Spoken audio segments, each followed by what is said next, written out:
What's up, chat? Oh, that's right. We're gonna have an immediate ad. Because normally I wait at least a minute, switch scenes so the ad doesn't happen. But I guess we're just screwed. Thank you, Twitch. But anyways, I wasn't even ready to go live yet. I just started watching a video, and while I was eating dinner, and I figured, you know what? I thought I would have a nice quiet dinner to myself tonight. And then it was just so funny. I busted out laughing in like the first 15 seconds of the video. I just had to come react to it. So we're doing this live now instead. I'm just gonna stuff my face while we watch this video.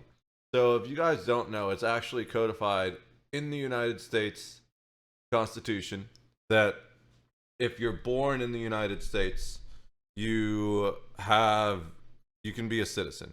Like, you would still need to fill out the paperwork and stuff. You're just not automatically a citizen, but you won't be denied citizenship if you're born in the United States. And for a lot of people, this causes an issue with immigration laws because they get really mad that people come over here and then they have children and then their children are citizens automatically. What you feel about that, it doesn't really matter because the Constitution says that's the way it works. So this is an interesting thing that apparently Trump wants to do some stuff about. And within the first like 15-30 seconds of the video, there was a clip that made me just bust out laughing. And I had a kind of good zinger, but I threw it into the void because nobody but God was watching at that point. So I just wanted to go live, and I've seen like the first 30 seconds. That's about it. The rest of this is all going to be a live react. I was just doing something on my other screen. Get ready for this. All right. I think we're all good to go. This is just scuffed off the top stream, and I was going to wait until I finished eating dinner and then go live and do ESO because I want to celebrate my Grandmaster Crafter achievement just by playing content in that game. But for now, we're going to watch this while I eat dinner. If you were born on U.S. soil, then you are an American citizen. It's written into the Constitution. It was one of the necessary steps after that little spat called the Civil War. But this might not be the case for long. Yes, incoming President Trump has vowed to... Maybe it was the first minute. And the Supreme Court might let him. But can they do that? For more, we turn to chaos lawyer Liz Dye. Thanks, Devin. In 1868, Americans amended the Constitution to clarify that anyone born on U.S. soil is automatically a U.S. citizen. What Donald Trump presupposes is, maybe we didn't. Maybe you didn't? The once and future president has long promised to end birthright citizenship, most recently in an interview with NBC's Kristen Welker. You promised to end birthright citizenship on day one. Is that still your plan? Yeah. If somebody sets a foot, just a foot, 1 foot, you don't need to, on our land. What is this? The fucking NFL? That was the moment. I was just like, so 49 seconds in. I really wish I'd been live when he first said it. When they first played the clip, because I was belly laughing. It just caught me so off guard. 1 foot, you don't need two, just 1 foot, dude. Actually, it wouldn't be the NFL. It would be college football, because in the NFL you do need two, which I think is a stupid rule, by the way. Congratulations, you are now a citizen of the United States of America. Yes, we're going to end that because it's ridiculous. That's...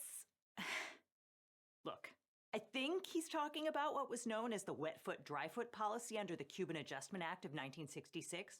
That law said that Cuban refugees who made it to American shores were allowed to stay, but migrants interdicted at sea were to be returned to Cuba. Honestly, that has zero to do with... Yeah. That's an entirely different thing. I didn't even know about that policy. Well, I think I may have known about that policy once. I had a friend in college, or my roommate actually.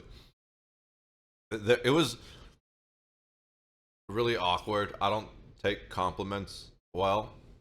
But you know, every so often you get one of those compliments that really sticks with you. He once told me, this was back in college too, like 10 fucking years ago, 10 plus years ago. He once told me, you know, you've probably forgotten more than most people have ever learned.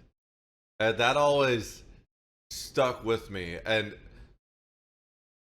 it's not the way most people think, right? It actually didn't go to my head.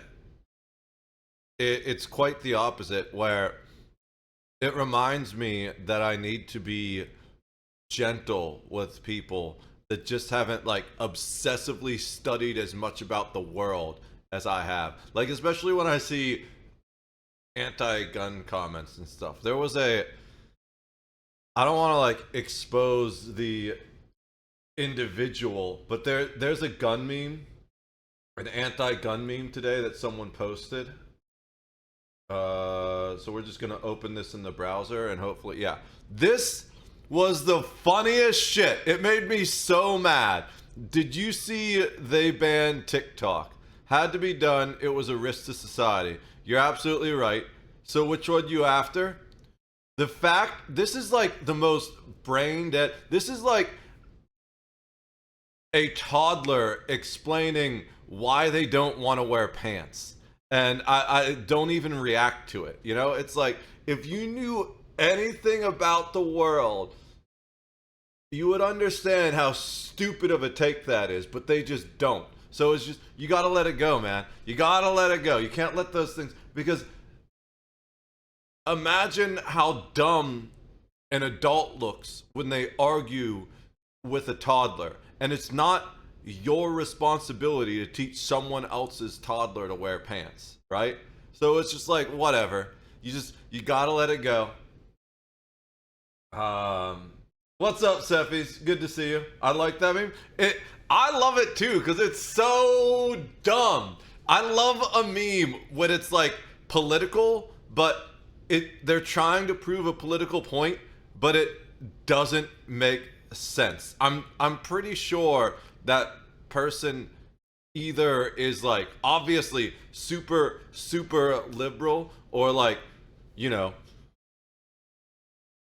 lives in one of those countries where guns are illegal and knives are illegal. Most knives are illegal, but they still have constant amounts of daily gun and knife crime that people can't defend themselves against because they're not allowed to carry guns or knives. Not that I'm talking about any country in particular, Seffies.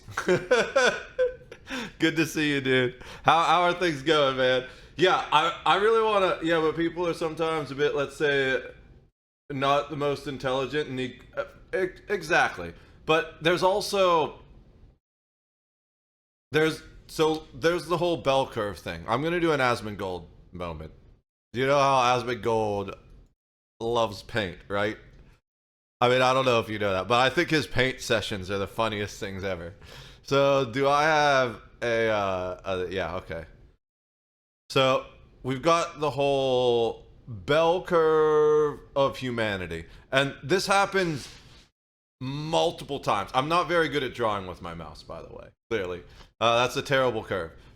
But it's really hard. So there was a study that found that, now I want to start by saying IQ is not the end-all be-all of intelligence like a lot of people with high IQ like to claim it is.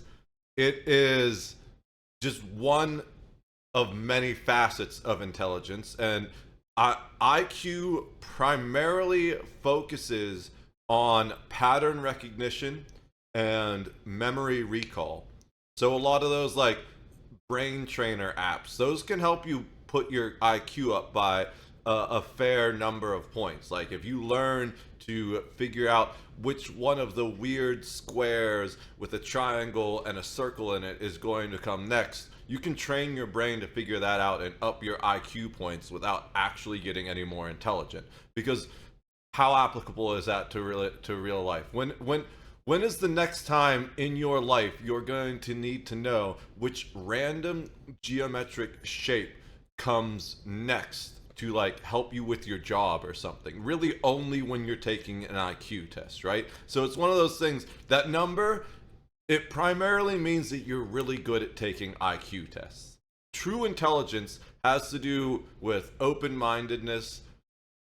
Yes, IQ is part of it, but there's also emotional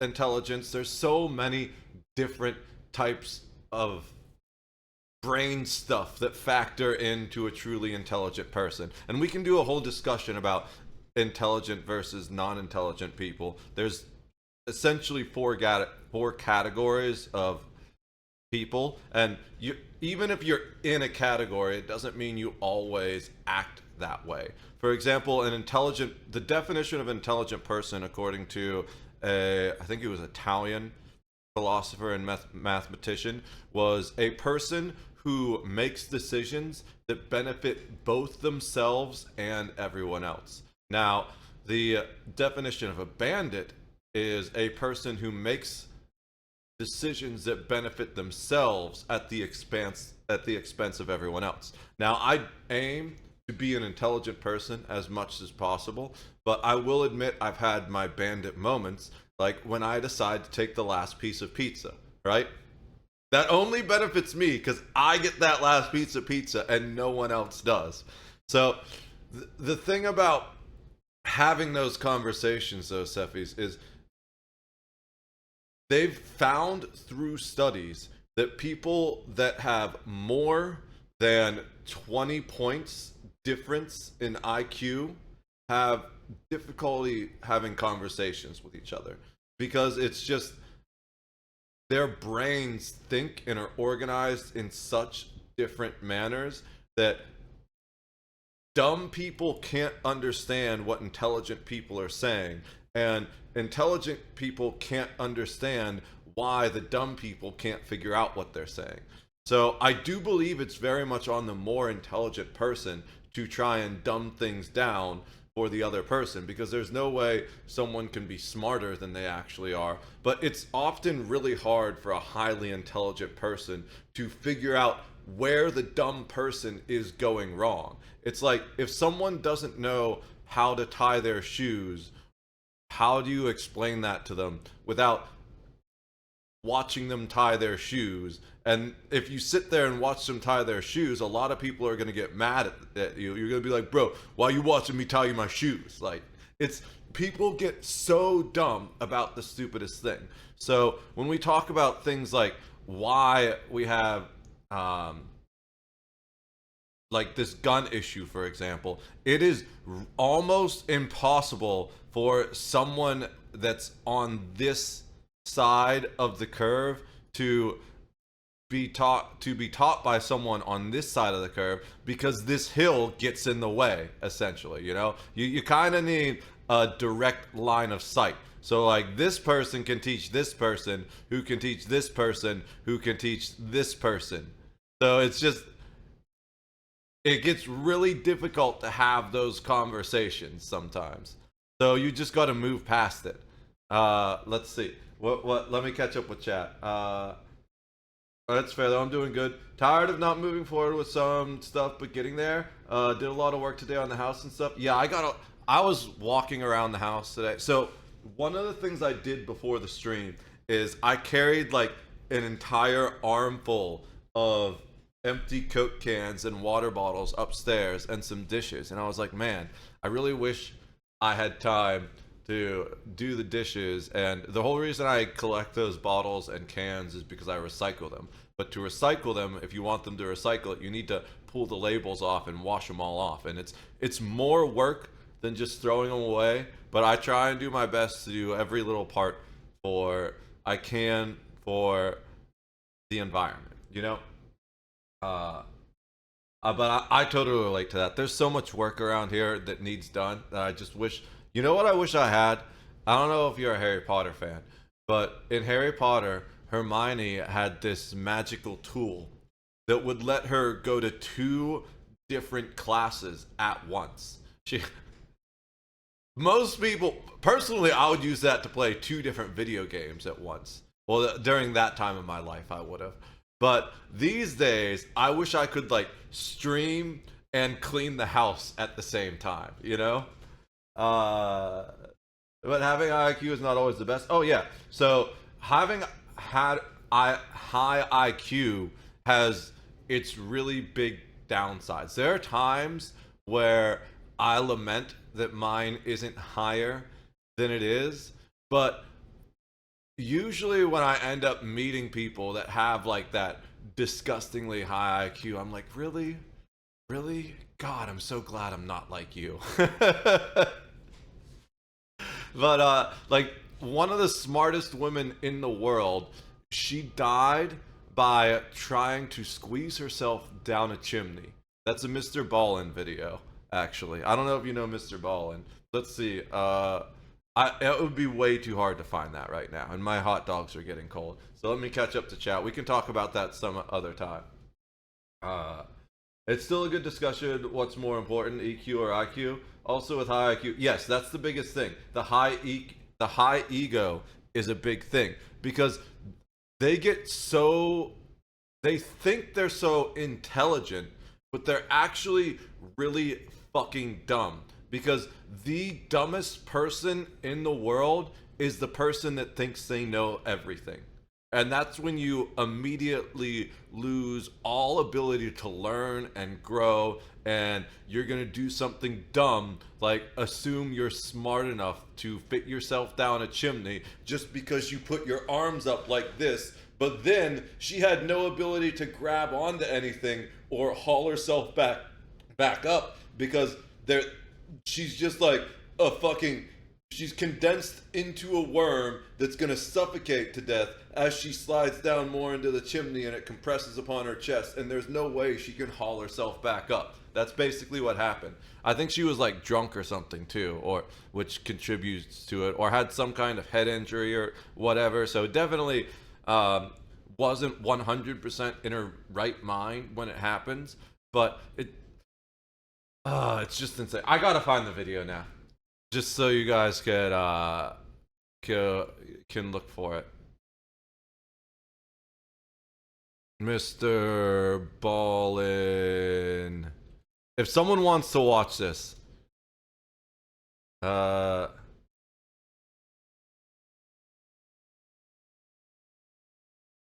this one was an insane one. If it's the one I think it was,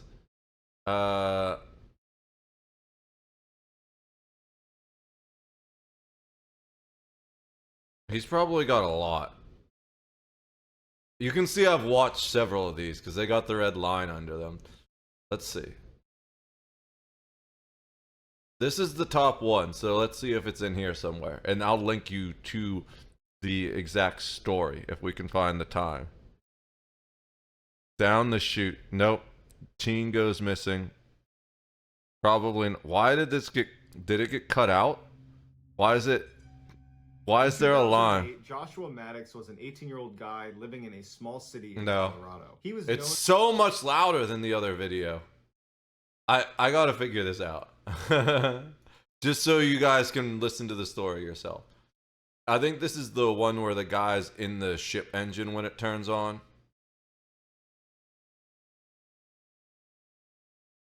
Yeah, the sailor goes missing right before departure. That one's fucked.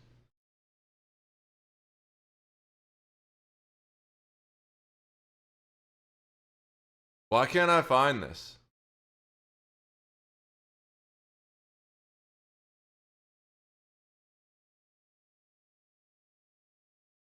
I'm looking at videos that I've watched. Maybe it got taken down.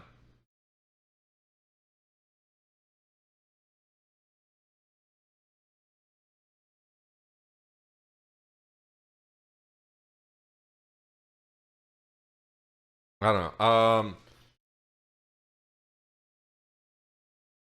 high. We're just gonna do a general IQ. I think it was a woman dies stuck in chimney.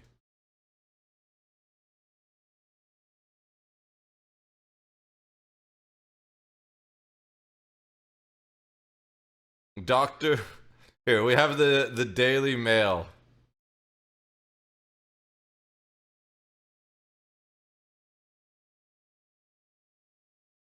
Are they saying no alcohol? But anyways, here, we'll just read it. A doctor has died after she tried to sneak into her lover's home by sliding down the chimney. Dr. Jacqueline Kodarak's decomposing body was discovered 3 days after she went missing in Bakersfield, California. Of course it's California. California is the seed of all evil in the world, I'm pretty sure at this point. That's why it's all on fire. It's literally turning into hell. The 49-year-old had first tried to force entry into the house using a shovel, then she climbed a ladder on the roof, removed the chimney cap, and slid feet first down the flue. Authorities said her lover, William Moody, what a name for a jilted lover, had already left the house to avoid a confrontation. Mr. Moody, 58, described their relationship as on again, off again, but refused to comment on the circumstances surrounding her death. He said she made an unbelievable error in judgment and nobody understands why, and unfortunately she's passed away. She had her issues, she had her demons, but I never lost my respect for her. Mr. Moody, who runs an engineering consulting firm, said Dr. Kodarak often provided service and medication free of charge to her patients. Dr. Kodarak apparently died in the chimney, but her body was not discovered until a house sitter noticed a smell and fluids coming from the fireplace on Saturday. The house sitter and her son investigated with a torch and found Dr. Kodarak's body wedged around 2 feet above the interior fireplace opening. She doesn't have that Santa Claus magic to get down there in one piece, apparently. Firefighters spent 5 hours dismantling the chimney and flew from outside the home to extract her body. Officials said her office staff reported her missing when she failed to show up for work. Her car and belongings remain near Mr. Moody's house. A cause of death has not been determined. Foul play is not suspected, although investigators are treating it as suspicious. I'm pretty sure we know what the cause of death was. It's just the stupidest shit. How can you be like some brilliant doctor and die that way? IQ doesn't mean anything. High IQ is what? 140? 170? Yeah. So, IQ keeps going up, but average IQ keeps going down. And the reason for that is that stupid people have more babies than smart people do. And if you know anything about like statistics, the distribution is going this way, but it's weighted heavier on this end. So generally the average IQ, at least in America, is 90, which tells you first of all just how stupid people are, because that's the average, right? The average is 90. That means half the people in the United States are lower than that. When people say you have a room temperature IQ, they might mean it literally. All right? And the most embarrassing thing about that is it was weighted originally so that average was supposed to be 100. So that right there is proof that the masses overall are actually getting dumber. Anything above like 120 is considered kind of smart. 130 used to be considered like genius level. 140 is what they required for Mensa. But it's also one of those things where based on the way the test is designed, the higher you get, the less accurate it is. And the less certain you can be of your IQ. Also, the lower you get too. The extreme ends, it loses its accuracy somewhat. So once you start getting into like the 160, 170 area where you have those true mega super geniuses, it's kind of like they're basically all the same, you know? Dude, that must be a horrible... Yeah, I imagine... here it is, 100, I think. Yeah, I wouldn't be surprised. American education system is terrible. And I'm sure with better education system, we could bring that IQ up a lot. But it just keeps getting worse and worse. That's the worst thing about America, if you ask me. As a person who grew up here and lived my entire life, has visited other countries and went to study as an exchange student in Germany for a while, I think the absolute worst thing about the United States is our education system. If we could just fix that, we'd start fixing all the other problems. So intelligence has nothing to do with a lot of stuff. Well, IQ at least. IQ has nothing to do with intelligence. And true intelligence comes from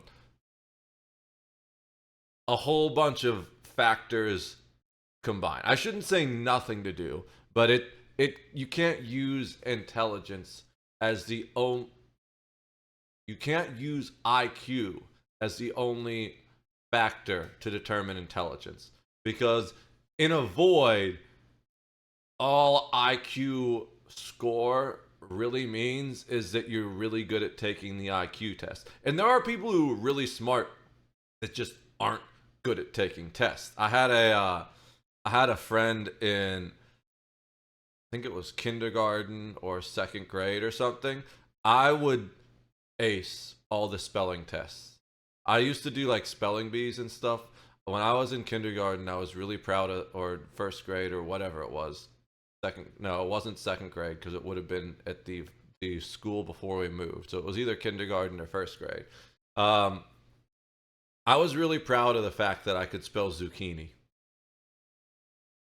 Strangest thing to be proud about. But as a kid, hey, we all have our weird little idiosyncrasies. But there was this kid that I was friends with. I don't remember his name anymore. But he would fail every spelling test, even though he was pretty smart. But that's only if he did them written. He would take his spelling tests separate from the rest of the class.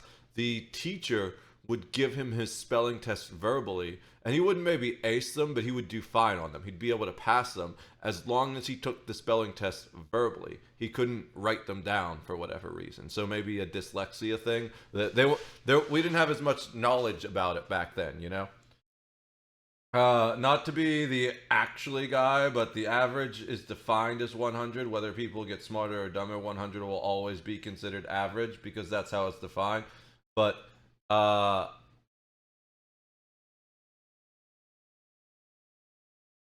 so I love the actually guys because they usually end up being wrong.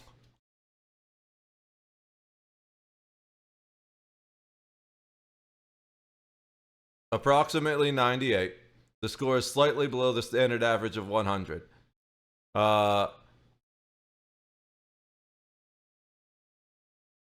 So what I said specifically was the average IQ in the United States. So yes, you're being the actually guy, but you're kind of making yourself foolish because you weren't listening to the whole thing. So I did mention that part about average is supposed to be 100, but here in the United States, it's not. All right? Gotcha? Yeah, I may have missed the US part. Yeah, no, you're good. That's fine. So yeah, does that mean my IQ is going up? I guess it would. Even though I'm probably worse at the test than I used to be because I haven't studied that way. You can change how your brain thinks. And I've been trying to do the opposite. IQ is very much a very rigid way of brain thinking where I'm trying to break the chains placed upon my brain by society, basically. So I guess technically, based off the way the averages are done, the old IQ scores I got would have gone up but I'm not sure if I would do as well on those tests now as I used to, like back when I was applying for college and shit, because I don't really think the same way at all anymore. It would be fun to take one, see how I do. 3 IQ points? Yeah. All I have to do is let the rest of the world get dumber and I get smarter. If only it worked that way. All right, let's so the best way to one of the best actual indicators of intelligence, at least as far as academic intelligence, because there's also street smarts, their own type of intelligence, right? A lot of people that have high academic intelligence have very low street smarts. But it's reading, writing, and mathematics comprehension tests. Those are much better at indicating the intelligence of a person than an IQ test is. And I did pretty good on those when I was young. Yeah, We'll but just put it at that. Since there appears to be some confusion on this topic, let's go back to the beginning. In the beginning, there was racism. Specifically, at its founding, it was legal in roughly half of this country Oh my to God. own other human beings as property. Yeah. At the Constitutional Convention of 17... Yeah, I feel the same. I did well on the only actual IQ test I ever took, but I was also super into the types of puzzles they tested at the time. My brain was trained for it. Probably wouldn't do... Yeah, a lot of it, people don't realize there's a massive range to. My theory is that most people... So obviously, an engine can only go so fast, right? But if you spend time tuning that engine and cleaning out the oil filters and making sure it's well taken care of, you can get more horsepower out of it than it comes to you from the factory. Now, that being said, you can only get so much more horsepower out of it than it comes to you from the factory. But also, if you don't take care of that engine at all, you're going to start to lose horsepower and fuel efficiency, right? So during the most depressed and dark times of my life, I scored 15 points lower than my highest score. And that only made me more depressed, of course, right?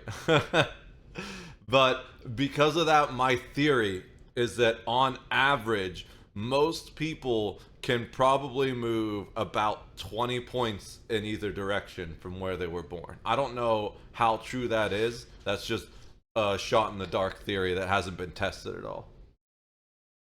How'd that ESO go yesterday? It went pretty solid. I ended up going until I got tired. And it got really frustrating because I was trying to complete the Grandmaster Crafter achievement.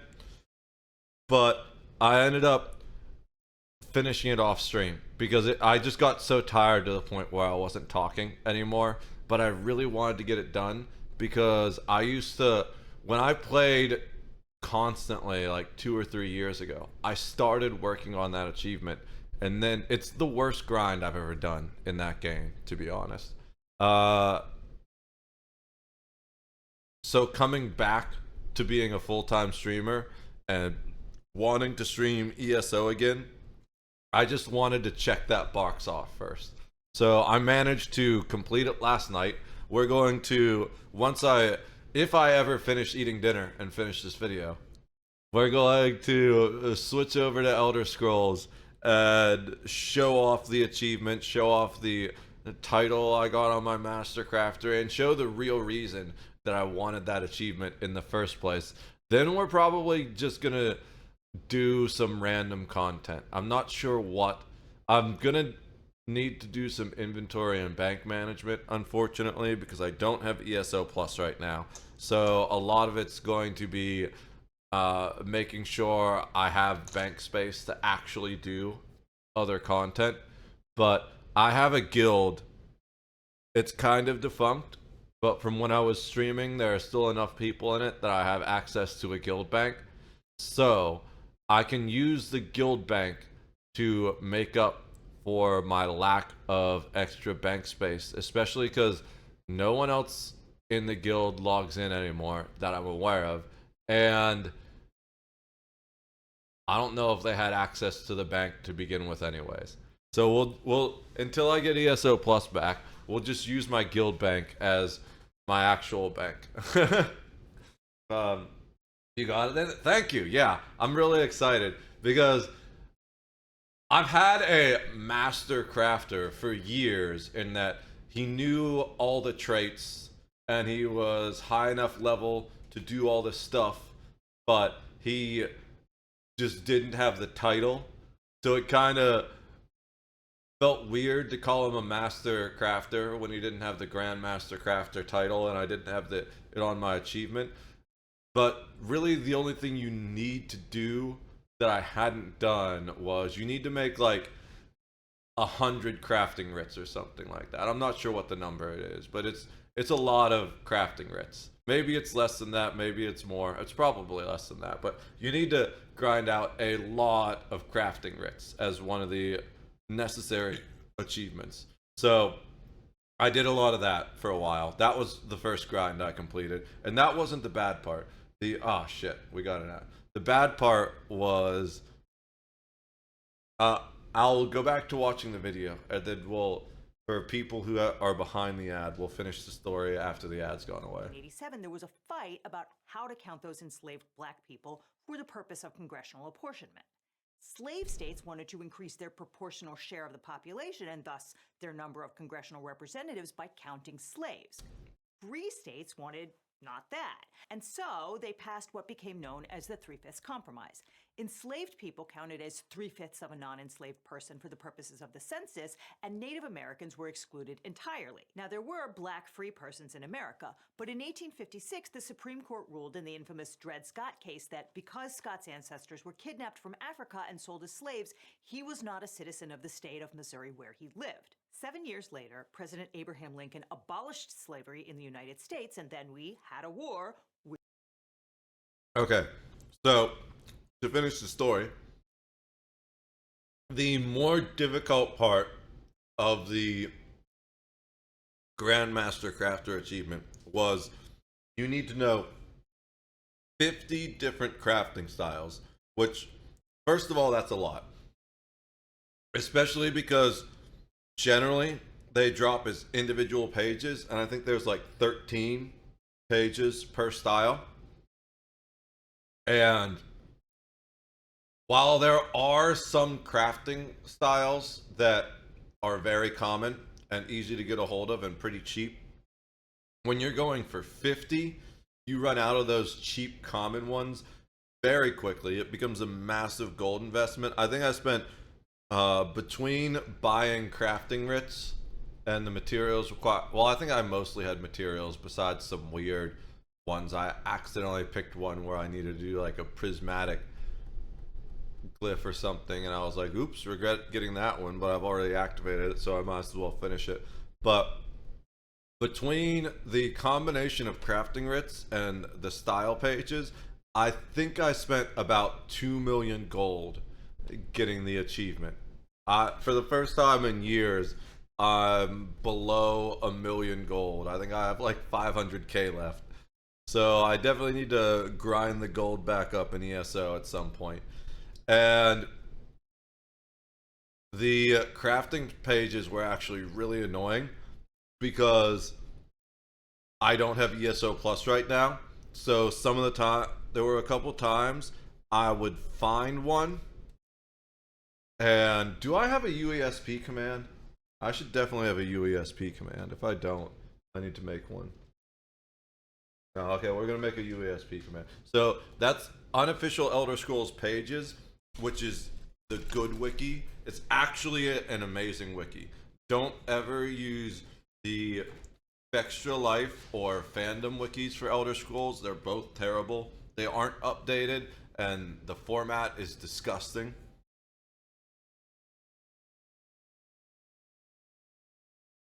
But I'm in the UESP guild, and I ended up needing to ask a guild member. I had everything but ancestral high elf axes.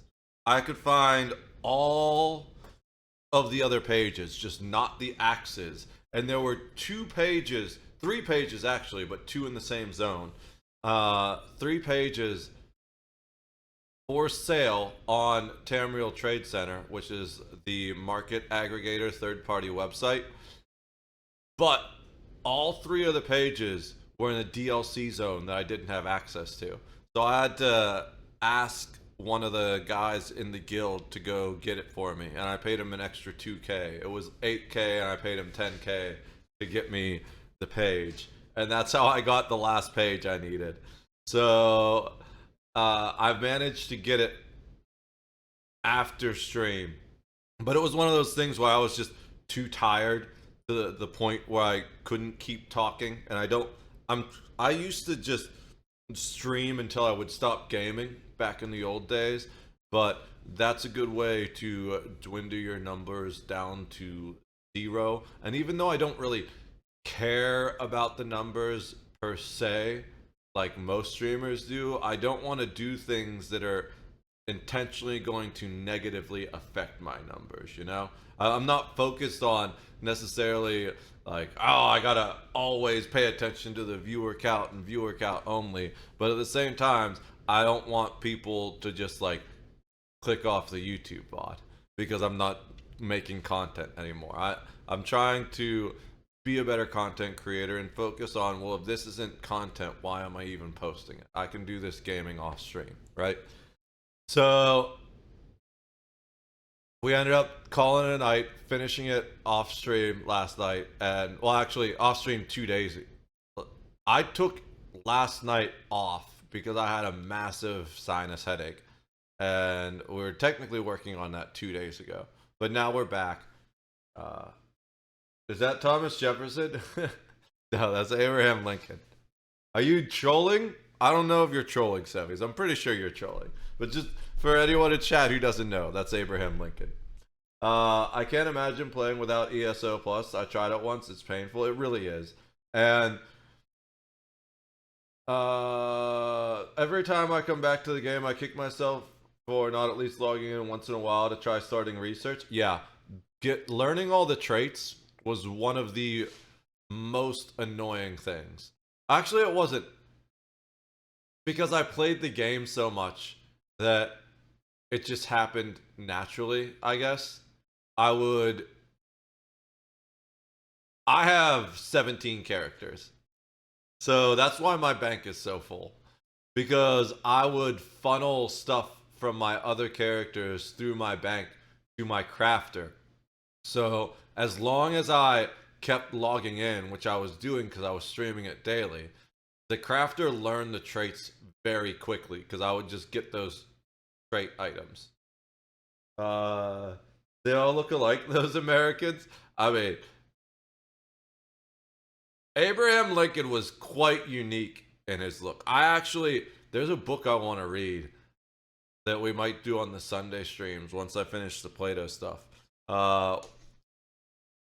It's Abraham Lincoln Vampire Hunter. I heard they made a movie too, but I really want to read that book, and I don't have time to read like I used to, so we might end up reading that on stream for the fun of it.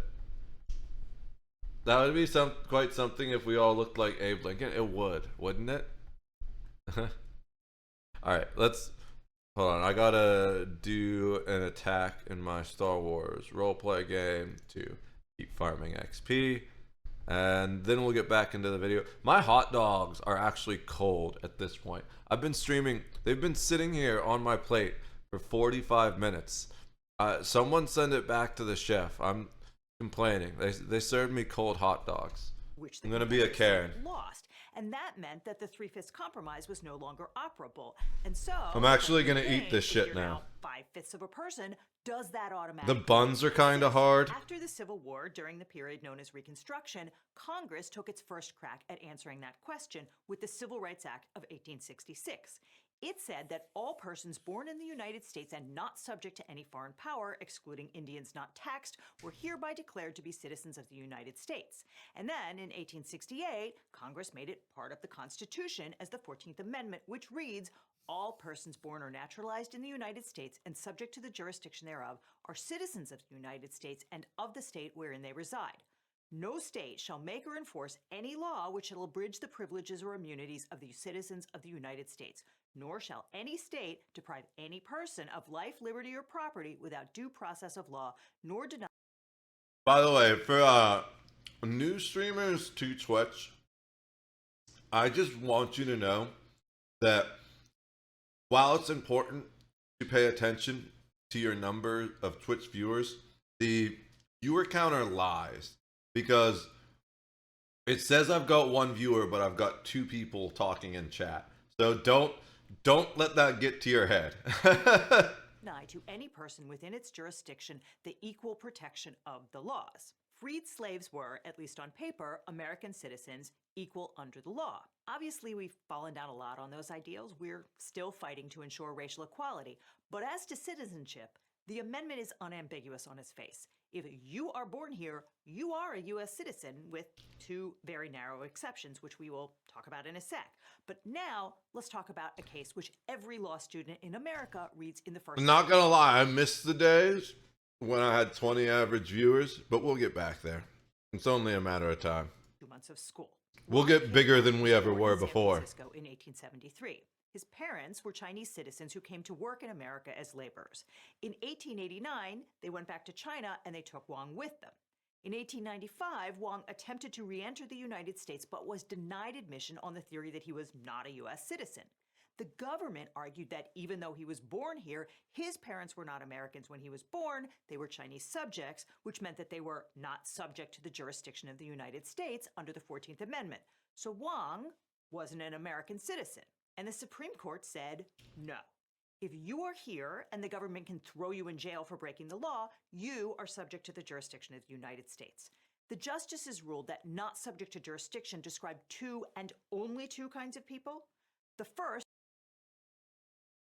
American Indians that live on reservations and those with diplomatic immunity. That's my guesses. Let's see what she says. She's a lawyer. I'm not. So she's going to be right. is ambassadors from foreign nations who have what's called diplomatic. I got one! I got one! Fully subject to American laws, and in fact, embassies are treated as functionally foreign territory. So their children don't get U.S. citizenship by virtue of being born here. The other class of people whose children don't get citizenship is soldiers from an enemy army invading the country. Okay. Like you said, the 14th Amendment affirms the So 50% isn't bad. citizenship by birth, 50% is not bad. in the allegiance and under the protection of the country, including all children here born of resident aliens, with the exceptions or qualifications as old as the rule itself of children of foreign sovereigns or their ministers, or born in foreign public ships, or of enemies within and during a hostile occupation of part of our territory, and with the single additional exception of children of members of the Indian tribes owing direct allegiance to their several Wait, tribes. The I got it right. I did get it right. Right there. So there's actually 3. She's lying to us. She said there's only 2 exceptions, but there's 3 exceptions. There's the diplomats, children of... I mean, I guess you could argue that the Indian tribes count as foreign sovereigns. But it said enemy soldiers. She said enemy soldiers. Does that mean you need to be... I'm not going to go down that line. But, so I got... According to this, the 14th Amendment affirms the ancient and fundamental rule of citizenship by birth within the territory and the allegiance and under the protection of the country, including all children born here of resident aliens, with the exceptions or qualifications of children of foreign sovereigns or their ministers, or born in foreign public ships. That's not like on U.S. territory, so that's why. Or of enemies within and during a hostile occupation or part of our territory. So like if a soldier comes here and fathers or has a child while in invasion, that doesn't count. And with the single additional exception of children of members of the Indian tribes owing direct allegiance to their several tribes. So I was right. I got 100% on that. She just didn't include that for whatever reason. Probably because she's left-leaning. Like, I love Legal Eagle, but it's definitely a left-leaning channel. So they probably didn't want to get in trouble for saying that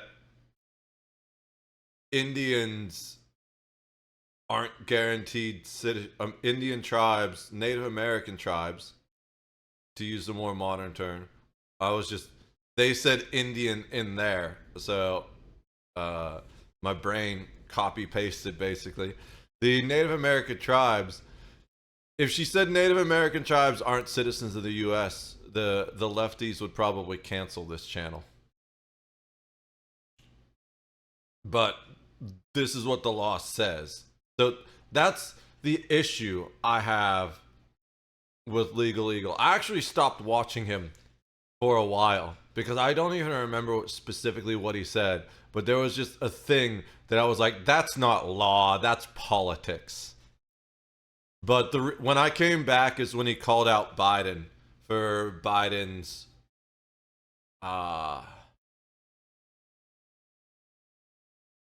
pardoning of his son, because Biden promised he wasn't going to pardon his son. He said pardons shouldn't be used as like a political maneuver, and then he pardoned his son, and then he did a bunch of pardons as a political maneuver. So it's just like, nope. And Legal Eagle called him out for that. So I was like, okay, maybe he's not necessarily a liberal shill. He's just left-leaning, and it gets in the way of him being truly accurate with the law sometimes. Like, I love learning from Legal Eagle, but I don't think I'd ever have him represent me, just because I really don't agree with his interpretation of the law sometimes. And to be fair, I'm not a lawyer, but I did study the law a lot in college. I was a political science major. I studied constitutional law with the intent of going to law school, but I never did end up going to law school. So, again, I'm not a lawyer. Nothing I say on this channel is ever legal advice, but I do have a much deeper understanding of the law, especially in regards to the Constitution, than most laymen do. Children of members of the Indian tribes owing direct allegiance to their several tribes. The amendment, in clear words and in manifest intent, includes the children born within the territory of the United States of all other persons of whatever race or color domiciled within the United States. Every citizen or subject of another country, while domiciled here, is within the allegiance and the protection and consequently subject to the jurisdiction of the United States. And incidentally, in 1924, we passed the Indian Citizenship Act confirming that Native Americans were U.S. citizens. The whole There we go. Kim arc has been act confirming that. All right, that explains it, right? To authorize the Secretary, it is enacted by the Senate and House of Representatives of the United States of America and Congress assembled that all non-citizen Indians born within the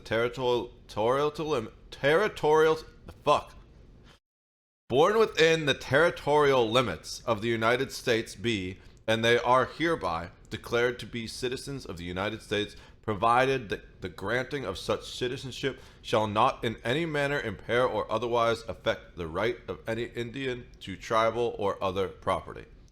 So that fixes the loophole, not necessarily a loophole, but the exception is what it was that we were talking about here, which explains how how she listed only two. But personally, the way my brain works, I think they kind of organized the video in the wrong order to bring this up last, right? Otherwise, I wouldn't have paused to be like, wait a minute, what the fuck is that right there? But they fixed it eventually. So my whole theory is cooked now. I should have just kept watching the video. But I don't understand why people like put information backwards. Well, I do. It's because they want you to keep watching the video longer, right? They want to stop the viewer fall off. If you look at the metrics of most videos, there's like a big old, here, let's do it again. Where's paint? If you look at the metrics of most YouTube videos, it goes like this. And it all depends on the video. Maybe not as flat in the middle there. It's more like ooh. That's most videos.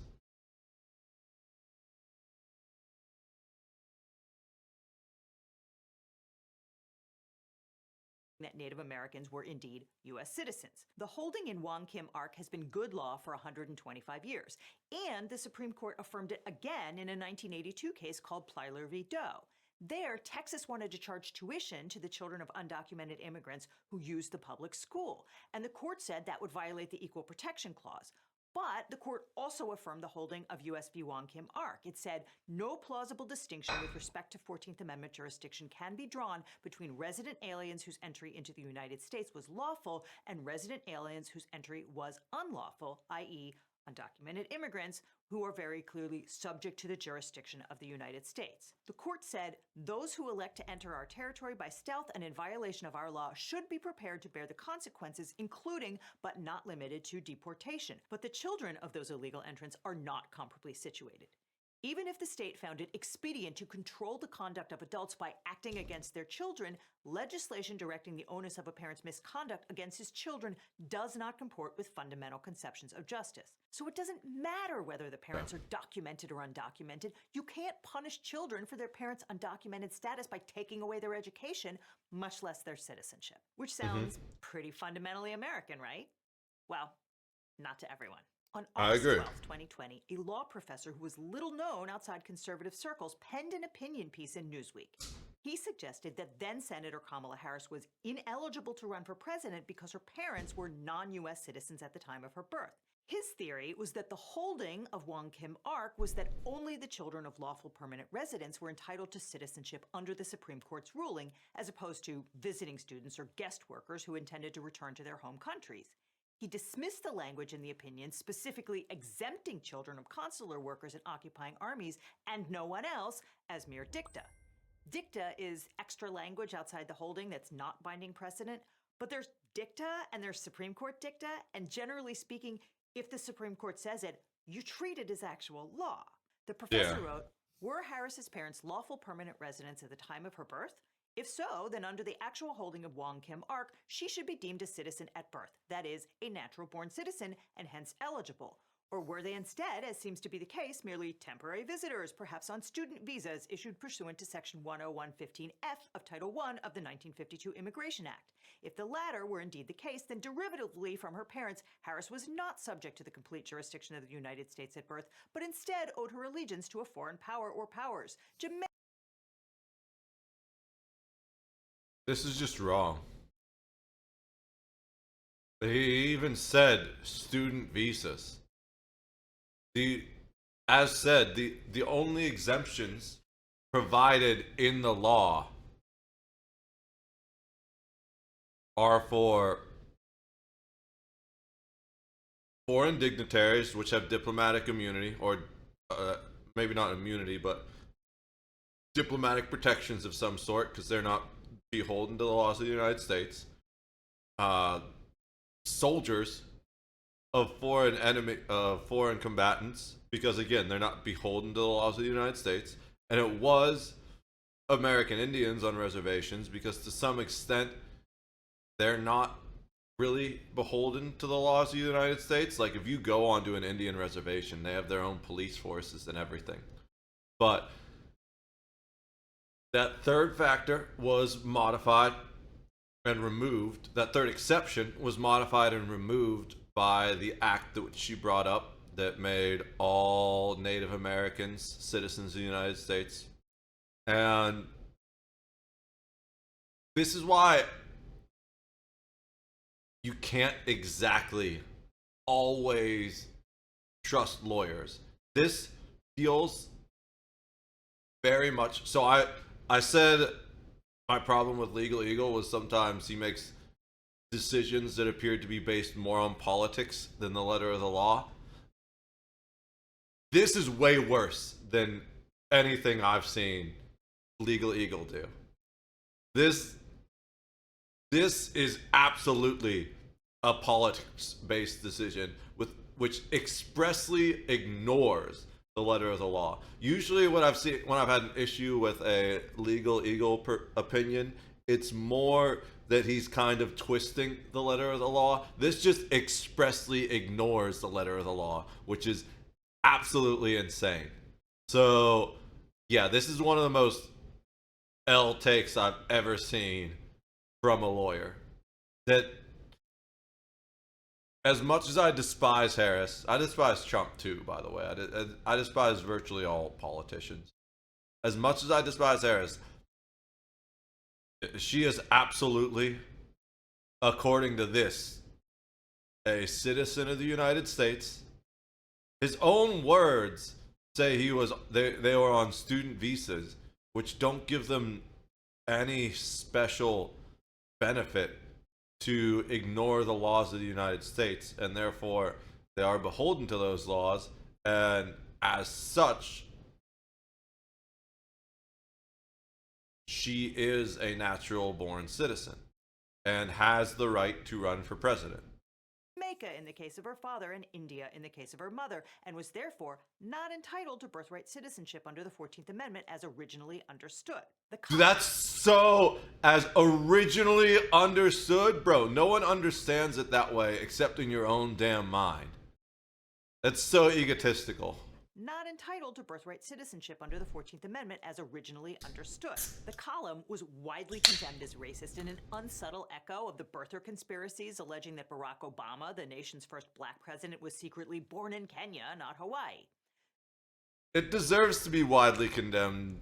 I don't know about racist, though. There was nothing in that specifically that said it had. That's the thing that really annoys me about the left is you disagree with someone, all of a sudden it's racism. It's like, well, it seemed to be politically motivated, not racially motivated, based on what I read there. Maybe there's more in the decision or the article that would imply racism, but nothing I saw there implied any kind of racism. That just seemed like political motivation to remove a political opponent from the race. Newsweek appended 2 editors. It's funny how the anti-racism side almost always ends up being more racist. Notes apologizing and purporting to be shocked that the piece was being used by some as a tool to perpetuate racism and xenophobia. The author of that article was one John Eastman. Now, Eastman has been a vocal opponent of birthright citizenship. Newsweek appended 2 editors' notes apologizing and purporting to be shocked that the piece was being used by some as a tool to perpetuate racism and xenophobia. Now, I can see that because there are a very small percentage of racists in this country, and the vast majority of like real racists in this country, and the vast majority of them are right-leaning, except for the super racist people that think they aren't racist because you can't be racist against white people or things that are very, very like just absolutely brain rot, brain dead takes like that. Ironically, if you like do psychological profiles of both of those groups of people, even though they're on polar opposite ends of the political spectrum, their psychological profiles are almost identical. They both rank very high in the dark triad. We can talk about that at another point in time.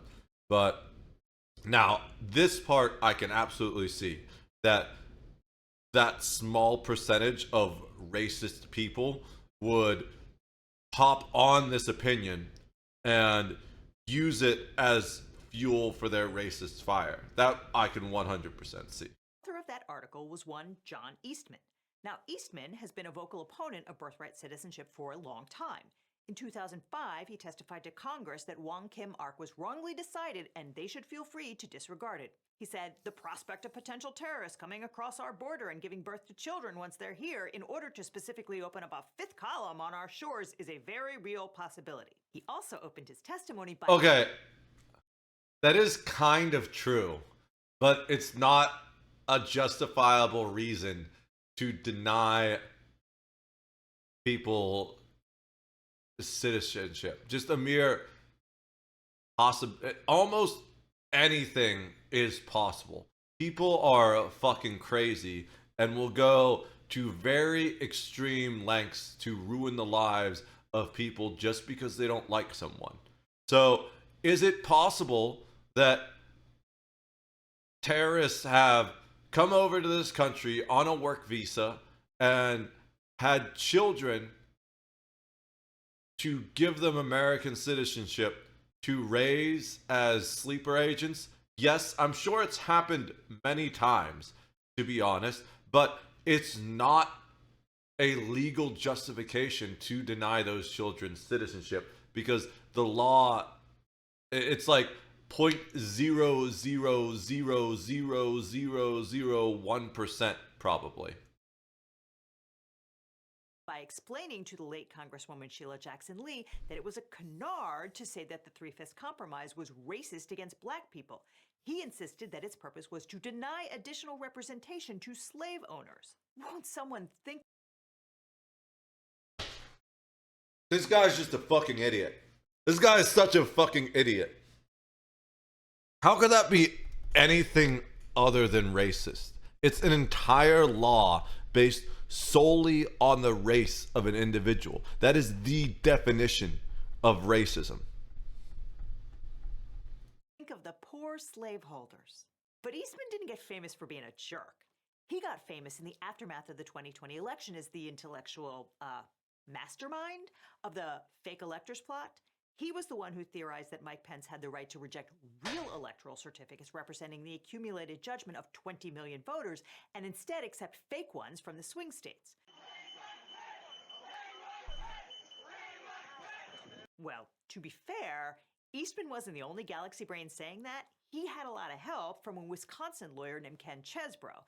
And in fact, it wasn't the first time that Eastman and Chesbrough worked together. In 2016, the dynamic duo filed an amicus brief in a Supreme Court petition that involved citizenship.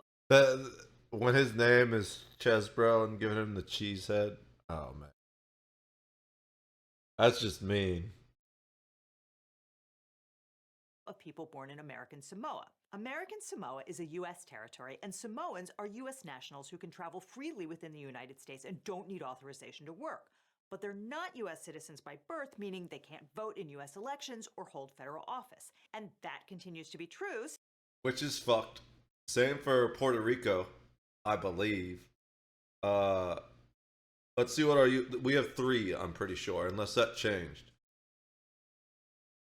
U.S. Terra... I don't know how to spell it. My brain is kind of... That's so wrong. Territory. Close enough.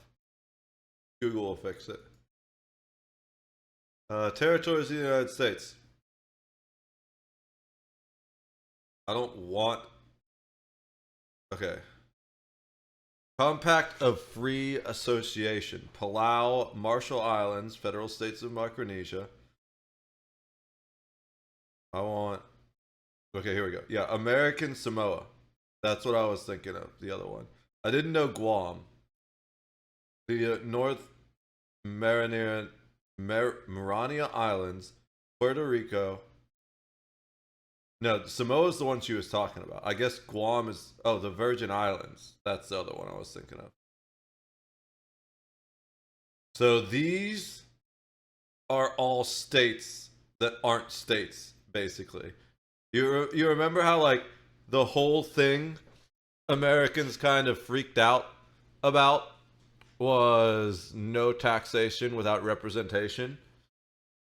I'm sure all these places pay taxes, but they don't really get representation. it's kind of fucked that they aren't states. Hey, Donald Trump, before you try making Canada a state of the United States, how about you help out American Samoa, Guam, the Northern Marinara Islands? I know that's not what that's what it says, but I'm calling them the Marinara Islands from now on. Puerto Rico and the United States Virgin Islands. How about you help out these people before you worry about trying to make Canada a fucking state? Since the Supreme Court denied review in this case. But Eastman and Chesbrough cooked up an amicus brief on behalf of the Claremont Institute, a major conservative think tank, in which they called birthright citizenship a vestige of feudalism and said it was incompatible with a core premise underlying the American Revolution. Incidentally, that amicus brief was flagged by reporter Josh Kovensky at TPM.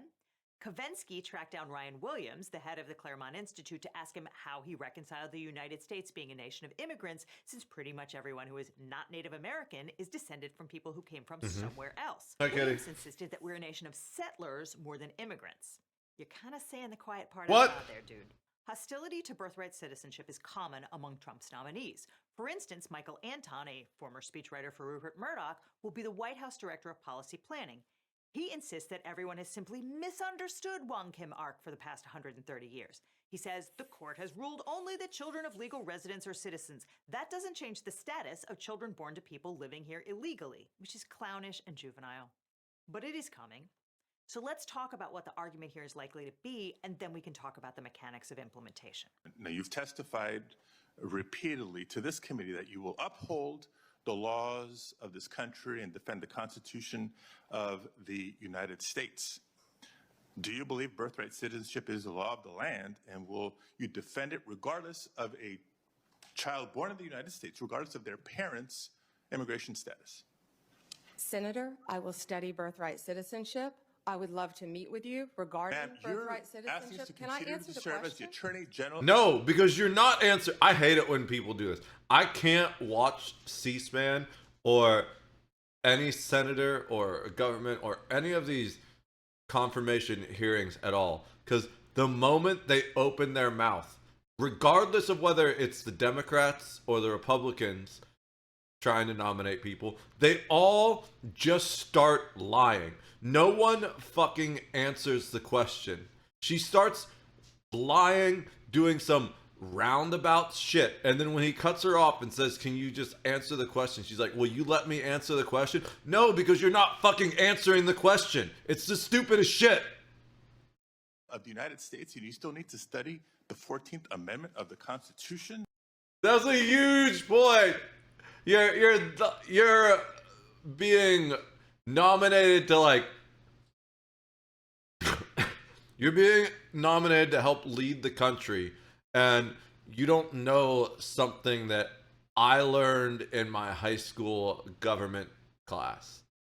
Like, Jesus Christ, how stupid are the people running? We literally truly live in an idiocracy, and I'm talking about both sides, both the Democrats and the Republicans, because you want to see this same stupid shit?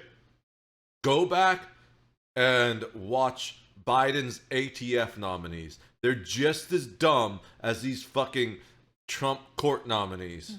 That is not helping me have more confidence in your ability to do this job. This one's going to involve a little field trip to Texas. Sadly, we will not be stopping for barbecue. Instead, we'll be heading to Eagle Pass, a frequent crossing point for undocumented migrants, where state officials have erected a barrier in the middle of the Rio Grande.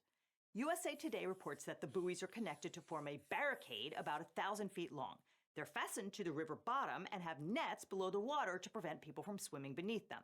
The buoys themselves rotate so that people can't climb over them. The putative justification for this is that Texas is just trying to protect migrants from crossing there for their safety. The state also blocked migrants from coming ashore by placing rolls of razor wire at the water's edge.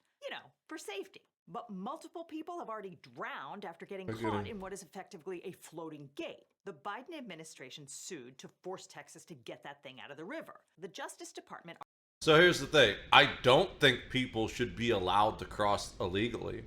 So I'm actually fine with that buoy system being set up. And, you can't fix stupid. if you die in the commission of a crime, that's kind of your fault and no one else's unless you were coerced into that crime. I feel bad for the people that have passed away doing that, but if you're gonna break the laws, you have to be willing to accept the consequences, right?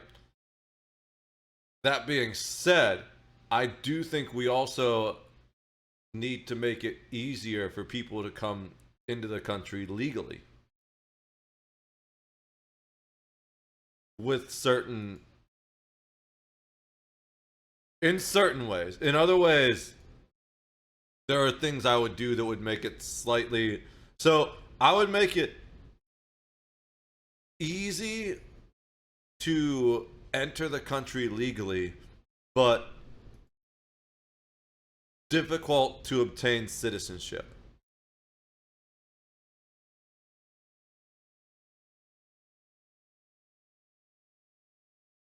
Argued that the Rio Grande is a navigable body of water and thus blockading it violates the Rivers and Harbors Act of 1899. Texas countered that the Rio Grande is not navigable, and even if it is, the state is entitled to ignore the border law because it is literally under hostile invasion by undocumented immigrants and asylum seekers. They point to Article 1, Section 10, Clause 3, which bars states from making war or conducting foreign policy unless actually invaded or in such imminent danger as will not admit of delay. Constitutional law professor Steve Vladek has called this the actual invasion clause, which probably is going to catch on. Sorry to interrupt, but if you're hell-bent on testing legal loopholes to get around the 14th Amendment or have hired John Eastman, you're going to want a good lawyer instead. But if you want a great lawyer, let my law firm, the Eagle Team, help. If you've gotten in a car crash, suffered a data breach, especially if you got one of those data breach letters saying that your information might have been leaked, or dealing with a workers' comp or social security issue, we can represent you or help find you the right attorney. Because it's so important. I'd say it's good for, like, think about it this way, right? You have to keep in mind that while lawyers aren't supposed to be political, everything is political.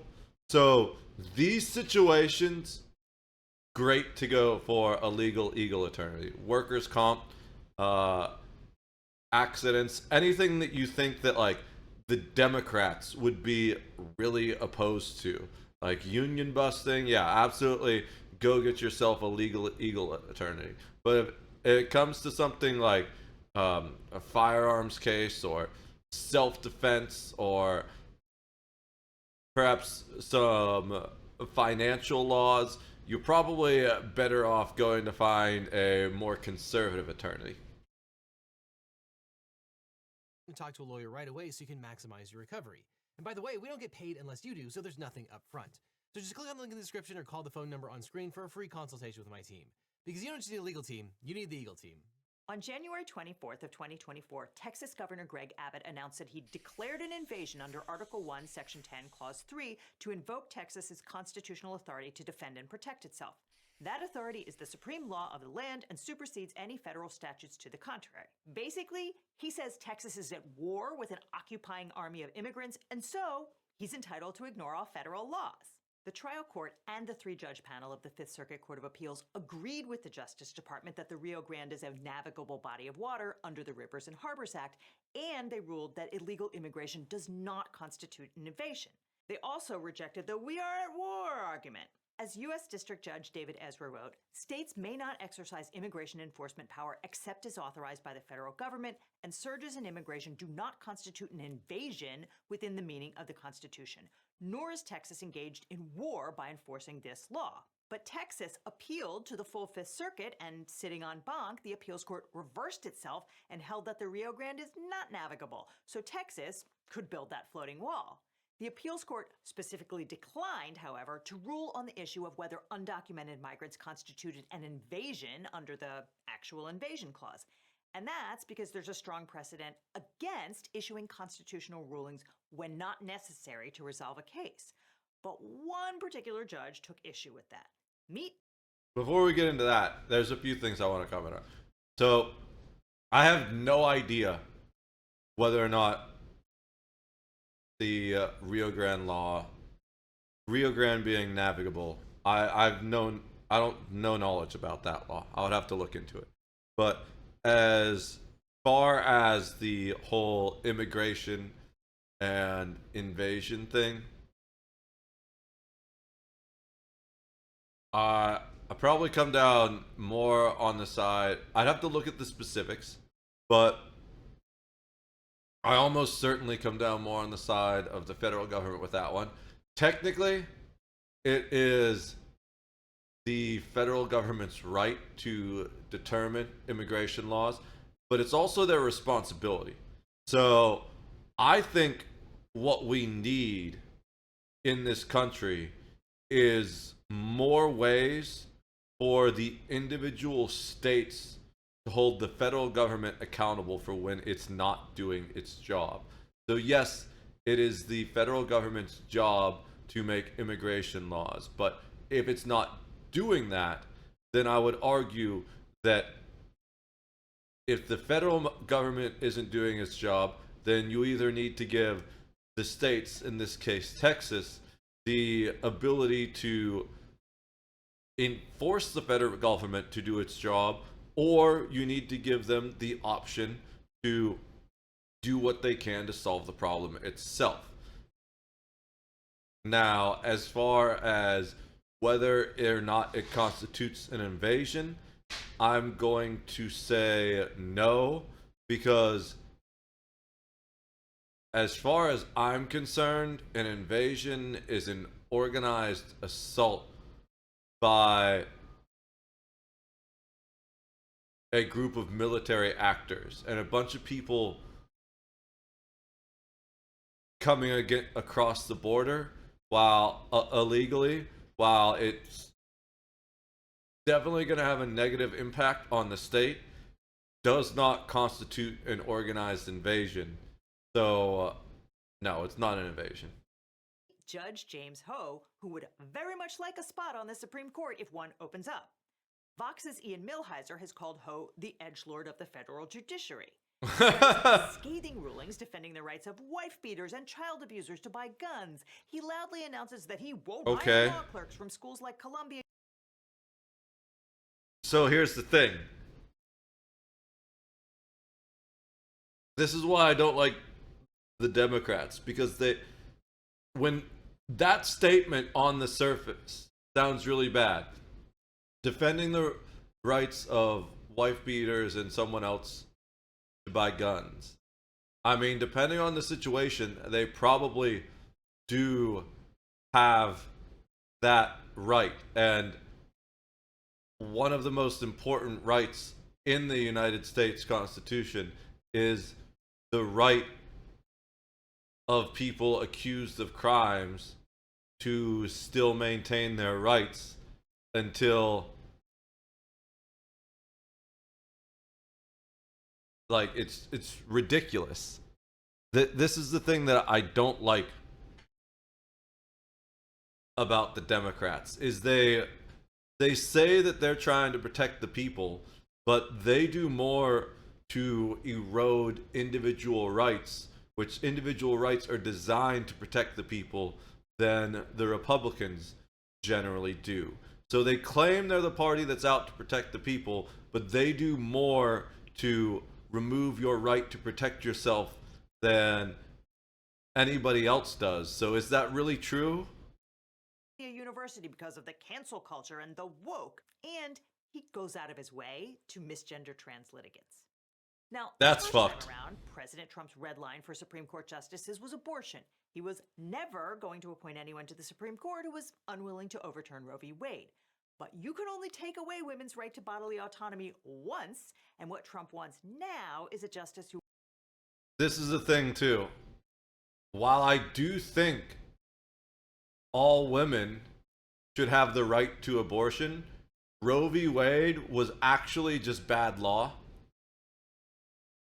And we won't go into the reasons of that because I need to finish this video. It's taken me an hour and a half to watch a 26-minute video. But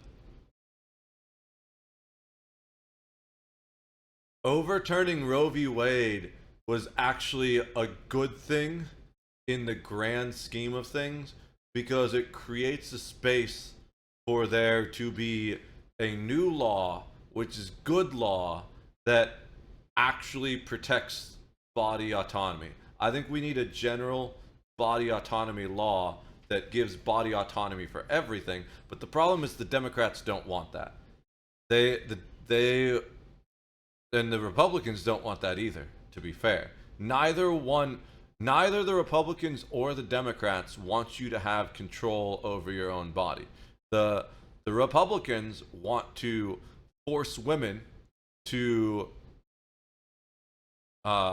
restrict women from having medical procedures which may be necessary for their physical and mental and financial health.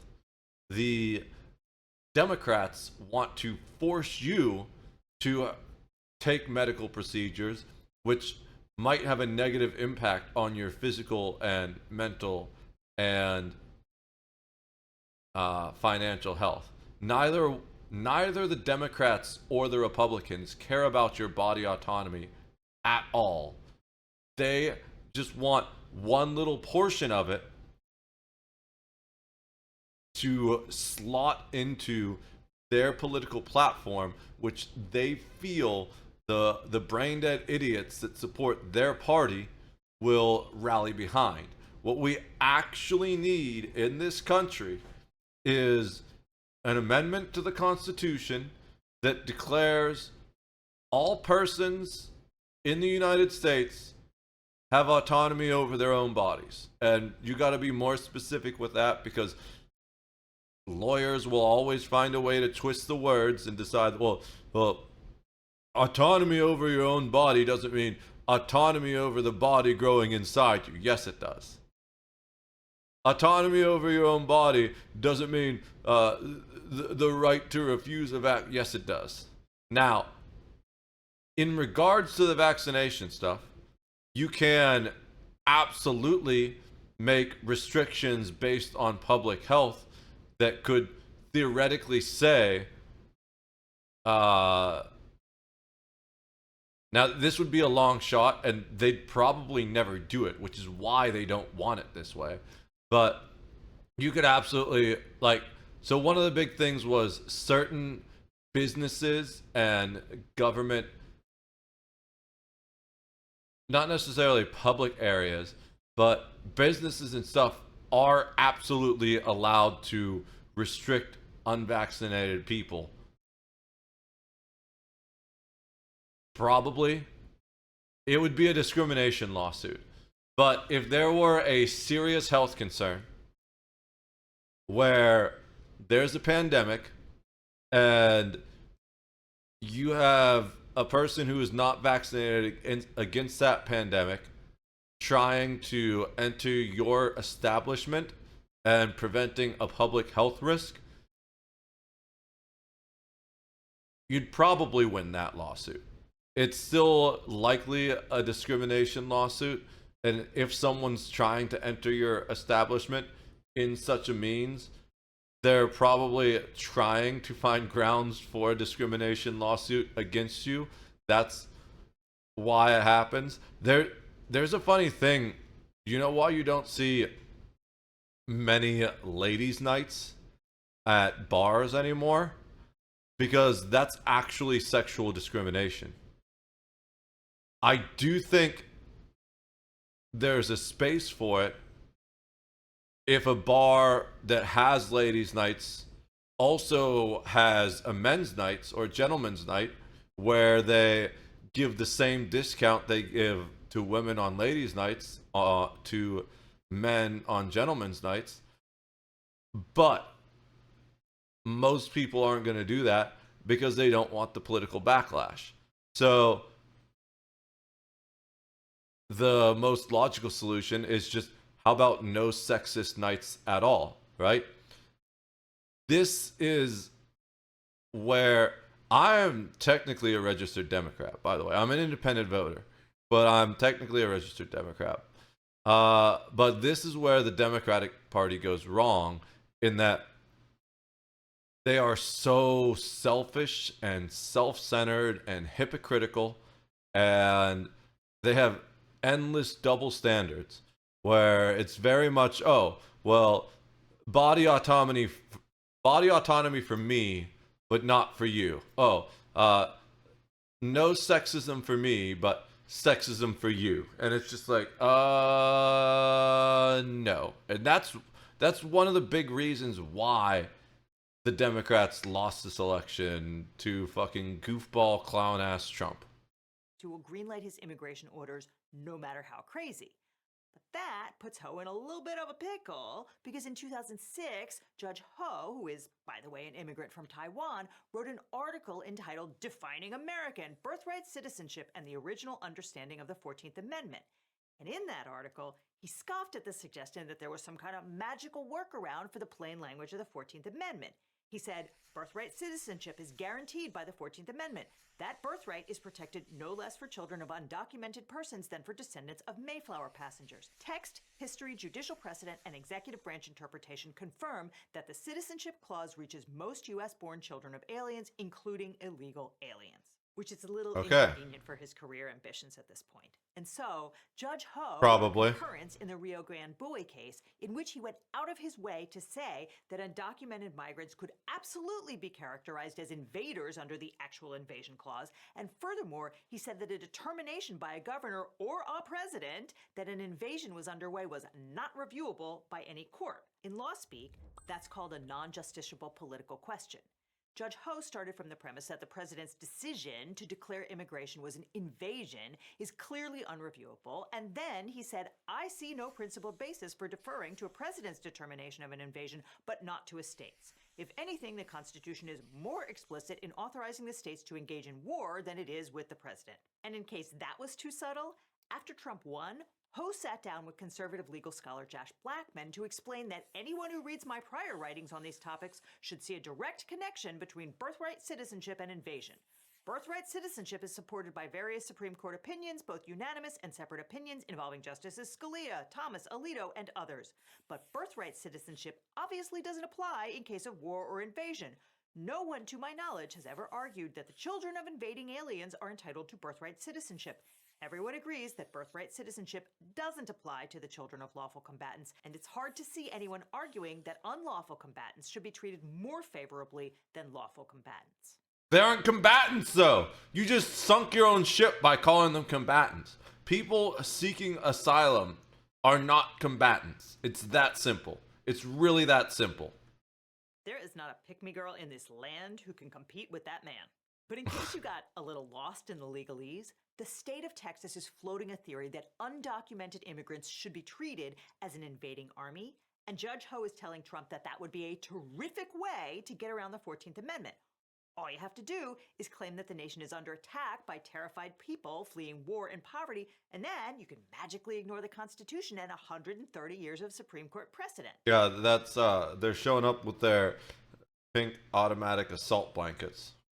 I feel like we talked about Trump pulling the fire alarm and shouting emergency as a way to get around the fact that the Constitution gives Congress the power to impose tariffs in that video. It's kind of his signature move. So how is this all going to go down? Well, let's ask the man himself. Joe Biden has launched an illegal foreign invasion of our country, allowing a record number of illegal aliens to storm across our borders. From all over the world they came.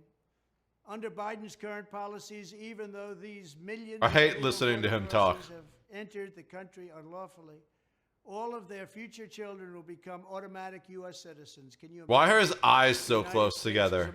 I've never really noticed that before. Even if neither parent is a citizen nor even lawfully in the country, their future children are automatic citizens the moment the parents trespass onto our soil. As has been laid out by many scholars, this current policy is based on a historical myth and a willful misinterpretation of the law by the open borders advocates. As part of my plan to secure the border on day one of my new term in office, I will sign an executive order making clear to federal agencies that under the correct interpretation of the law, going forward, the future children of illegal aliens will not receive automatic U.S. citizenship. And I've spent a lot of time railing on how Democratic lawyers twist the words to their benefit. He's stating right here that he wants Republican lawyers and judges to do the same thing. Two negatives do not equal a positive. This is just so fucked. I really am not sure if the country is going to just survive the Trump presidency. This might be the end for the United States. I'm not ringing the alarm bells yet. You know, a lot of people were freaking out during the election when he won. Like, you know, I find it hilarious that some of my friends were like, well, nobody's resorting to violence, or like January 6th. This is entirely different. We're so much better than they are. Yet there was literally a girl that killed her dad with an ice pick because Trump won the election. What do you mean nobody's resorting to violence? It's just less organized. If you really look at the history of political violence between Democrats versus Republicans, Republicans are just more organized. They're those A-type personalities, I think was how it was described, where it's like everything has a plan, it's put in action, whereas Democrats kind of just act out and like just randomly murder people or randomly start burning down churches. You can't say there's no political violence just because there wasn't an invasion of the Capitol, which is the scariest thing, probably. One of the scariest things to happen in the modern history of this country. Absolutely got to acknowledge that. But to say there's been no political violence in response to Trump is just insane when people have literally tried to assassinate the dude. It's things like this that bring millions of people to our country, and they enter our country illegally. My policy will choke off a major incentive for continued illegal immigration. We will secure our borders and we will restore. No, it won't. That's just the biggest amount of copium ever. Do you really think illegal immigrants know the laws of the United States regarding the citizenship of their children? I'm sure a couple of them do, but a lot of them don't even speak English. How are they going to know the intricacies of these laws written in English? That's just one of the stupidest things I've ever heard. Sovereignty, starting on day one. Our country will be great again. Our country will be a country again. We'll have borders, we'll have proper education, and we'll put America first. Okay. That's not a roadmap. It's just a misstatement of the law. But let's assume that Trump actually does intend to do something. That something is likely to be an executive order, either claiming that 130 years of settled law and a constitutional amendment are wrong because subject to the jurisdiction never included undocumented immigrants, or he'll take his cue from Judge Ho and call immigrants an invading army hostilely occupying the land. Or he might do both, even though those positions are directly. Can I say it's kind of funny that Judge Ho is basically pouring his political opinions out for legal clout? Opposed to each other. Whatever the justification, he'll instruct the federal government to refuse to issue the benefits of citizenship to children of undocumented immigrants. So he'll direct the Social Security Administration to refuse to issue. I said that backwards. Whoring his legal opinions out for political clout. Social Security numbers to newborns and tell the State Department to deny passports to the children of undocumented immigrants. And I think it's fair to assume that states like Texas will immediately start issuing non-citizen birth certificates that identify the children of immigrants as not entitled to the benefits of citizenship, all of which will immediately be challenged in court and most likely enjoined until a final adjudication by the Supreme Court itself. And you would think that 130 years of precedent would give us confidence about the outcome at the Supreme Court, but these guys, you never know. And one more thing to flag. So I don't like that argument either. I hate the worst argument you can ever make is, well, it's always been this way. That is the dumbest argument you can make against changing something. First of all, if it's always been that way, it's entirely possible it's always been a problem. Second of all, times change. Just because it worked 20 years ago, 50 years ago, 130 years ago, does not mean it still works now. That is such a huge logical fallacy, and I'm so sick of people that run out of valid arguments to force their opinion on other people, saying, well, it's always been this way. Shut the fuck up and grow the fuck up.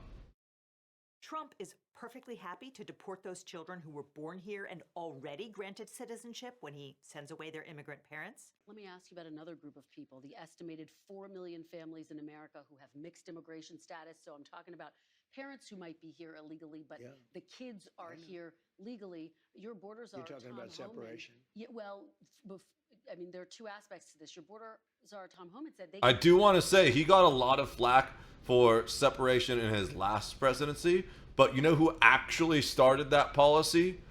Obama. That was an Obama era policy that he kept swept under the rug because he had a lot better PR team than Donald Trump. If you go look it up, the FEMA cages were created by Obama. That just fell into Trump's lap. Can be deported together. Correct. Is that the plan? Well, that way you keep those. Well, I don't want to be breaking up families, so the only way you don't break up the family is you keep them together, and you have to send them all back. Even kids who are here legally? Well, what you're going to do if they want to stay with the father? Look, we have to have rules and regulations. You can always find something out like, this doesn't work, that doesn't work. I'll tell you what's going to be horrible.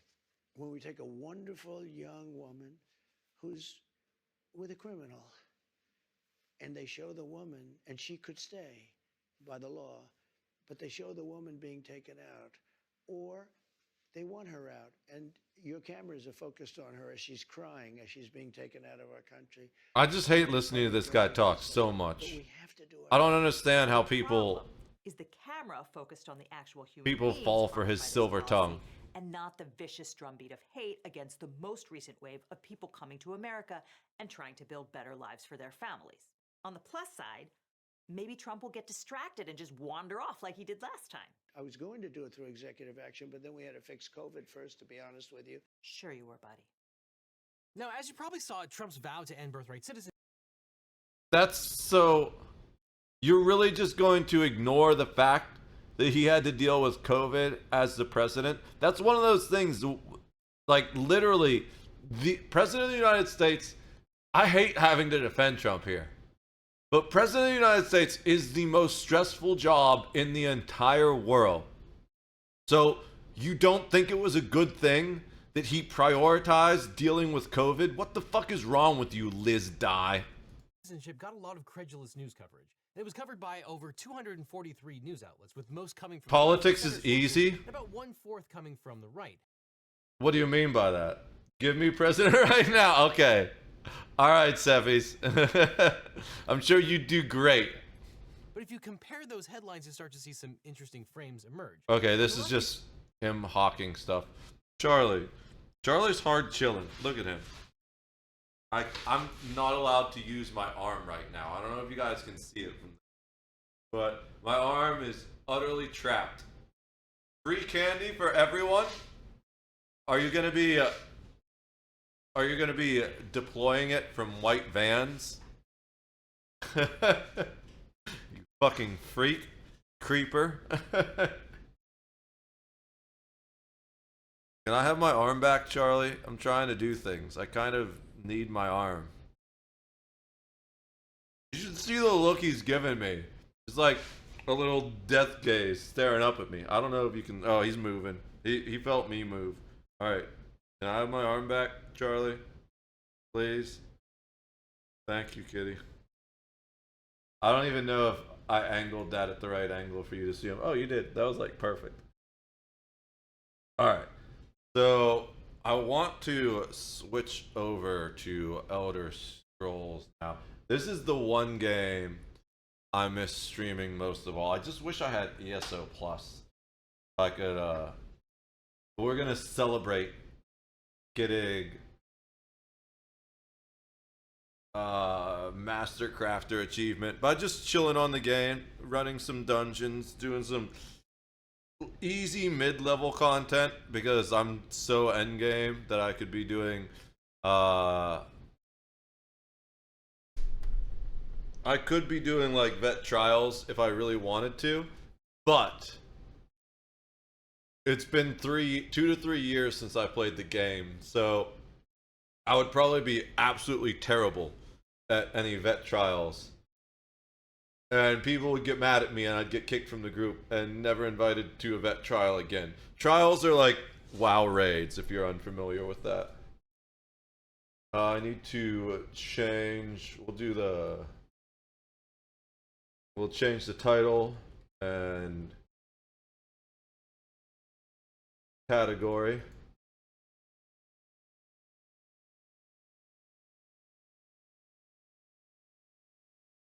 Since we're celebrating the Grandmaster Crafter, if anybody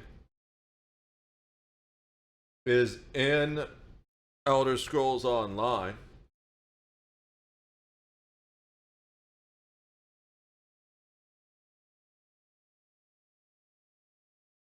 and needs any gear crafted, I can probably make it.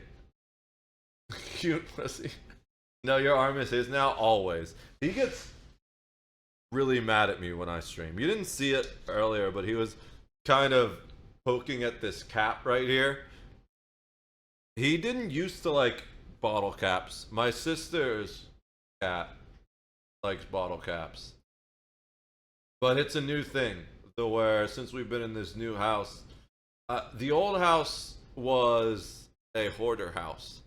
So there was endless amounts of junk for him to play with everywhere. Oh shit. 4 a.m. Eastern? Oh, that's fine. We got time. But there's not junk here. So there's very little things for him to play with except for the laser, really, that I brought up. And his new toy has been bottle caps. There's like 5 or 6 bottle caps just on the ground outside this room because he started playing with them occasionally and then I started throwing them around for him. And I kind of leave them there for him to play with when he wants to, but also it's easy. He doesn't bring them back. My sister's cat, it's the funniest thing. My sister's cat will play like fetch with bottle caps, or she'll like bring a bottle cap up to you and drop it off in front of you. And it's hilarious. It's so cute. But Charlie doesn't do that. He's just a fat lazy fuck.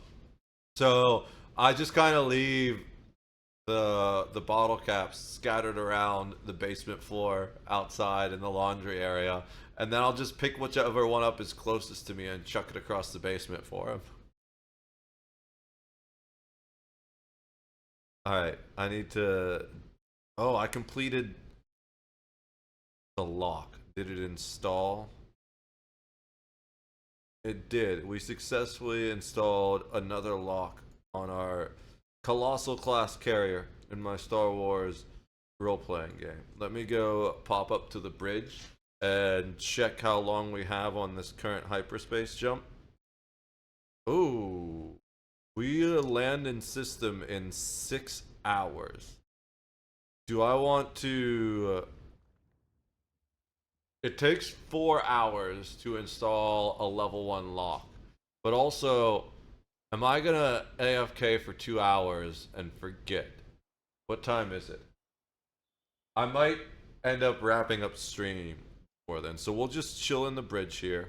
We'll go back to the corridor we were building stuff on. Oh, by the way, this is half the... We kind of did a little bit of a spoiler there.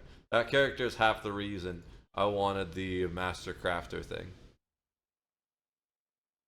I need to go get the stuff I was using to train with. So you can do combat inside your own ship.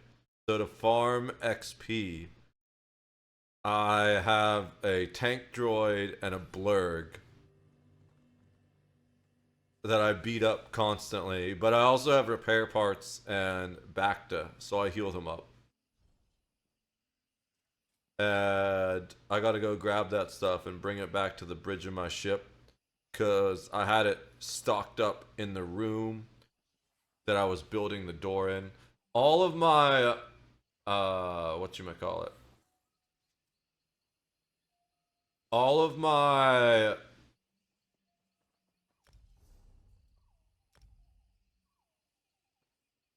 oh. That's actually kind of cool. It looks very strange on him. But that's a pretty cool costume overall. Complete 5 quests, 10 quests, dig up 5 chests from treasure maps, 5 and 8 incursions. I don't even know what incursions are. That's got to be something new.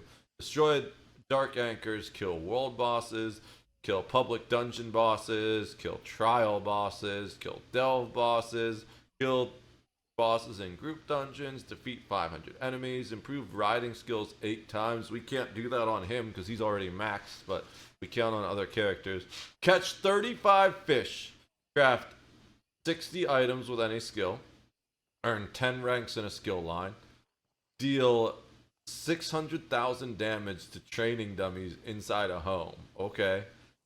Earn 12 event tickets. Oh, is the event up? I gotta see what the event is. I mean, I guess this is the event, but I gotta see how we earn those tickets. Generally, it's from doing these other things. You get them as drops. I gotta make sure we aren't maxed though, because they put a limit on event tokens, which I think is kind of dumb. I understand why they do it, because they don't want you to farm tickets in one event and not spend them, and then get them on a different event. But I think it's still dumb. I wonder if these count towards the rank ups, or if you need to buy them specifically.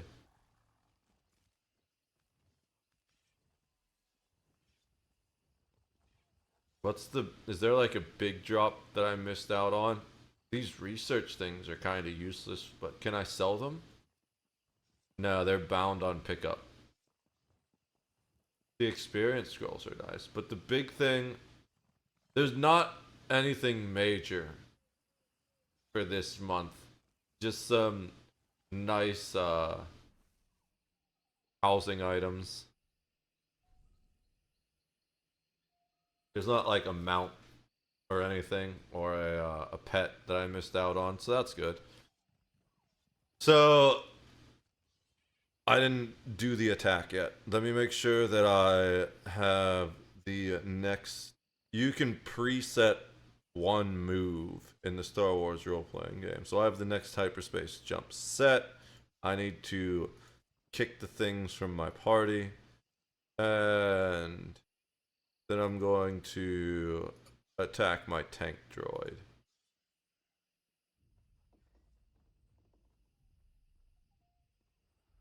And you can do one healing or repairing action in the same time as your combat timer.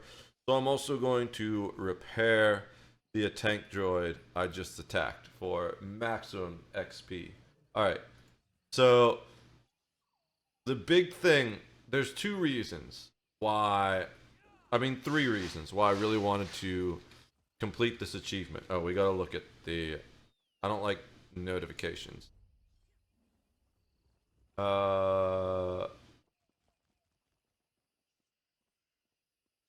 Do I have a snow globe surprise?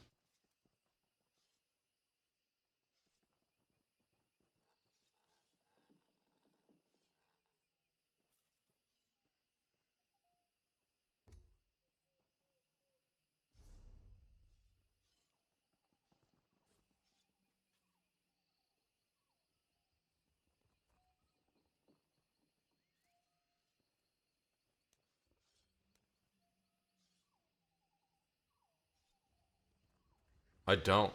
I'm supposed to ask one for free in chat.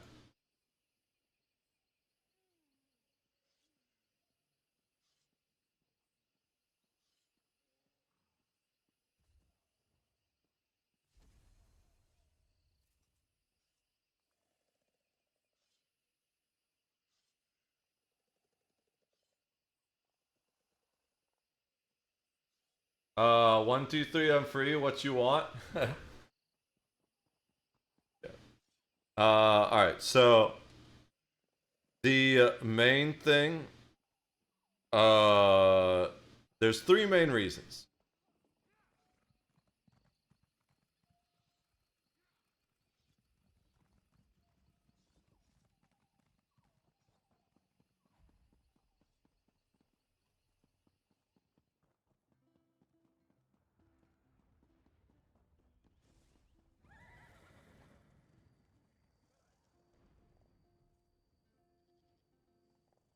Let me, these guys are helping me out, so I'm gonna focus on them first.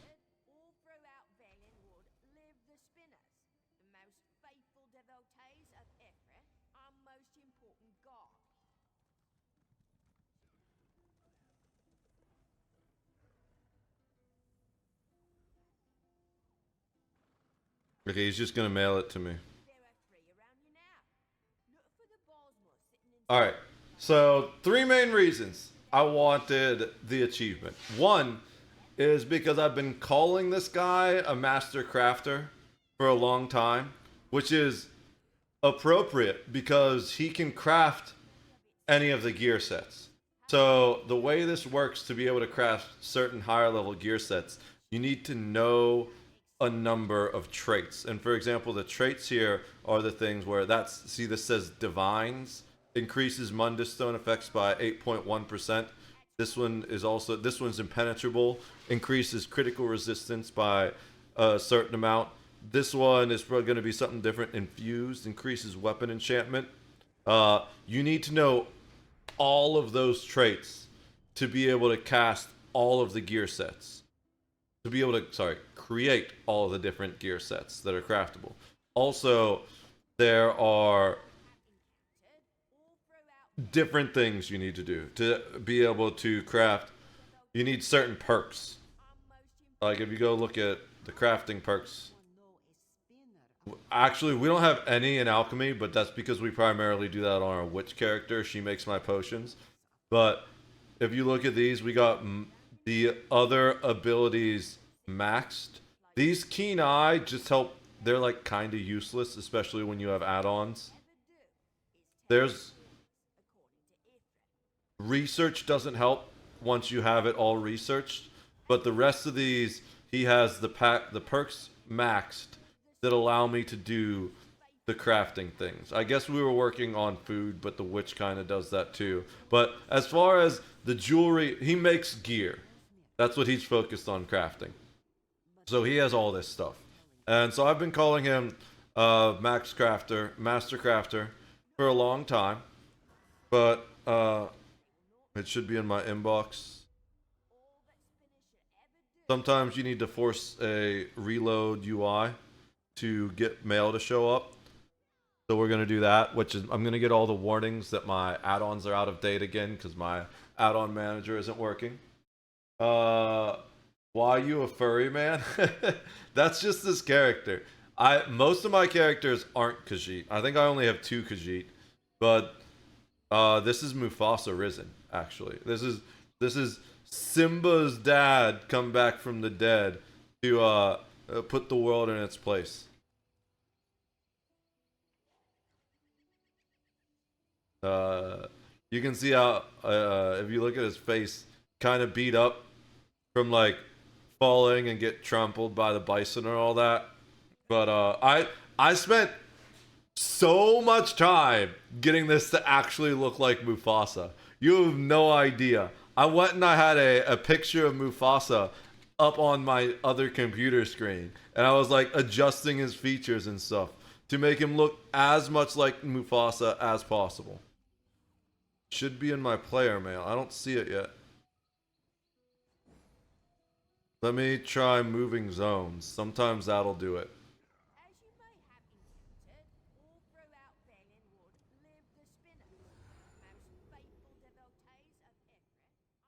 So I put a lot of effort into making this guy look like Mufasa. There's at least one other character. So I'll show you the other character in a second.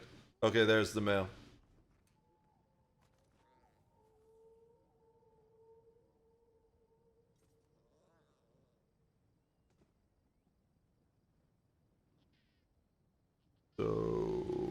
much. All right. So this item that they gave us, they're event items usually. Contains a snow globe surprise memento. This container can be traded, mailed, and posted to guild banks. Oh, okay. But so once we open this, it's gonna give us this event item memento. And the guild bank is trying to clear them out. But the main guild I'm in, not my personal guild, because there's a new event coming. So if we look at what it does, let's go check this out. The snow globe surprise. What does this one do? We just look at the snow globe and we shake it a little bit. Oh, it makes a bunch of snow around us. That's cool.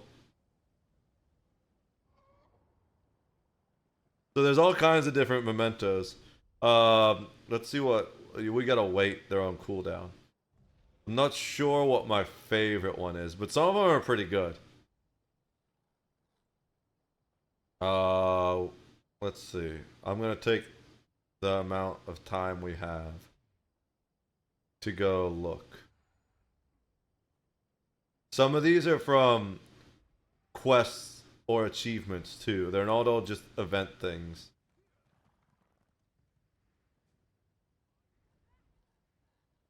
Oh, this one is fun. Hey guys, are you into S&M at all? If you're into S&M, this is the memento for you. Alright, that's enough of that. But, so in addition to saying I was a master crafter, oh my god. Rar means I love you in dinosaur, Cephis. So thank you, I appreciate that. I'm not... So I would go around and say he's a master crafter. And even though he technically was, I didn't have the achievement. So me being a guy that is like honest to a fault, it would really bug me. Because if someone asks, are you a master crafter? They don't really mean, do you have the achievement? They mean, can you craft all gear sets? And the answer to that is yes, but I didn't have the achievement. So to simplify a conversation, I would say yes, because I knew what they meant. But in the back of my head, there was a little voice going, no, you're not, you fucking liar. So I had to get the Master Crafter achievement just to make that voice go away. And that was the first reason. The second reason is having the achievement, it allows me to fit a title on my character, where if you look like that guy, his title is Immortal Redeemer. Over here we have the Unchained. So as I'm walking around, people see above the Army of the Covenant, that's his guild. That only shows up if you wear a guild tabard. I don't wear a guild tabard because guild tabards go over your gear. And I put a lot of time and effort into making his gear look kind of badass. So I tried to make it like very Savannah themed, you know? Like I was like, if Mufasa were actually in this game, what would his gear look like? And he's got like some skulls from defeated prey. He's just got pretty light chainmail, so he can move quickly. He's a healer technically, not really an aggressive character. It's an okay healer build. It could be better, but most of his points are set into crafting, most of his skill points. So that is the primary idea by this character. All he really does is crafting. And we're going to do crafting writs in a little bit. We'll probably do them on all of our characters because I need gold. I spent like... I don't need gold that bad.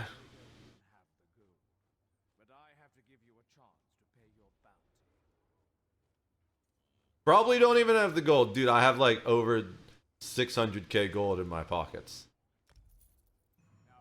I was just trying to use the bank and they had a fucking item there on the They had a fucking item there in front of the banker that I accidentally stole. Well, just trying to interact with the banker. Alright. So, I have 500k gold left. I started with over 3 million. But part of that is just, I made some armor.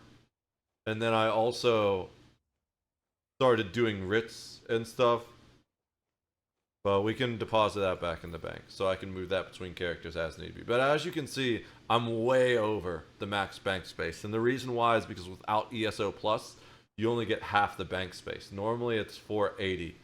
But, so what we're going to do later is, I don't think I can access the UESP guild bank. Maybe I can, maybe I can't.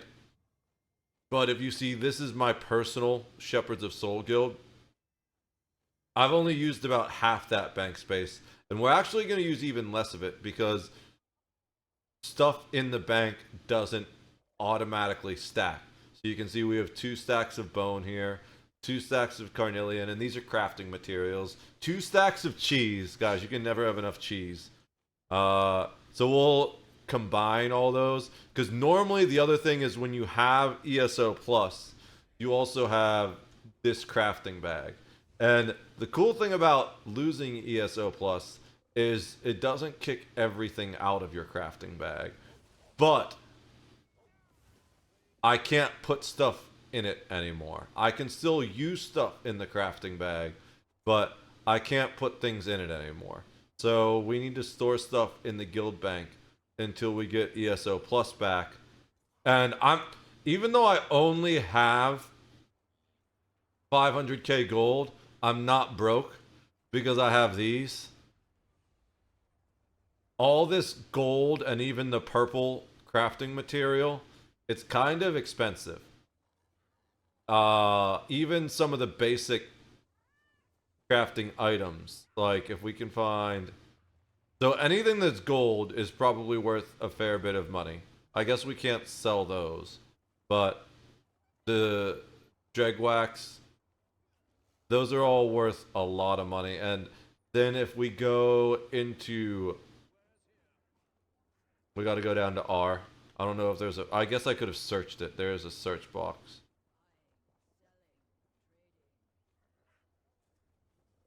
Where is it? Are you? All this rubidite. This is the max level crafting material. We have fat stacks of this stuff, especially the unrefined versions. So the refined versions are worth less, but the reason the unrefined versions are more is because this is one of the primary reasons you get those gold, one of those primary ways you get those gold and purple upgrade materials. So these rough ruby ash, these rubidite ores, these are worth a lot of money if I were to decide to sell them, if I actually ran out of cash. But it's better to stack them and hold on to them. Like the tempering alloy, you get this from refining ore. Now, the other reason, so I've only talked about the 2 reasons I wanted to get the perk so far. There's, in addition to getting the Master Crafter title, there is one other perk you get for this particular achievement. And it is a specific hammer. You see, here we have a tank character. He's my PvP tank, named Steve Rogers, that might look kind of familiar to you. This is specifically my Captain America tank. I designed him to look like Captain America. I was really going back and forth on what class I wanted him to be, but eventually I decided on Sorcerer. One, because Sorcerer are great PvP characters. You can see he's got the good old, finding the shield was probably the hardest part. I'm not super fond of the chest piece I wish I could find a chess piece that had an actual star on it that looked like the Captain America chess piece, and maybe eventually I will, but I haven't seen anything yet. But the gloves and the boots are some of my favorite parts. But the other reason I wanted Master Crafter was because Captain America doesn't really use weapons, right? He uses his shield as his weapon. Except for there is one weapon he has been known. I do love you as a friend. Oh, I love you too, Cephas. Appreciate that, bro. He has been known to use one weapon historically, and that is Mjolnir. This is technically called like the Skybreaker hammer or something, but everyone knows it's meant to be Mjolnir. So we have this lightning hammer now, and you need to do the Grandmaster Crafter achievement to get this. So that was the third reason I was really grinding out, was so I could finish the look on this character. And that's also why I decided, half the reason I decided to go Sork on him, because Sorks have lightning abilities and stuff. So I was like, if Captain America were to be able to channel any kind of supernatural abilities, they would probably be lightning abilities that come from the hammer. So that's why he ended up being a Sork. And I recently just changed this build, actually. This is no level power bash. The ability I had before on it was a charge ability that stunned, but I realized it was kind of redundant because this is a blink ability that stuns. So even though it's not targeted, it's kind of better because it's not targeted. And even though this is level 1, it does way more damage than the other version of the ability. One of the things I noticed with this character was in melee range, I was having trouble killing people. Also, even though the other one gave me a damage shield, I have a different damage shield ability, which gives me way more damage shield. That almost doubles my life total. Look at how much damage shield that is on my bar. So, yeah, that was the other reason I really wanted to complete the Master Crafter, was so I could complete the look of this character. Now, I think I need coffee. I know I need coffee. But I think the next thing I'm gonna do is let's go through all the characters real quick, just because it's been a long time since I've done this. We have my quester right here. She's also a sorcerer. She is probably my highest DPS character right now because I've like upgraded her gear significantly. She's not as powerful as she could be as a sorcerer though, because since she is an RP character, I really only use lightning abilities on her. There's one ability I use which does lightning and fire and cold all at the same time, I think. But the main reason I use it is because it will interrupt channeled attacks. And as a quester, you really need... It's helpful to be able to do that, because there are certain bosses that are really hard to solo if you aren't interrupting their attacks. Almost impossible. So that's the one non-lightning ability she uses. All the rest of her abilities are lightning abilities. She's technically... There's a lot of roleplay behind all of these characters. They all have a backstory. She is a dark elf that was a healer in the Ebonheart Pact military and then retired and became an adventurer. Originally, she wasn't supposed to be a vampire, but she actually accidentally contracted vampirism during her service in the military. So you can de-vampire a character, but I decided to let her keep it because I already had a vampire coven, and it ended up fitting into the whole roleplay for them as well, because I I have a house that I plan to make a Vampire Coven house, but I haven't really spent that much time on ESO housing. And I didn't really have a backstory as to how they got that house. But once she contracted vampirism, her backstory became that she found the coven and decided to let them use her ancestral home, which she inherited from her parents because it's in the Ebonheart area in Stone Falls, I believe, as the Vampire Coven house. So that's like most of her real quick RP. This is my first character, Samantha Kunamoto. I actually made her a vampire on purpose. She is a vampire Dragon Knight tank. And the whole reason I ended up making Rita was because I used to do all my quests on Samantha being my first character, but eventually I realized it takes forever to do questing on a tank because the DPS is just way too low. So I think I actually got someone to bite me. She particularly was just seeking to increase her power and wanted to obtain immortality because she really started working primarily for Vivek. And she's an orc, but she was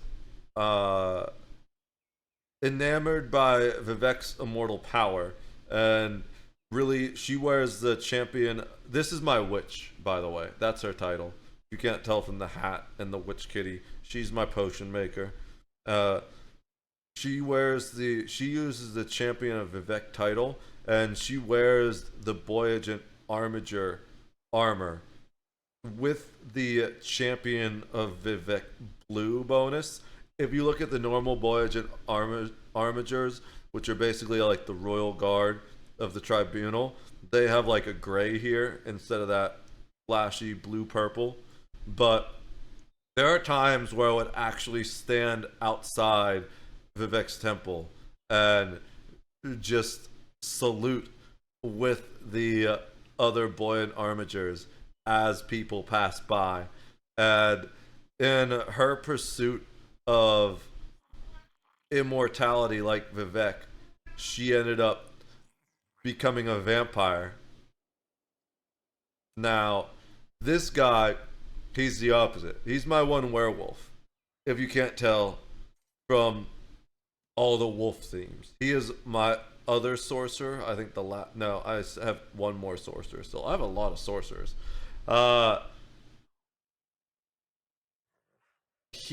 don't remember all of his backstory anymore, but he's a werewolf tank. He was actually one of the first werewolf tanks on the server because it didn't used to be super viable to run a werewolf tank, because while werewolves in their werewolf form are pretty damn tanky, you couldn't taunt while in werewolf form until they changed the gear set, which I was already using to taunt. So if you'll notice, my other tanks, they're all going to have short sword and board, because the easiest way to taunt is using a weapon skill that will taunt whenever you poke something with your sword, using that skill. The gear set that he's wearing, I remember, this guy was like a Daedric cultist. That's one of the reasons where I started wearing this gear set, which is kind of Daedric, and who eventually, after becoming infected as a werewolf, moved away from the whole Daedric worship and started to create his own path. But that's why he wears the Daedric armor, and this set is called Scent of the Tormentor. And what it allows you to do is it allows you to taunt when you use a charge, dash, I think, or chain skill. And even though I had it equipped originally even as his werewolf mode. That's also a mask that you get from from killing a werewolf boss. And it does stuff when you bash, which he does a lot up close as the tank. Originally, even though the werewolf form does have a charge or leap attack, it didn't proc the set and taunt. But eventually, they made an update where it procced the set. And then you started seeing a bunch of werewolf tanks. And I was like, oh, perfect. They just made my build better. Thank you. So, this guy, he's my necromancer. So I don't know if you know much of the lore about Molag Bal, but kind of the whole idea or the base idea behind Elder Scrolls Online is that Molag Bal is trying to drag Tamriel into his personal area of oblivion to make all the people that live there his slaves. So,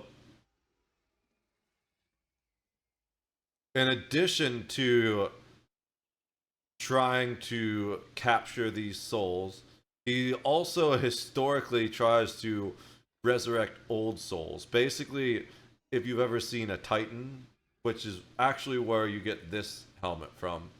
That helmet drops from the Lord Warden. It's a really good tanking set. Titans are... we can show you. We'll just go to UESP. Basically, Molag Bal had several captured dragons that he couldn't enslave. They were just way, way too powerful and way too self-assured of themselves. And he found it impossible to enslave them. So what he did was he killed them, he tore them to pieces, and then he created these Daedric Titans from their remains. And these are very powerful servants of Molag Bal, almost exclusively. I'm sure at this point there are other creatures that have been made, that there are other Daedric lords that might have created or convinced a Titan to join their service, but the vast majority of them serve Molag Bal. So, in addition to, I figured it would make sense that if he were trying to enslave Tamriel, he would probably start by trying to convert or enslave the hero of one of the heroes of Tamriel. So the idea here was that he resurrected Talos and in the process gave him necromancy capabilities, and then Talos, being as strong-willed as a dragon himself, broke free of Molag Bal's enslavery and joined me specifically. So I didn't go over the pets and stuff here. Being she's, even though she grew up as a middle class dark elf, she definitely much more relates to the Ashlanders, which is why she kind of has like this primal gear. She's like a Witch of the Wilds type character. She rides in Nick socks instead of like some really expensive imported beast, and she's got her little witch kitty. Samantha Kunamoto, this is primarily just selected because it matched her blue themes, and the dragonfly again just matches her glittery gold and blue themes. They don't really fit with her. She's kind of just like one of those cult of personalities that powerful beings join her, right? So the cute little fly just started following her one day, and this was actually an event mount that you had to farm. It was really annoying to farm. I don't think I need to explain why the werewolf guy has a werewolf mount, has a wolf mount, and a wolf pet. Talos Dragon of the North. That is a Skyrim horse specifically. I think it's called like the Holdbreaker house. Holdbreaker horse. It came with the Skyrim expansion, and being a resurrected dragon soul himself, it makes sense to have the necromancy dragon as his pet. This is probably one of my favorite characters. She is a warden tank. She's one of my 2 tanks that doesn't use a sword and board because she uses double frost staff, and she can taunt using a frost staff ability. But she, being a warden, is a guardian of nature. So she rides the bear mount that I have. I wish I had a bear mount that fit her colors more, but then the perfect pet for a frost warden, I have the frost tiger cub, cinch cub, or whatever it's called. Now, Trance the Lightbringer, she is based off of... I actually have a skin... Oh, wait, is that still there? There's a skin in the Crown store. I wanted to see if it would fit her vibe. She's based on a character from Andromeda series called Trance Gemini.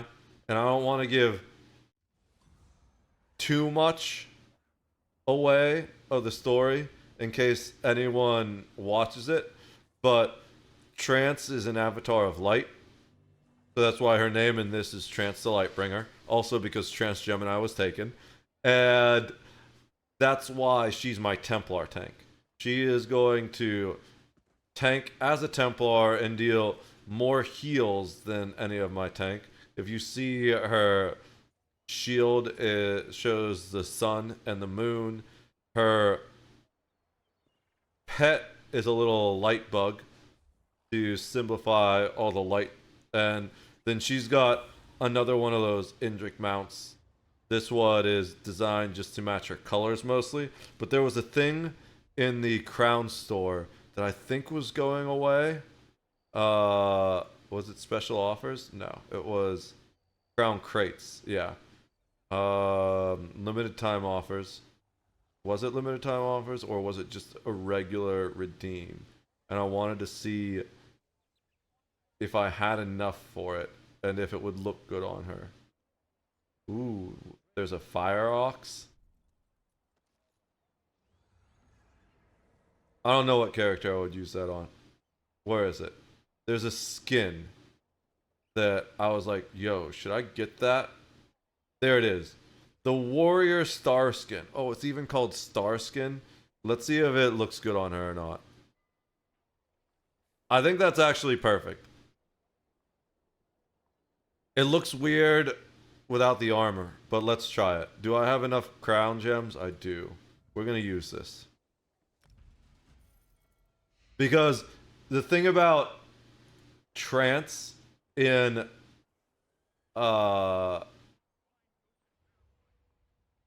Andromeda is she's actually more like a tiefling.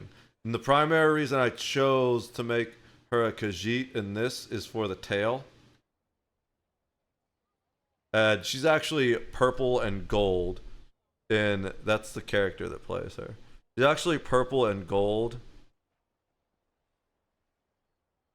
And you don't get to see her tail in the series. But here we ended up going...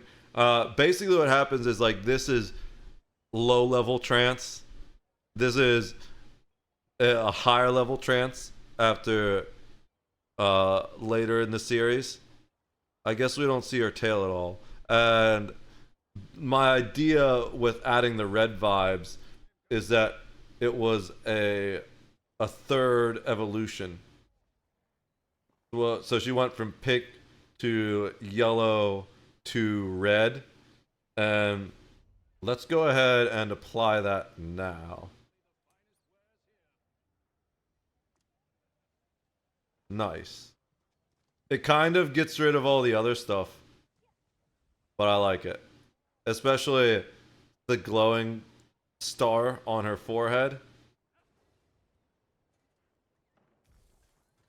I like it. Alright.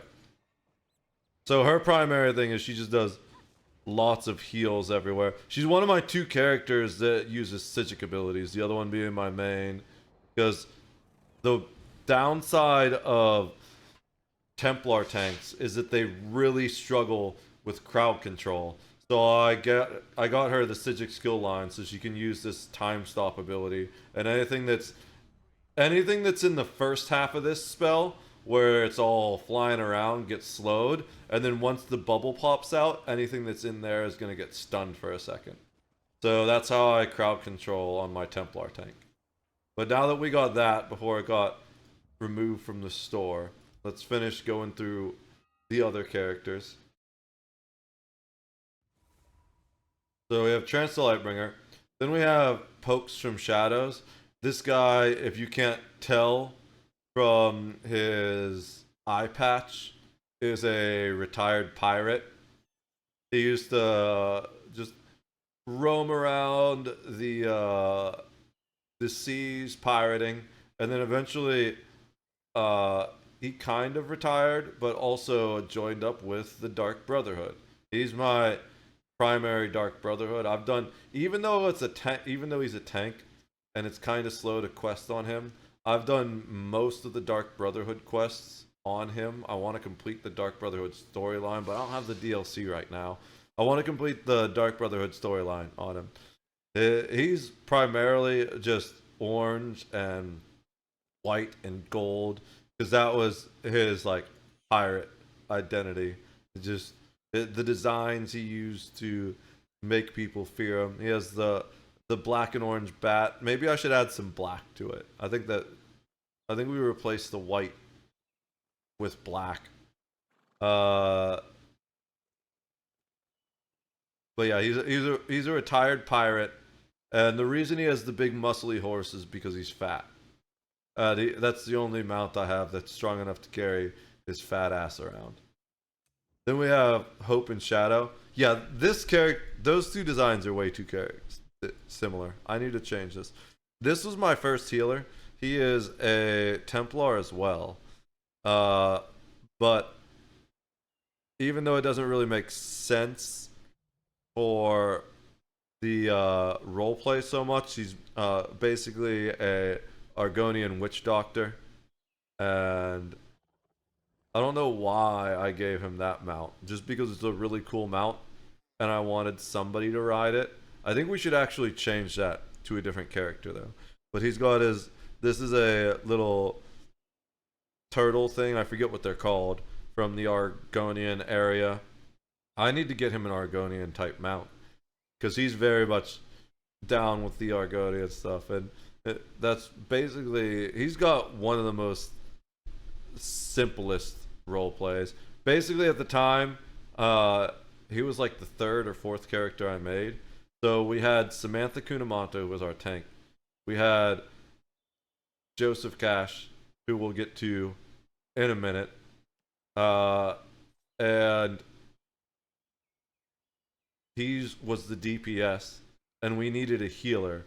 So basically, Hope and Shadow was an Argonian witch doctor that was out adventuring by himself, and he got recruited into the crew to be the healer because they didn't have a healer. That's basically his story. Now, we have Susej Leech,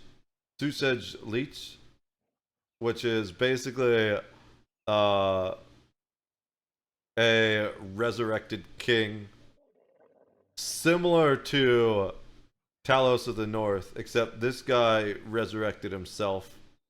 And I chose the tattooed camel because it really reminded me of, that's why he looks very kingly with all his equipment and gear, right?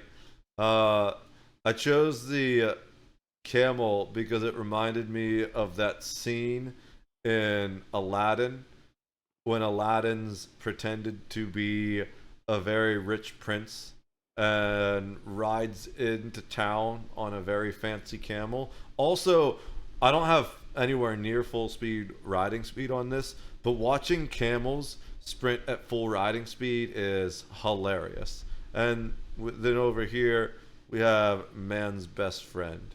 He got a puppy with him, except it's a big puppy. Here's Potato Hag.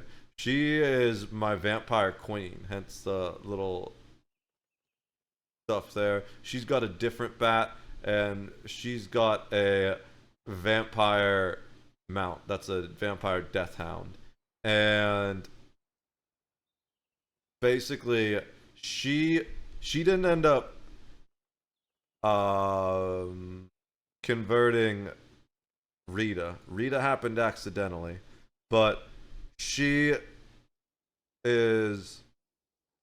converted Joseph Cash, who's like basically her right hand, her second in command, and Joseph Cash converted Samantha Kunamoto to vampirism. So these are like the head three of my vampire coven. And to round it out, she's a healer.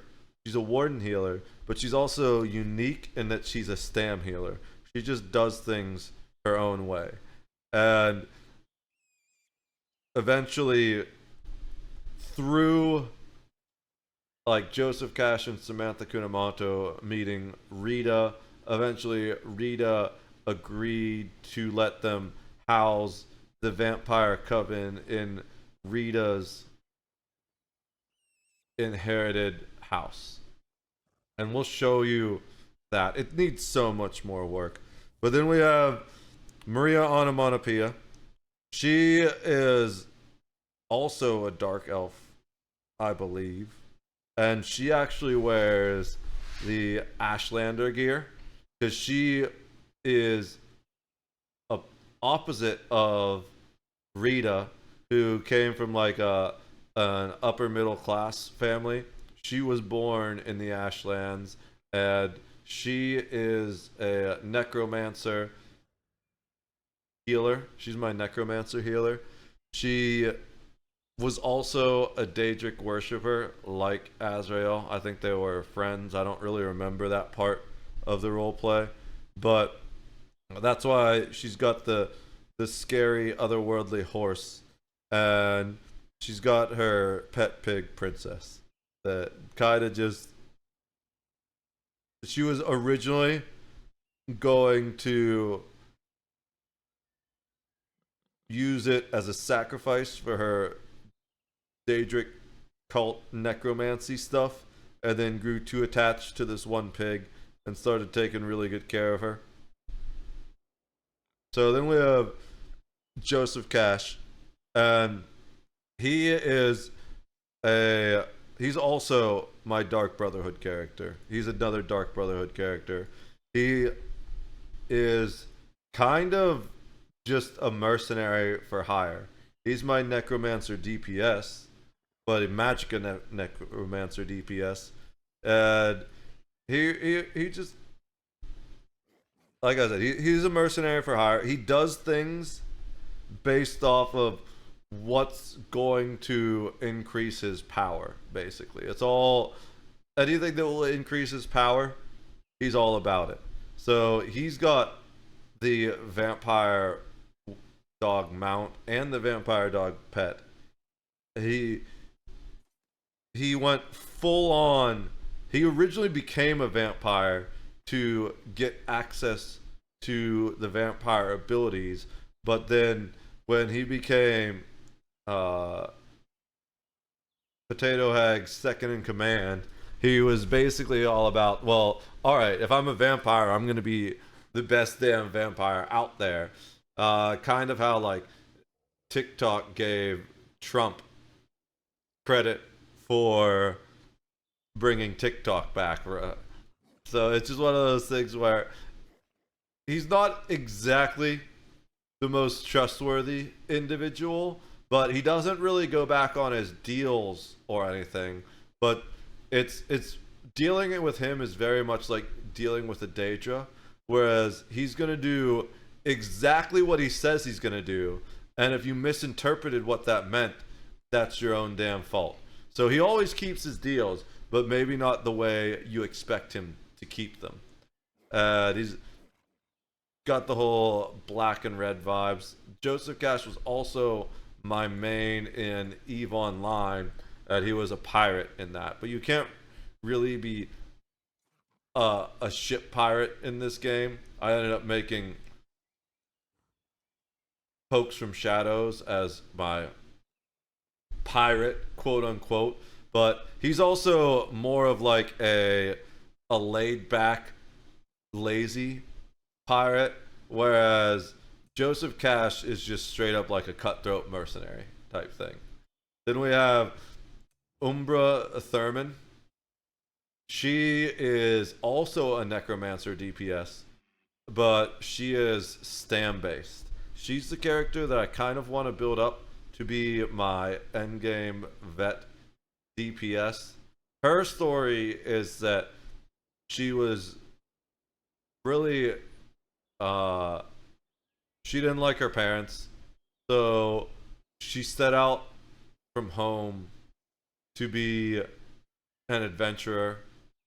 When she didn't really seek power for power's sake, but she felt powerless in her life, so she started learning necromancy and got ostracized for it.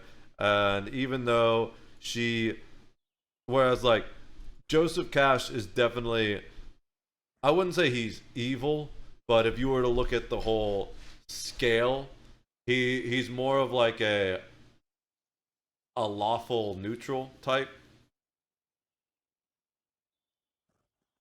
where he has no problem doing evil shit to people if it will benefit him. Whereas Umbra Thurman, even though she's a necromancer, she is probably more like neutral good. Whereas she does good things even if everyone hates her for it type thing. She just does whatever she feels is right. See, she's even nodding in agreement. Now,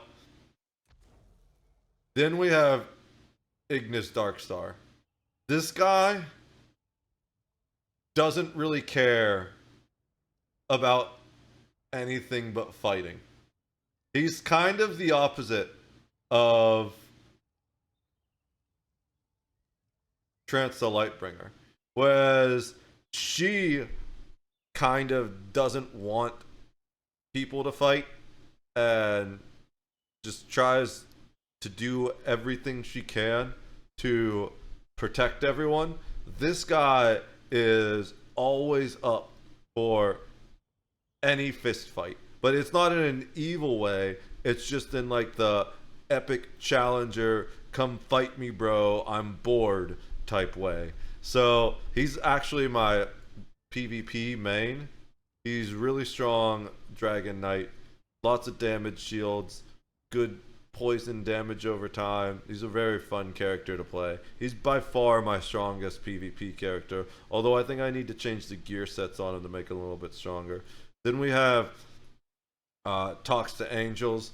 She is my PvP healer. She's a sorcerer because sorcerers are just really strong in PvP.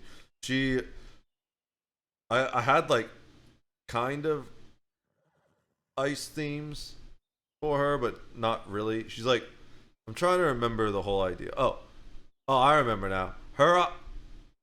She is actually a otherworldly being that decided to give up her immortality to come and try and fix the world.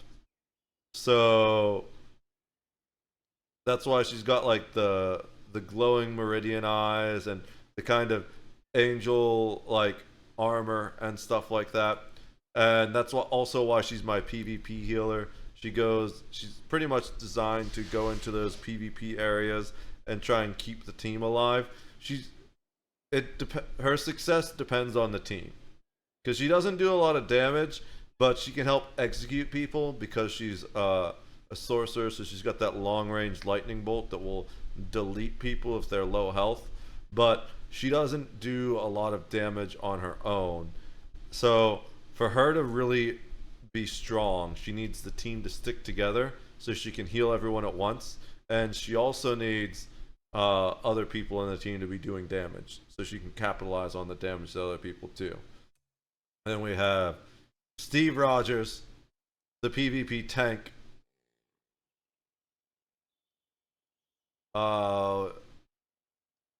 Does any more need to be said about him? He's Captain America. The idea behind this too is that Moloch Ball tried to reach into other realities and pull strong individuals to enslave, and obviously you can't enslave Captain America. Even the United States can't enslave Captain America. We found that out in Civil War. So, good night, buddy. I gotta get some sleep. Good night, Cephas. You probably said that 20 minutes ago, 10 minutes ago. Thank you for stopping by. I appreciate you, though. So, he ended up saying, nah, screw you. Fell in with this group of noble adventurers, and he's the PvP tank. He kind of just goes in face first, tanks as much damage as he can, doesn't really deal damage. Darkstar's pretty tanky too, but he deals a lot of damage. He can delete individual people, whereas Steve Rogers, super just, all he really does is tank. He struggles to deal damage and get kills, but I'm working on that build a little bit. Then we have Stab Me Baby One More Time, which may or may not be designed to look like Britney Spears.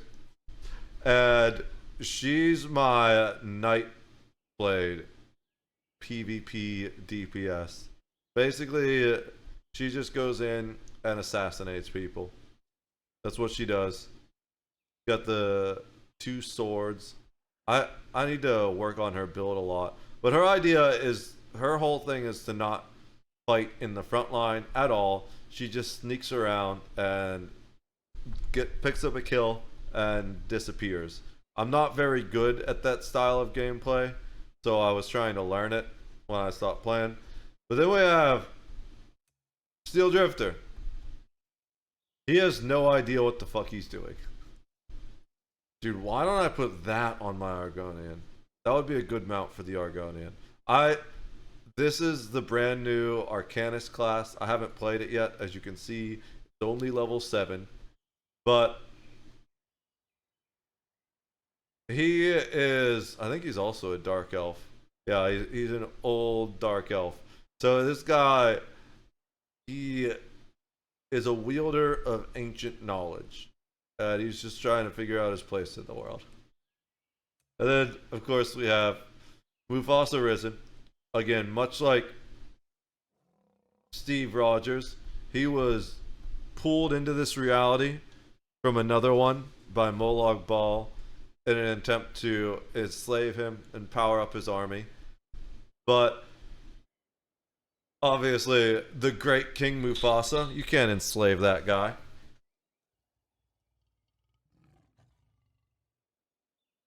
And why is it all these, like, kings and leaders? Well, if you don't know anything about Moloch Ball, he's very egotistical. He thinks his power is infinite and ultimate, and that, like, all kings should bow to him. So that's why he targeted these great leaders and kings specifically, and they all said, no, screw you, we're not going to be slaves to evil. So yeah,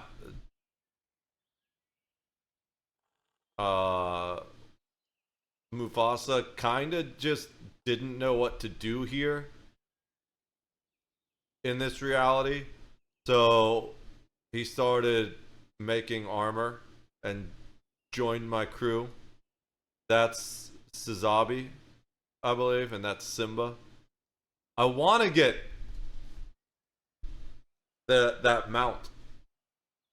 There's also a mount of that too, and then we'll have to rename the lion Sazabi because it doesn't make sense because that's technically a male lion, but don't call me out on that.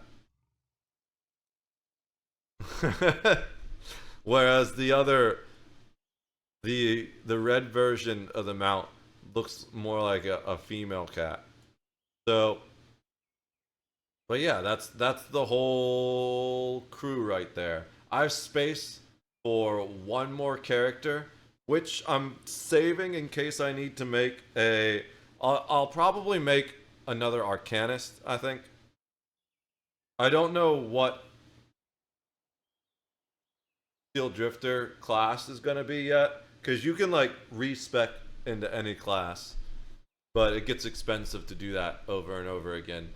It's like 10k gold about, I think, each time you respec a max level character. So don't want to do that. You really want to build a character to be that class, because then you got to carry certain types of gear on them to focus on that class and everything. I'm going to go make some coffee, and then we will get into the game and actually start doing stuff.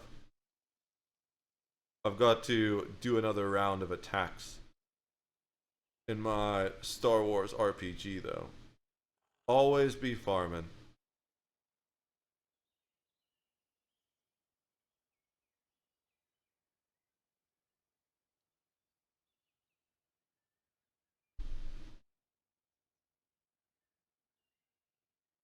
Alright. I attacked, and this time I healed because my own life is getting a little low from the combat. But I will be back once I've made coffee.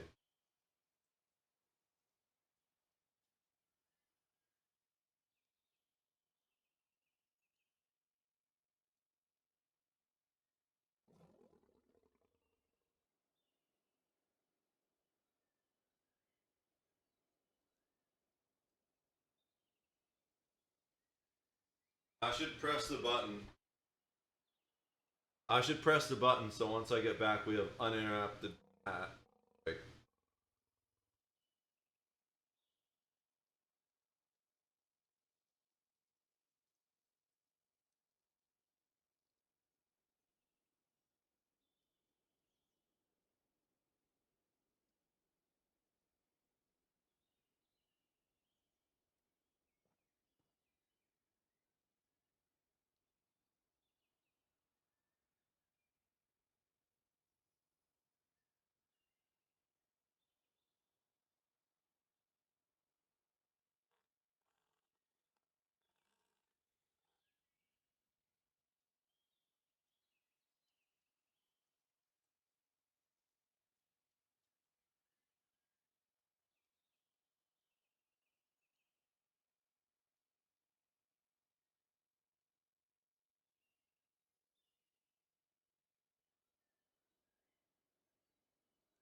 I think that cat gets really mad at me because half the time he like comes upstairs right at the same time as I get back. And then he's like frustrated. He's like, why'd I walk all the way up here? You're just gonna go back and sit in the room again. 17 seconds. Alright. So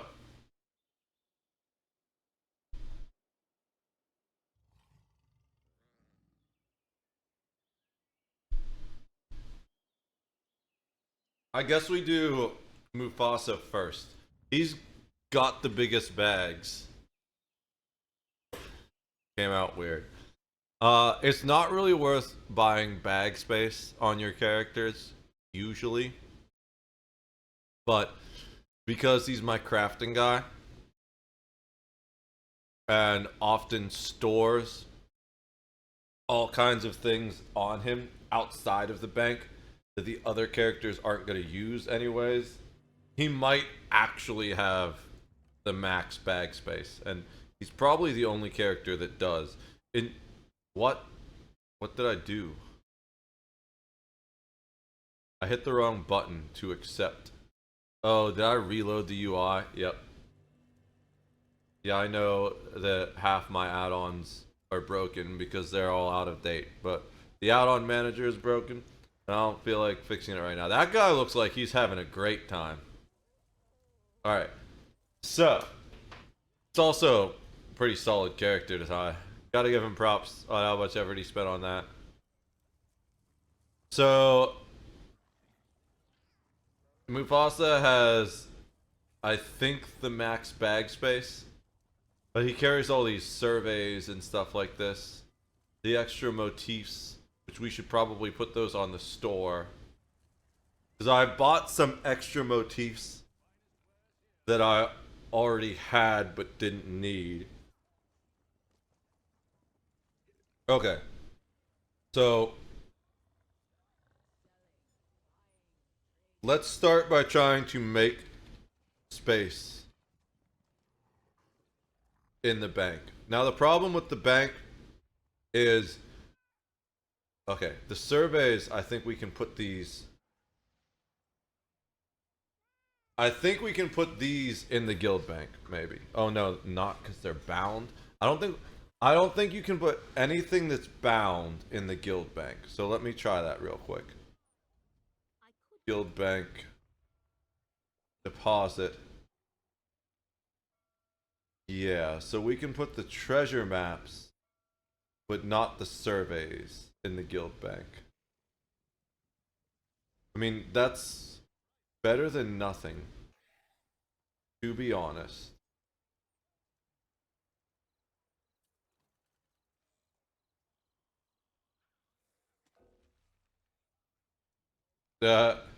Never mind, we can't. It's not bound, but we can't store it in the bank. We're just gonna have to do these treasure maps and surveys is the main thing. We're just gonna end up sitting upon all this random stuff, and we need to sell the ones we already have that are gold. Oh, so here, actually, this is one of the first things. How much inventory space do I have? 50? Okay, I've got enough. We're gonna first do his writs.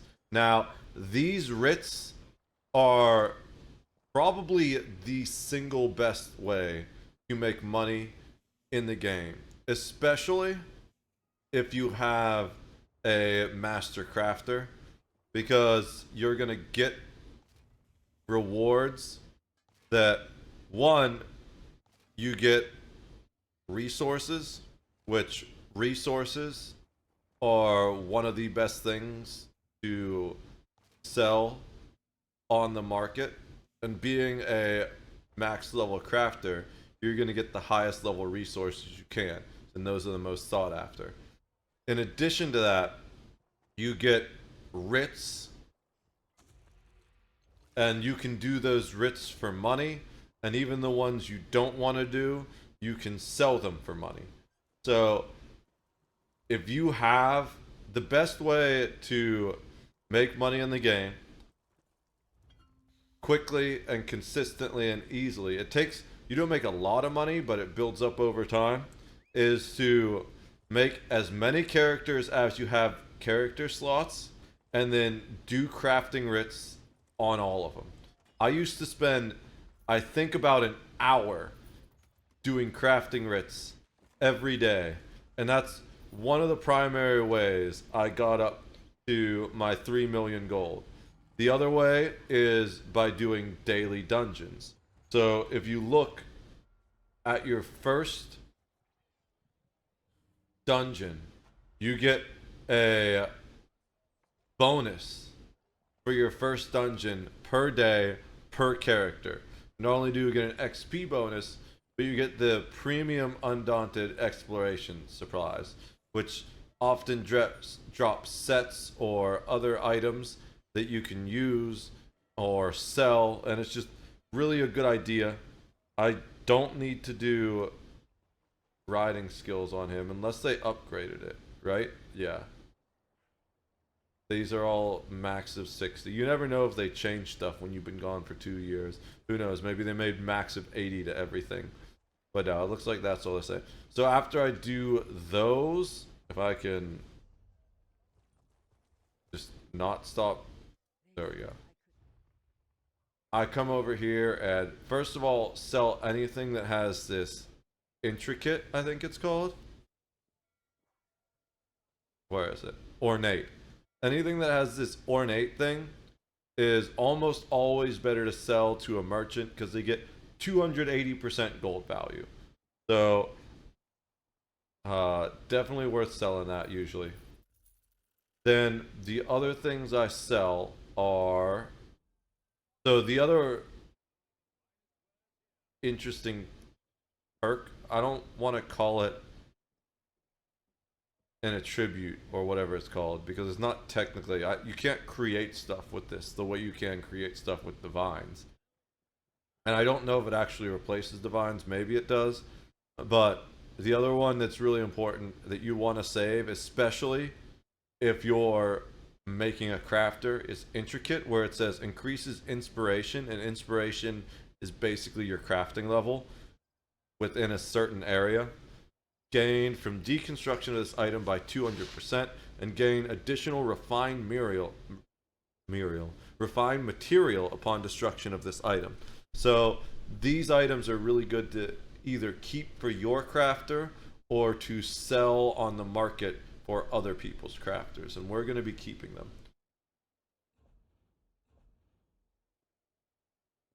The other things I sell to this vendor are green and usually blue recipes that my character already knows. Having the unknown tracker really helps with that. And if we were to, you could see if we were to sell this on Tamriel Trade Center, it usually sells for about 30 to 45 gold, but they don't sell very quickly. So, and you only have a limited number of trader spots. So I find it better just to take the 9 gold and not worry about it.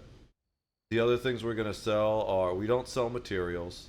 Those are all going to be going in the bank, but we're going to wait and do that for a sec.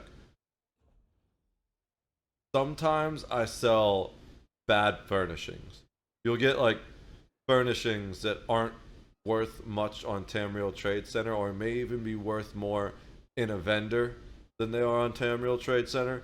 So in that case, it's not worth using up the sell spot, and it's better just to sell it for the gold immediately. Then the other thing is there's random stuff. Sometimes I sell the bait. But the other thing I really sell, if I can find it, I guess I don't have any right now. There we go. Empty soul gems. You can fill these and you can sell them on TTC, but they're not worth it. You're going to get, if you play this game enough, you're going to get plenty of full soul gems, and they're worth more, and you can really sell these if you want online, like on the Tamriel Trade Center. I would never sell these to a vendor. They're max stacks of 200. Eventually I get so many in the bank that have like 4 or 5 stacks of 200, and I'll sell them on the market. I don't know how people run out of soul gems. They must just die constantly somehow. Or maybe they just only PvP and you don't get many soul gems for PvP. The other thing I sell... Did I sell the other bait? I think I did. Which we didn't get any, but sometimes you get, are bad potions. And it's not that they're bad potions.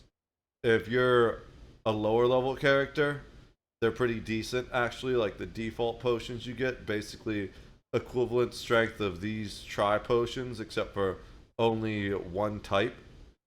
But one, these tri potions are way better, and two, you can make better potions than you get from the game for free, especially if you have max level crafters and stuff like that. So I end up selling those potions to the vendor, because even if you can sell them on TTC, it's just not worth it. I don't think anyone's really going to buy them, especially when I'm trying more to sell motifs that are worth 3 to 30k instead of potions that are worth 3 to 30 gold, you know? So after we do that, I normally then come and deposit everything on the bank on most of my characters, and that is so we can do this to help with bank space, and this is also how you level up your inspiration. As you can see, my inspiration here is max. That's my clothing level.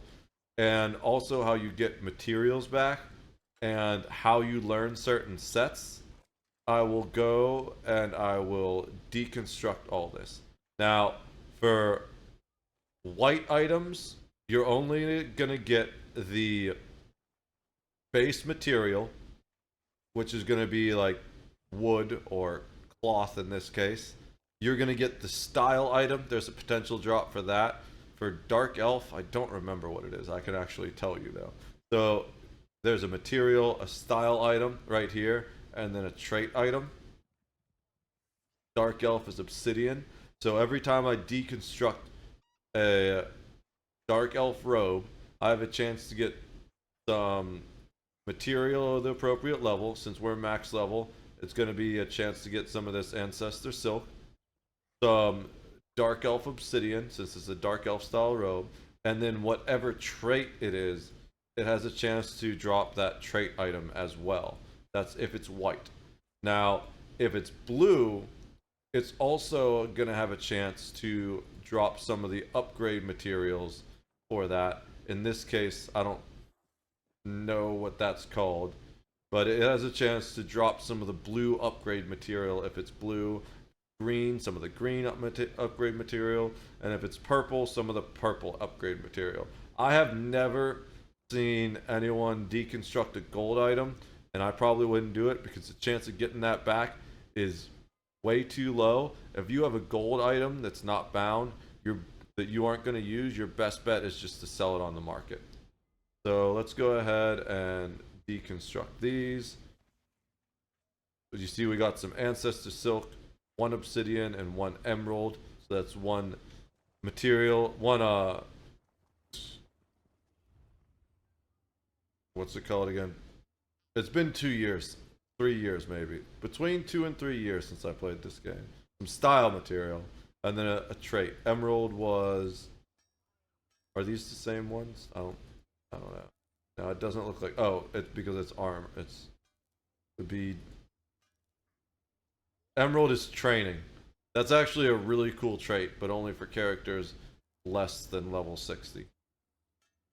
I make training gear for all my characters. So here we're going to get the purple. There's a chance of getting the purple material, but also if you notice here it says bind to add set to your collection. We don't have this. My character doesn't know how to craft this yet. Even items that drop in dungeons and trials, you can now recraft those later, but you need to bind it to your account first before you can craft it. There are 2 ways to bind it. You can either equip it or you can deconstruct it. So if you watch when I deconstruct it, it's going to say, so there's the material I got back from doing it. And then it's also going to say set updated, blunted blades, sword collected. So now I can recraft a new version of that sword with different traits if I want to. There's no apparel to deconstruct here.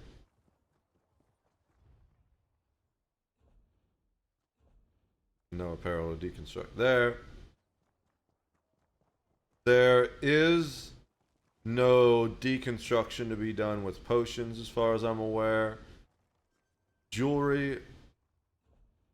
We don't have anything to deconstruct. Enchanting, there's a lot of enchanting deconstruction, but I've noticed that enchanting deconstruction, it seems to be rarer to get stuff back than the other ones. So if you have good glyphs, not just like green glyphs, or even glyphs that are kind of sought after, maybe even if they are green, it might be better just to sell them on the market for profit. And there's no deconstructing provisions as well. So now that we've deconstructed that, made a little bit of extra space in our bank and our character slots, we're gonna try and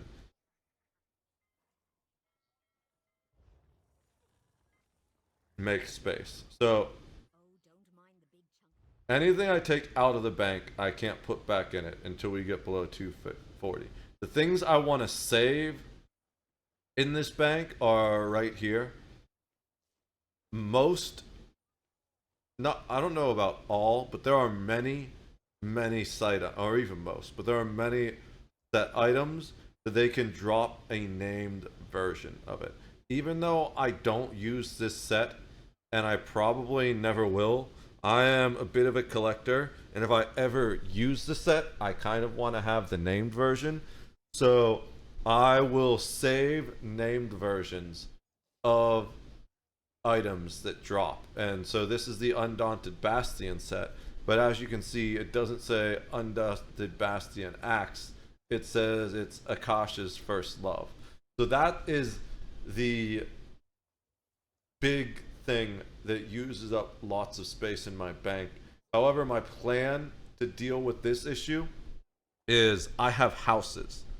I have a lot of houses, and you can store items in chests in your houses, and I think you can store these there. So my plan is to take one of my houses and make it like an armory, and then we're going to store all these named items there in that house. So here we have the amulet. Was I maybe just thinking of using this? Increases your damage done with frost abilities, increases your damage done against chilled enemies. Oh, I was thinking of maybe equipping this to my frost tank, I think. I don't know what currently I have on her.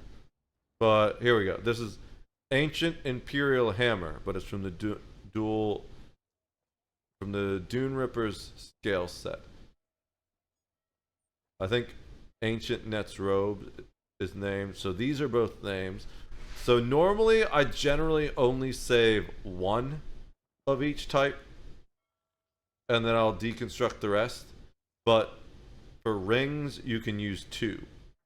So if I'm ever going to use the Sanctuary set on a character, I think a character may already have it equipped. I think my original healer has it equipped.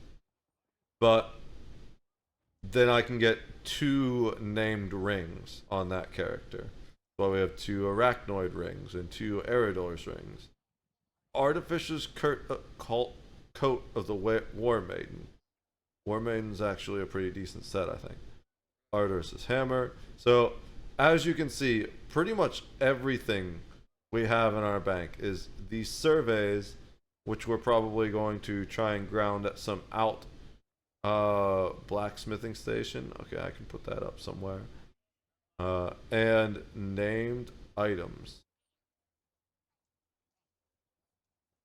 I'm just trying to see if there's anything that's not. Oh, we have some housing items too, and we can put those in a house as well.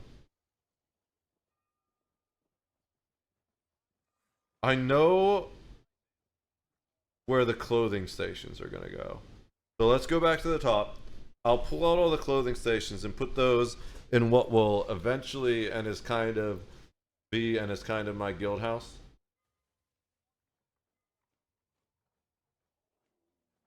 Although I don't really need them anymore because they have a new clothing station. They have new stations that are all of the same type at once. I don't really know. So I don't have those yet. So it is, might as well use them for now. I don't really know what to do with these old ones, especially since they're bound. This is PvP materials. You use these on the PvP server. We'll keep those so I can take them out for any character I need. This is the primary stuff we really want to leave in the bank for any character to use. Experience scrolls, food, consumables, stuff like that any character is just going to need to pop in and grab this. Again, more of these PvP items. The rest of this we're going to try and pull out and make space for. Oh, these are the... Okay, no. But these aren't.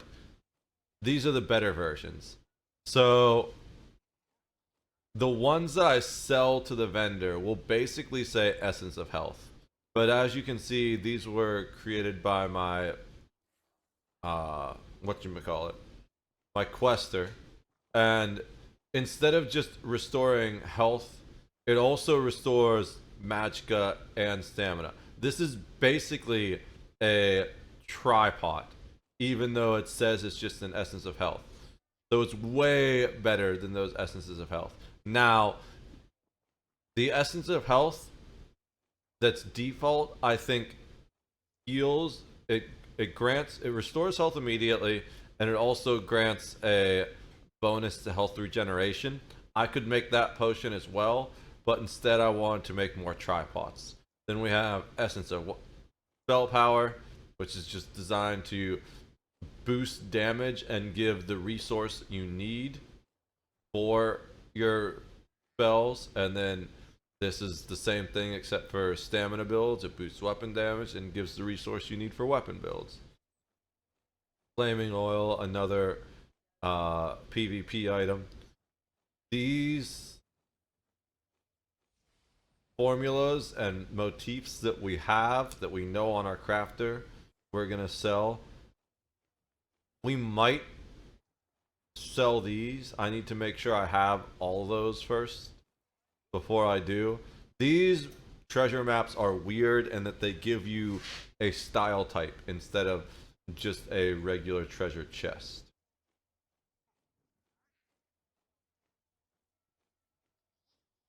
Let's see. Got a bunch of random items. We're gonna have to throw those somewhere. What? Then we got the research. They're all bound though. I don't know what to do with these bound research items. I guess I just use them on other characters to upgrade their levels and get CP. Again, more consumables for PvP. These are cool. This is a consumable that will get you out of trouble. This, you don't even need it. I don't think I can add it to my lore library. It says it's a museum piece, which means I might be able to take it to... There's a couple museums that you can take stuff to and complete it, but I'm not sure. I kind of just keep this around because it's the one about the vampires. And I have the Vampire Coven. We'll look at that after we deal with all the other stuff. More PvP stuff. Pledge of Mara, what's that? Oh, yeah. This allows you to marry a character. And then when the characters that are married do things together, like quests and stuff, you get bonus XP, which I think is hilarious. Adorable.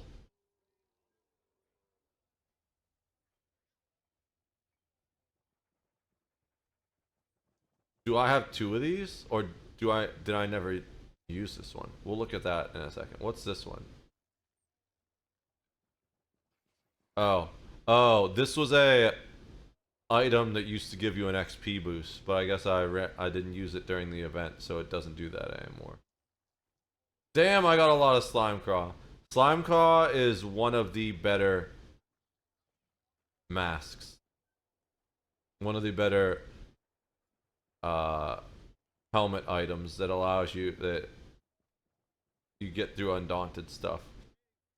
See, I mentioned I had a lot of soul gem stacks. We'll look at all my characters to see how much space they have. We don't need that one there. We can get rid of that one soul gem. I want to make sure all my characters. Spring Loaded Infusion is one of my favorite drinks or foods. It's really strong. We got a lot of house items that we can pull out. Velknar bindings.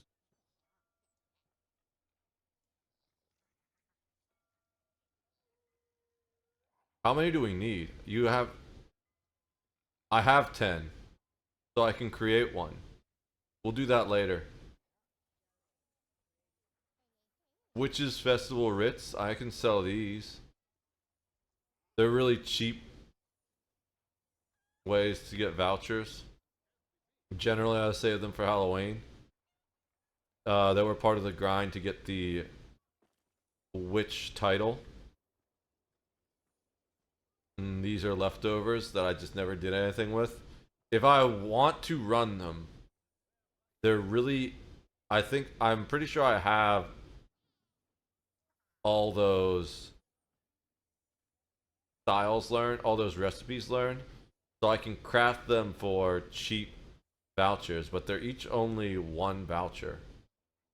So I might just sell them for the gold.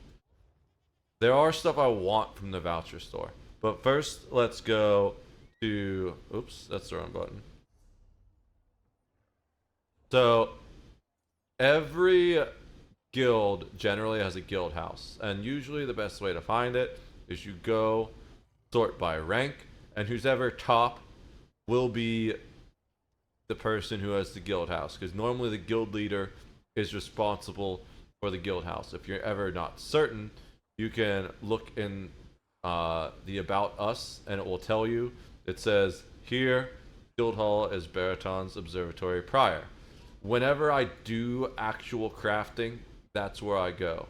So you click on them, go on their primary residence, and I'll actually show you what these new crafting tables look like.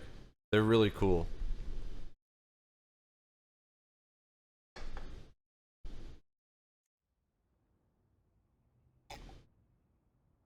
For guild halls, you always need them to be pretty big. You used to need them to be a lot bigger because you used to need every type of table in there. Every type of craftable table. It used to be this entire area out here was filled up with crafting tables. But now that doesn't need to happen anymore, he's just got these master crafting tables. Grandmaster blacksmithing station. He's got an alchemy station, which hasn't changed, but Grandmaster clothing station. The enchanting table. The Grandmaster jewelry crafting station.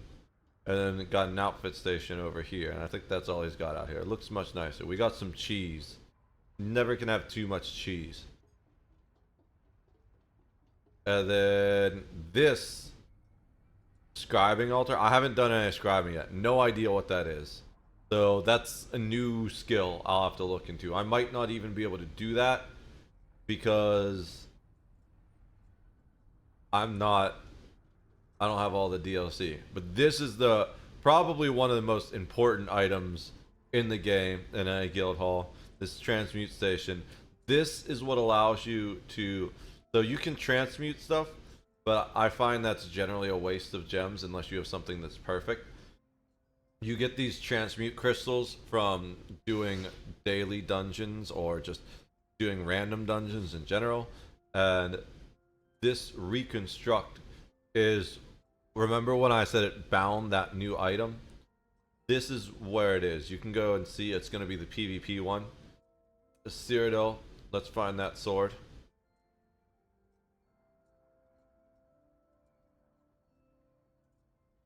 Blunted blades, here it is. So now we can decide to reconstruct that item that we got rid of. And the cool thing about it is you get to decide the trait. So whereas normally the traits drop randomly, you get to go here and decide which trait specifically you want, as long as you have the materials for it. I can't make Nirnhond, which is the best one, because I don't have a Nirn Crux at the moment. I could buy one probably, but they're really expensive.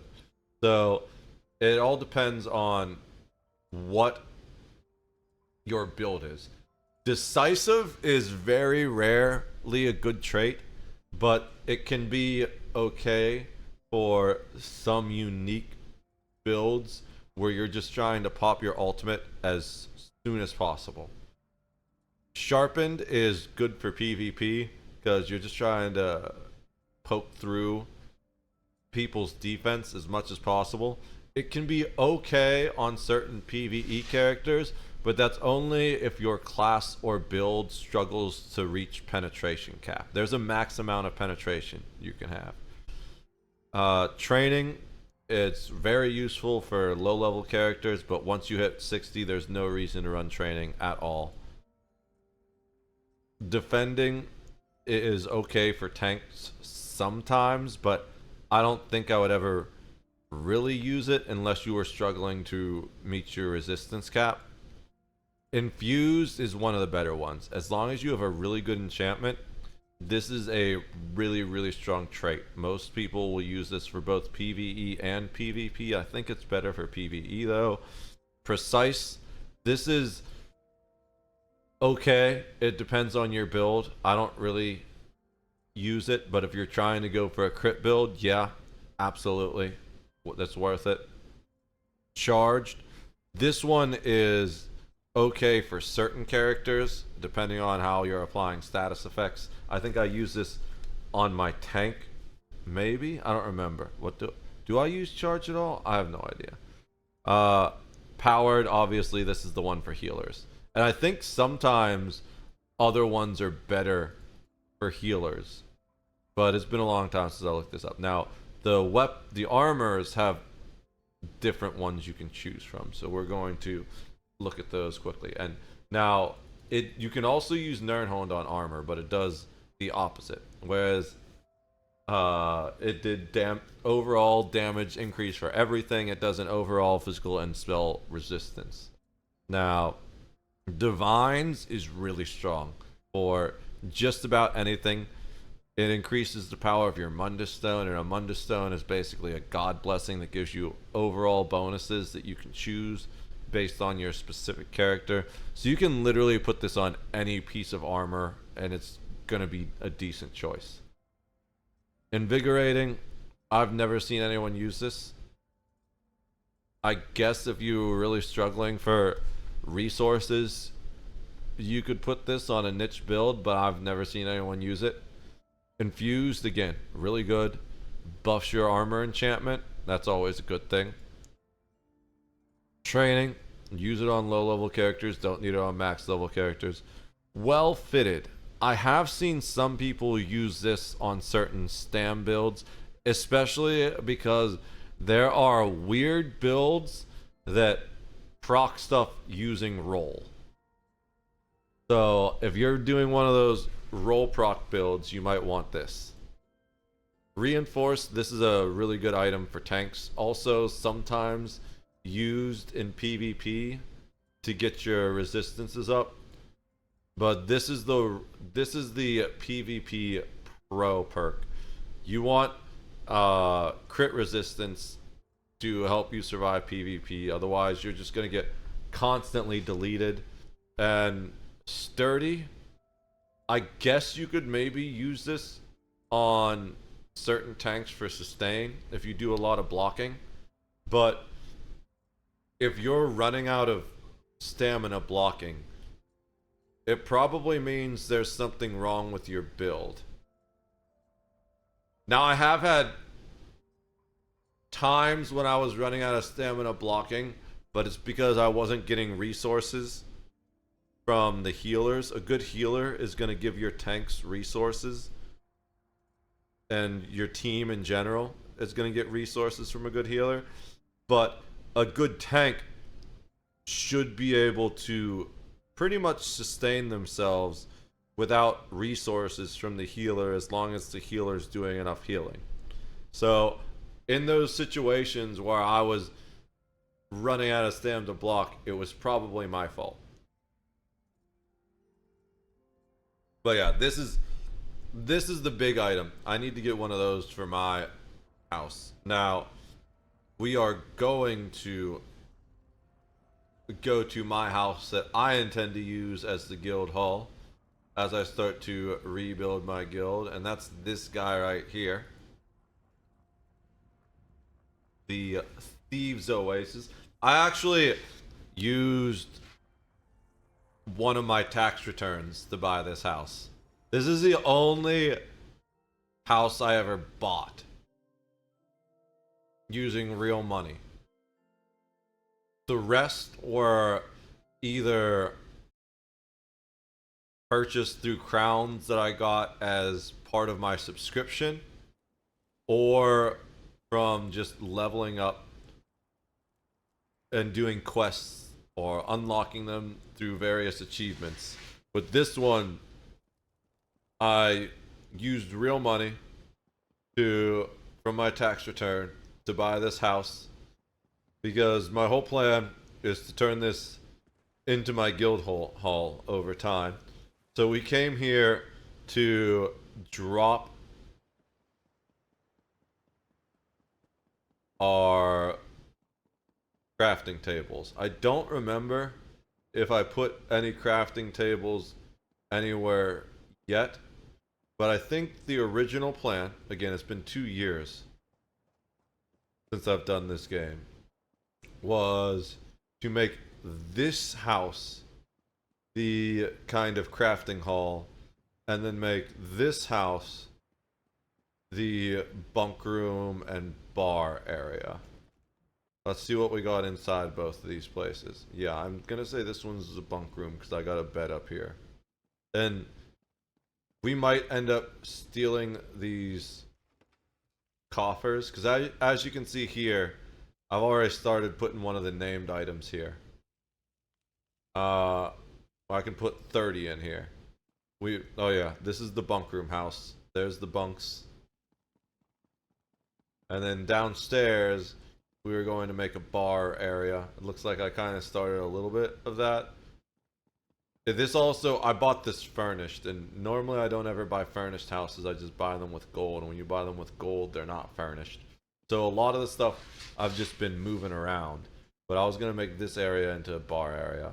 And then the other side was going to be I was going to put all the crafting tables in this house, because it was the bigger house. But I don't really need to do that anymore now that they have the master crafting tables. So my goal will be just to farm the master crafting tables. So maybe we end up switching it around and making this the bunkhouse. Okay, I can't actually use that chest. It's a fake chest. Fake news.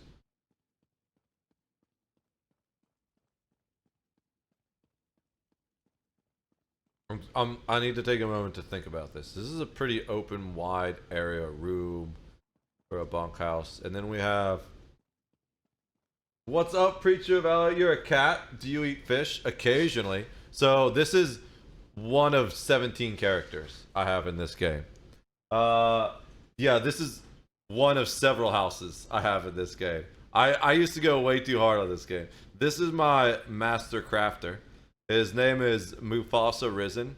I spent like way too long making this character. I actually took a picture of Mufasa from The Lion King on one screen, and I crafted him as intentionally as possible to look as much like Mufasa, the character. And then I gave him a bunch of like savannah themed gear. And the one difference between him and the original Mufasa is he's got like scars and bruises as the result of him being trampled to death. But yeah, this is my Master Crafter character. I see he's very excited to be alive again. I ground out the title for Grandmaster Crafter, and right now we're trying to empty out my bank space. This house particularly, this is just part of the house, by the way. This is there are like 4 types of houses in this game. There's like tiny houses, which is basically like you get an in-room. There's mid-size houses, which are, it's kind of like an actual house with a little yard. There's actually 3 types, but there's kind of like 2 different levels in the top type. There's large houses, and then there's ungodly large houses. And this is the ungodly large house. I'm going to turn this into my guild hall, and I'm just thinking about how I'm going to do it. I think this version, this building is going to be the bunk room, and then like lounge area and bar area, and then originally that was going to be the crafting table area, but they've made changes to crafting tables. This building we're going to make the crafting area, I think, because it's the smaller building. Originally you needed like 100 basically crafting tables, but they've changed it. So now you only need like 5 total. And we wouldn't have been able to fit all the crafting tables in the area. There's so many beds here because this was going to be the bunk area. I didn't really set them up yet. I was just placing them there so they weren't taking up space in my bank and moving shit around.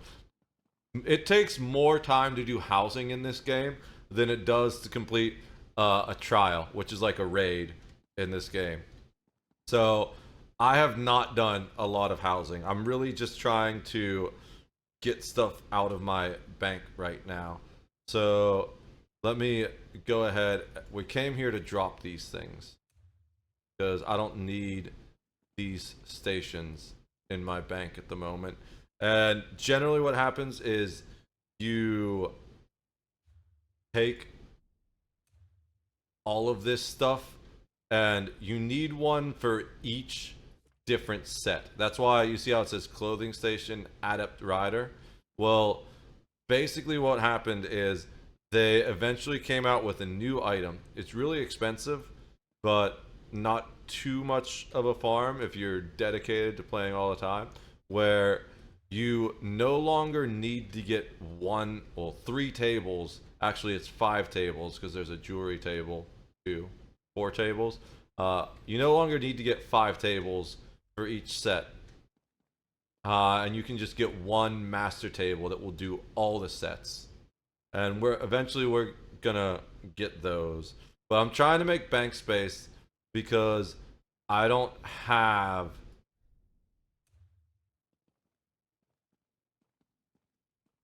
we'll just put this over here for now. I don't have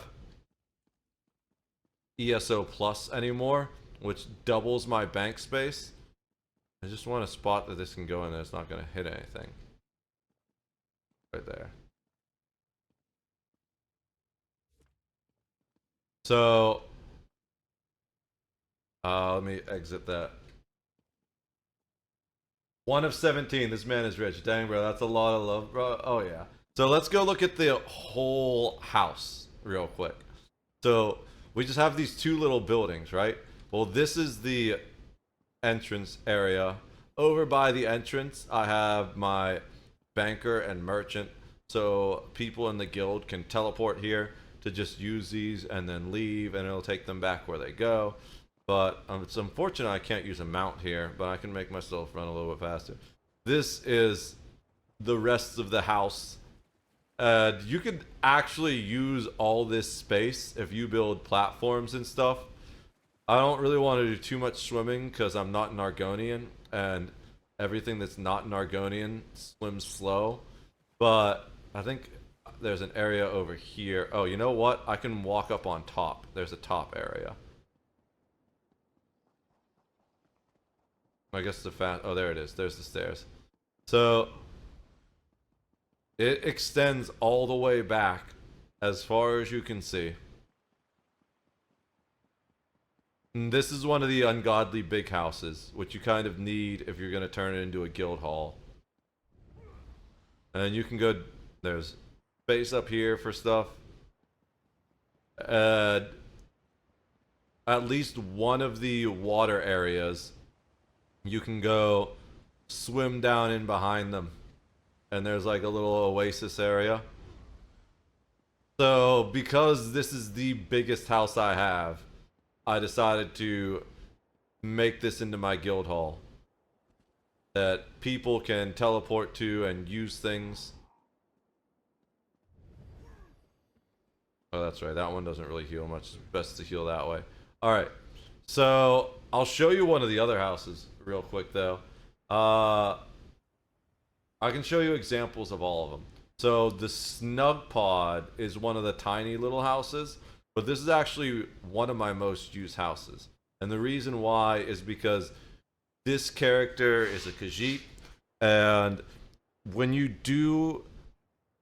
There's 3 empires and there's 3 races per empire. And when you do certain things, you need to teleport to the capital of your empire. And this is Eldenroot, which is the capital of the empire that the Khajiit belong to. So you can, if you see here, I can click to pay 100 gold to recall to this capital from anywhere. If you use one way shrine to go to another way shrine, it's free. But the hack around it is you can always travel to your houses for free. And they added a cool thing where you can teleport outside. But we'll show you the inside of it too. It's called the Snug Pod, because it's very snug. But this is one of those cheap, small houses that is basically just a room. It looks exactly like that, except for without all the stuff in it, because I haven't put any things in it. How are you doing, by the way, Preacher? Do you have pets or maids? I do have pets, and there's kind of similar things. Oh, I guess there is a bunch of stuff in it. Look at that. I didn't even... Oh, I've just been throwing things here. I've just been dropping junk here. I have a headache? Damn. I'm sorry to hear that, bro. Why are you listening to me? That's only going to make it worse. I'm kidding. So, I hope I'm kidding. That actually... I was like, why are there bullets? Why are there gunshots in Elder Scrolls Online? For a second. But... Is this a winner chicken dinner type thing? Oh, there's some Call of Duty getting... Oh, I think I remember this. Y'all just run and train on people. But yeah, so this is like the smallest type of house you have here, where it's just literally a room. And as you can see, I've just been dropping a bunch of things here. Those are blood vials that I intend to use for my Vampire Coven house, which I will show you eventually. But the primary reason I use this house a lot is because it's a free teleport to this area of Grotwood, which is hugely helpful for 2 reasons. One, if you look on the map area, where is it?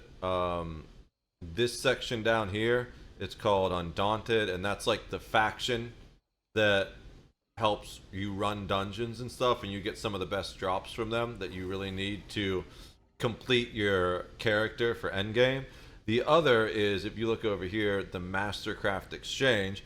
This is perfectly appropriate for this character, because this character is my Master Crafter, and this is the guy I need to go to talk to him about all that stuff. We have an achievement mediator who I can buy stuff based on what achievements I have. So here's the attunable crafting station. That's basically the type of station we set down, except for that's jewelry crafting. These are the ones that will do all of them at once. And so basically, if we want to do this, we've got to farm more crafting writs. And eventually I'll do that, but I had to farm so many crafting writs to get this achievement at the beginning. Maybe I get that, the Master Crafter's banner, now that I have the achievement. But no, I don't want to waste writs until I get all of those.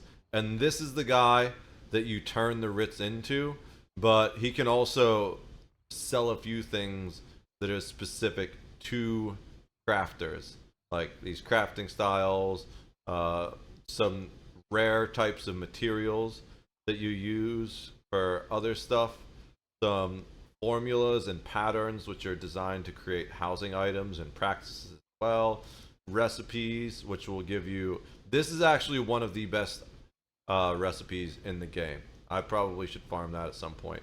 And the other thing here is these storage chests.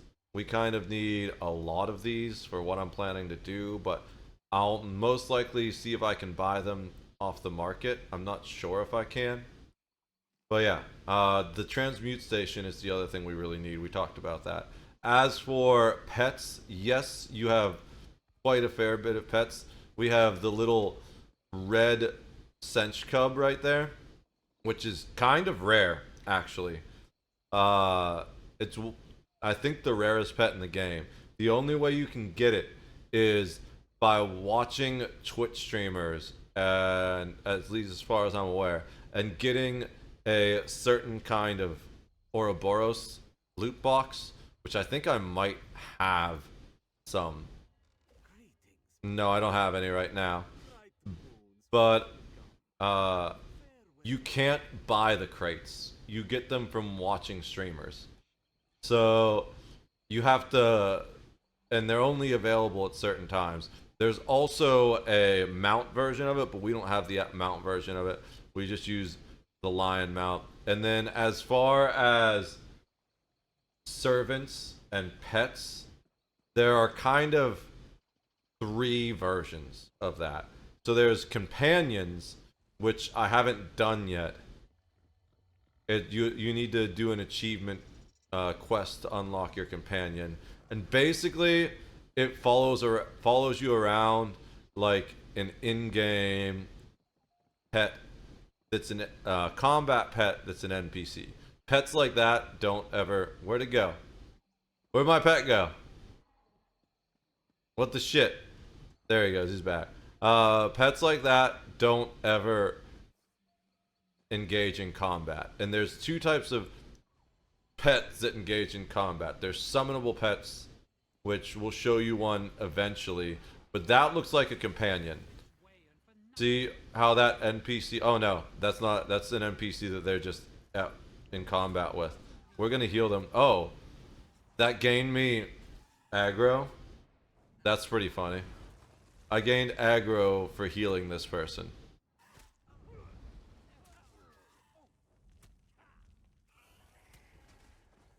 Alright, so basically what happens is the companions, I don't see any. Oh shit, I wasn't paying attention to my own life. Oh well. The companions will follow you around, and they will take the place of a player in a dungeon if there is no dungeon. And you can equip them with gear and stuff. They're kind of like an equipable NPC. Then the other type of pets you have that will enter combat are summonable class pets. Like you have the Wild Guardian, you get the Bear for Wardens, and Daedric. Well, there were some Daedric pets over there. Let's see if we can catch up to that guy. I don't know where he's going. He's just leaving.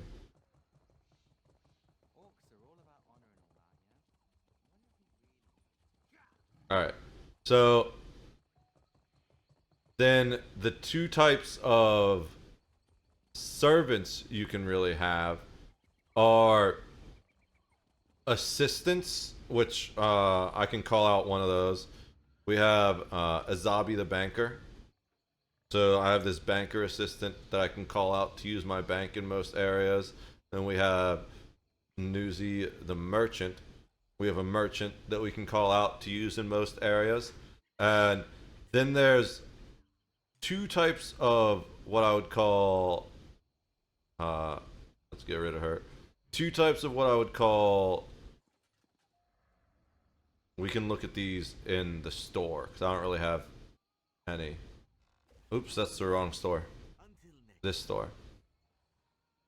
Two types of different assistants. They're like RP assistants. So there are different versions of the banker and stuff and the merchant, you know. But then there's these, which they're new assistants that kind of do different things that I'm not exactly familiar with. But you have advisors, infernus conservators. These are like actual account upgrades that increase your ability to do things either in your home or by summoning them to you. And then there are, where would they be? So here's companions. You can also buy companions.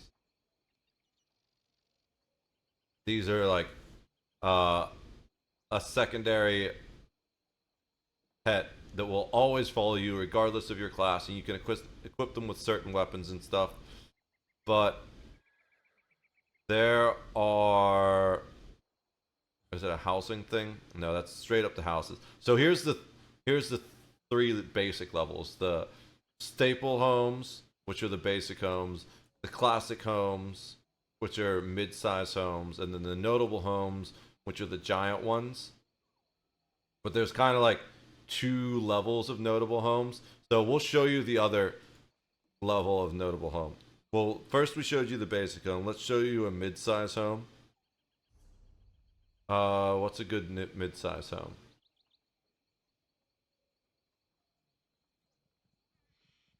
Is this one? It's the ample domicile. So it should be pretty mid-size, right? It's ample. If it's not a decent size, I'm going to be annoyed.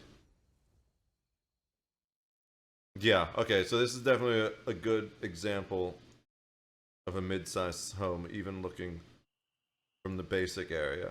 Now, these mid-sized homes, maybe not as big as I thought, but the mid-sized homes, generally, they have a yard of some sort, and then a interior area, often with multiple floors. I guess this one does have multiple floors. I could make a stairwell up there. All I have right now is this Argonian light post. Kind of awkward. It's not the house I was thinking of. I want to show you the house I was thinking of. What's the one I was thinking of? Domic. This one, I think. I think the one I picked in Craglorn.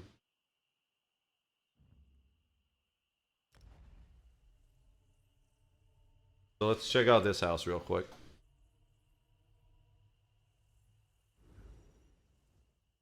Yes, this is almost certainly the one I was looking for.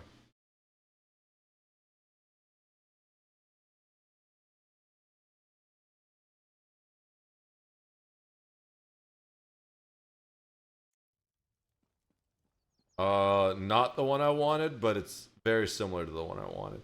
So you can see, has a nice big outdoor yard area. Did I make that? Yes, I did. Did I make a... There's no way. Did I make this garden area, or did it come like this? I think this one came furnished. But, and then I've been throwing a bunch of random stuff back here. I stacked all those benches on each other while I was organizing other areas. I think this is the area. I'm pretty sure this is the house you can only put certain items down. A certain number of items down in a house. Like if we go look and browse maybe. Yeah, it'll say Here we have way more furnishings than we should. And the reason why is because ESO Plus actually lets you increase the furnishings that you can have in a house. You can have a certain number of characters here too, and all sorts of little things that you change. There are certain types of furnishings, and you can only have certain amounts of certain types. So, but what we've been using this house is the house to dump things from other houses while we're organizing them. But you can see it's got a nice outdoor area, got a pretty decent indoor area as well. And it's a pretty solid mid-size home. Then you have the large homes, and one of the large homes, hydrate? Yeah, I can absolutely do that. One of the large homes is what I'm going to be using for my Vampire Coven house. I just need to find it. Where is it? Right here. This is a notable home, but it's the smaller of the notable homes. Okay, I had to refresh. Yeah, no worries. Going to get some water. Word. I'll hang out in the other house. Let me know when you're back.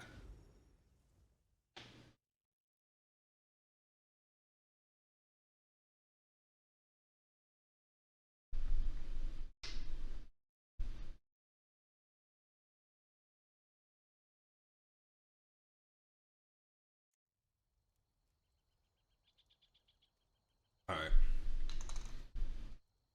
I'm going to try out Once Human. I have that installed, but I haven't played it yet. That's one of the games that I mentioned is on my massive backlog of like 20 games. Let's just scroll down here real quick. So, I've already tried Banana. I played Banana for 9 minutes. I played long enough to get a banana drop.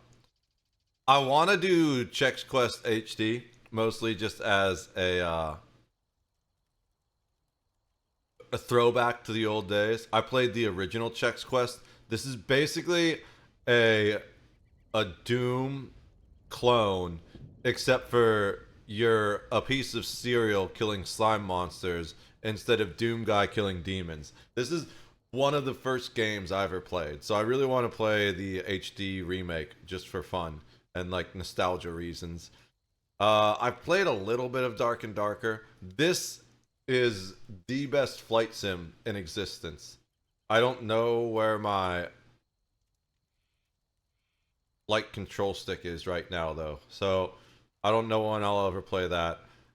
Delta Force, this is supposed to be like Battlefield meets Tarkov meets Call of Duty. So well, you played that, right? So I watched someone play this recently. I do want to try it. Dragon's Dogma. D-Day gifted me this when the new one came out. And then I just went through a dark point in my life. So I haven't been able to play it yet. But I absolutely want to play this before I play Dragon's Dogma 2, if I ever play Dragon's Dogma 2. Eventually, I'm planning to stop this. In fact, I feel like it's coming on. You get what I'm saying? Dungeon Siege? Season, I think I did everything. I think I'm good. This was my dungeon crawler from back in the original days. This is what I was playing when other people were playing Diablo. Except for I played Dungeon Siege 2. But I got all 3 of them on a Steam sale once, years ago. And I want to play through and beat the series. I've heard 3 kind of sucks. It's like it got dumbed down for the masses like Fable 3 did, but I still want to play it and just do my own playthrough. That'll be good YouTube content, you know?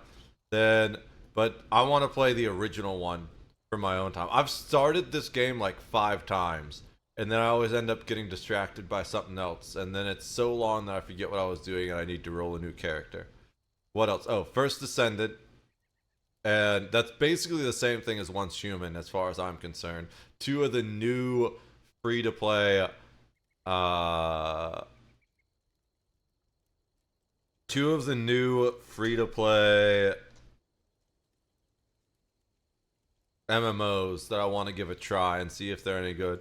Foxhole. This is an interesting top-down shooter that my mod got me to play a little bit. I want to play a little bit more of it. It was kind of rough, but I want to actually play through it and give my honest opinion of it. This is the #1 story game I want to play through right now. I've wanted to play through this game for years, and they've got new ones out now. So that's the #1 story game I want to play through right now. This is also up there.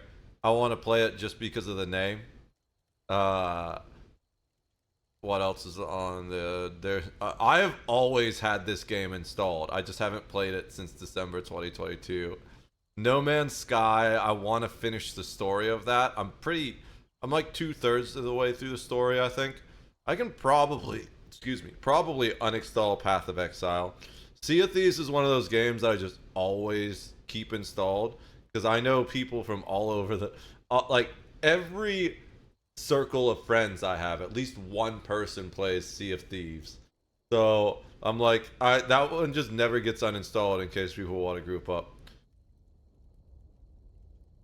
I want to get this to work, but I can uninstall that. These Star Wars games are for May the 4th. Stormgate is a game I want to try. I played a bit of Supervive, but that's kind of falling off. I don't know if I want to stick with it. V Rising, I played that a little bit, but I never really went too deep in it. I do want to play more of that. And this is the other story game. I want to do the Witcher series. I've had this installed for years, and I never played it. But I also want to try this Warhammer Speed Freaks. I watched someone play this, and it looked like Death Race meets Mario Kart type thing. It looked so fun. So I just want to give that a shot. That's my backlog of games right now. It's insane. Now, the whether or not you have your water yet, we've been sitting there long enough. I don't know why the fuck I put that there. I was probably just looking for a spot to drop it. And I thought that would be funny. It is kind of funny. But this zone, with the appropriate creepy vibes, is supposed to be my Vampire Coven house. Now, canonically, this is the house that belonged to my quester's parents. Back here, we've just been chucking random things. These dark elf column lanterns used to be situated in other places, and I just moved them back here while I was working on the house. I don't know what's going to be back there yet. Maybe we end up making this zone around the back of the house into a stable or something. Currently, I've been throwing the mounts over there, but we could move it to a stable. I don't know what I want this outdoor area to be. For a while, it had this is going to be the Death Hound pen, obviously, because we have 2 Death Hounds there. So, yeah, we can just make this into the Death Hound pen. That's really easy. Now, I don't have much done on the inside yet, nor this area, but this is like obviously the lookout tower, right? This is supposed to be the feeding area for the vampires. So you go in here. Right now we just have a bunch of random corpses strewn here. But this is going to be the tower where like any vampire can come to get their feet on without messing up the main area or screwing up and just do whatever they want and get their feet on. Here we have the creepy glowing green cauldron because I just felt cool. I didn't know. I just felt like putting it up there because you can go down here and look and see the glowing green magic coming out of the tower. I think that's cool. adds to the creepy vibes of the place. But then if you go inside, again, I've done very little work on this house. I just have a basic idea. So this was a fun achievement to farm. The blood fountain. I forget what I had to do that one, but it was kind of annoying. But compared to getting the master crafter achievement, getting this blood fountain was nothing. So we have this blood fountain here in the center of the house. This is the queen's throne for the vampire queen. I shouldn't actually have the familiar there because my crafter, that's my crafter's pet. And my crafter isn't the queen. Then, I don't think we have anything up top yet. I've been meaning to... Oh, it looks like we have like a small divination area and a blood vial thing. And I should actually... Oh, it's the same storage coffer because this was the same item in it. So I can probably place this down anywhere and then we can just use it. That's good to know. Alright. Let's heal ourselves out. But probably my favorite area besides the Vampire Queen throne room is the basement where the vampires are going to sleep. We probably have regular coffins spread around the area, but we have the snake, which is like the guardian for them while they're sleeping. And we have this gate I set up here, and then we're gonna have these ancient coffins. This will be where the high level, and we have the creepy chandelier I put up. This is gonna be where the main high-ranking vampires sleep, and I want to get one for each of them that fits like their style. I think this is maybe ancient orc, and I want to get one for each of their race. But this is the beginnings of the vampire coven house, and this is one of those large but not disgustingly large houses like the thieves oasis house is. Oh, and this is one of those other types of like flavor NPCs I was talking about that I couldn't find.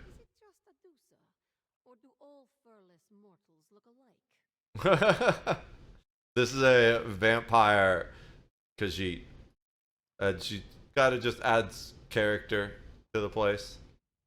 Now, as far as my other characters, I do have another Khajiit. We went over them real quick, but we'll do the run through for people that are new.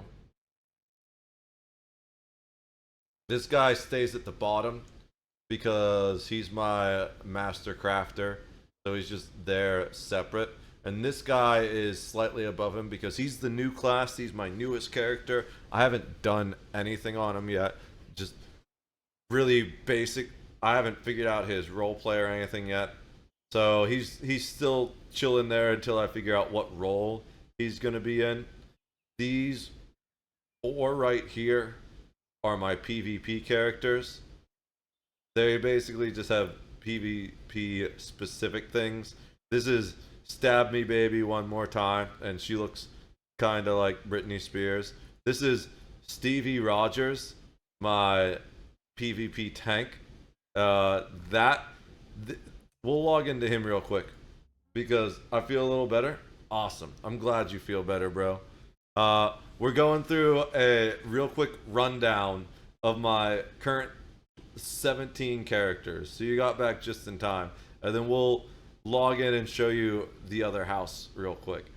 We're logging in to show you. This is one of the reasons I ground out the Master Crafter achievement.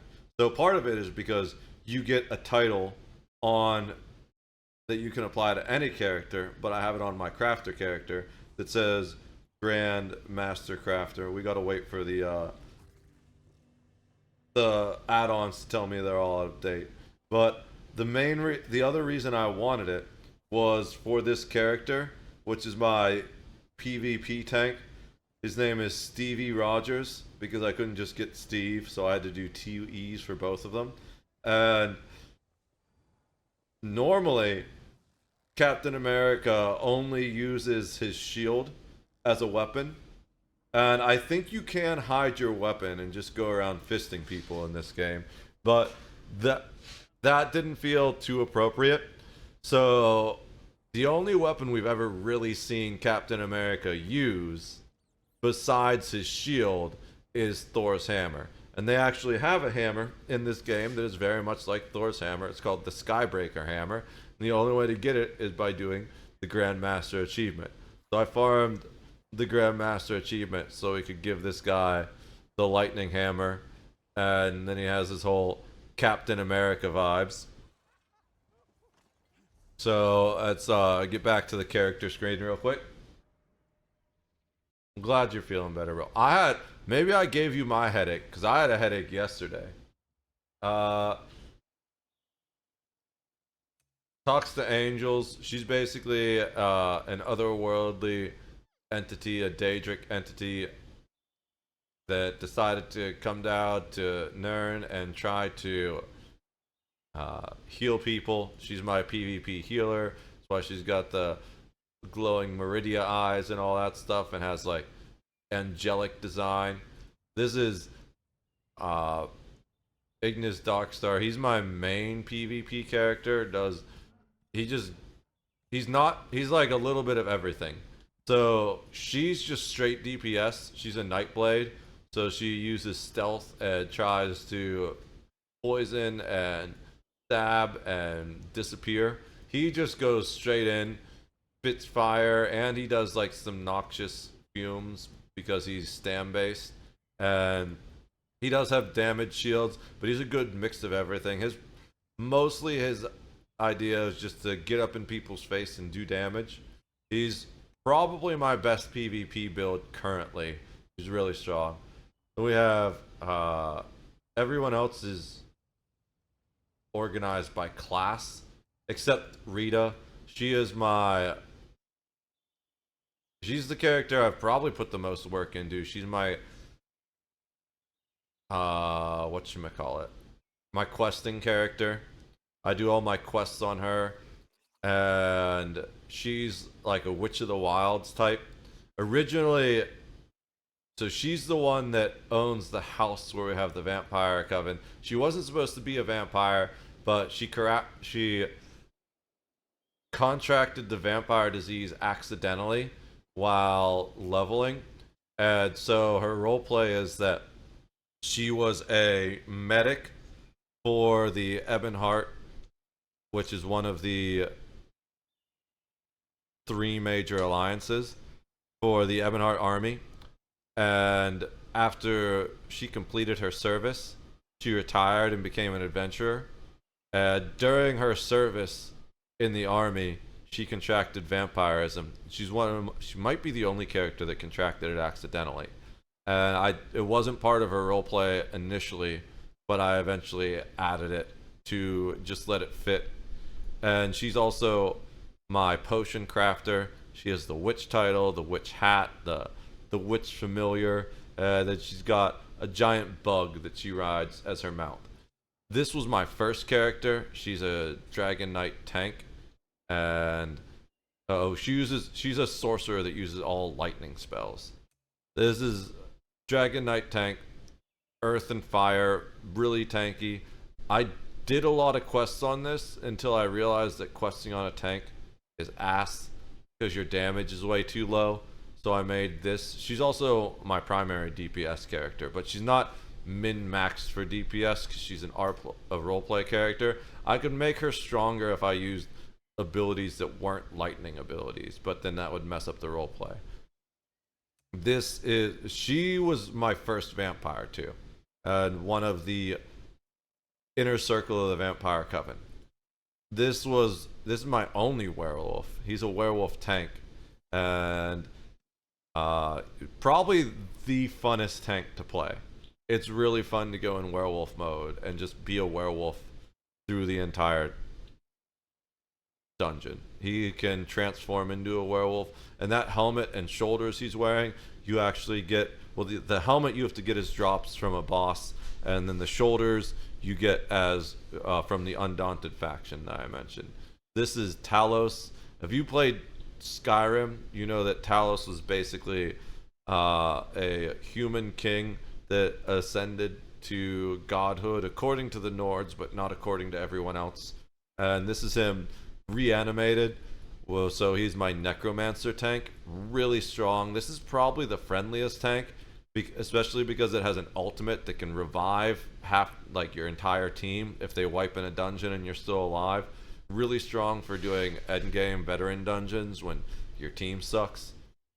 This is my favorite tank. It's a warden that uses frost magic, and it's just really, it does more damage than any of my other tanks. So it helps, it's really good at helping new players, because not only does it have a lot of heals, whereas not all the tanks will heal other characters as well.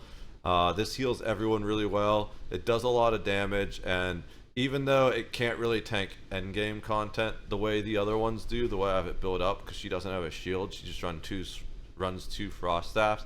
I have accidentally queued into vet dungeons with them and done them fine. She's just really strong. She's my favorite tank. Then we have Trance the Lightbringer. This is a celestial being, basically the avatar of a star. She is my Templar tank. She does the most heals of any tank. You can run most content in the game without a healer if I'm tanking on her. Pokes from Shadows. He is my least favorite tank. He's my Nightblade tank. I have a tank of every class except Arcanus, because my Arcanus is too low level right now. But he's basically a retired pirate that joined the crew. He's also my Dark Brotherhood character. The only one I'm going to do the Dark Brotherhood quest on him first. And that's primarily because the Dark Brotherhood quest doesn't really make sense for Rita's roleplay. Although I might do the Dark Brotherhood on Joseph Cash too. We'll get to him. So next we have the healers. This was my first healer. He's basically an Argonian witch doctor that ended up joining the crew because they needed a healer and they didn't have one at a time. This is Such's Leech. This is the embodiment of a divine being, a divine king, basically. That's why he has the fancy camel. He's got all this kingly garb on him. This is my Dragon Knight healer, which is actually probably my favorite healer, especially because he buffs the DPS of my team, whereas the other healers don't really do that as much. This is my she's my vampire queen. She is the leader of the vampire coven, the one that infected the other vampires intentionally, not Rita, because Rita got it accidentally, but she's the one that sits on that vampire throne. She's pretty unique in that she's a stamina healer, and normally almost all healers are magicka based. I just did it to like break meta and play with an off meta character. This is a really strong healer. She's my necromancer. She also has the necromancer ability to resurrect people. We got the fucking ads going on. Alright. I'm just gonna say it anyways. And if people are stuck with ads, I'm sorry. Joseph Cash, he was basically a mercenary that did everything he could for power. He's not super slimy, but he's very much like dealing with the Daedra, and that he will absolutely keep his word, but if you misinterpret the agreement, that's on you, not on him. Umbra's just an adventurer that set off into the wild by herself because she didn't like the situation she grew up in. She started learning necromancy as a means to defend herself more than anything else. It was all she had available to her. Whereas Joseph Cash is a magicka necromancer. Umbra is stam based. I'm thinking she might be my endgame DPS, but we're not going to do that yet. And that's the whole thing. That's the whole squad right now. So let's go and log back into our crafter real quick because we're mostly doing things on him at the moment. And then we can do the quick tour of the house for Preacher.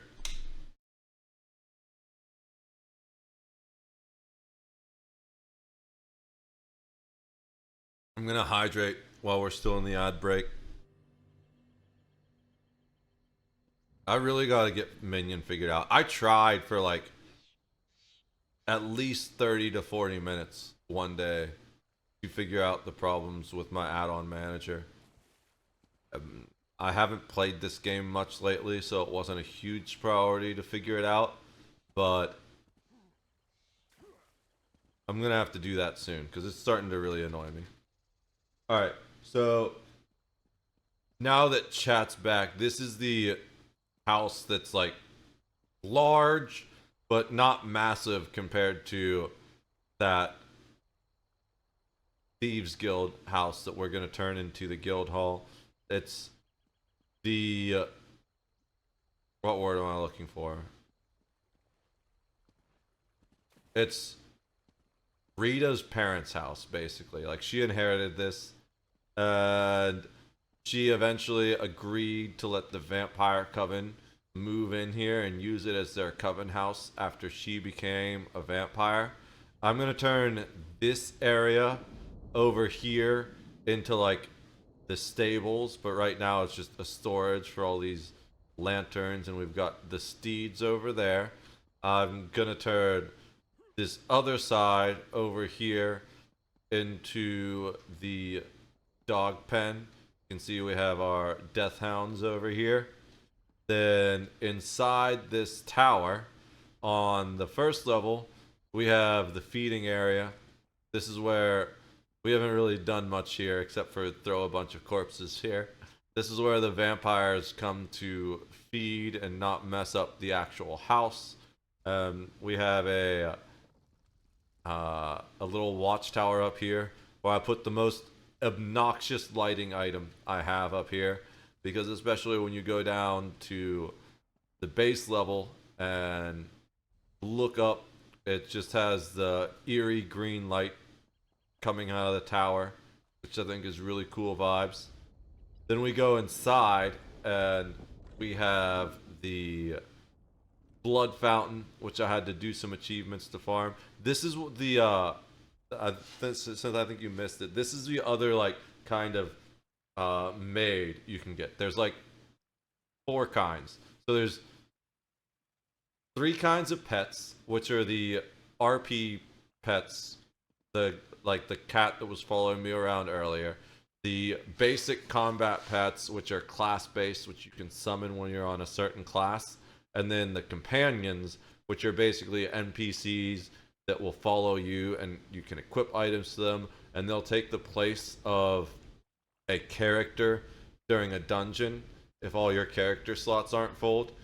Then you have 3 kinds of sort of maids, which are the assistants, like the banker and merchant that I can summon or that I had outside. You had other assistants, which are similar to that do other things, but I'm not really too familiar with what those are because they're new. And then you have these kind of RP characters that you can add to your house. And this is a vampire Khajiit. You can tell because if you put my Khajiit next to her, she is pale and has blood red eyes, although all Khajiit kind of have fangs a little bit, have sharp teeth. But so she's there for the RP of it. Now if you go past the blood fountain and straight here, this is basically, I've done very little work on this house. This is the throne room in production for the Vampire Queen. I should probably move that chair over and put one in front of each of the windows. It would look a lot better like that. But I put those sconces up there too. The top level, I think the plan is to do like a little scrying magic area, or just like vampire magic stuff that we haven't really done. Maybe this would be the area where we transform new vampires. I like that idea. And then the best part, my favorite area that I actually really put the most thought into so far is the basement, where we're gonna have the lower ranking vampires will have basic coffins out here in the hallway they can use. But then we have this area where we have this little snake guardian, and we have this large gate that I'm actually so stoked that this gate fits so perfectly in this hallway. It made me hugely happy when I put this here. And behind the gate, we have the creepy blue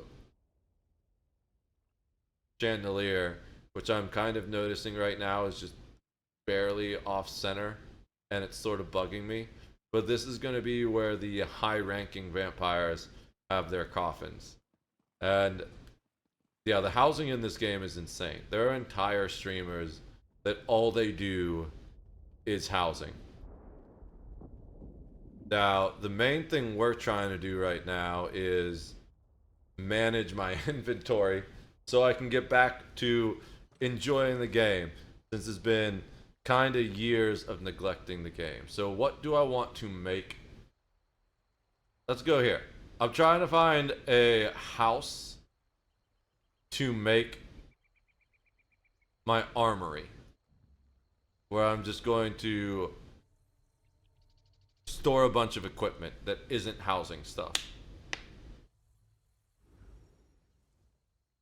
I might need to buy another chest to get the equipment out of my bank so I can use my bank again until I get ESO plus. But it's also good to do this just in case I ever need to cancel ESO plus again in the future. Then I don't need to do all this inventory management just to be able to use my bank again. Actually not a terrible room to use as an armory. But I don't know. Like, I wanted it to be slightly bigger where I could put like a training dummy and something. It's just a tiny room that I almost certainly got just for a travel spot, a free travel spot. Because you can travel to your own homes for free, saving you a lot of money on gold. Or a lot of time running to... Yeah, this is in an inn. So we don't want to use an in-house, as this is probably also in an inn. We don't want to use a regular in-house as our armory, because one, I don't think a lot of inns would appreciate just storing all kinds of weapons and a target dummy, which I think my target dummy is a Daedric entity. And it's funny, whenever you get a free in-house on your character when you start. So they give you a free in to begin with. Whenever you do the quest, they ask if you're going to do any weird Daedric summoning rituals there. That room wouldn't be bad, but again, it's too small. I want more than just the tiny room, especially because there's not really space, and it's also an inn. Black Pine Villa. Black Vine Villa. I think we already looked at this, and it was... This was the one where it's like the bulbous...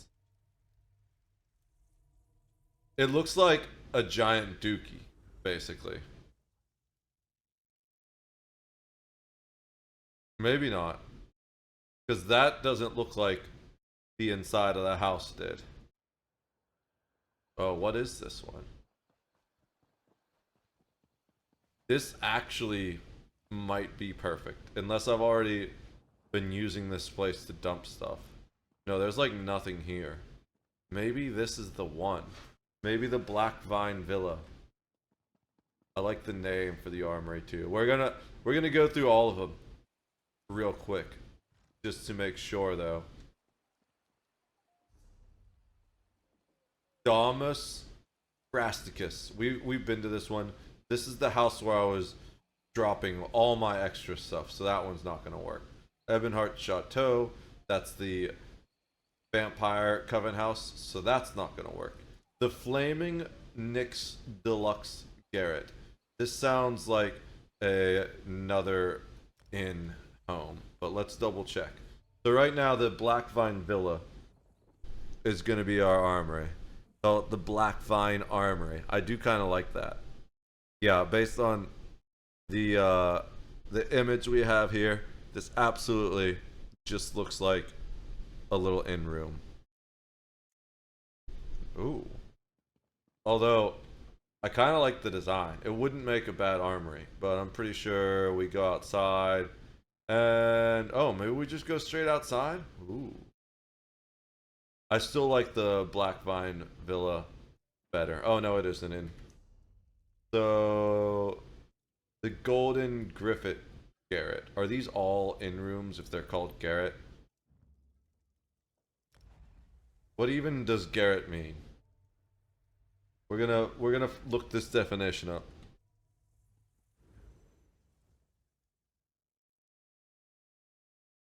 A lookout, a watchtower, a turret or battlement, the part of a house which is on the upper floor, immediately under the roof, an attic story, especially the uppermost floor of a house under a roof that slopes down at the sides or at one side, the color of rotten wood.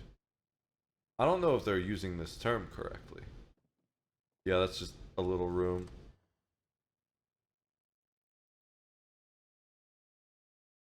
Probably going to take me out into the inn. Yep. So we just did that Garret, Glimharst, Woe, and East March. I feel like this is also an inn room. Oh, you know what? We make the armory maybe? The next house. The next house is a house we got for completing a quest line. And as you completed the quest line, you opened up individual areas of it. It's a really cool house. One of the more unique houses in the game.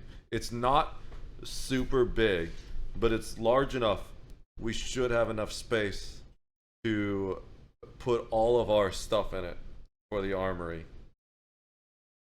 And it has portals to different areas, which would allow us to be like, this is the armor storage area, armor and weapon storage area. Ooh.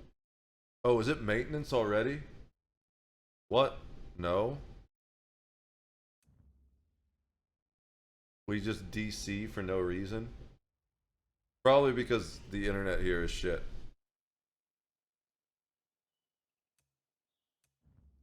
Is the stream still running? It looks like the stream's still running. I don't see any issues with the stream. Well, I've noticed my ping shoots up to like 500 sometimes. Like right now the ping is 326. Okay. Alright. Is this the place I was teleporting to? No, that's the one we were at already. So, yeah, we were teleporting to this one. I think this is another in-house. I want to see this. And then the place I was talking about, that's the end, that's a quest house. Oh. This looks, unless that's the inn itself, this looks a little bit bigger than an inn room. This is more like a hunting lodge. Oh yeah, this wouldn't be bad for the armory, to be honest. But I think the best way to set this up is as a hunting lodge. This would be a great little hunting lodge. Although, dude, it would make a really good armory too. And it's got... It doesn't have a balcony, I guess. There's a second door, which takes you... There's basically a balcony, but not a balcony that you can do anything about. You can't make a balcony up here. You can just leave out the top and then fall down. That guy's a vampire, I think, because he's not healing. Vampires that are max level don't have health regeneration while the sun is up. So, competing for the Black Vine Villa, I think we have Hall of the Lunar Champion. This one is the one that has multiple sections. And I feel like, especially since that house that we just visited is in Windhelm, I think that's would be really cool to have it be the hunting lodge. Have it be kind of old school Nordish. All right, yeah. So we have all the sections here, and each one of these things opens to a different portal.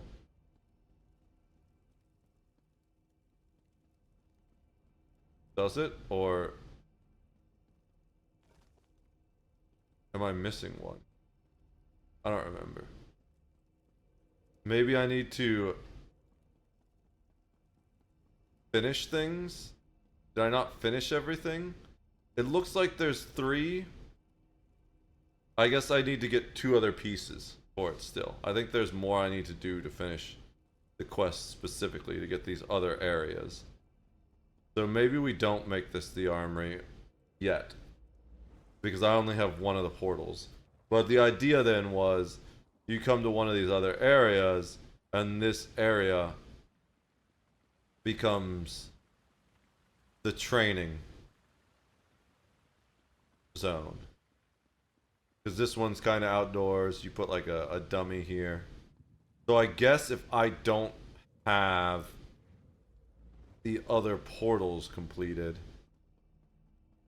I can always move the armory stuff later. I'm not going to build a whole armory here yet. But also, maybe I don't even... Maybe I just make this Mufasa's personal retreat as the master crafter. Because it's...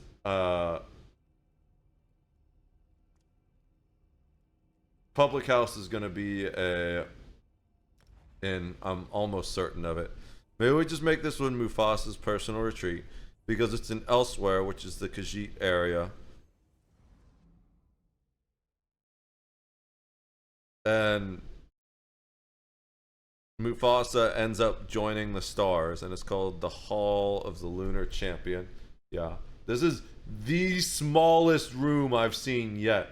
Oh my god, this is like a New York City flat. Alright, let's get out of here. It's giving me, what's the word?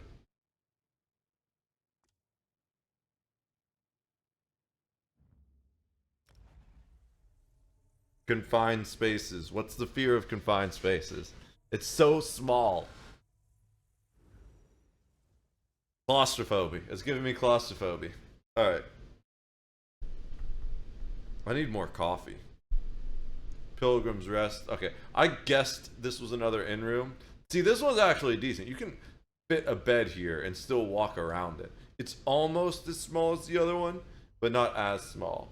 St. Delwyn Penthouse. I know that is just a penthouse. This is the first house I got ever. I think I turned it into a loot room, if I'm not mistaken.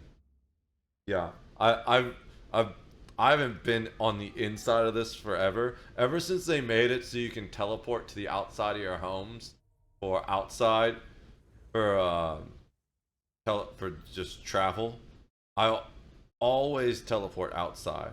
But I turned this into my loot hoard room. I want to show you this to you guys. It's kind of funny. Look at this. So this is the target dummy I was talking about. But they'll probably get mad about me like having a Daedric summon. And the funny thing is, when you take this quest, you like promise the girl you're not gonna do any weird Daedric ritual stuff. But as you can see, we have the pile of loot, which is the quintessential RPG pile of gold that has like 2,000 gold there, but there's actually no gold to be had.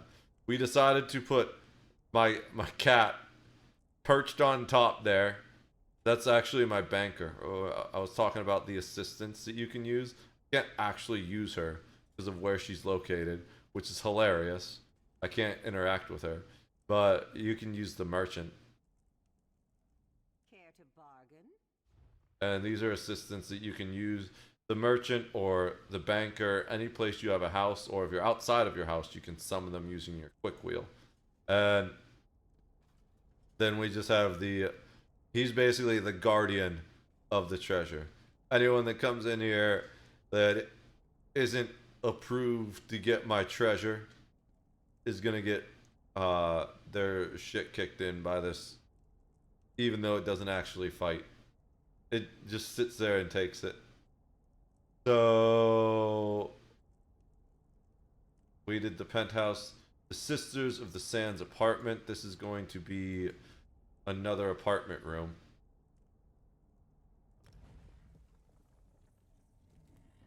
So right now we're still going with the Black Vine Villa as our armory.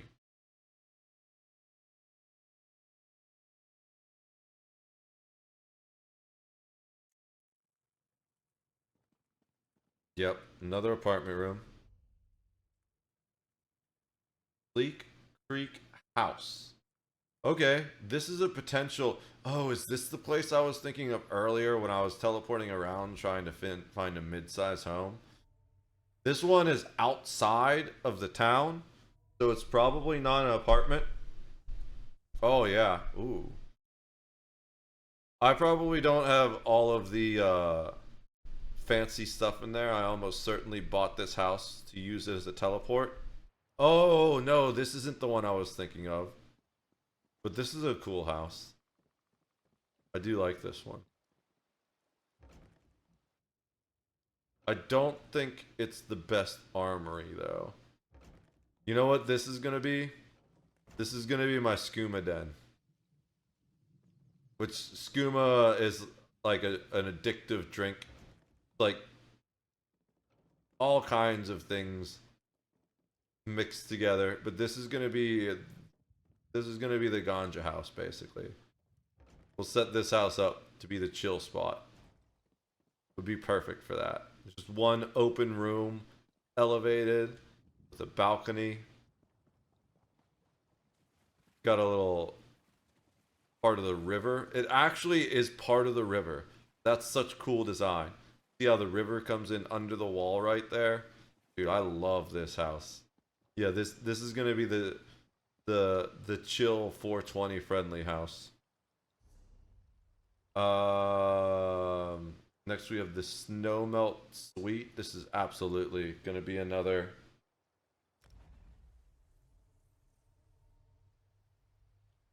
whatchamacallit, in room. Yep, look at how tiny that is. Hopefully it's bigger than the one New York flat thing. I don't think you could have even fit a bed in that one. Yeah, you can at least fit a bed in this one. We've already been to the Snug Pod. That's just a little bit bigger than this. Sugar Bowl Suite. Another in-room. This is one of the more common teleports I use. And the primary reason is because Rimmen is a big trade hub. A lot of the most prolific trade guilds have guild traders in Rimmen. And if you're not near not bad for a little room. Bigger than a lot of the other ones. If you're not near a way shrine and you want to save money, this spot right here is super close to the guild traders. You just come down here and you travel right across the square, and here's the guild traders. So I end up using that house as a teleport a lot. The ample domicile. This is the one that was the turd stack. We're not going to make this the armory. Maybe we make this, yeah, like kind of like that stuff. We might make this, like, look at this. It's so swampy, and it just looks like a giant turd. Maybe we make this Rita's potion making place.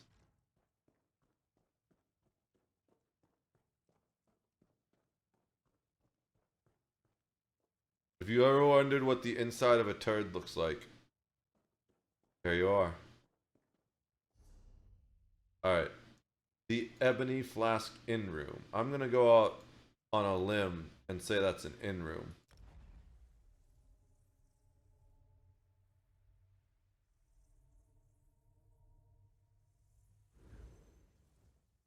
Alright. There's only one other place left that we haven't visited yet, and I am 90% sure it's also an inn room. So it looks like the Black Vine Villa is going to be our armory. And I did say I like the idea of calling it the Black Vine Armory. So I also assume the Rosy Lion, yeah, looks like another inn room. So let's go back to the Black Vine Villa, and for now we're just going to kind of throw stuff there to get it out of the way. The rest of these other houses, we're going to have to drop things in. The one house we were using to drop things in is completely full, especially with ESO Plus being canceled. But the main thing we want to do is just get stuff out of the bank so we can use it when we don't have ESO Plus. And then we'll worry on more driving content. Right now we're basically just doing a little bit of inventory maintenance because I've been gone for the game for like 2 or 3 years. So we're just bringing everything back together.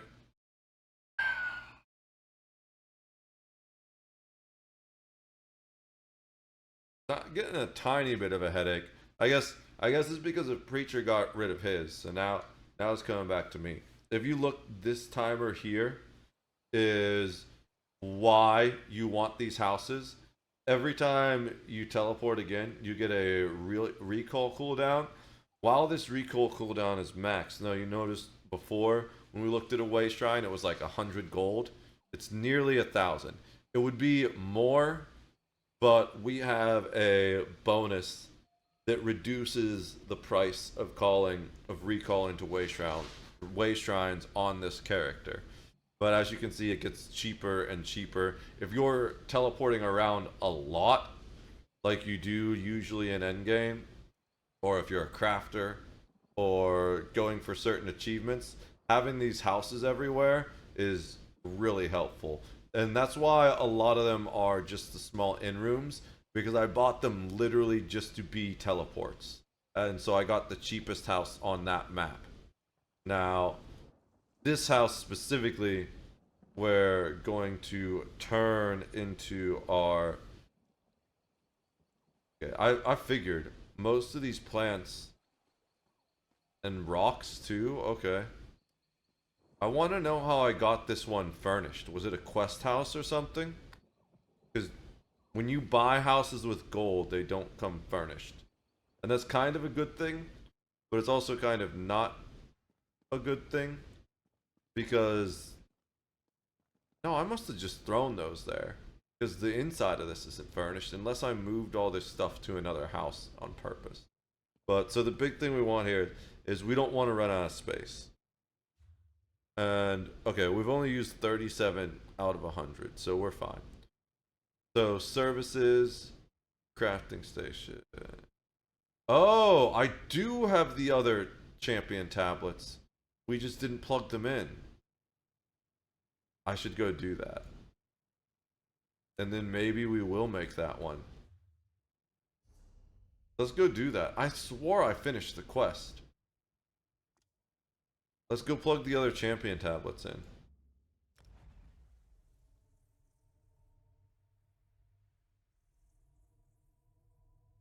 I was gonna say, I was so confused as to why all 3 portals weren't open. Because I was like, I swear to God, I completed the whole quest line and specifically farmed everything I needed to turn the other portals on. Alright. So which one is this? This is... It's not gonna tell me. Oh. Altar of Betrayal. Altar of Ambition. So...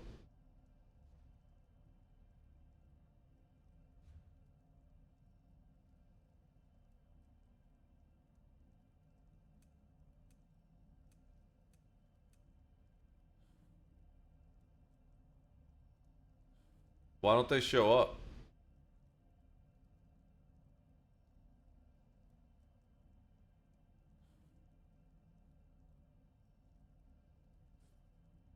Are they there already and just not working? No. I am so confused. They were under services in the other house, right?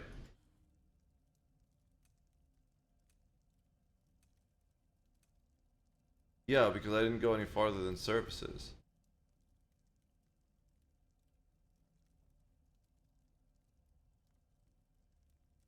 There's a way to see placed items.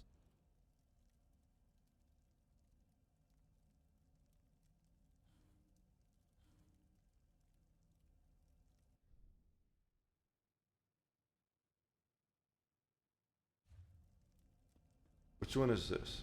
Okay.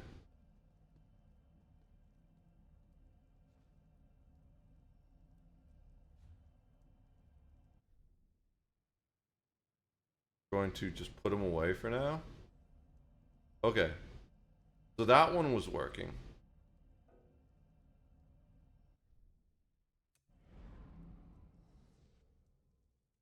Okay, no. I guess I needed to do those. Oh, so I'm still missing 2 tablets. Is what's going on. I see what's going on. So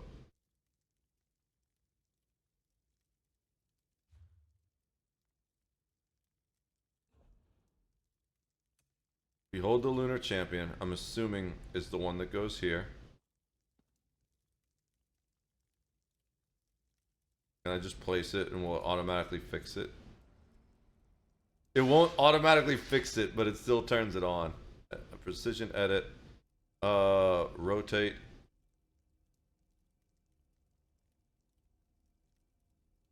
Numlock on. I don't even work.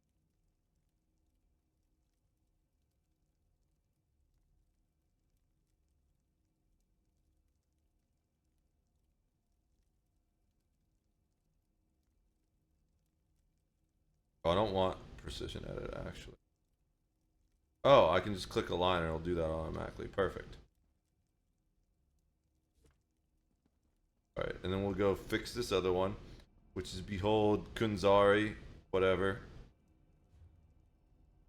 I feel kind of dumb.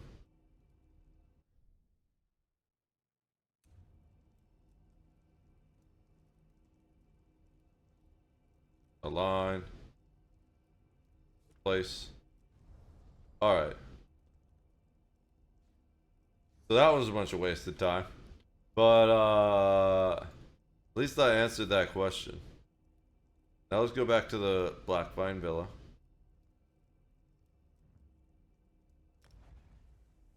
The primary thing we need to do here is drop the chest that we're gonna use for our armory. I think you need to buy them directly from the master crafter Rit guy.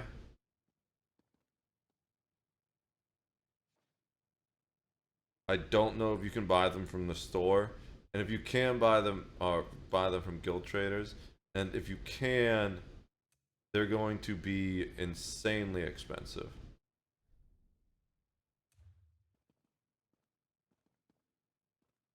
Drop it in the corner for now. It doesn't need to be, dude. Whatever. There we go. I was like moving so much. All right. So, are there any weapons I want to deposit that are special? Weapons or armor? No. Jewelry. Those are the things we're looking to bring here. Can I can just pull stuff directly out of my bank though. I don't need to leave. I just need to place the banker.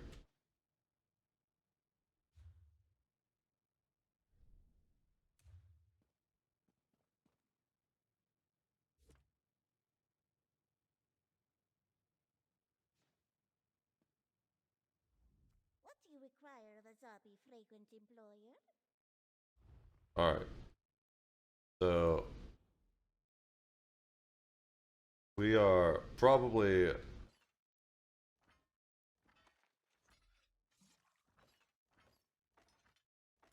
I don't need both of those.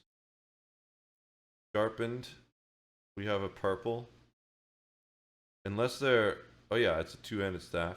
So we're gonna keep this one and then we'll deconstruct the other one. That's also two-handed, right? Yeah, we don't need both of those. They're both I think they drop with the same trait. We do need two Fire Moss fangs because they're only one-handed.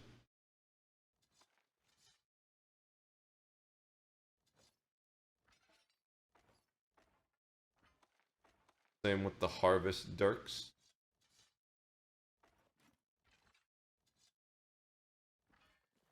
Same with Materi's Bodkin. Briarheart. I used to use Briarheart on this character, actually. I farmed those specifically so I could use them on this character. And then I changed his build entirely.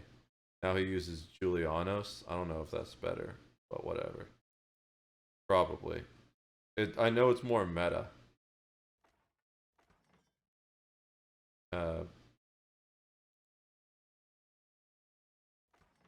Olorimes. I think I can actually maybe get rid of the Olorimes. And I can just recraft those. But that's Trials gear, so I'm not sure if I want to do that yet. Inventory's full. Alright. How many can I deposit? Probably not all of them. Yeah, because it's 30. And we had 50 spaces open. But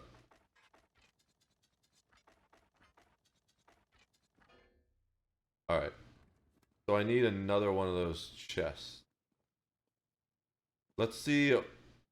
Before I buy any, we're going to teleport to the outside of the snug pod. We're gonna look. Oops. We're gonna look at the Master Rit Trader and determine if we can find them on the market and buy them for gold, because these are going to be some of the most sought after items. So it's the most likely, a lot of these items that you need to purchase from a specific trader often don't get put up on the market because people generally only buy them when they need them. But there are certain items. Why is everything so big? Am I zoomed in? Why did the names and words got so much bigger? It feels like. That's fine. I'm blind as hell anyways. I could use them bigger. So the things we're after are these storage chests. Or storage coffers. But we're probably gonna get the chest because it's bigger. So let's just go and see. They both start with storage. So let's see if they are sellable.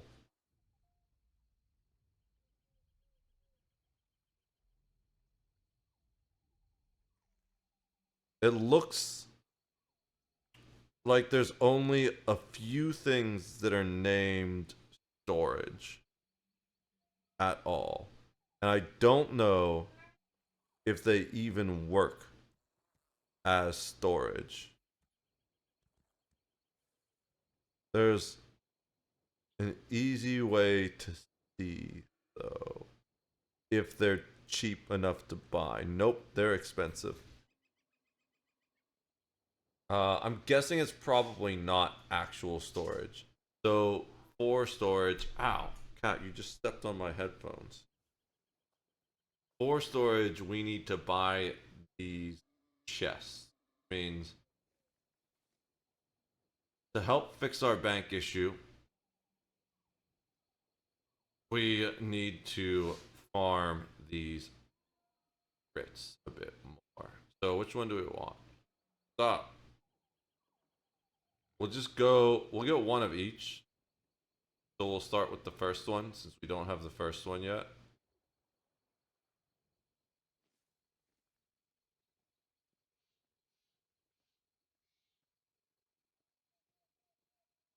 Or any oh, we can use Telvar stones too. That's good to know.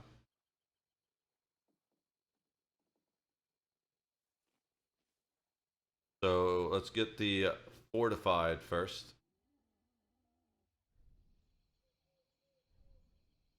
What's the difference? They look identical. They all look identical.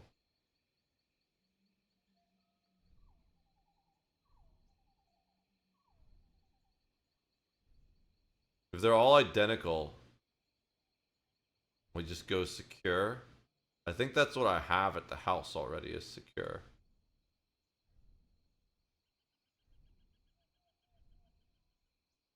Or maybe it was 30. I don't know.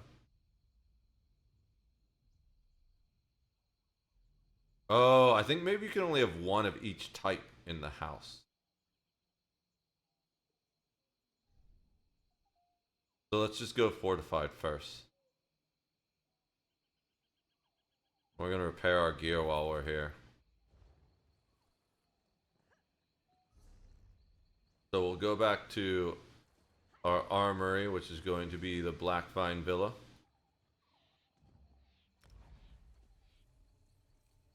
Charlie, what's up, cat?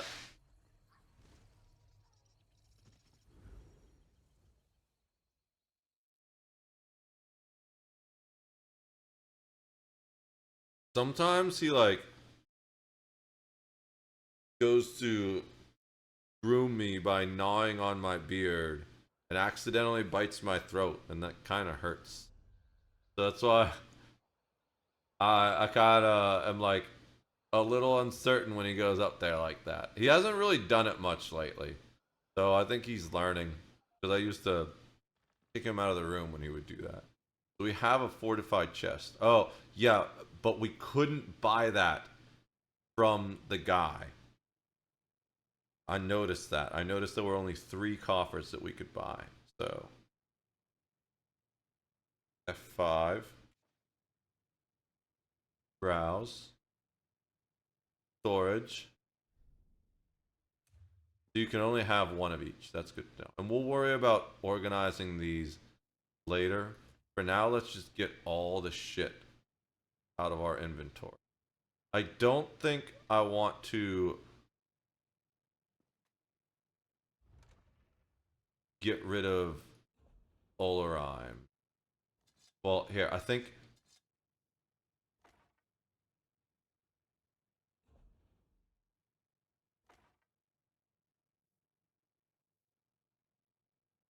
I think we can craft these again at the crafting station, but I want to be absolutely sure before I get rid of them for good. So let's go to the guild hall that has the transmutation station.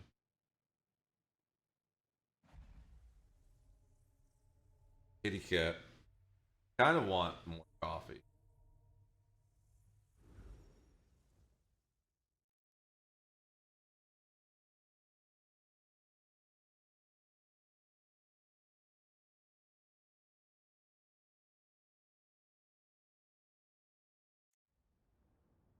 Weird cat. Alright. Big old dragon.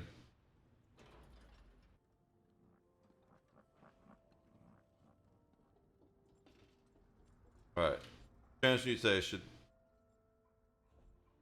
Can we craft Olorime? Yeah, we can. So I can get rid of those stuff. We don't need to hold on to those. And the cool thing about this is the more of the set you collect, the cheaper they get. And when you recraft them, as we've mentioned before, you can select any trait you want, but the enchantment is a default, but you can always re-enchant them later. So, what's the difference between perfected again?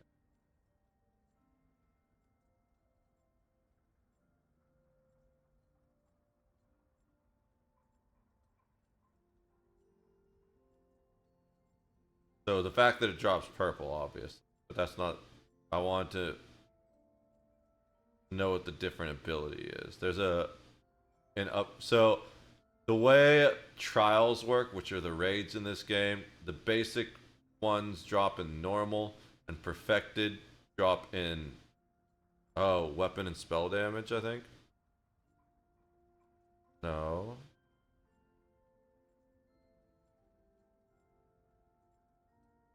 Oh, is it the 4-item piece?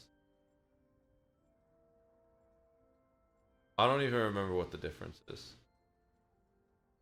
It's bigger, but... Oh, there we go. 5 perfected items. I see it right there. Yeah, you get a Magicka bonus, which is bigger than it looks. Because not only does it give you more resources to cast spells, but your abilities are going to scale off that Magicka bonus. Okay, cool. That's why. But the important thing is I learned that I can, in fact, recreate those. So, to make bank space, we're going to...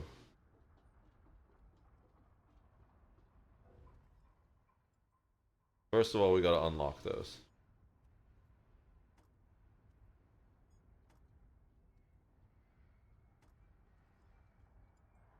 Then we gotta come here and deconstruct.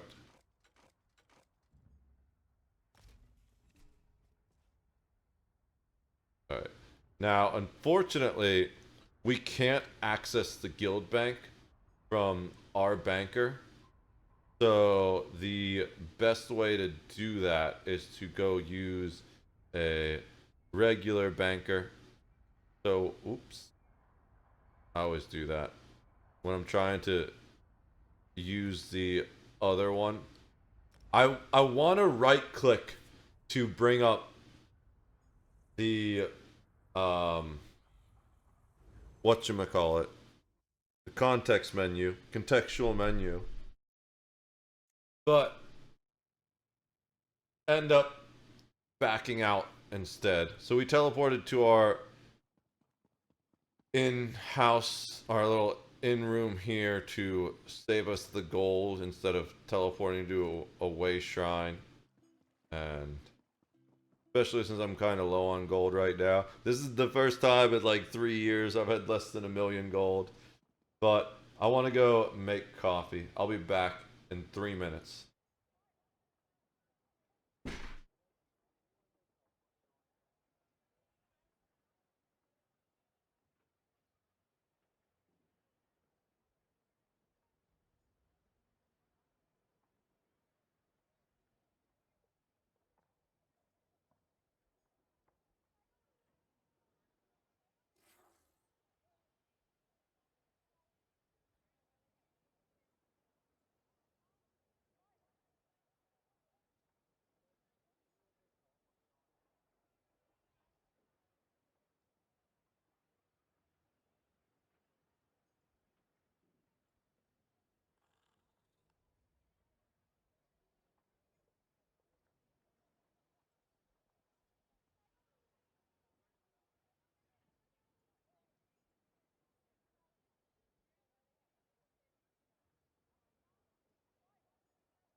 back with the coffee.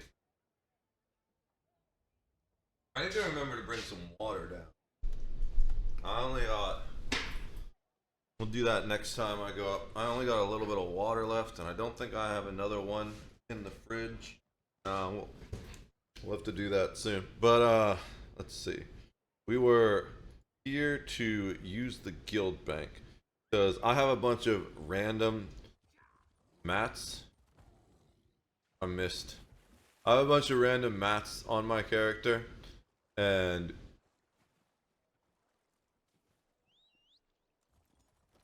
they're taking up space right now. So we're going to deposit as many as we can into the guild bank. But actually, to do that efficiently, we need to, you know what? We're going to deposit first, and then we'll withdraw all the double stacks. Because the unfortunate thing is, while the normal bank does, and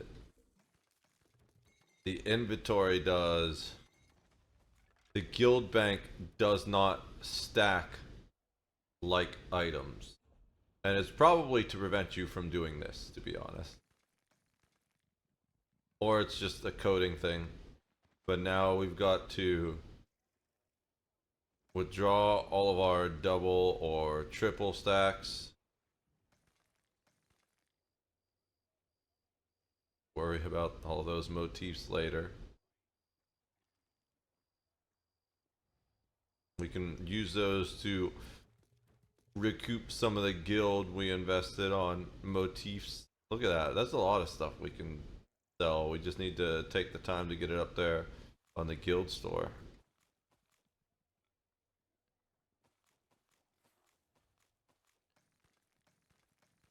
I don't know if we're even going to be able to get all these double stacks and triple stacks out. Oh, we got plenty of space. Like I said, this character I think is the only character that I have max bag space on, and it's primarily because he does the most inventory management with crafting and stuff like that.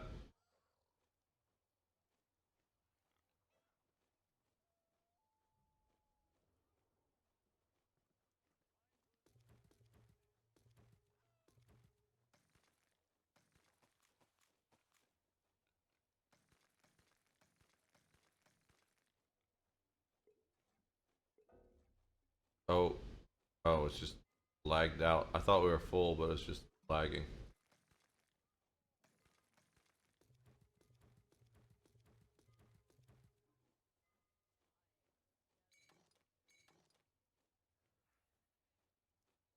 We'll have to look through the other stuff like that to deconstruct it later. But for now, we're just focusing on making sure we have the space to continue depositing things as need be. We're trying to clear out our main bank so we can use it, and then we're just going to use the guild bank as a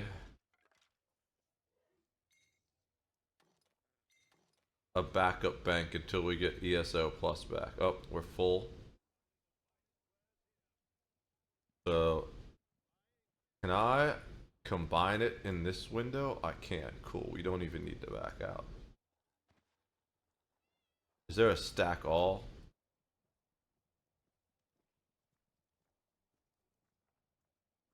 Or a stack all button?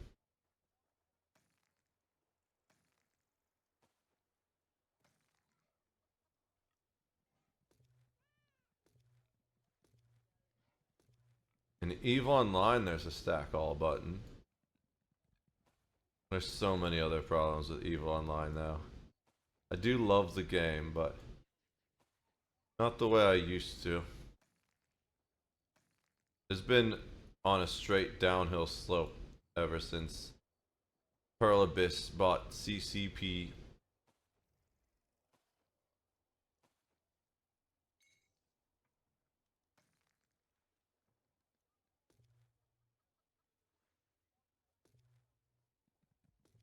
Dude, there's a lot of these. I don't want to deposit yet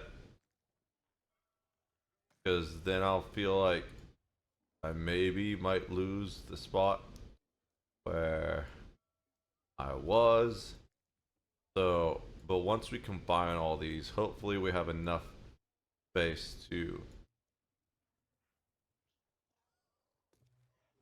withdraw the rest and combine them, especially because we have some 4 stacks here, a couple 3 stacks I saw as well. The ruby ash, yeah, especially because I don't remember how far we got through the rubidite stuff. We have space for 60 more items about. Hopefully that should be enough. We're only like halfway through. So maybe we just deposit everything except the rubidite. Because we're not going to get more of that.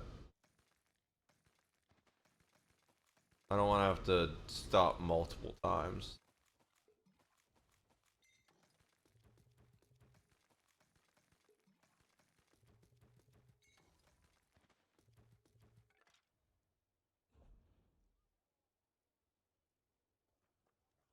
We're in rubidite. We already did the rough ruby ash. It's just everything below that. And only the things that are doubled to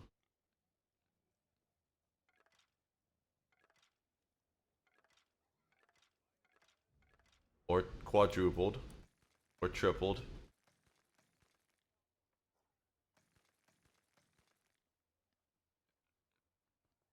There's a lot of stuff we gotta put up on the market and see if it'll sell. No wonder I used to join multiple trade factions, guilds.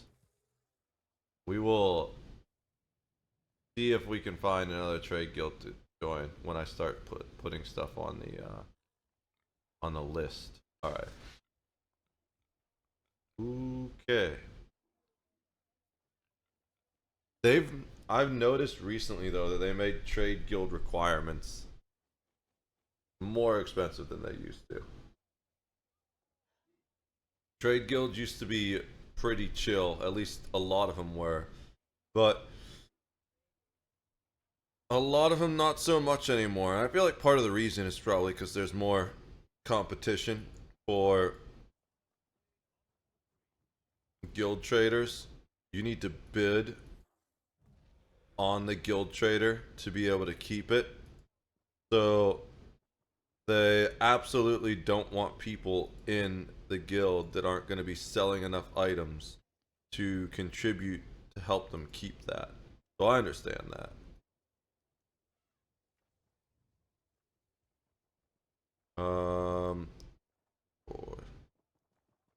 For me, the most important area when picking a a trading guild is the location of the guild trader and the requirements for the guild.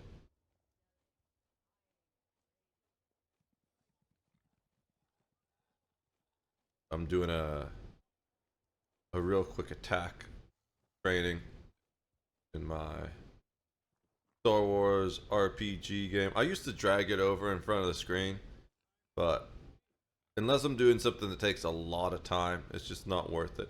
Funny enough, that attack took way longer than normal. The server was having trouble processing it, but we're done now. Alright. So we still need to, I think we withdrawed everything. So now we just need to combine the rest of the stuff.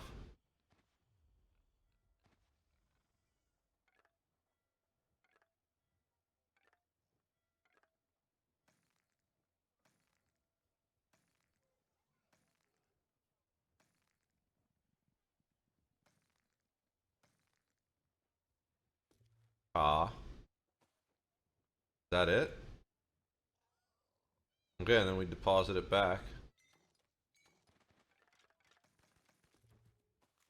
Alright, so now we could teleport back to our house that we're using here. And we should have more inventory space to hopefully get all the gear that we want to keep out of the regular bank, but I feel like chances are we're gonna need to buy at least one more of the coffers, and hopefully I have enough Telvar stones to do that, because I definitely don't have enough writs. Writ vouchers.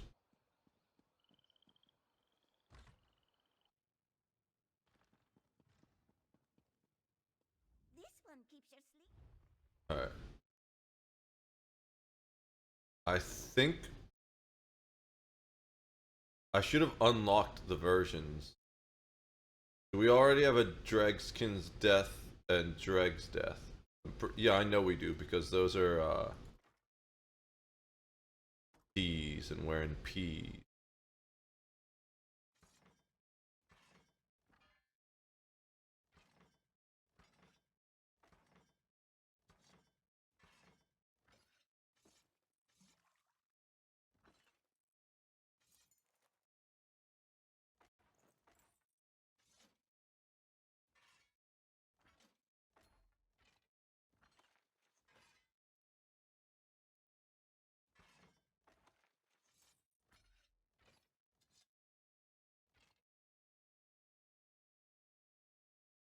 I think those are regular.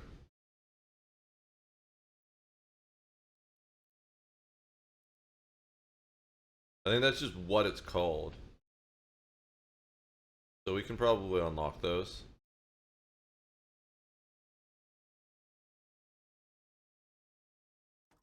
And then they'll get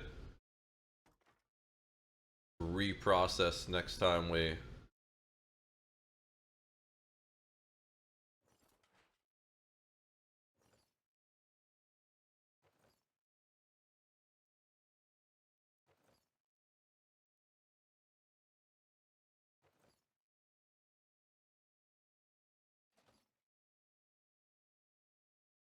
That might be regular too.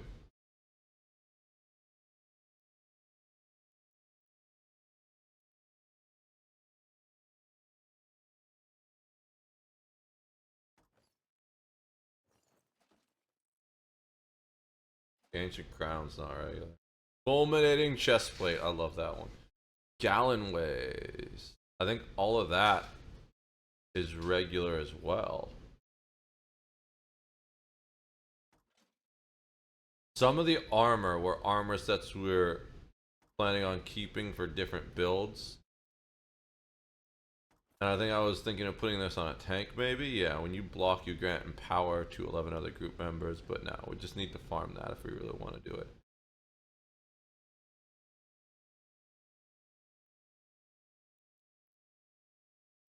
Do all of the named ones have that little... So if you look, there's a like a tooltip at the bottom. You earn these Ashley under Greaves by exposing Chodala as a failed Neverrain in the council at Aldrune. I don't think I can put another Grievous Leeching Ward in there. I already have one. We're gonna try.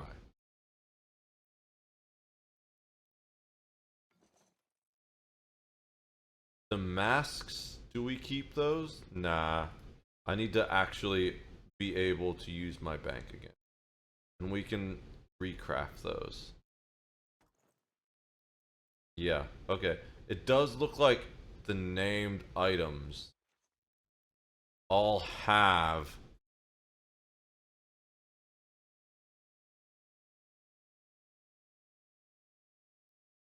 that little tooltip. A present from Alan Way for saving her shattered soul in the Crypt of Hearts.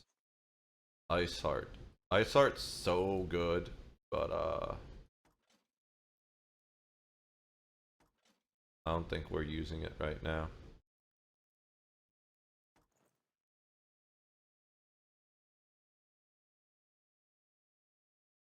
There we go. This is one of the roll dodges roll dodge builds I was talking about. When you use roll dodge, your weapon and spell damage is increased by 354 for 6 seconds. I don't know if that's a good one, but it's also not one we're keeping.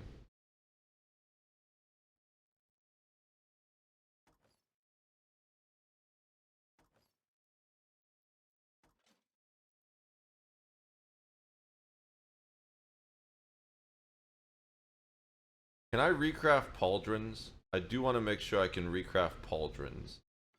before I get rid of the pauldrons. So I know I can recraft masks. I should be able to recraft pauldrons, right? The shoulder pieces from the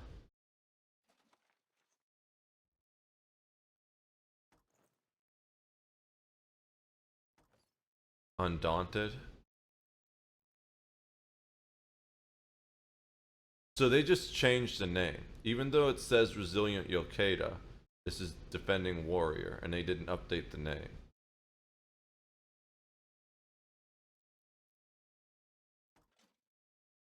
Celine's is really strong. Sentinel's a strong healer set. I think people also use this in PvP. Shadowrend used to be really good, but I think they nerfed it.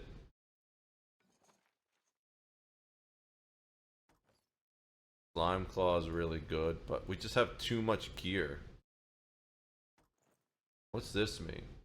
That I modified it? Oh, that I crafted it.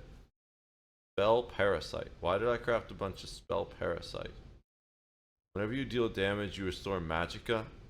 Interesting. That's a weird sustain set. I don't know if it's that good. Maybe I made it a long time ago. It looks like I took it off a character.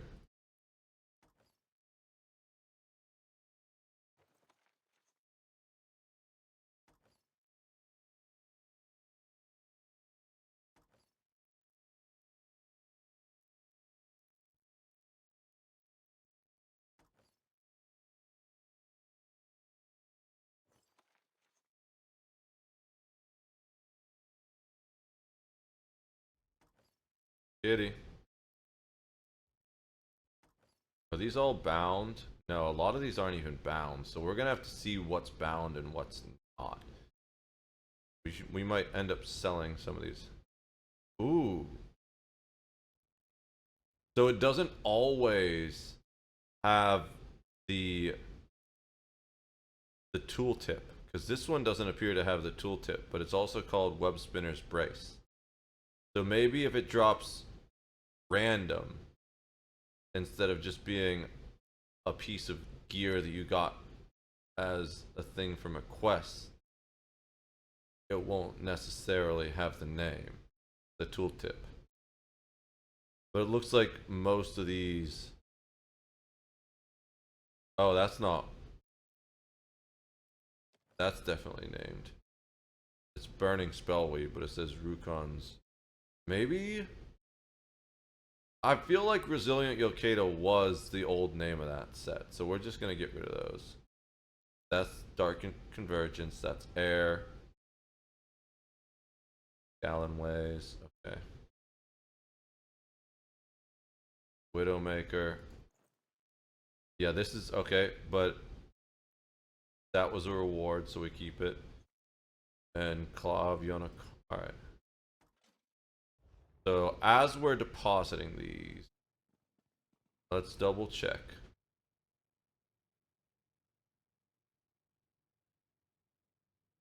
Yeah, not all of these. So I had to do this quest twice to get both of these. I remember that one. That was frustrating. I had to do the quest on 2 different characters to get both of these to match my Briarheart set, and I don't even use Briarheart anymore. So yeah.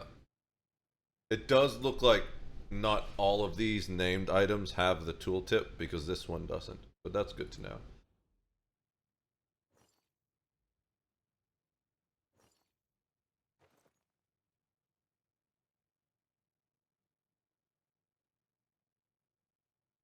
This actually appears to just be a default item. So I'm gonna unlock that, and we're probably gonna deconstruct it.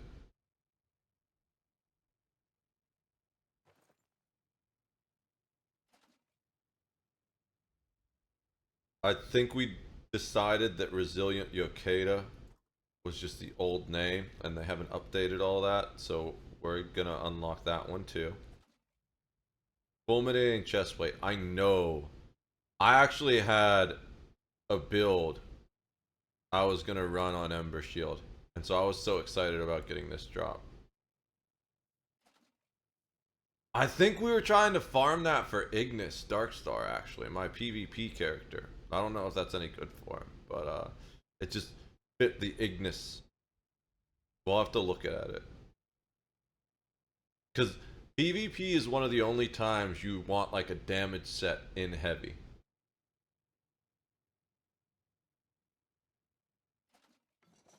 Oh, I can store multiple wards? That's kind of funny. No, but they're in different chests. The other one was in the other chest.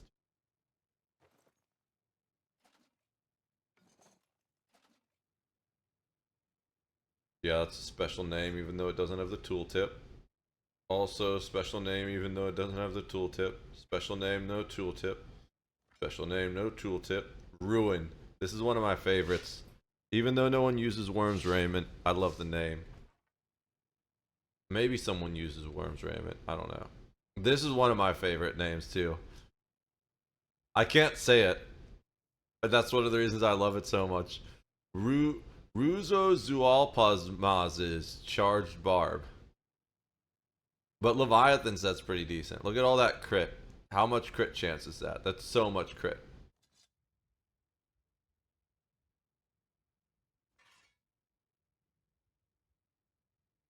Ice Furnace is one of the things I use on my Frost tank, I think. Bone Pirate, I think I use that. No, I don't use Bone Pirate. I use a different one. Bone Pirate's pretty good for certain builds, though. See, Charlie agrees with me. It's at that time of night where Charlie's begging for me to either go cuddle and sleep with him or play with him for hours on end. He's like, how dare you sit at that computer working all day long? Oh, Charlie. You selfish little kitty cat. Soul Reeve. Fierce. Staff and Conflagration. This is one of my favorites. Staff of the Banished. What is that? Ice Staff. Okay.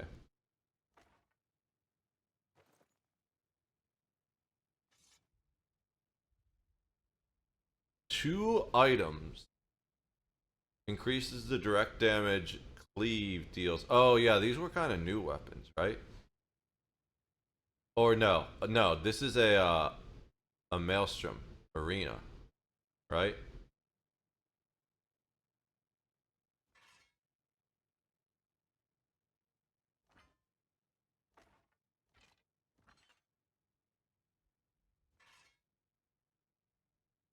Oh, that's right. They changed Vampire Lord. Is this any good anymore? I think they nerfed Vampire Lord. Or maybe they made it better. Weapon and spell damage, magicka, critical chance. Increases the bonuses and penalties of your vampire stage. Additional flame taking, reduced vampire cost. So this is only good if you're doing a pure vampire build character. Maybe that's what I do with my empty slot. I'm pretty sure you can craft Vampire Lord though. And if you don't, I can probably craft it at this point from drops.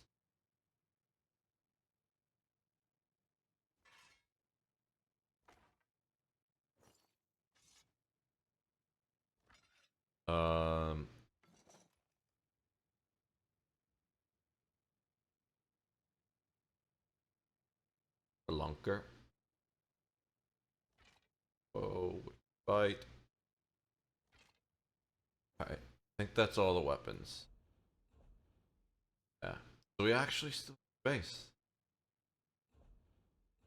Am I going to successfully clear my bank out and be able to use it again without buying another chest? I just might.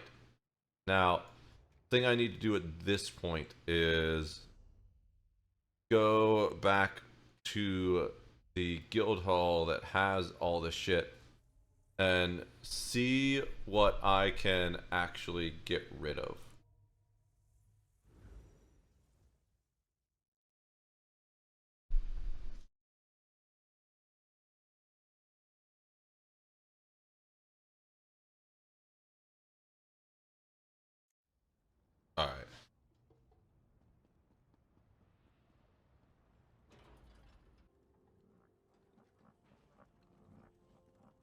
There was something I wanted to see if I could recraft. Oh yeah, I'm 97% sure, but I can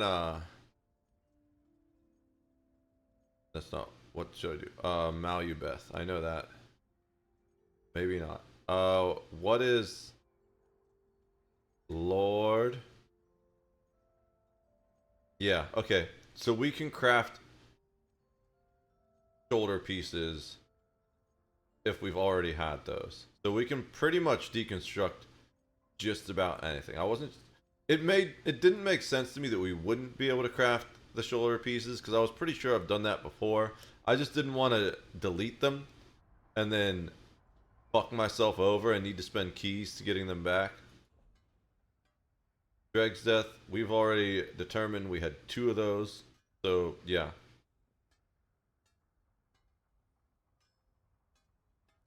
Do I have 3 of those?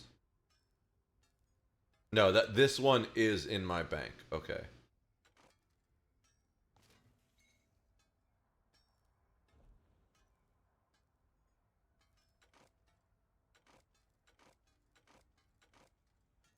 It kind of hurts to get rid of these masks and shoulder pieces, but I'm not using them right now.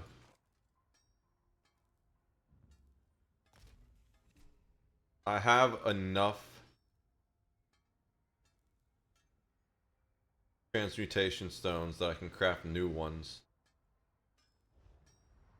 I just need to stop hoarding so I don't have these bank problems like this.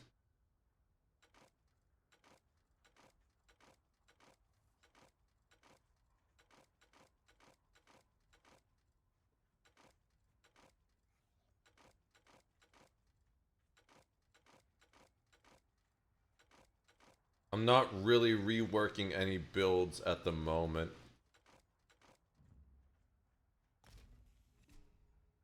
So I don't need those extra masks.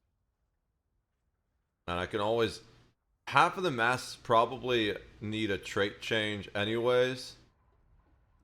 So I'd probably need to enchant them or transmute them either way.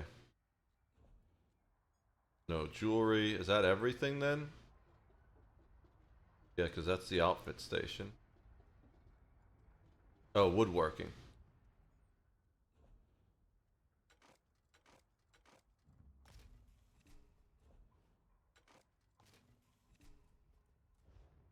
Alright. So now I need to go back to the regular bank to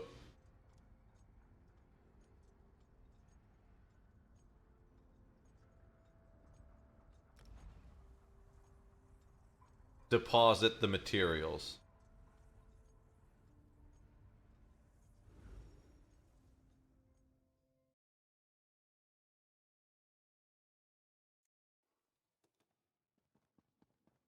And then I think I'm actually going to... I still need to figure out how to get the rest of the stuff out of my main bank. Which I could have done from there since there was a bank NPC I could interact with. But the best way is just going to be to come here where we can use the guild bank as well. The Red Mountain? Oh, that's just... Right. So we deposit. We can pull that stuff out later to fix the stacks. Can I fix the stacks while they're in? No, I can't. Can't stack items in the guild bank. That's what I thought. So we got to pull them out later to fix them, but that's fine. We still have 200 space. So now we got to go look at what's still taking up like 200 spaces in my regular bank. I can actually use my regular bank again. Holy crap, guys. All right. Oh, we didn't even go through the jewelry yet. We forgot to go through the jewelry. That's fine. We can We might need another chest. How much do they cost? How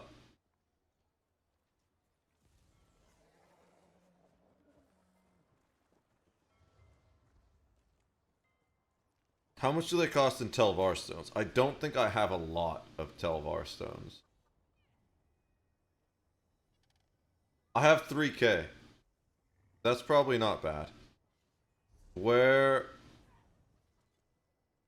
is the... This is time to go to the best wiki ever.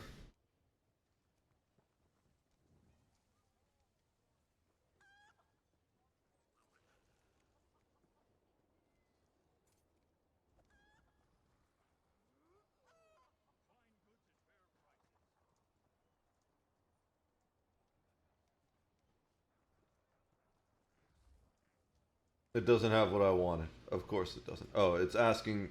Oh, I spelled them wrong. That's why. It does have what I wanted. I just spelled them wrong. The UESP wiki. It looks weird with dark mode on. Dark reader. It's kind of too bright a little bit, but it's not white bright. Alright. Other than being... So, where do I go? Tells our vendors in the sewers. Okay. So I have to go to the sewers to use the Telvar stones. Fair enough.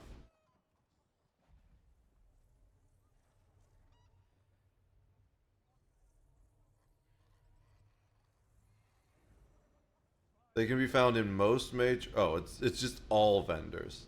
We wanted the Telvar vendors.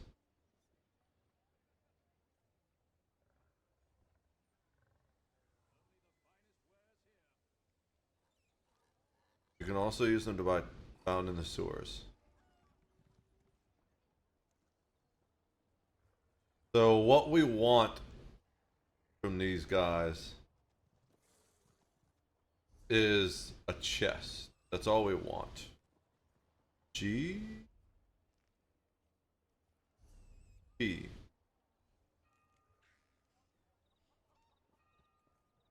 Oh wait, let's finish this, right? Do I need...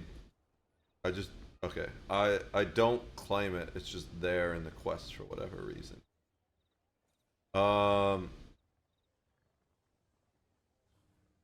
No.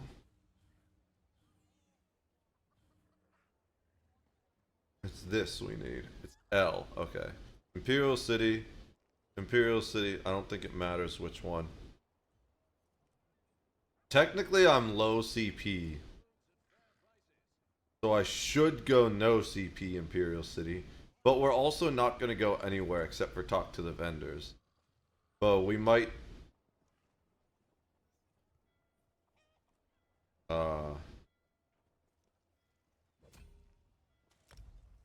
we might run into trouble, and I'm also not on any kind of PvP build. I don't think I need to go anywhere. I'm pretty sure we just spawn in where the vendors are, but it's been... Okay, yeah. Home goods furniture, do you have what I need? I only want the storage chest. You don't have the storage chest. You aren't selling anything for Telvar, so what about you?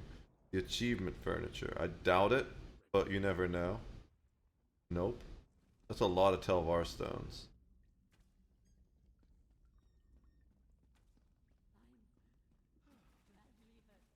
This person's gonna sell bags.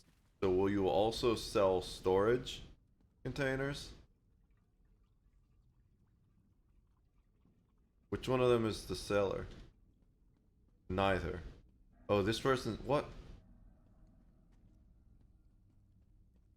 I guess this is the only person we talked to here, the Style Master. Last week I noticed a... Okay. We don't need any of those. Frostus is wrong about the Telvar. The Daedra are scraping them from the White Gold Tower. They still retain power from the days of the Aliad's construction. As with any book by Frostus of Ellenhere, there is no clear purpose. But the stones have dormant... Yes, you could focus on a handful of negative aspects, completely... Alright. Am I just gonna listen to your side of the... Yeah.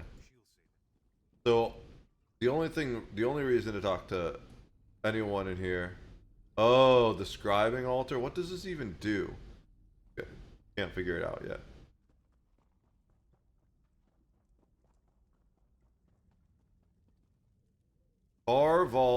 Telvar General Merchant. I think this is what we need.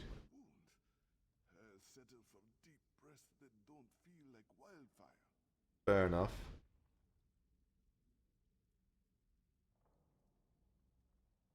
Can I... Oh, I wanted to preview that. Okay. This is all random stuff. Makes sense because he's the general merchant. I don't think the armor is going to have what we're looking for, but we're going to steal his basket. Steal his mint in her basket. Random pieces, okay, of armor. The grand armor, this is just going to be purple boxes, I guess. Yep, purple boxes. Chests. Telvar collectibles. Let's try the Telvar merchant first. Do you have... No. Do you have... How does it all connect to the dark angle? There we go. Holy shit! That requires a lot of Telvar stones. I must have spent most of my Telvar stones on something.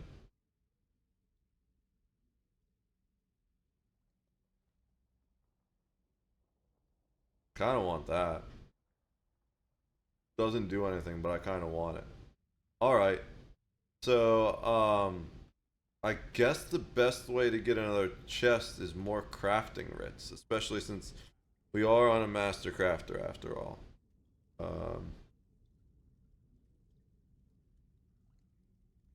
Maybe I withdraw. Maybe I switch to my Wester.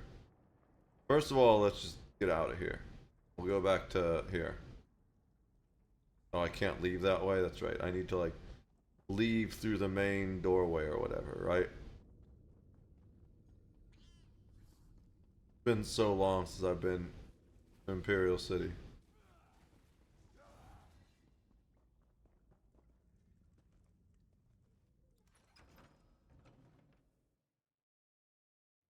So it seems like the best way to get the boxes I don't have is just to do the remaining crafting writs. I don't think I have...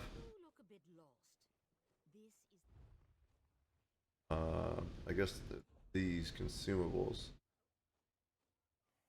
Don't think I have any regular writs left. Just witches writs. I don't think I have those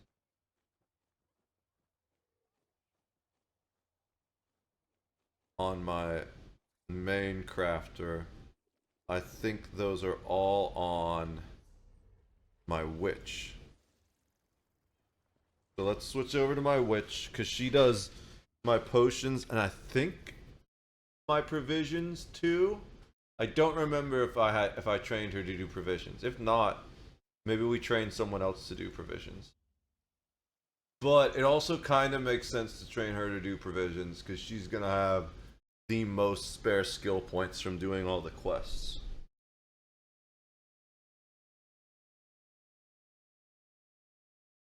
And I think she's got more than enough to complete her build right now. Maybe not for all the armor pieces.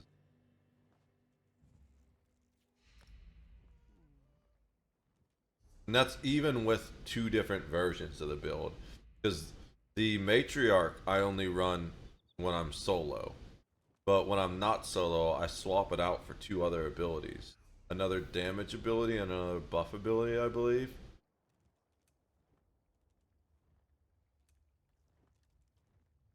Yeah, I think... No, we have Lightning Flood. Oh, no, we have Wall of Elements.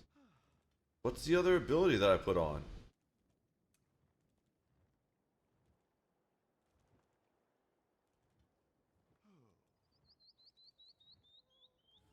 I don't think we use any armor abilities. No.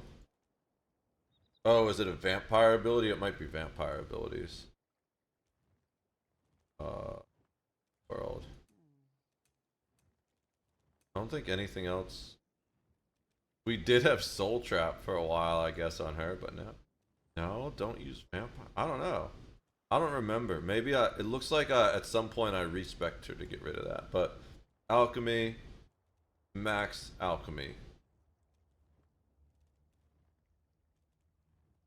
Provisioning. Not max provisioning, but pretty close. I think she probably has enough to do these witches' writs though, so let's get back to here.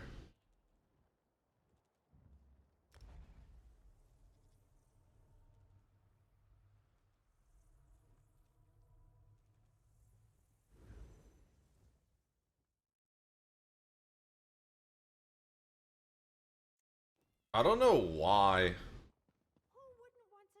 she's rank 4 vampire. I think she's the one I normally kept in rank 1 because you don't really get any bonuses from being rank 4 with the alt, I don't think. So I should use purifying on her, especially so I can talk to.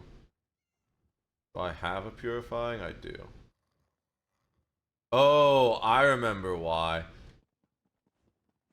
The invisible sprint. That's why. But I think you only need to be level 3 for that. But it's easiest just to keep yourself level 4. That invisible sprint perk is huge for questing sometimes. You can just sprint through entire areas.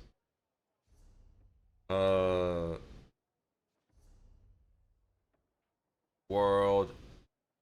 Vampire. No, you do need to be Vampire Stage 4 for it. Maybe they changed that.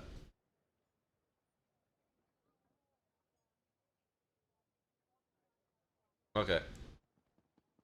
Oh, we don't need to sprint out here.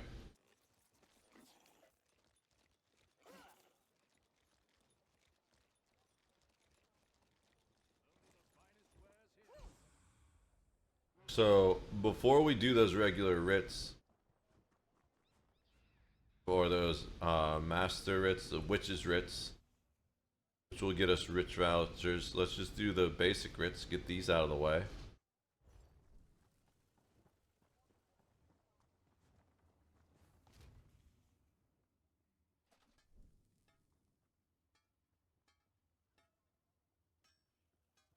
Oh, I'm out of inventory space. Oops. You look a bit lost. Is there anything I can deposit? Ooh. There's lots of stuff that can deposit. So let's go Guild Bank and deposit the materials first, the Guild Bank. And yeah, I figured just depositing the materials would be most of what I needed to do to fix my issue. The worst part of not having ESO Plus is not having the crafting bag. Even worse than the bank space. It's just losing the crafting bag. It's really hard to do any type of crafting without ESO Plus.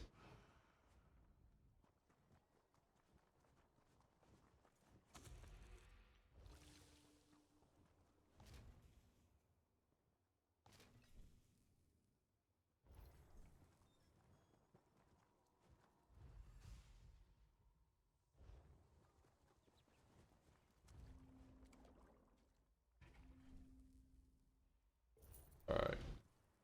Basic writs are done. I guess doing the same quest doesn't count because We still have the completed... Oh no, it did count. We just needed to turn them in. I see. You can do the... You can complete the quest things, the basic quests, just by doing your writs on multiple characters. Alright. So then the next thing is to... For... keeping my brain working the way it normally does. After I do my writs, I would always come here and do my stable level ups.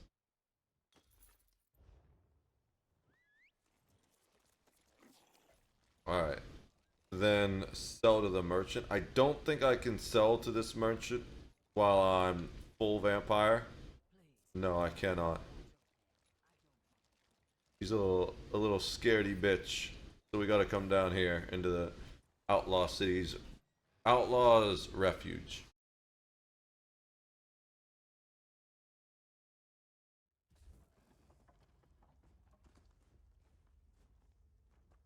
That's the guild trader. Why is... I mean, I guess it makes sense for this character, kind of, to put that there. I might move these abilities, though. I'm used to... Is teleport 2 on all of my other... What have you brought me today?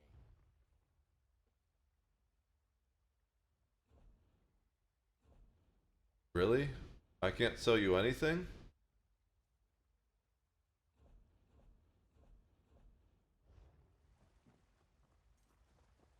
Can I only... Oh, there's the merchant.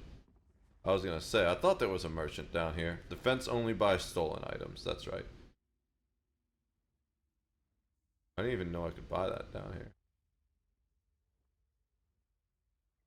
The thieves merchant sells special items. See, I never really paid attention to that before. Normally, I mean the outlaws merchant. Normally I just come down here to sell stuff. Sell those. Alright. Gotta go through everything. Don't need to sell anymore of that stuff. We already sold the special versions of all those, I think. Yep. Any of this stuff. Yeah, this is the random potions that drop that I was talking about. And actually, we make extra ones.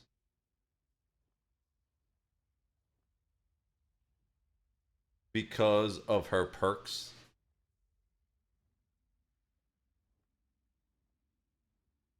And I think we could probably get more. Let's see. 7 times 60. I shouldn't need the calculator for this, but I'm tired. And I don't feel like doing it. 420. Barely any more. It's not worth it. That's perfect that it's 420. If I had some 420, I would have been able to do that math in my head. No, I'm kidding. It's 420 makes math in your head a little bit harder. Yeah, these are new ones created by me. We just need to make sure we don't do the really good ones. This is the basic essence of health. We make much better essence of health. Basic essence of magic, we make much better ones. Mufasa knows that, so we can sell it. It's a cheap green one. What's up, Ghost of Death? I'm so fucking confused about Twitch. I don't know if it was a dream, but I remember there being a leaderboard of clip views where the bit leaderboard was. That was probably a dream. I don't think there was ever that, unless it's a new thing on the homepage. Let me go look at my homepage real quick.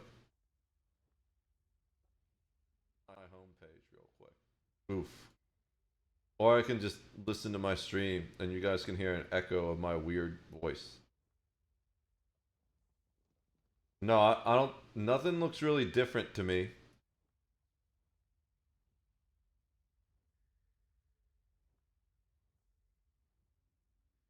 It might have been a dream. I've had weird dreams like that. where they confuse reality for a little bit. So I can definitely understand that. I don't think there's any materials, furnishings, miscellaneous. Is there anything miscellaneous we need to sell? Those random soul gems. Okay, cool. Oh wow, my gear kind of badly needs repaired. I didn't even notice that. Alright. So now that we did that, we are going to go back upstairs and make those witches' writs really quick.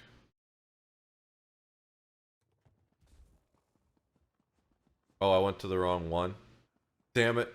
This one takes forever to get back outside from, but it's fine. Compared to the other one, it puts us so far away from... There's always, at least as far as I'm aware, always two entrances to the Outlaws Guild. The other one is underneath this dock right here. So the one that it's underneath the dock right there. Somewhere. Over there. So the one that we went through was farther than the other one. It's down here between these wood piles. Like if you go and look there, it's down under there. Alright, so I need to talk to the banker. We're gonna talk to Dana because she's prettier and the other guy's kind of a dick. The Red Mountain. Oh, We need the witches' writs. We're gonna do all... Oops, I guess we can do that too. We can just deposit that again. That's for the... That's for the crafter to figure out. But then we also want the guild bank. I think there were a couple witches' writs in the guild bank.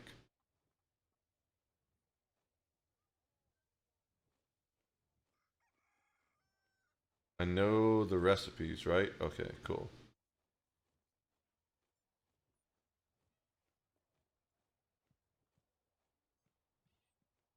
Yep. There were exactly a couple. 2 of them. So I should know all of those. Oh, I gotta use it. Frosted brains, sweet sanguine apples, frosted brains, peeled eyeballs.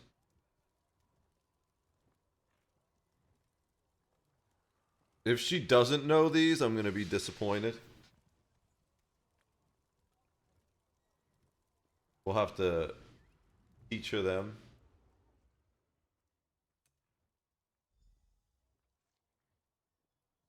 I need to craft 4?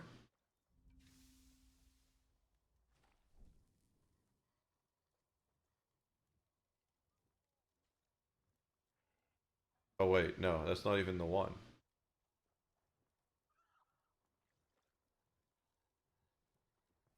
Frosted brains. It's under delicacies, but it's not showing up.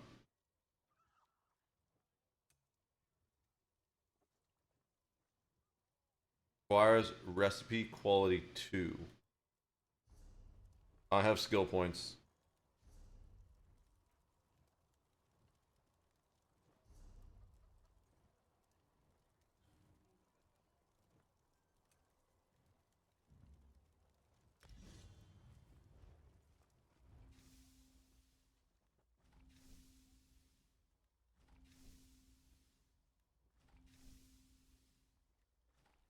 Okay. Where do I deliver them, though? Do I have to deliver them to that guy? So we're making our main, show on map. Oh no, I can deliver him here. The regular crafting area. Cool. How are you doing, by the way, Ghost to Death? I did shout out Preacher. Let's give you a shout out.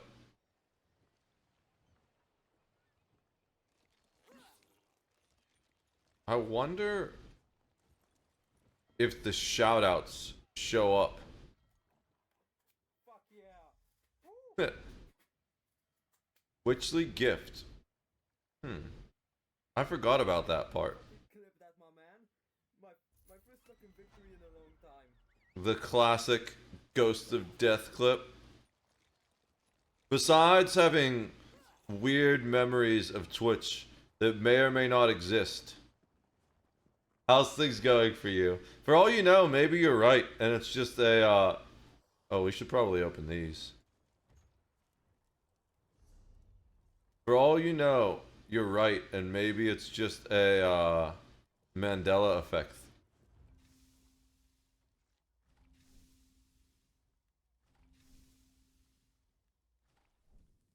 Can I do multiple at the same time, or do I have to... No, I have to complete the old one first. That's what I thought. We're gonna worry about crafting more... We're gonna craft better writs on the main crafter, but... Ah! Dude. I should have just got off my mount. Now I gotta swim so far to get to a place where I can actually get up out of the water. I don't even know where the closest one is over here.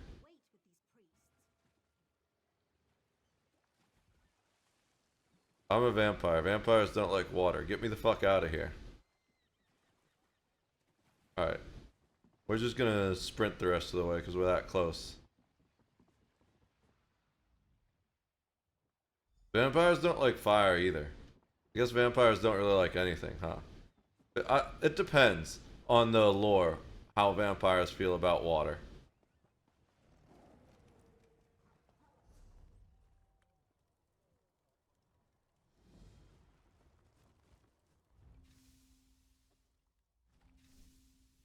I'm trying to think.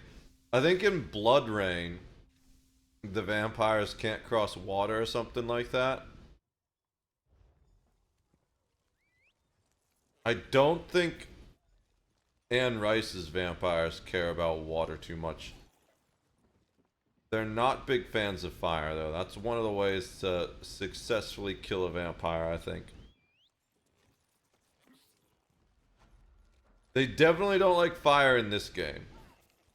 I take extra fire damage as a vampire. I went too far. Need to be over here.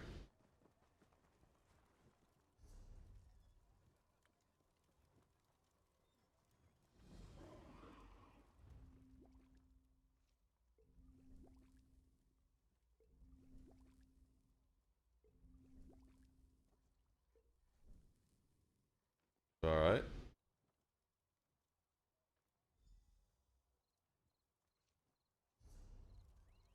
I need to re-equip that. I want Witch Mother's Potent Brew. I make those all the time. Those are super good. So I guess I did have higher level of this stuff on her before. And I took it off at some point to change skill points or fix her build. Probably to get the invisible run back.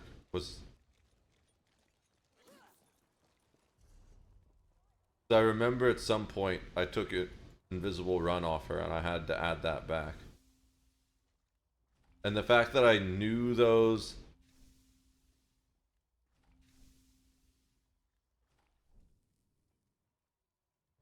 things but couldn't craft them means that I almost certainly had that before. The Witch Mother's Potent Brew, I use that on most of my characters, on all my Magicka based characters.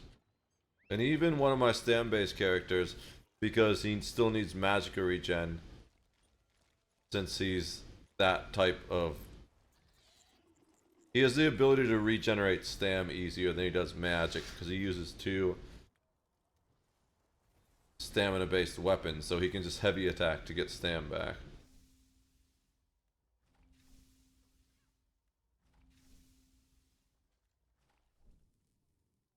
Witch Mother's Potent Brew. What else is there? Oh, recipe improvement. I'll worry about those later.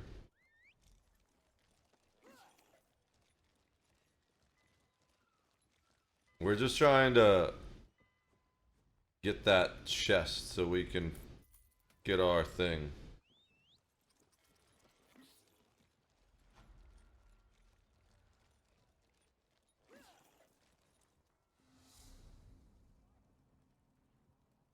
last one we have here. See, she's carrying one of those Witch Mother's Potent Brews. She's actually carrying 42 specifically. Oh, I'm missing the recipe. Crunchy spider skewer. I don't have a crunchy spider skewer. I need to look up the crunchy spider skewer. Want me to say it again? It's called the crunchy spider skewer. I have fun saying that. I don't know why.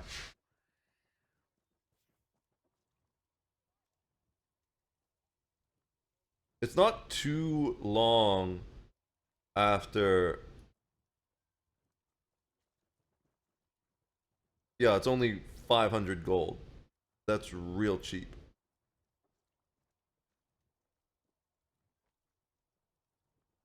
There's one in Coal Harbor, Hollow City. Not even 500 gold. Go here. Oh, she doesn't have it though? Okay.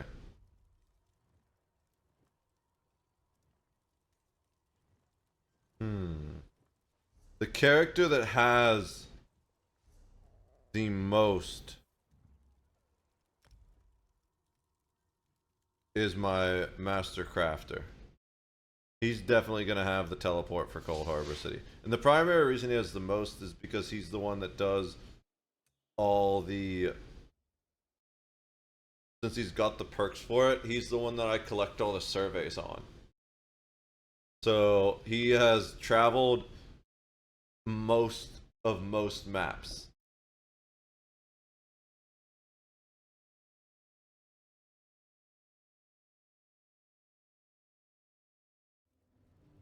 Alright. I kind of forgot I can just play music now because I don't have the game music on anymore. Let's get the stream playlist running.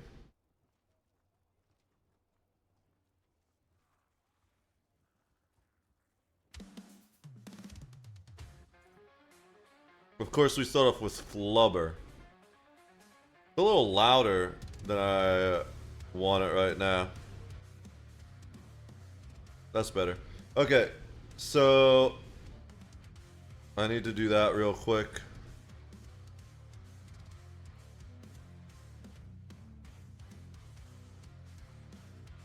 Going to heal my character this time, I think, because I'm getting a little low on health.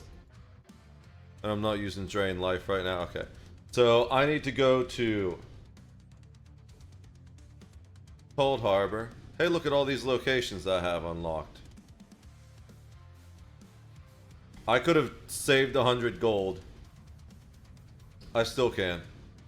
As long as you cancel it before you hear the cha-ching, it doesn't choose the gold. So I'll just go here and I'll save the 100 gold. Also, it'll be faster because I don't need to do the teleport animation. Almost faster. I already did the teleport animation once. So we are looking for the last pack rats. Where are the last pack rats? There they are. We want the crunchy spider skewer. Do you have that? We want the recipe. It's not there anymore. Since they're so cheap, let's just sort by last seen. There's one in Bankarai, Evermore.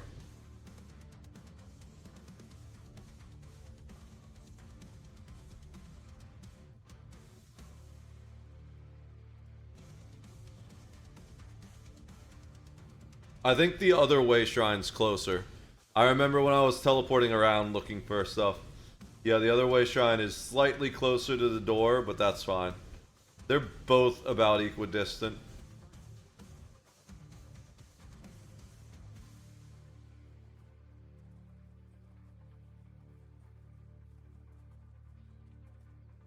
Barely lethal. Where is barely lethal? Right there. Do you have the crunchy spider skewer? Yes, you do.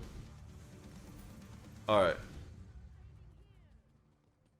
So, you know what? I'm just going to drop these in the bank now that I have bank space.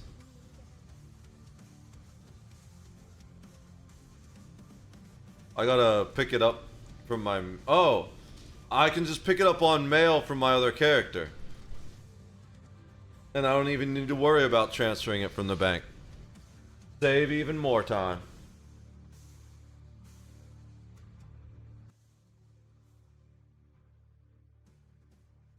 Okay. So, log back into my witch. I find it hilarious that the witch makes the poison and the food. You never know which one you're gonna get, right? And then my crafter does all the other crafting. Just because it's so many skill points for like max crafting stuff. And it cuts down on the skill point farm a little bit to do it on 2 different characters. So I don't want this song on the playlist anymore. What is this? Is this still Flubber playing? Yeah. I mean, I guess it's not that bad. The other ones do the screeching for longer. But that kind of annoyed me a tiny bit. No, we're gonna get rid of Flubber. Poor Flubber.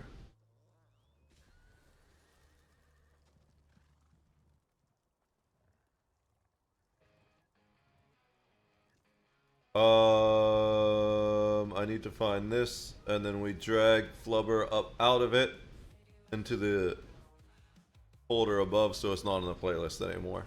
Okay. Really, Charlie? You know what the best way to do this actually would be? No, because I haven't curated those playlists. That's why I don't do it that way. So we need to grab that item and learn it. And then we can complete this writ.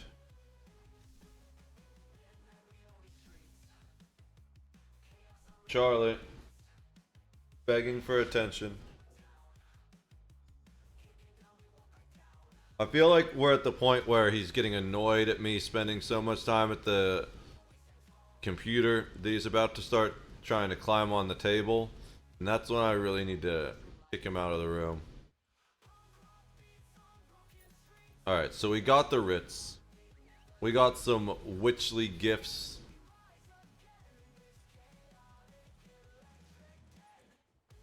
Yeah, he's just begging for attention. So let's... How much bank space do I have? Not much. We still need to do a lot more to get stuff out of there. Oh, because of the jewelry. That's why.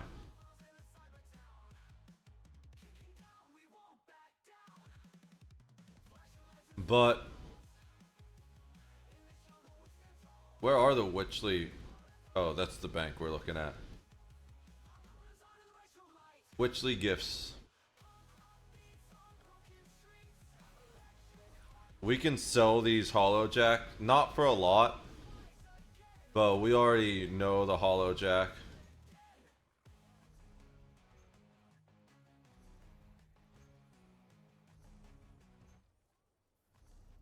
We'll put these in the guild bank for now.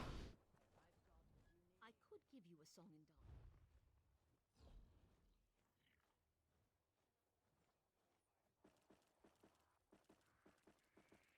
Alright. Hey, cat. So let's do some actual writs. I think, what were the easiest writs to do, if I remember correctly?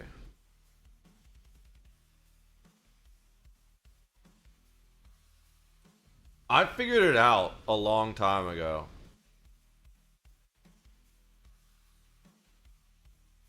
Was it the jewelry writs? I think ironically jewelry writs were the easiest to do, even though they're like one of the most expensive forms of crafting. But I don't remember.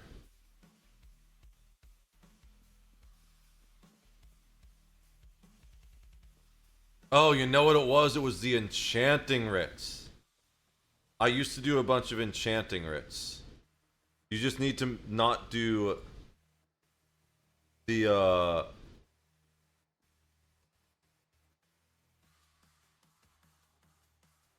you just need to not do the prismatic ones.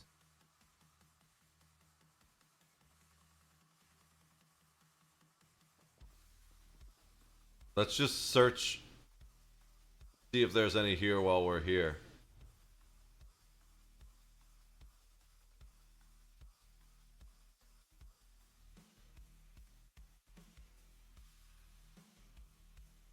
Alchemy writs are probably pretty easy too, but we'd likely have to do those on the other character. Glyph of Flame? Yeah, we can do that. Ooh, they're expensive though.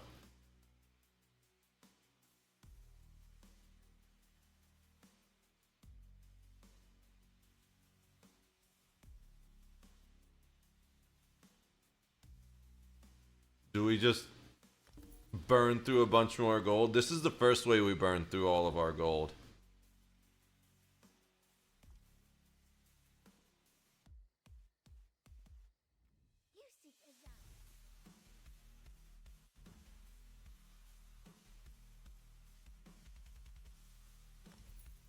We need a minimum of 100 writs. How many writs do we have now?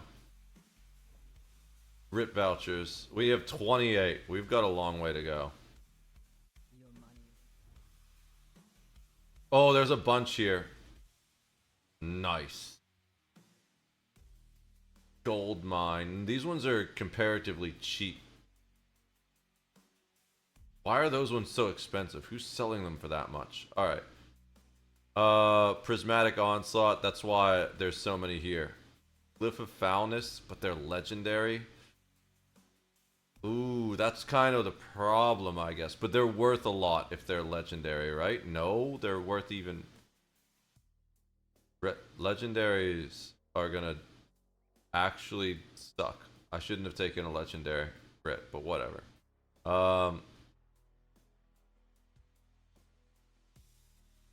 Yeah.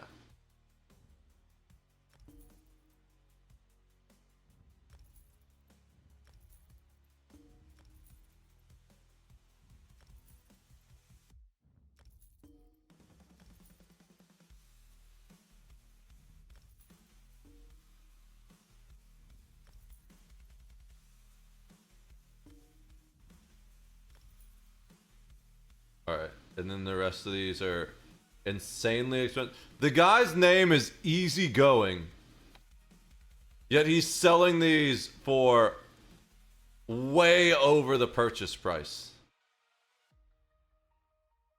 Oh, dude, it actually shows you how much per voucher. That's cool. These aren't that bad, actually.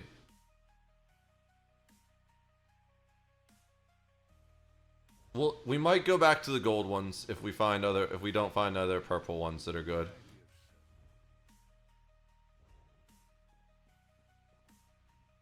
You have business here?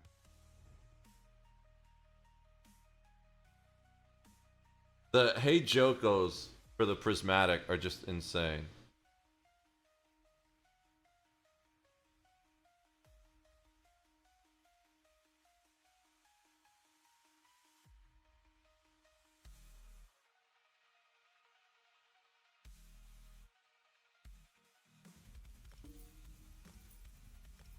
Are truly superb glyphs not that as expensive as I thought? Or is it not taking them into account?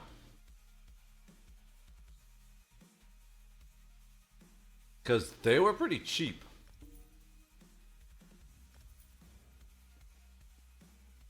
What was it? Swamp Jelly? Or no, it was Trucker's Corner that had all of them. Apparently you do. Okay, no, it is saying they're just selling them cheap, I guess. And they pay out well. So it's like kind of expensive, but we have the mats according to it. And we need a bunch of RIP vouchers. So we'll do it. I just don't want to do prismatic. Alright, hopefully I didn't screw myself. The best place to do this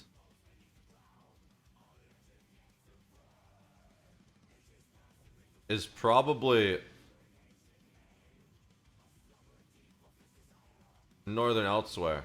Because we've got to, not Northern Elsewhere, I mean Grotwood.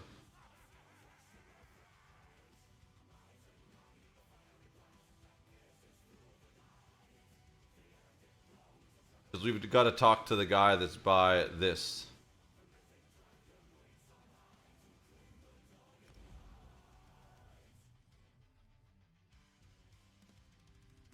Hey, buddy. I need to remember where the crafting tables in Eldenwood are. Obviously, they're in the tree.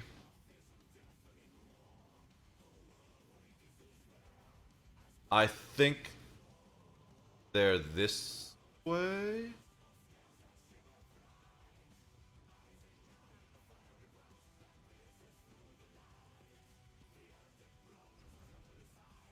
Here, the easiest way probably is just to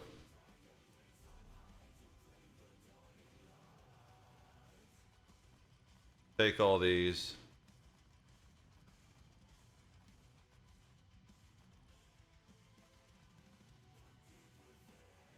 And then use one.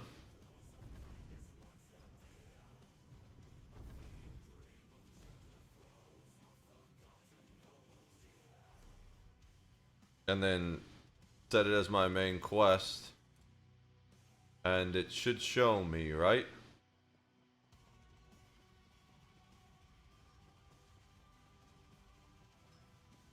Is there... Okay, yeah, there it is. Cool. So I kind of remembered.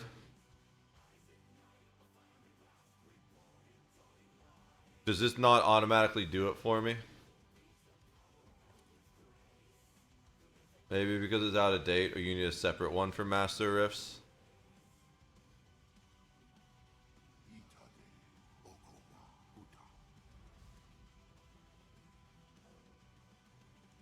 All the running, though. Dude, this is the thing I hate about Elden Ring, is you can't use your mount. I wish... If I were to start this game over, I would make my main character, my main crafter, a different race. Just so I could use a different zone to do these master crafting writs. Think this is the right spot? Yeah.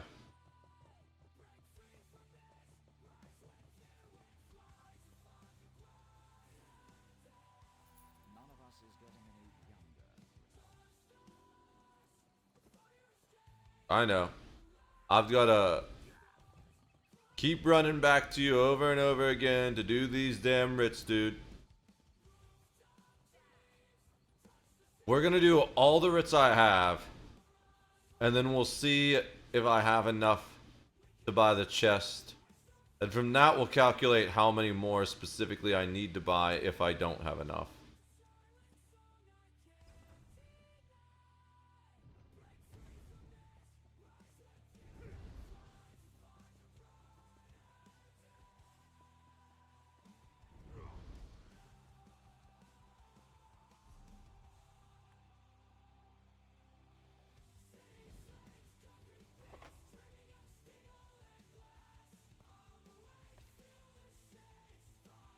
Where are you? There we go. I might run out of Rakuta doing this. I really don't want to have to buy runes. But we'll do it if we have to.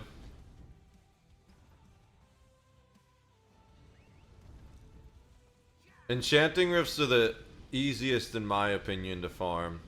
The other writs get really oddly specific with what type of whatchamacallit.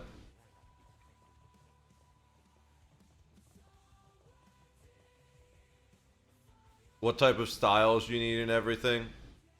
So that's why I think provisioning writs and alchemy writs wouldn't be as bad either. Let me check and see how many I need for this chest. I need 100. I need at least 100. We're only at 37. I don't think there's any way I have enough currently. Some of them I have were worth 7, but not all. All of them were worth 7. We might get there.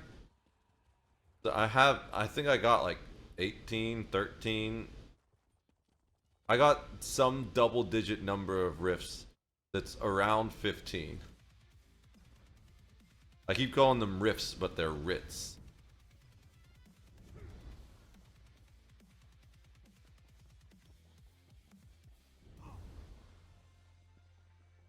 Alright.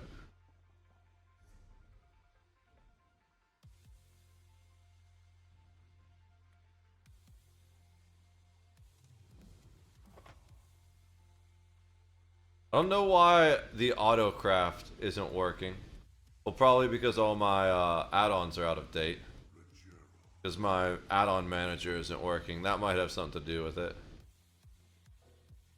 I think maybe you need a... I keep trying to mount in here. I hate that you can't mount in here. That's one of the reasons why Vardenfell is one of the best places to do your regular writs. Because you can just immediately mount and drive over, ride over to the turn-in place. Also, it's so much closer. I've got to walk like twice as far to turn in. Now, you can't do master writs there. So I think for Dark Elves and stuff, it's Storm. I don't remember where it is. It's a different place though. It's the Ebonheart Pact place.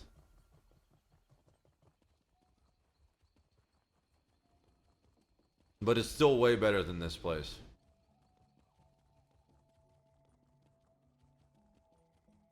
And it takes so long to do this. So much running.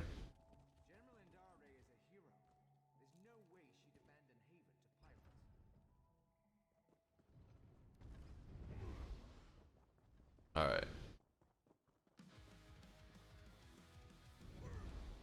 I'm having flashbacks from when I ground out the achievement. Now I gotta do it just for inventory management, basically. I can't imagine how much effort it takes and how much gold it takes to get those master crafting tables. You need like 1,500 for each master crafting table.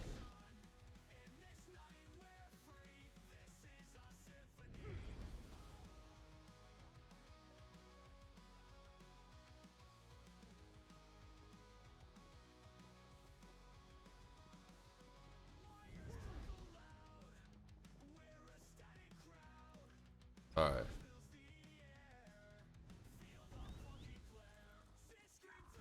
What's everyone else doing tonight? I'm curious.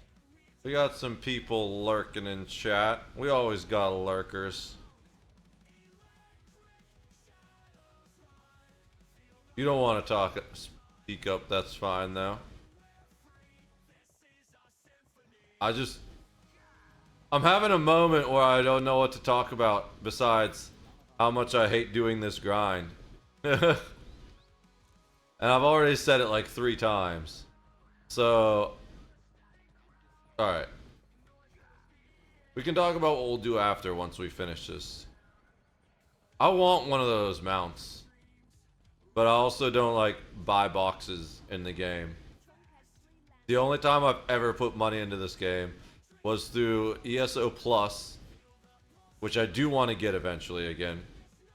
And one time I put my tax return into the game to buy crowns to get a house. Those are the only times I've ever put money into the game. Besides buying it initially. I do love supporting the game though, which is why I always try and have ESO Plus when I'm playing it. We're just feeling the pinch right now, you know?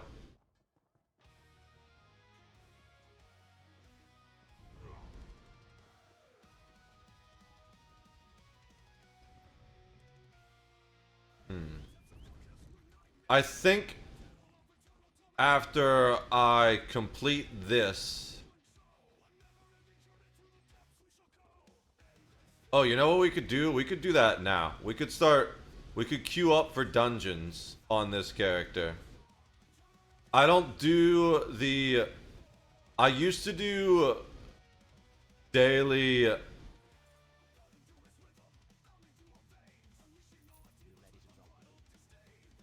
What is it? I used to do daily battlegrounds too. But now that they made battlegrounds worse, it's not worth it. Because you need to win. You actually need to win. And the RNG is so difficult. Because you just get... Most of the people that play it are just super hardcore PvPers at this point. They absolutely ruined Battlegrounds by making it just 2 teams. It was way better when it was 3 teams. That was one of my favorite PvP modes of any game ever, having the 3 teams battling out. It made Battlegrounds so much fun. The number one thing they gotta do to bring Battlegrounds back is get rid of the 2 teams bullshit. But we can queue up for our daily dungeon while we are doing this on this. Well, let's make sure I have bag space. Yeah, I got bag space. We can queue up for the daily dungeon while we're doing these on this character. And then after this, we'll go through and do the regular writs on my other characters and their daily dungeons for old time's sakes, like we used to. The primary way to grind gold in this game. Apparently, there aren't as many DPS in the game that there used to be. And also, a lot of people are... It's going to take longer on these healer queues because a lot of people queue on healer with their DPS to skip the long DPS queues.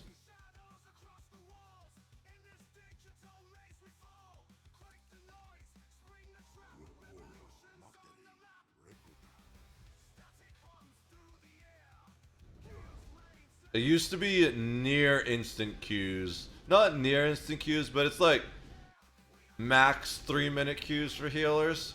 And it was always near instant queues for tanks. We'll see what happens when we get on one of our tanks.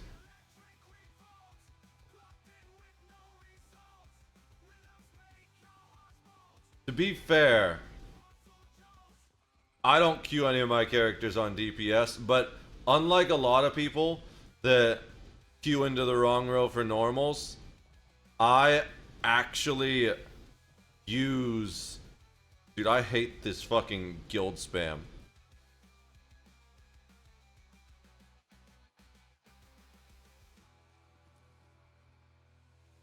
Like, I want to see actual conversations in local chat, not fucking recruitments for shitty guilds.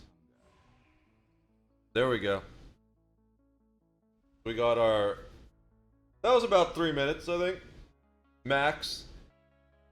FG1, baby. Alright, I should eat food, I think. I need food.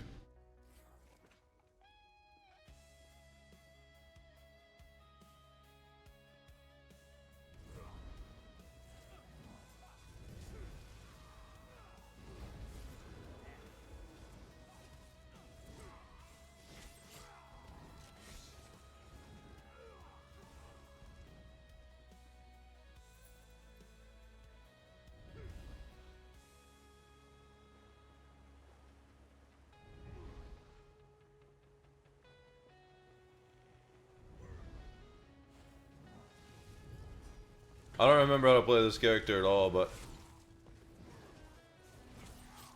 he doesn't really do anything but craft.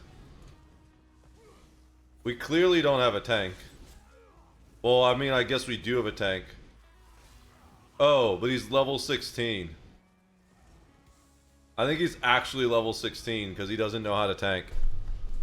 But no, he's got DPS meter installed. So maybe he's just new to tanking or something? I don't know. He doesn't know how to crowd control or doesn't care to waste his time crowd controlling.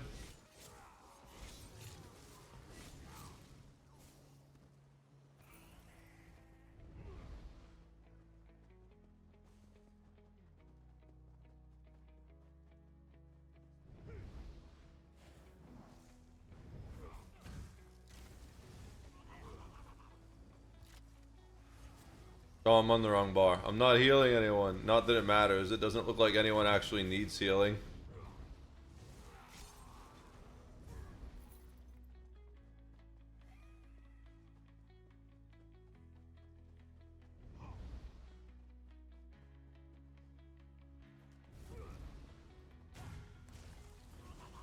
Oh, that's right. I do heal automatically with my, with one of my cooldown abilities.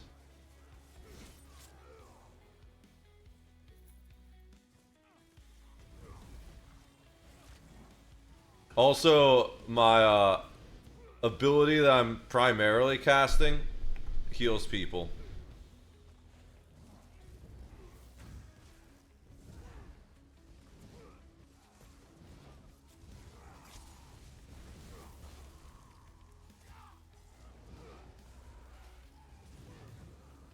I think it heals people? Why is he not catching heals?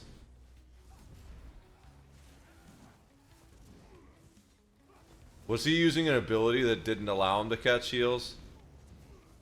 Because the other guys are catching heals.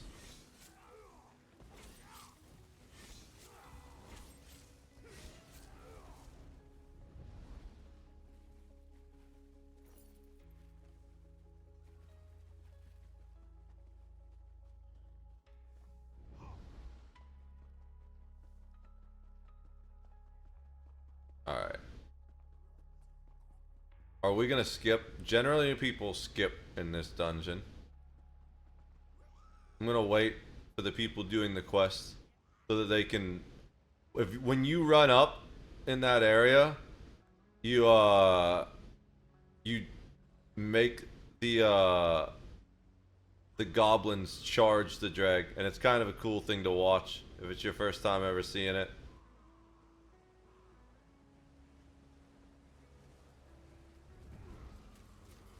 I'm stuck. Get me through there.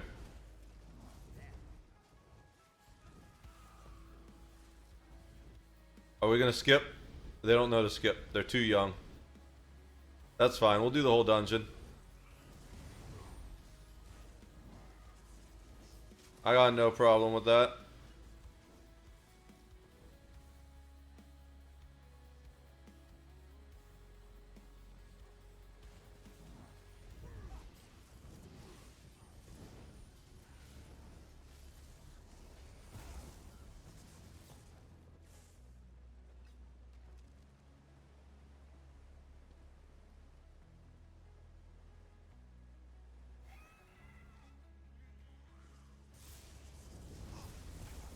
Of course he grabbed me first.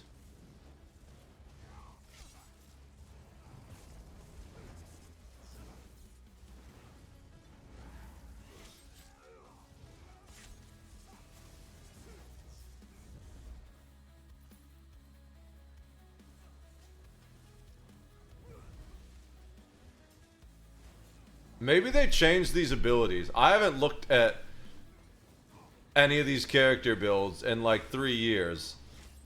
So it's entirely possible they changed the ability. Oh. Okay.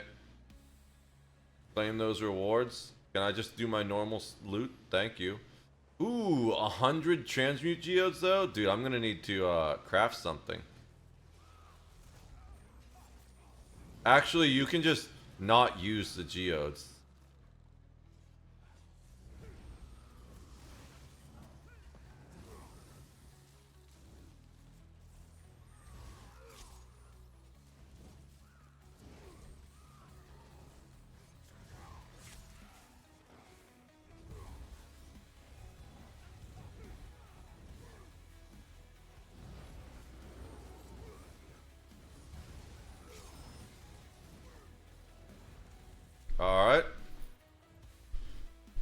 there's specific ways to buff people with this character that actually causes your team to do a whole lot of extra damage, but I don't remember what that is.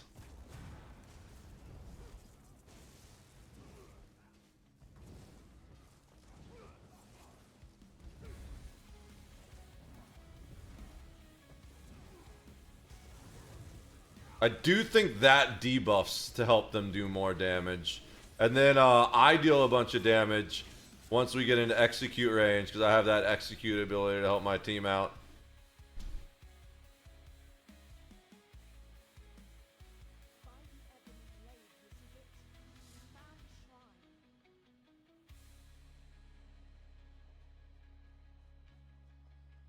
I don't think I need to turn this quest in. Sometimes I forget to turn in quests. Nah, we're good. I did the loot. Let me make sure I double did the loot. Yeah, we did the loot. Alright, time to leave group.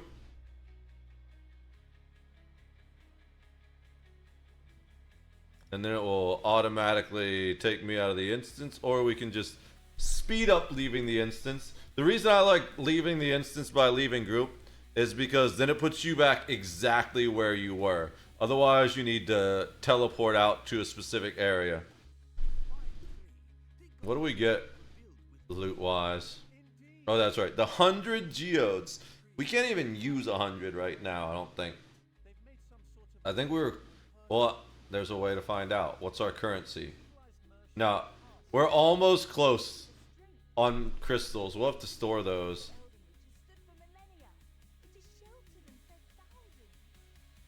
Alright.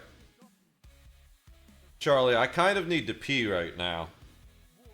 You want me to pee on you, kitty cat? And he's like, I don't care as long as you pay attention to me. You weird cat.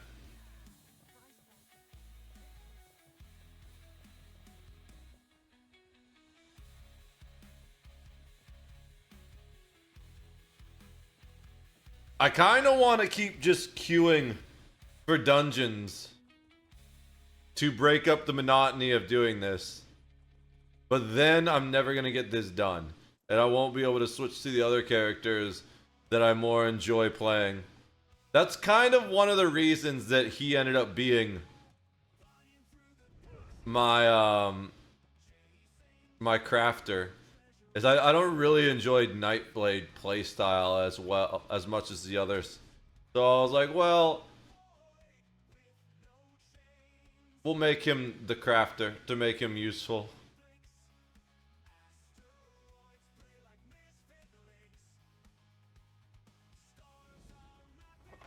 Alright, cat. I actually need to pee now. So we're going to make you get up once I complete this crit.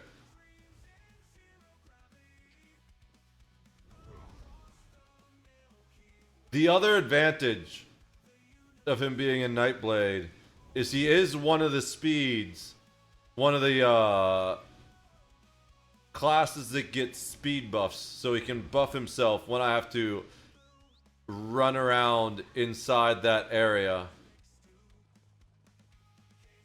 where I can't just mount up. Although I think Sorks are faster. I think Sorks are the fastest class by default. I could be wrong though. But I do remember running next to someone once doing these, and they were faster than me. What is this one? Yeah, it's all the miners. Oh no, it is Major Expedition. So maybe I'm wrong. Maybe the Sork ability is just faster to cast or something like that. Or the guy could have had other benefits too. Like he could have been one of the races that gets us. Come on, get up, kitty. Yeah. I need to pee. I know, kitty. You want to just chill and hang out all day long. You want to play and cuddle. But I gotta work and I also gotta pee. I think I'll probably take this moment to oh, we're in an ad break, no one's gonna know why I'm gone. They're just gonna come back from the ad break and it's gonna be gone. Whatever. I gotta pee. I gotta make coffee.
I got coffee.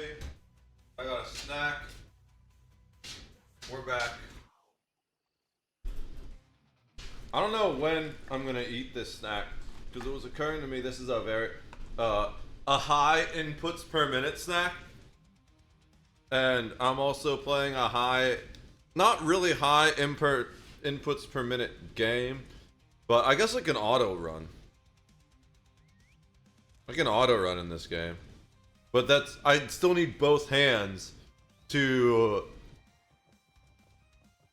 put the Nutella on the crackers. I'm gonna say this again. I really just wish I had 3 arms. If I had 3 arms, my life would be so much easier. Just having that third arm.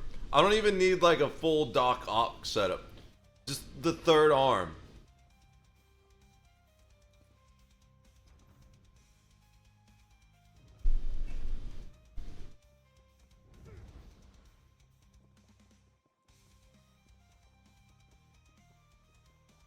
I should check and see if I need to do another combat round in my Star Wars RPG.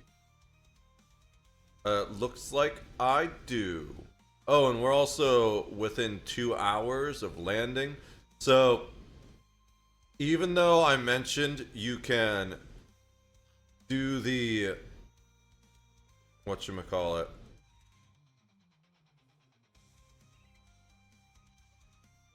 you can do the travel planner to automatically plan your next hyperspace jump. There's a delay, and depending on how recently you updated the travel planner will depend on how long that delay is.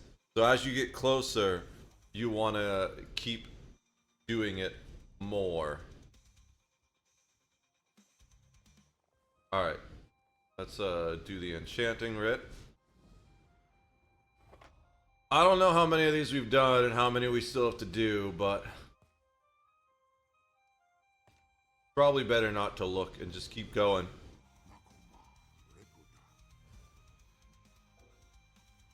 That's right, I can't mount here! Who thought it was a good idea to put the crafting area inside so far away from the turn-in spot? It's really frustrating. I wonder if I change the alliance of this character.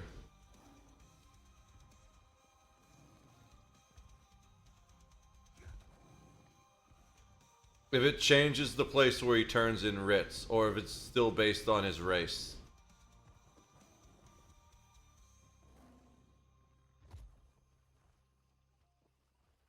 I wonder if there's a way to earn alliance change tokens without paying real money for them. I mean, I guess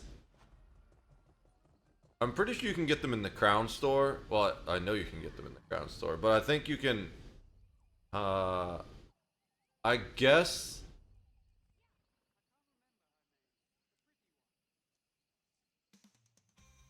so. The frustrating thing is that I don't have any race, any alliance. If I had that, I could have made the character.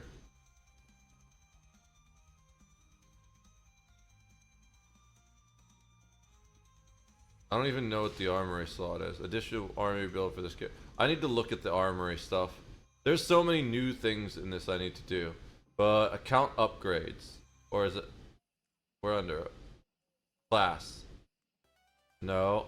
Character slots. We have all that. Collector's packs. No. Inventory. Outfit slots. I didn't know you could buy extra outfit slots. Waste of buying those. This is what I'm looking for. Service tokens. So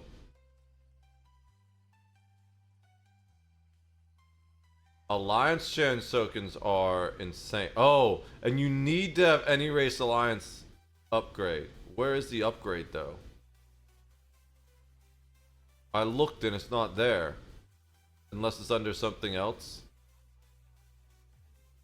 You can pay crowns to get vampirism. That's the funniest shit ever. I think.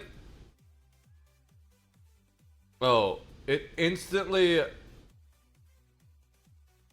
advances to the max. I can see people paying for that. The only one I would ever do.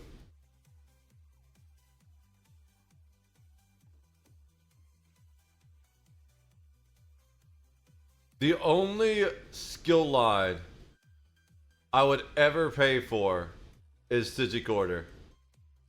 Because that is the worst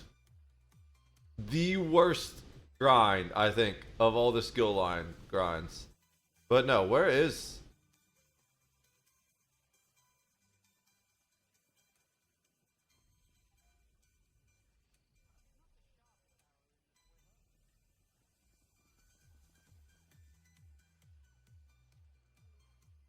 Is that a DLC thing? I don't think so. Because DLC are old expansions. It doesn't make sense why that would be under DLC.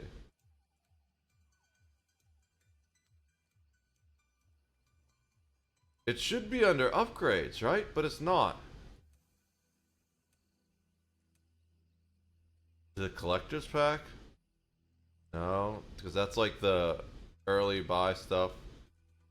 Inventory upgrades. Outfit slot. Riding lessons.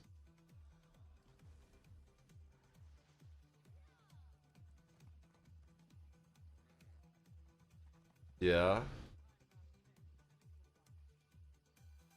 But where is the thing? Customized actions? No, what's that? Oh, a different recall? I see. Mining, woodcutting.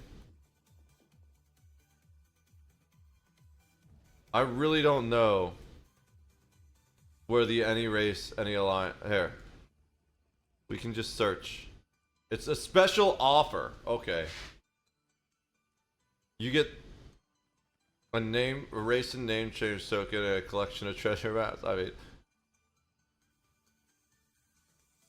I guess that's for 2,000 crowns. It's not bad, but the annoying thing is that then you need to buy tokens afterwards, which are real expensive. So that was under upgrades.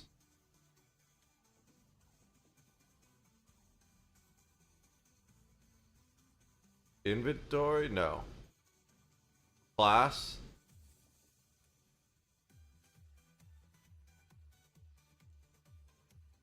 Service tokens. Then it's more to change a class than it is to get the upgrade to change an alliance, I mean.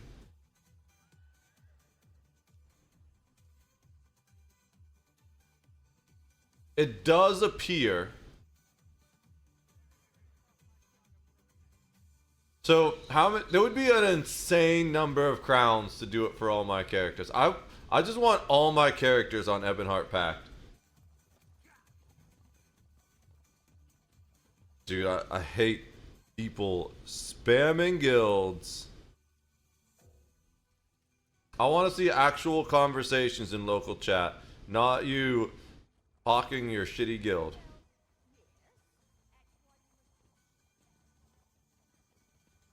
I ignore almost as many people in capital cities here as I block in EVE Online and Jita. No, I'm kidding. EVE Online and Jita is way worse. That's the worst of all the spam in any MMO.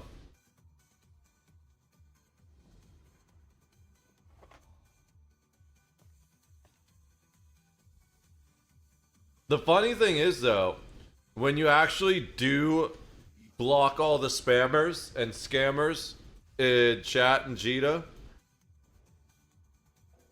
it ends up being the chillest chat in the game, pretty much. Jita Local is actually a fun place to hang out and talk. Although Amar Local is pretty good too. I'd say Amar Local is probably the best. For whatever reason, in EVE Online, there's a good number of people just hanging out in Amar Trade Hub, chatting all the time.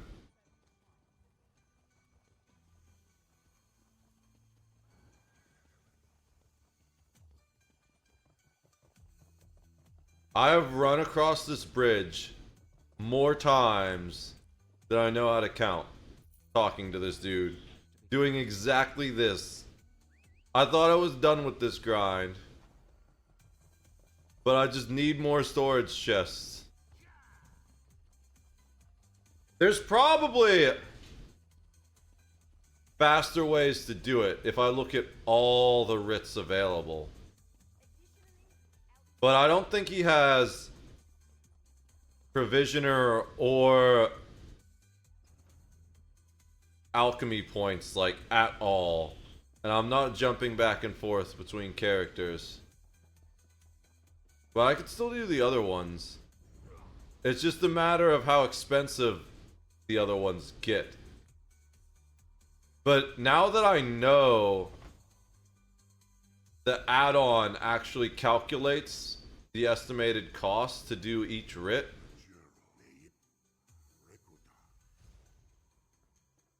that's kind of respectable. I might be able to pick some other writs that will allow me to complete this faster after I complete these ones I have. I'm still going to complete the ones I have first.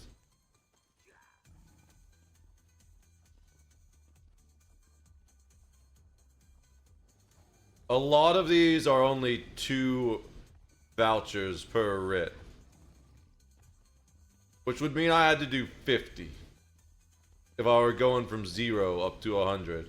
However, some of them are 7. There were like some 6 and 7s. But most of the ones I'm turning in right now are 2.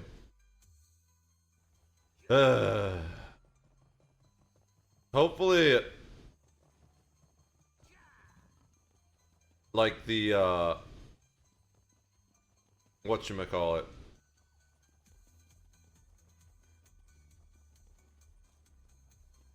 woodworking and blacksmith writs. Hopefully those ones pay more because of the increased difficulty involved with them. These enchanting writs are pretty easy. The primary reason I did these originally was because it wasn't about the number of writ vouchers during the grind to get here. It was simply about the number of writs you did, and these were the cheapest investment. But if we're trying to go specifically for writ vouchers now,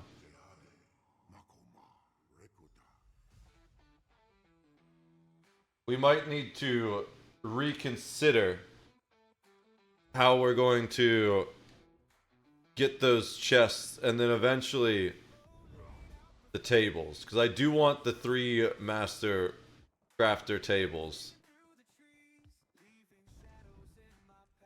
And I also want the transmutation station.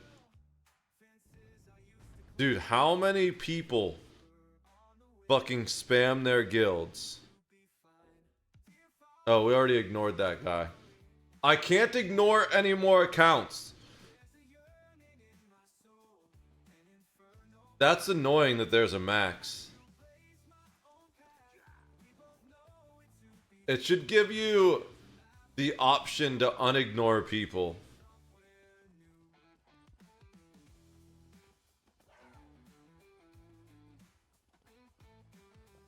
I hate games that limit the number of annoying people you can ignore.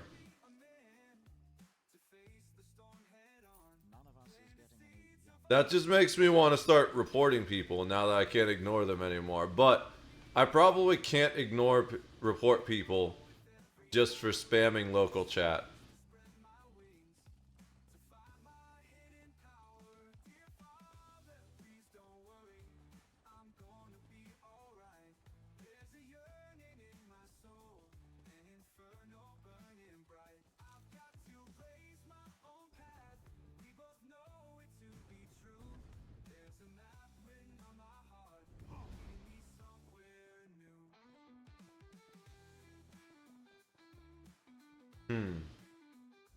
I really just want to run dungeons. How many of these are left? Not many. We're actually doing pretty good. Dungeons are what I miss the most in this game.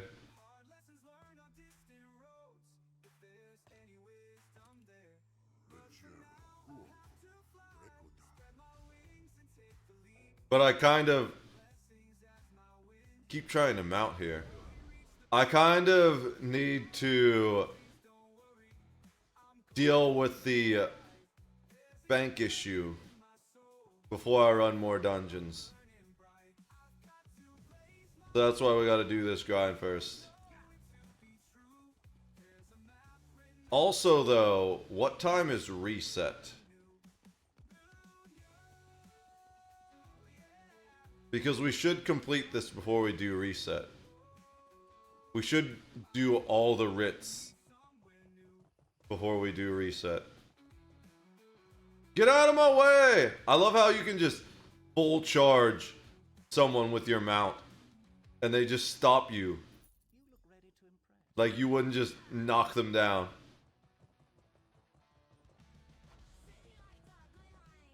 Maybe they should make it... I'm kidding, of course. Because it would be annoying in this game with how many people just walk into your way.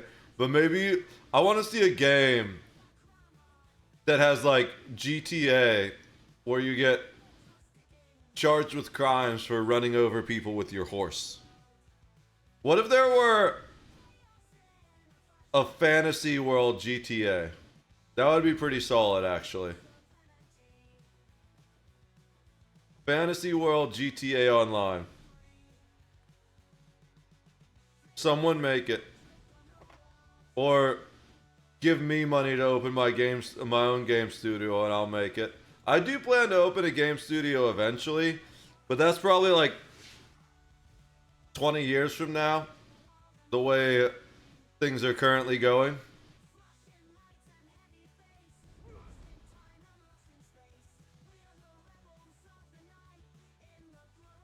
I need to make a VR game, because I promised someone I would. I always keep my promises, even if it takes longer than I'd hope.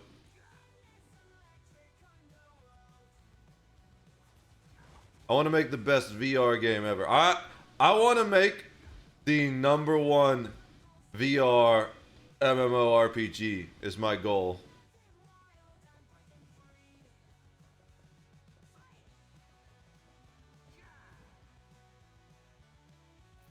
But both my VR and game design experience are pretty limited right now.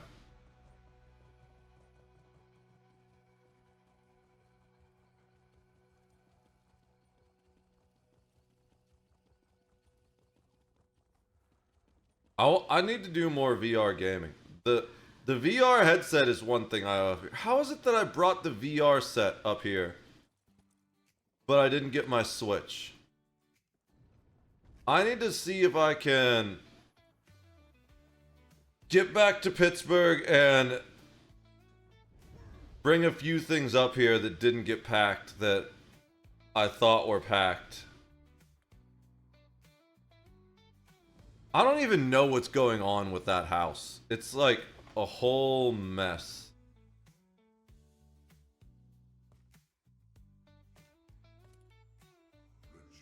And I still have things there, but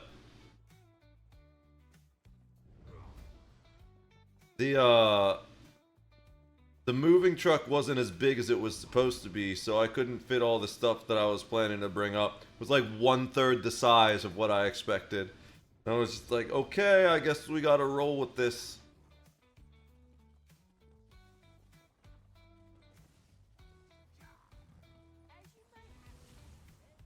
All I have is a little sedan. So it's like to get the rest of the stuff I'd need up here. First of all, there's like things I need up here. Maybe? Maybe I got everything that wouldn't fit in the sedan. Because that's actually what I ended up prioritizing. Was things that I couldn't just put in the car and drive back up here. But I don't have the gas money to drive down to Pittsburgh right now. It's the problem. So that's why I grind so hard on the content creation right now. My primary goal is to monetize the YouTubes. And in the process of monetizing the YouTubes, also just get my Twitch viewership back up over time. But it's actually a higher priority for me to monetize the YouTube. Because as far as I could tell, that's where the real money is. Unless you end up being one of the gods of Twitch. Or just have a sugar daddy or sugar mama that's gonna like pay you $2,000 every month to cover your rent.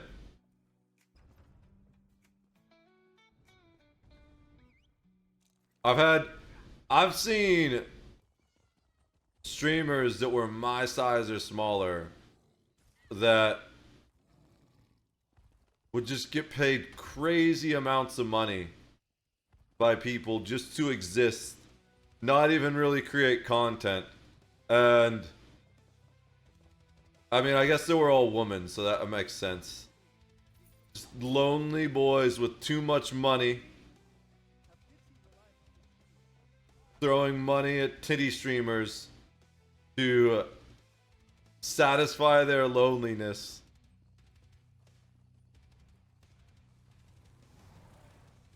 It's weird though, because it's easier to be a female streamer at the lowest tiers. It's really easy to like get in the money if you're a female streamer, but then you kind of cap out eventually. Almost all of the top streamers are men, and I think the only one that isn't that's in the top 100, if she's still even up there, was Amaranth. I heard recently that apparently the new top female streamer is an AI VTuber that's actually run by a man, which is hilarious in the most disturbing and sad way possible.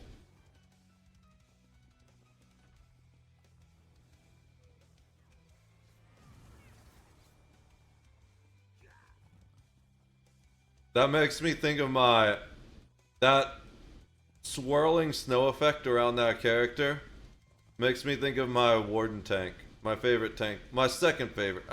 I go back and forth. I like the werewolf tank for doing werewolf things. It's pretty fun running through a dungeon as a werewolf the entire time. But the Warden tank is just so fun to play too, because one of her abilities, one of her gear sets, whenever she blocks, she creates a big frost storm around her. And then the other one, assuming I have that set up the way I originally set it up still, is whenever she deals cold damage, she deals fire damage too. So I can just walk into a group of walk into a group of mobs, hold block, and DPS everything just by blocking. And it's kind of fun. It's not a lot of DPS, but it's enough that I can just stand there and block and everything dies eventually.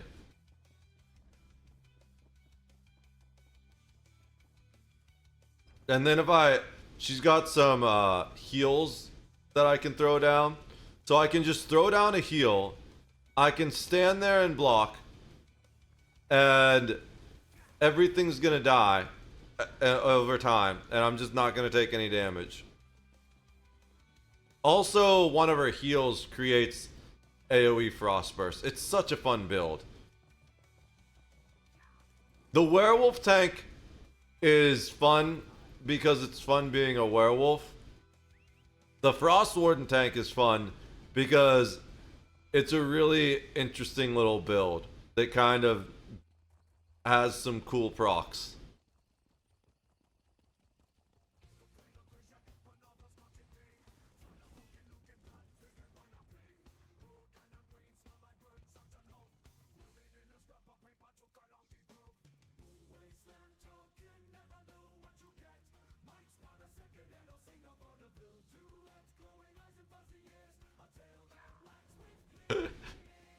I'm just fucking around in zone chat. So someone's like, how can I blame the Big Bang? Where is God? I need to blame someone for my ugly problems. Someone said maybe you should get into looks massing. And I replied, start mewing today. If you don't know what mewing is, it's one of the dumbest things I've ever heard in my life. I don't know exactly the whole idea behind it, but it's basically that you just like make weird faces to like strengthen the muscles in your chin. I found worrying less about how I looked and more on how to talk to people. I got more company. That's true. Yes, mew 10 times a day. God, I really wish, bro. I wish this person would. How do I view my ignore list?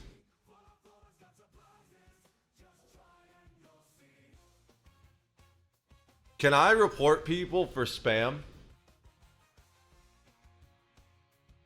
Real world threats. Bad language toxicity. They're not cheating or exploiting.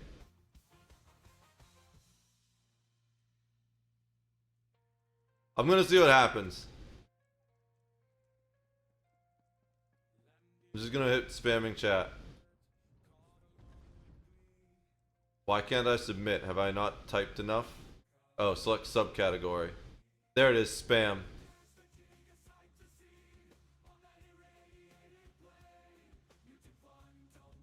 Maybe if I just get everyone who spams guild messages in chat, so I can't read chat because I'm reading chat and then all of a sudden a massive wall of text pushes everything I'm reading out of chat.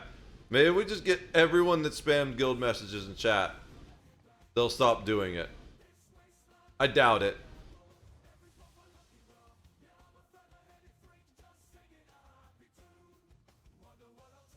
It's why? Okay, I was like, why did I suddenly start walking slow? It's because I was stuck on someone.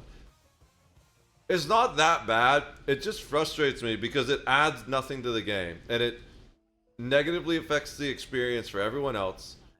And I'm sure at most you get maybe 1 or 2 players out of that. Personally, me, if I see someone spamming guild messages in chat, I'm like, why is your guild so bad that you need to spam guild recruits in chat? There is a guild finder that will help people find your guild.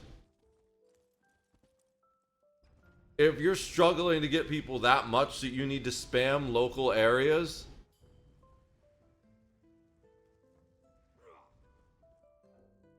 what are you doing that your guild sucks that bad?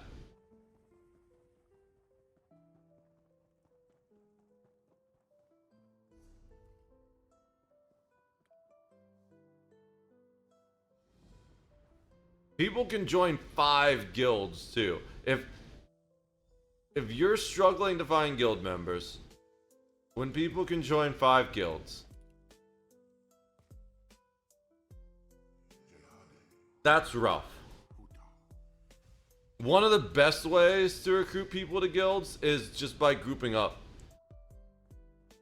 Like if you're trying to recruit people at the end of dungeons, especially if you're like a tank or a healer, someone that's helping the whole group, asking, hey, I'm looking for people to do more dungeons and you guys were cool. Want to join? Or trials, if you do a lot of trials. There's such better ways to recruit than just spamming local chat that don't negatively impact the experience for everyone else.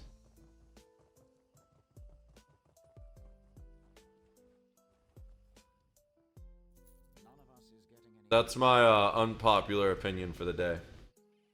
Alright, how many of these RIP vouchers do I have? I probably have like 50. 83! We're kind of close. We haven't checked the guild traders here. The guild traders we did were at somewhere else. I don't remember where, to be honest. But let's go... Where are they? They're over this way.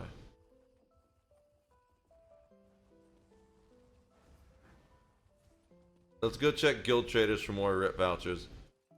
I'm gonna try all the different ones. So there's the sealed enchanting ones. Oops.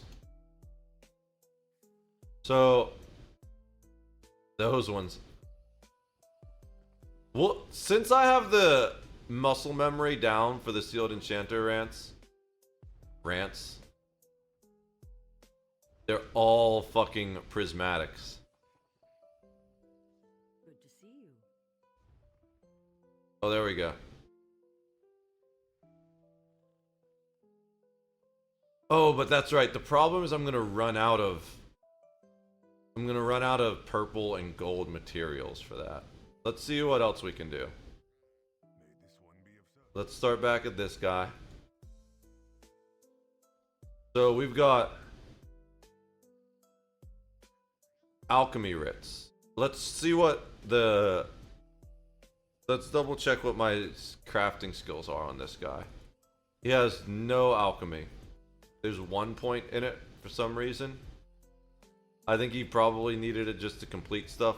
Eventually, I want, like, all the crafting skills maxed on him. And we could put points in if we had to. Let's make sure I've got all the stuff done. So metallurgy and keen eye you don't need. Same for stitching.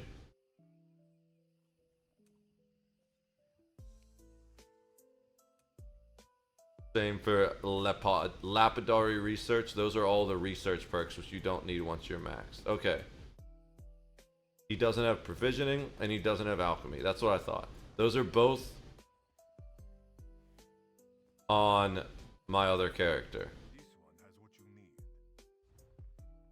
We could add provisioning and alchemy, but we're not going to right now. So let's look at these blacksmithing. Ooh, there's a bunch. But yeah, they're all like Nirncrux. But look at the mat total requirements, dude. But oh, they pay out a lot more. Holy crap, they pay out way more. Okay. So I just need to find motifs that I know.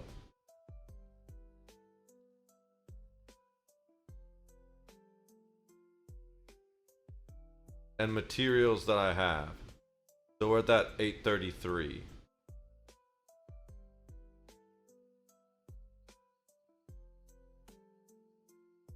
Oh, it's a new set that we don't even know yet.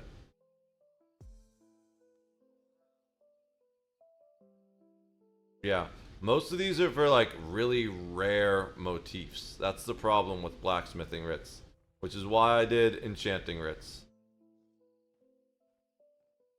Or even if you do know it, like that's a very rare material. High Isle filigree? I don't know where to get that.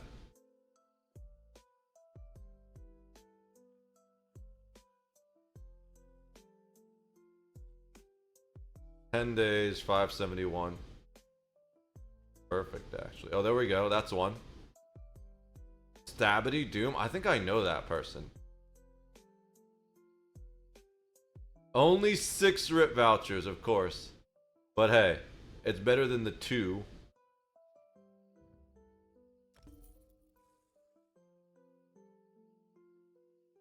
Seven.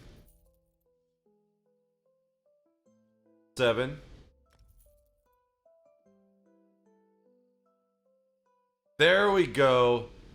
79. Honestly, oh, but that's expensive. But it's also pretty good per voucher price. Like if we look at the per voucher price, 183G. That's on the lower end. And that literally this does what we need. It's worth the investment. All right. I can stop the grind. I just need to do these blacksmithing writs and we're good. Really, I just need to do the gold one. And we're good. But I'm gonna do the other ones too. Maybe...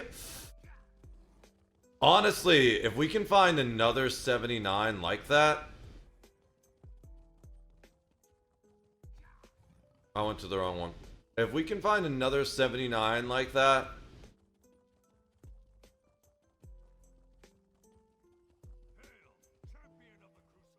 I don't remember where we were.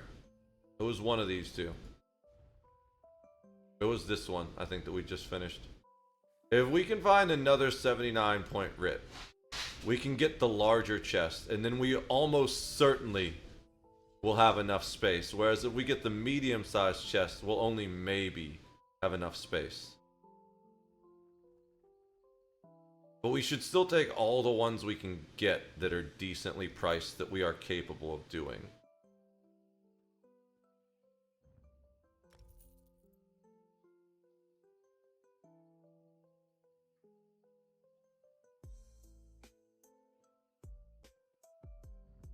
So it's that gold 10-day one. Okay, what's below that?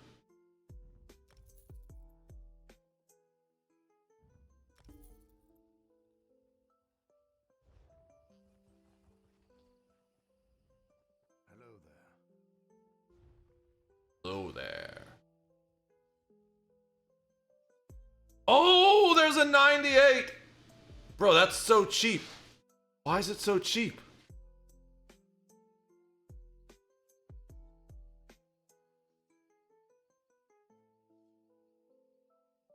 Because it's glass, maybe? No, but people should be able to do glass easy. This guy just has really good price. 91.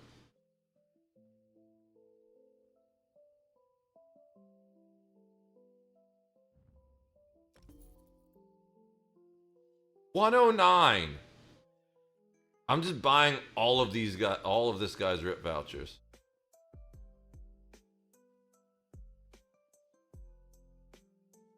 Some of them are rare styles, that's why. A lot of people probably don't have the Meridian style.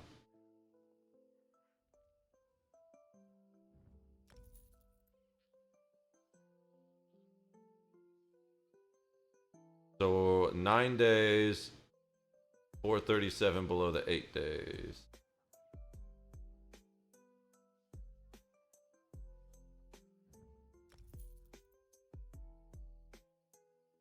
I need to do this grind anyways if I'm gonna get those other crafting tables, those better crafting tables. 137.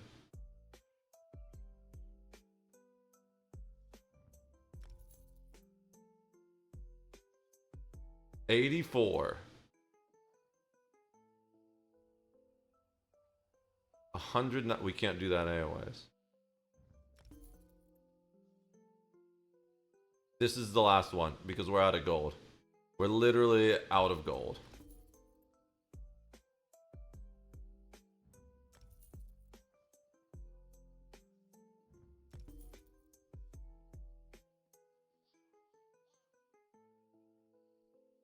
Okay. I've spent all my gold on crafting writs. I wonder how many rip vouchers we'll have after this. We're gonna do the purple ones first. And then we'll do the gold ones after. But at least I don't need to do this farm for a very long time. I mean, I guess I could keep doing it again to get the... I think the storage boxes are what I go for first. Maybe. I definitely need one storage box. The important thing is that I can pretty much immediately buy a second storage box if I need to.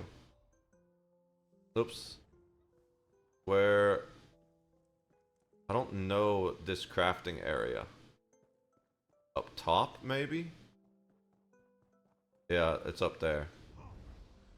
No, that's a quest. Where is this crafting area? Over here, initiate. No, that's not what I'm looking for. Why can't I jump over that? There we go. Oh, that's right. These are blacksmithing writs. That's why. So I've got to go to the guild store. Not the guild store, the guild house. But that's kind of actually faster. That's actually faster than doing this. Because I should just be able to leave, I think. And at the worst case scenario, I teleport back to the snug pod. I think that's where I end up teleporting back to, because it's not like a dungeon where you just leave the instance.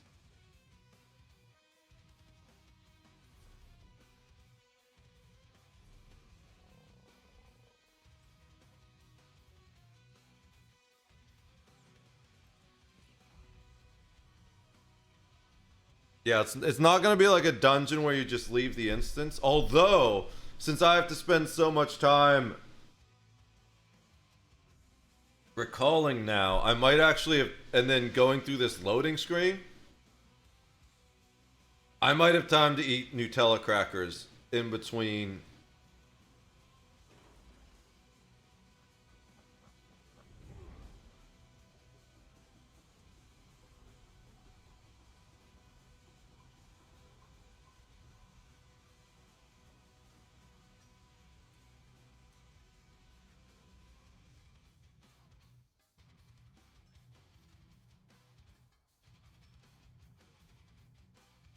So I need quality epic. I don't think it needs to be any level other than 1, right? Oh no, it does need to be max level. But it can be the lowest version of max level, I guess. Yeah, it just says rubidite. So I can save on ingots. I might need to get more ingots, but I also have a bunch of ore I can craft to get more ingots. You can just buy crafting items? Oh. Yeah, of course you can, using the premium store.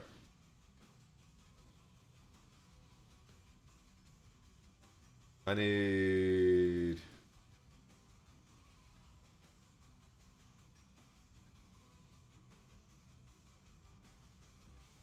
Alright. And that's it, right? Well, I need to upgrade it. But that's fine.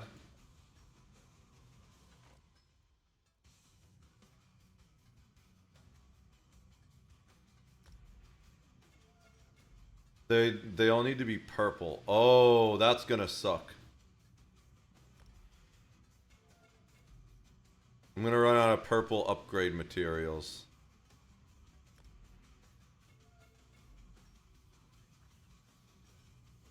Okay, so this is what we do.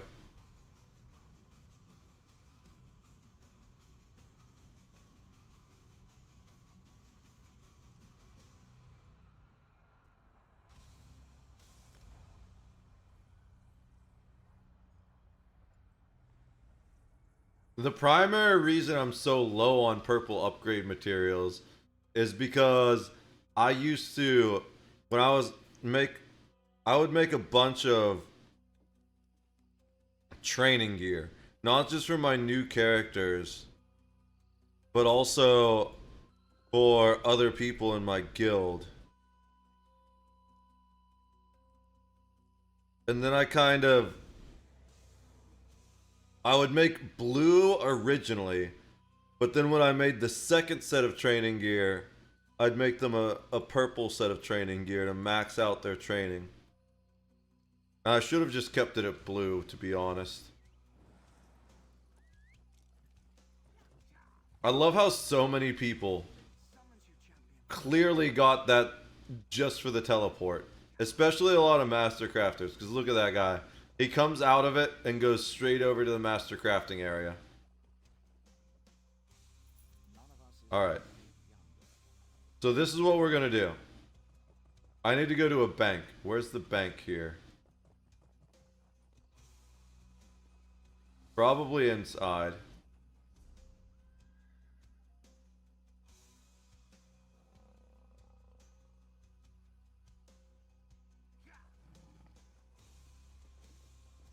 Probably on the second floor.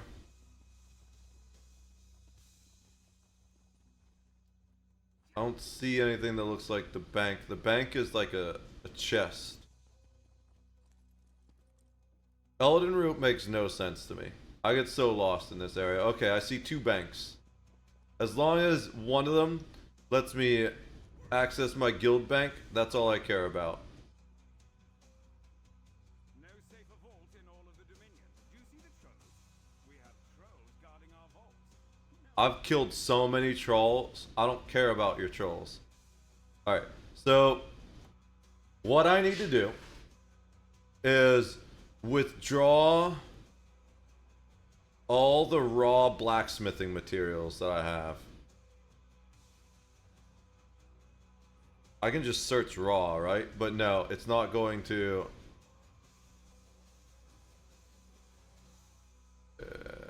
there's one thing. But the rest of it is just not going to...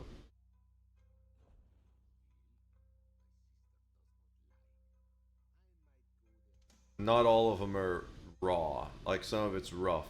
I just need to find the versions I'm looking for. Let's start at the beginning, because I wasn't exactly focused. And then I might need to...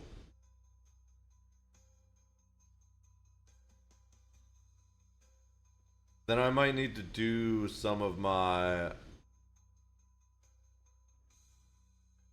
Whatchamacallem.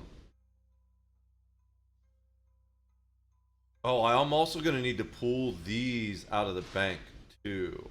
I have a lot of them here in the bank, but we'll worry about that once we get back. Because it's not going to pull them out of the guild bank, only out of my regular bank.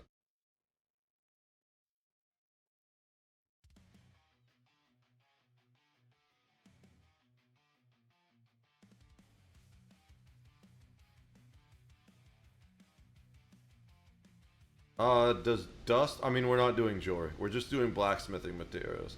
We need blacksmithing materials. So the wood materials don't count. We just need the rubidite ore is the main thing. And other ores, but I didn't see any other ores. There's an easy way to find other ores. There are no other ores. Okay. So then we can teleport back to the guild house.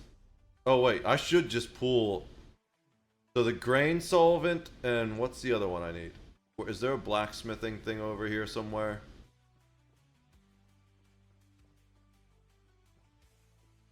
Carpenter, alchemist, enchanter, weaponsmith, blacksmithing area. Alright. Improvement, I need the grain and whatever those are. But I know what they look like.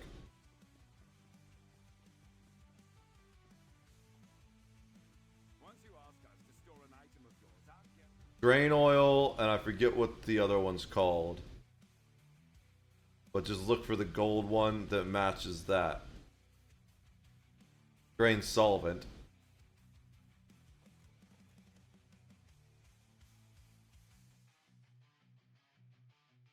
And then we need the... Do I not have any in here? I thought I had some in here. Tempering alloy. I had one in here. Okay. So then, go back to the guild hall. And we're going to...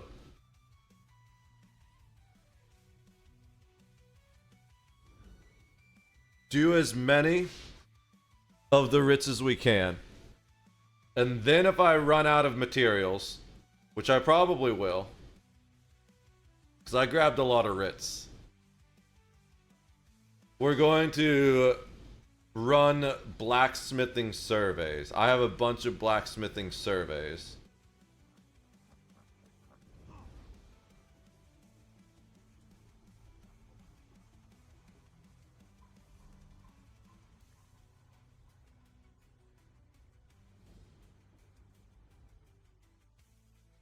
So we need DLC zones. Stoon's favor.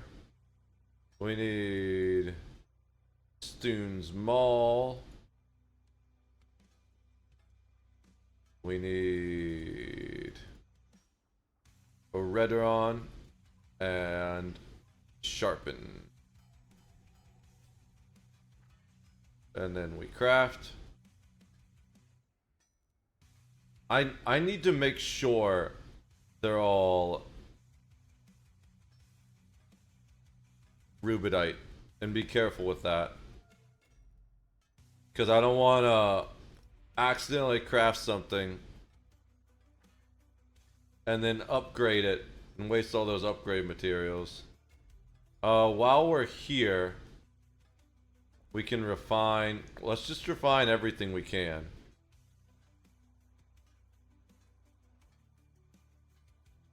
I'm pretty sure everything we can refine might offer the chance of giving us blacksmithing materials, but who knows? And maybe we need some of these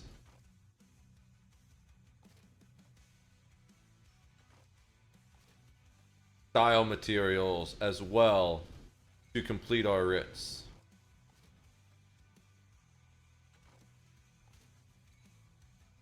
That 400 iron ore. That's going to be a big one. Let's see if we get anything from the 400 iron ore. Nice. That was helpful.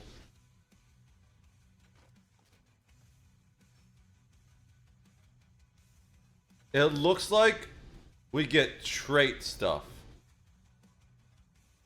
from doing the style materials.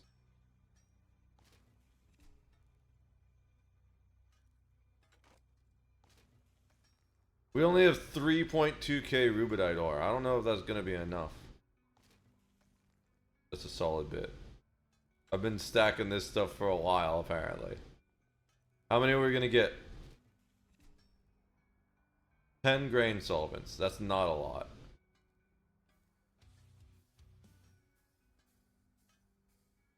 We can do more still, though. We can only do 200 at a time, I think. Oh, okay. That's why.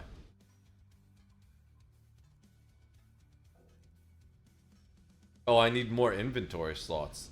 Oh, because we're...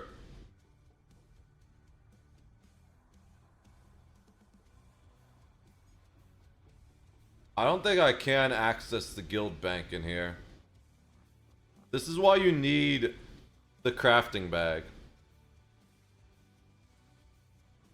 So it's like, even if I use... Oh, he doesn't have the banker over here anymore. Or does one of these replace the banker? That's a store. Property steward. Yeah, I can't access the guild bank from here.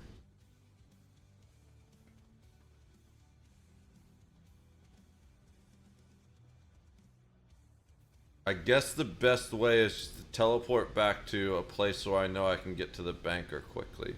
Which for me, that I know the best is Vardenfell.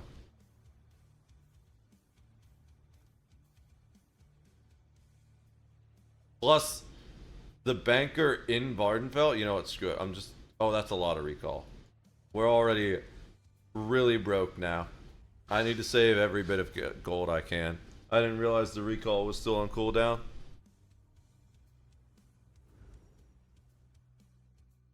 I'll get a little bit of gold back from the writs, but not nearly as much as I spent on them. Mostly, you get the writ vouchers.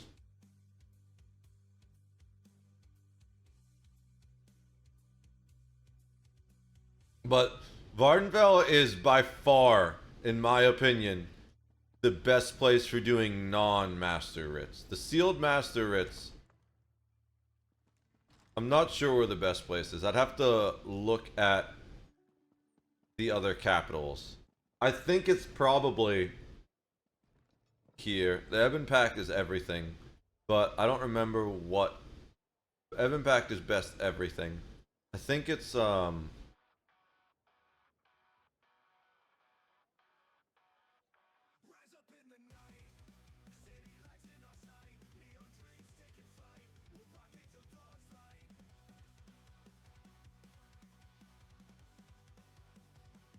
Is it Ebonheart?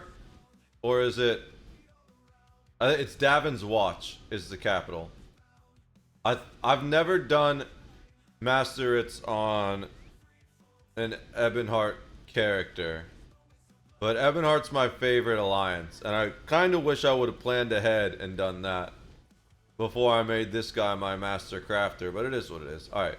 Now we can use the guild bank, which we've been using for our mats storage.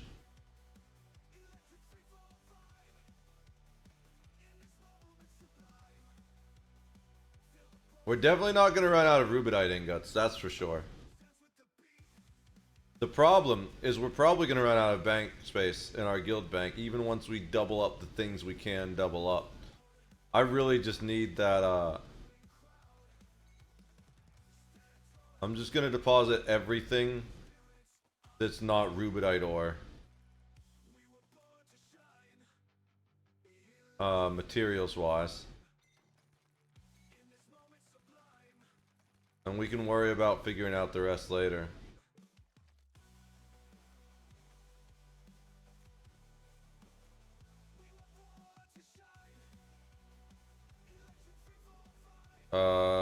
But we can do this here. We don't need to be somewhere else to do this. We can refine the materials here. Okay, cool. 24 grain solvent. That's helpful. That'll get us pretty close, I think. Now, I'm not gonna worry about... I should fix the stacks real quick, because we kind of just screwed our guild bank. And we should hopefully... We've got a little bit of space, but let's... Like, we don't need all these triple stacks. So let's pull out the multiple stacks and combine them and put them back in. This is how they force you to get the ESO plus sub.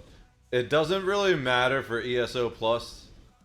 Like, oh my god, we're already full.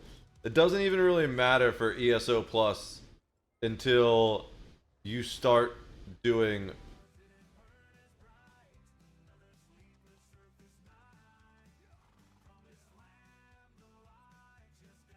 I think some of these are stacks that are... There we go. It doesn't really matter for ESO plus until you start doing crafting. Then you're like, oh my god, I need that crafting bag.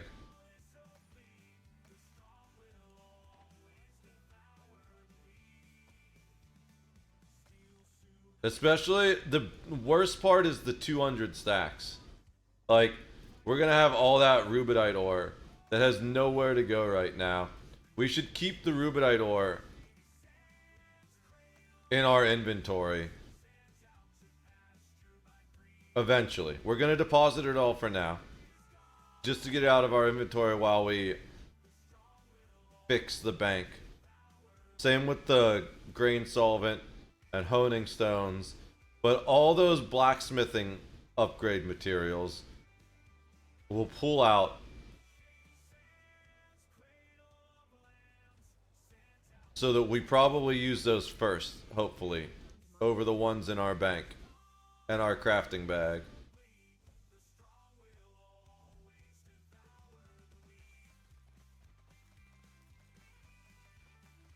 Pause at everything so we have much space as possible to fix the issues in here.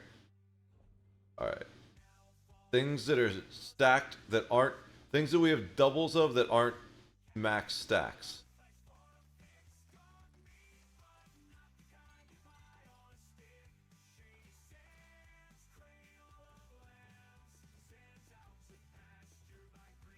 Like, this is just so much wasted time that wouldn't even happen if we had ESO plus.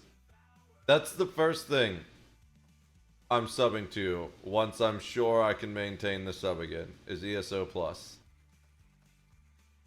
Honestly, I need to look into UESP and see if they still give ESO plus to people that edit the wiki, because I think there's a few things I could help with right now. Oh, and I don't think I actually even need to back out to combine them. Yeah, we can just do this here.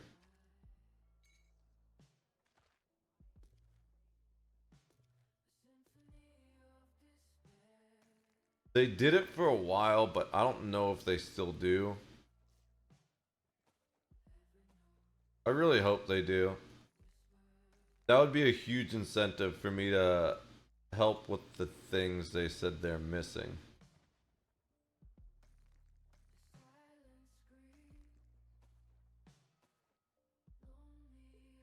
We've got a fair bit of grain solvent now, which is what I was worried about. I actually ran out of the green stuff for a while because you don't get green improvement mats normally.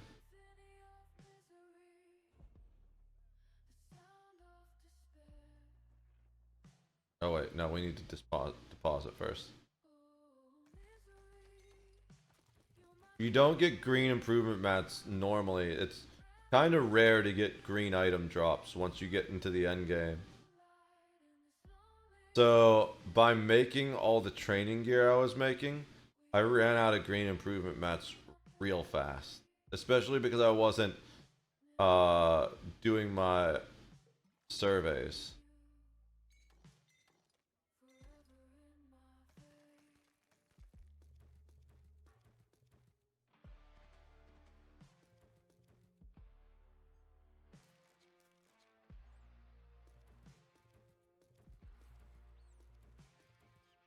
I love how this sounds kind of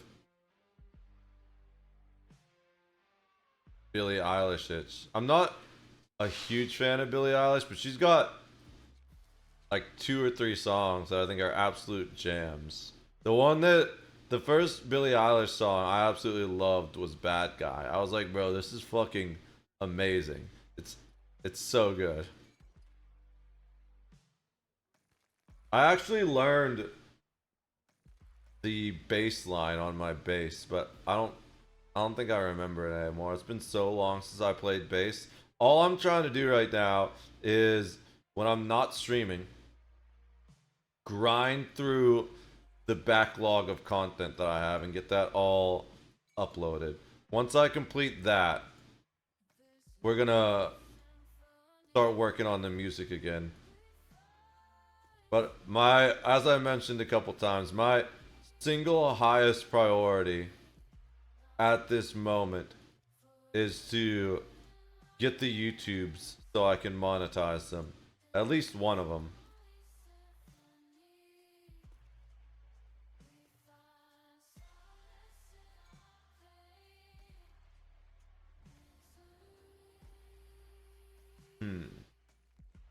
This is such an annoying waste of time. Absolutely worth $15 a month to not need to do this at all.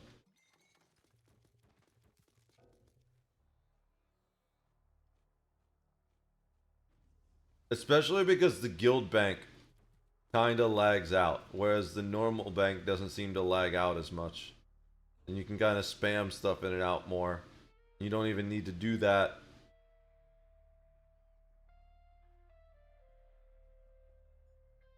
With the normal bank. If you have the, or the guild bank.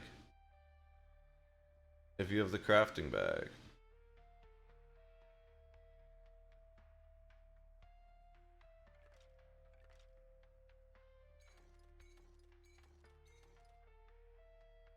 Oh yeah, that's a lot of rubidite.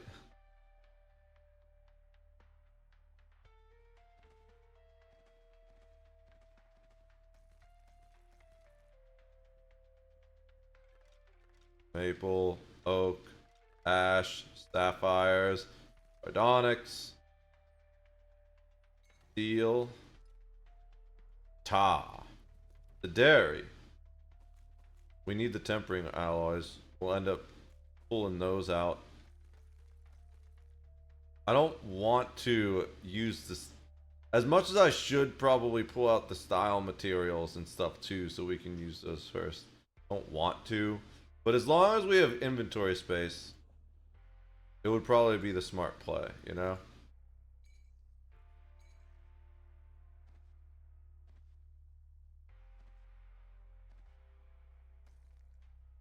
So we want the traits, the style materials, the Rubedo ore, because I don't think if we're doing max level master writs, it's probably all just going to be Rubedo ore. If I had to guess.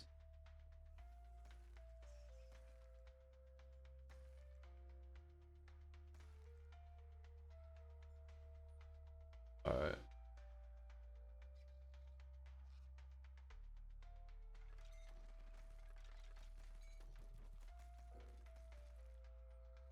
So that should be everything organized. So let's pull out the stuff we want to use up. And this is going to be kind of annoying because we've got to go through each of the items. Style material, we don't need that. Armor trait, weapon trait, don't need that. Style material. Armor trait, style material. Style material. If we can use up those like little 3 or 4 stacks, these 5 stacks, 4 stack, that will save us so much bank space.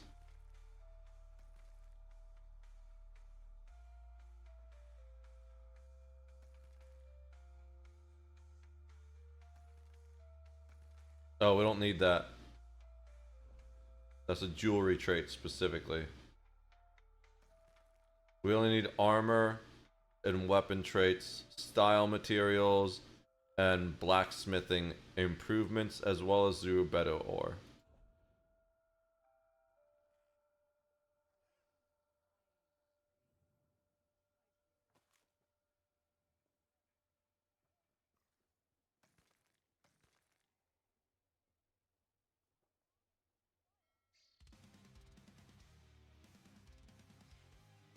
Armor traits, style materials.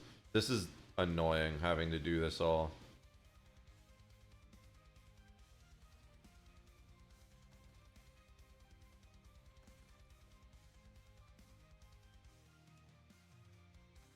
Armor trait.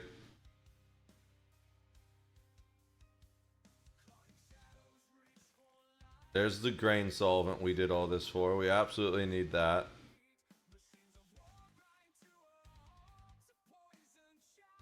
If we really run out of money, we can start selling our furnishing materials, which would also give us a little more bank space. But I don't think we're going to need to do that. We're going to need the honing stones. Don't need the iron ingots. Probably need the jade.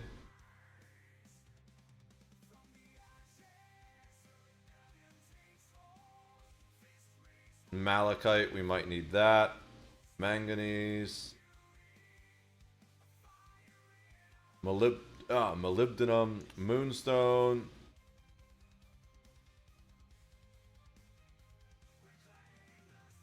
Nickel. Obsidian. Oxblood fungus. Palladium. Yeah, that's woodworking. We don't need that. We've been using these. We've had a couple. I think both of the ones we did so far were Redoron. So hopefully we can get rid of that 1 stack item. Quartz.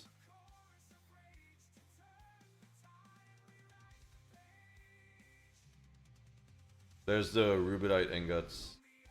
Let's wait to pull those last, since we got a lot of those. Ruby. Don't need any of this sanded stuff. Sapphire. Sardonyx. Star Sapphire. Star Metal. Tainted Blood. Need the tempering alloys because we do have a few of the gold ones.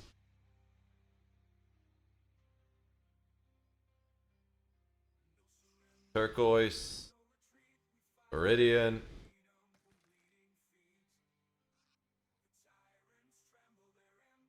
Rot pharaoh fungus. Can I even do the Telvanni style? I don't know. We're just gonna take it out anyways. We can put it in later. And then we'll do as many of these ingot stacks as we can take.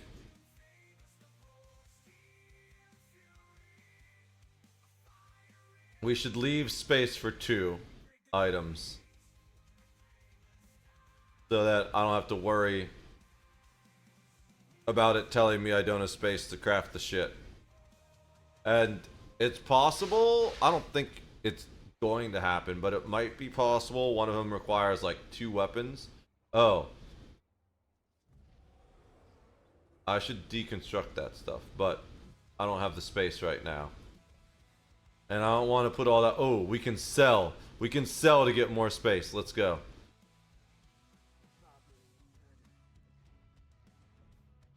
Oh, yeah. So I don't think there's anything. We can sell the white stuff. The white ones are worthless. We'll get basic materials from them. But it's really the improvement materials we want. Okay, those we'll keep, because jewelry, it's harder to get. We can sell that. Sell those.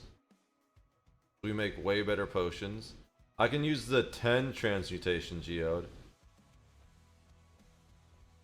Are there empty soul gems? We can sell the empty soul gems. There are.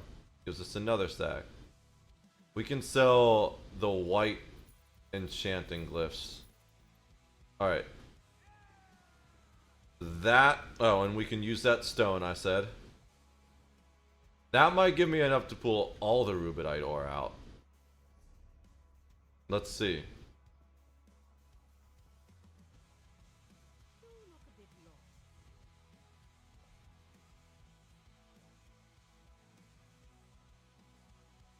Oh, I'm in the wrong section. I was like, what?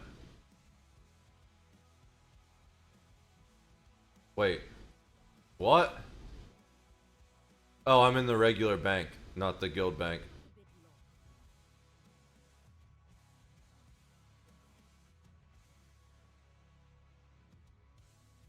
Oops.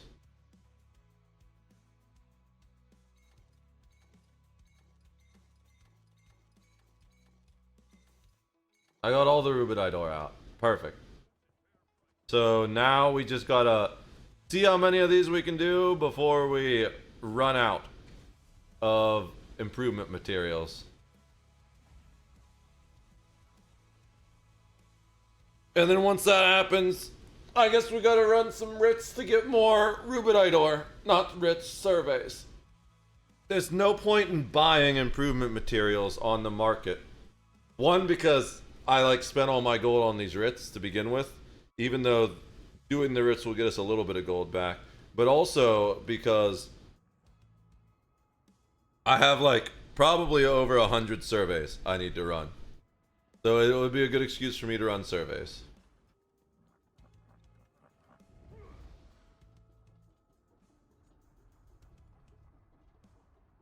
Alright. Gonna do the... I can only have one quest of this type. Did we not turn it in? Of course we didn't. That's fine. We can do that real quick. The snug pod. Oops. I always do that. I go and I try and right click to bring up a contextual menu, but I just... It does it automatically when I click on it normally. And that's actually the way you're supposed to do it, because right-clicking backs you out of the menu. Or that level of the map, at least.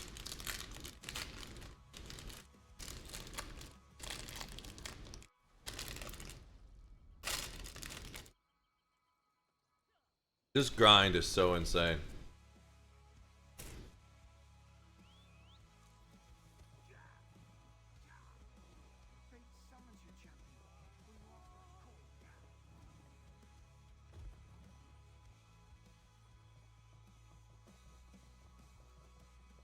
I went up the wrong ramp. The artisan arrives. How's work? It's not bad, actually.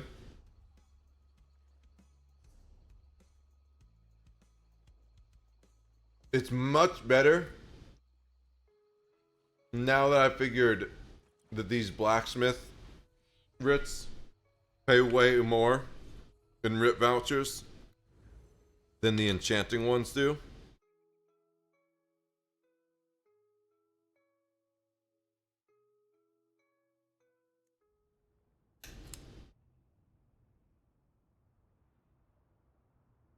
I have never seen that before.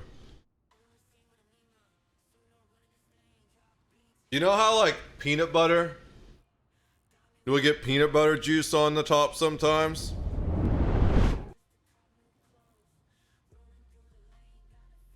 This is the first time I've ever seen Nutella juice. It smells fine. So I'm still gonna use it. But I'm pouring the juice out.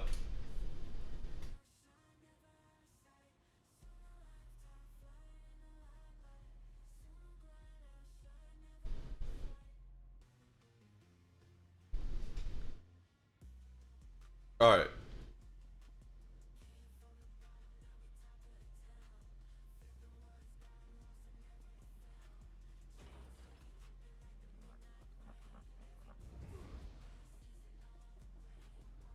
So this is the annoying part of the grind where we just do this over and over again. But with way higher rate of return than the other ones. You know, maybe we do the gold ones first, especially if we're gonna be running out of materials. Oh, we gotta pick the right item first. Trial by fire. That's correct.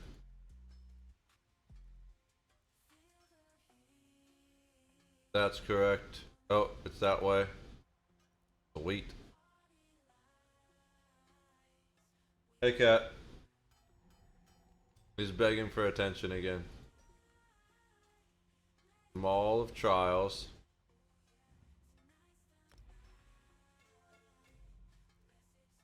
See how I have so little green compared to how many blue I have?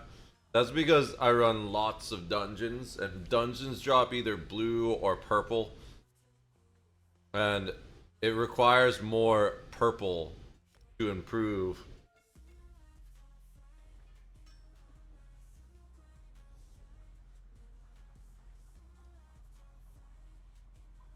Yeah, I think we do the gold ones first to ensure that we can complete those while we have the materials. And then we go...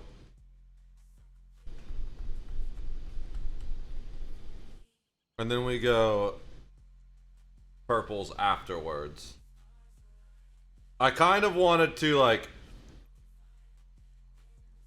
do the basic ones and then get the super ones afterwards.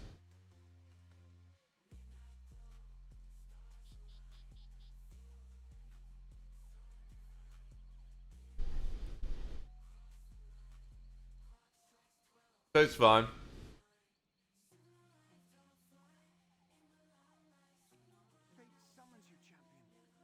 I keep going up the wrong ramp. Maybe it does taste a little bit different. Or maybe that's just because I'm used to the other Nutella. This is the Aldi's Nutella, which tastes better, in my opinion. It's way nuttier. I'm just gonna stop talking now. Alright. Yeah, we don't need to run anywhere. We just port back in.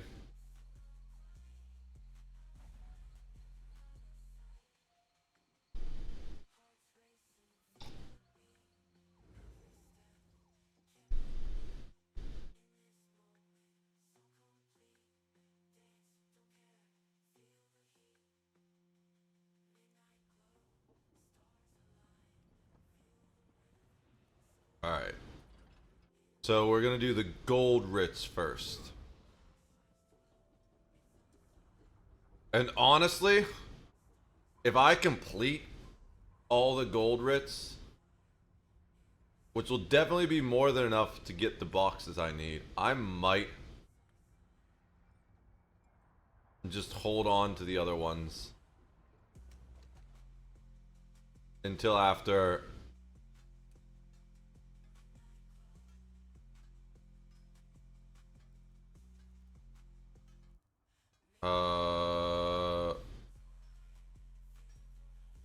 there we go.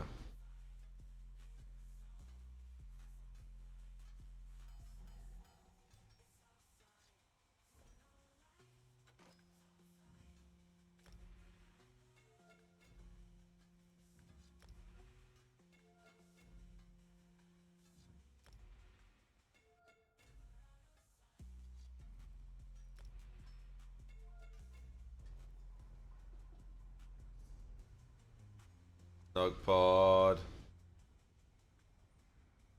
I almost left clicked again. I mean right clicked. Let's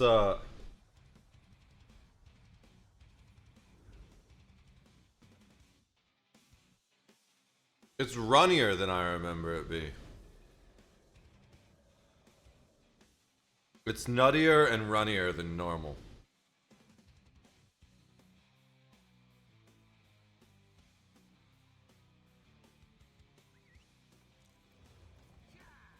This one.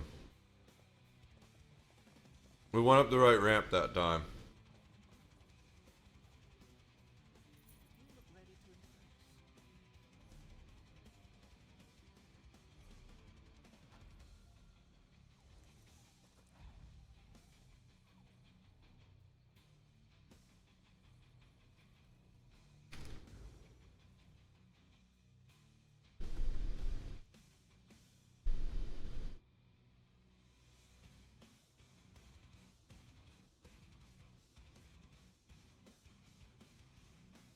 I was it was last week now, I think, or the week before that.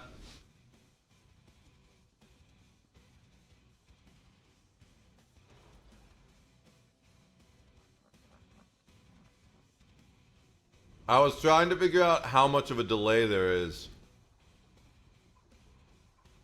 between what I hear and what you hear. And I got pretty close to figuring it out. I have a video that will allow me to figure it out so that what I hear in my headphones will be in time with what you hear on the stream. And then I just need to offset the I need to offset the audio by that much, and it should be more properly timed up. Yeah, I don't want to offset my mic, because I think my mic is in perfect time with my mouth. So if I offset my mic, then that would be out of time. I want to offset what you hear from the desktop to make it closer. It's not even that far off. It's not anywhere near as bad as I thought it would be. I kind of got to accept a new writ before I start crafting it, huh? Dude, I got a lot of gold ones. Okay.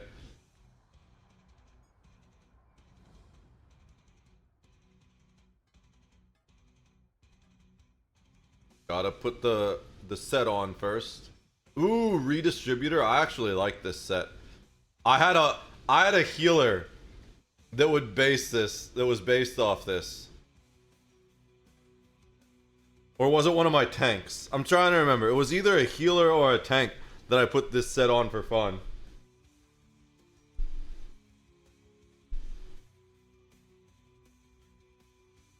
Oh no, maybe it actually makes sense why it's in a PvP section. I think I had this on one of my PvP characters for a while.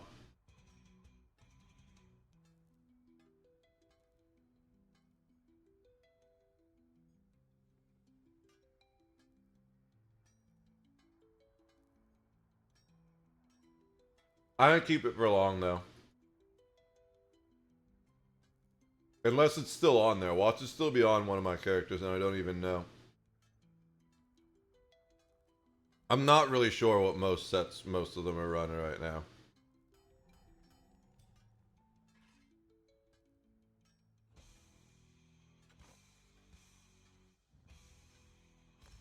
The Great Sword of Redistribution.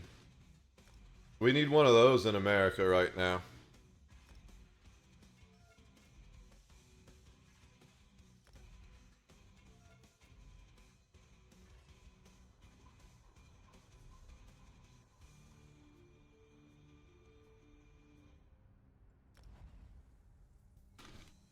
I was watching a Miss Cliff clip before the stream started.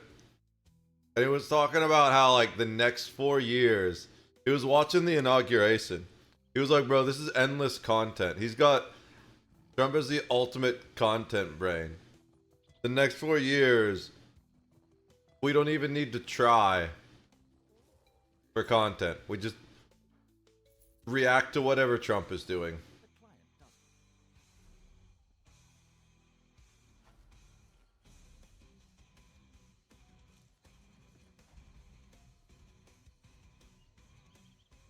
We're gonna have plenty of writ vouchers to get these chests we're after.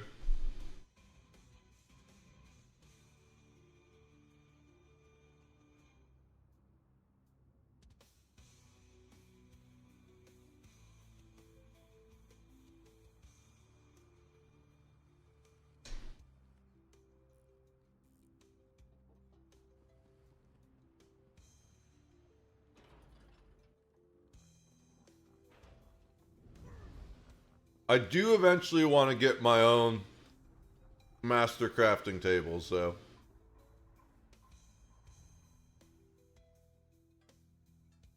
Gotta accept the writ first.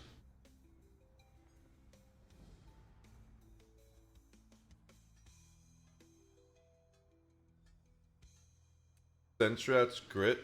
I don't remember what this one does.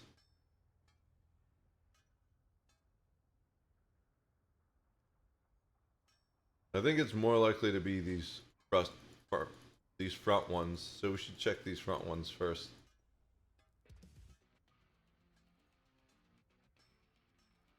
It's literally the second one. Just a red guard. Alright. Adds healing, health, healing. After being damaged by a damage over time ability, increase your healing received by 5%. That's kind of weird, but I could see it be alright in PvP because people love their PvP dots.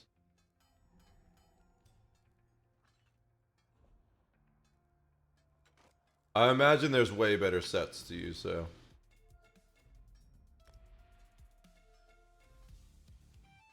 Needs to be legendary. I might run out of these gold materials, but even if I do, as long as we have enough to get the boxes to clear out our inventory, which I think we might already, I probably just switch to the other characters, run basic writs and dungeons. And then after that, I'm not sure, but it's gonna take me a couple hours to run the basic writs and dungeons on all my other characters.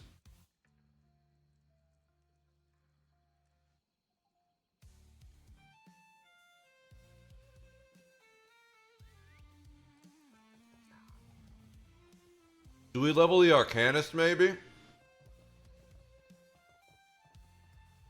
He's level 7, so he can't do dungeons yet, but he's close. Indeed, we are not.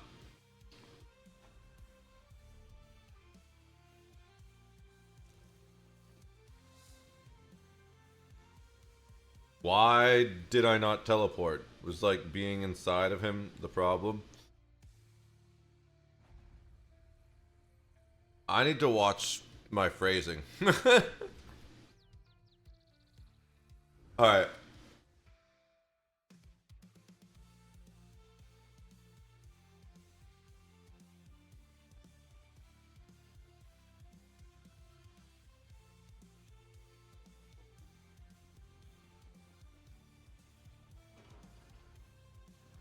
What if Nightcrawler tries to teleport while inside someone? Do they go with him? I guess so, because he can grab people and teleport them, right? I don't remember. It's been a long time since I saw any Nightcrawler stuff. I think maybe I can do one more of these.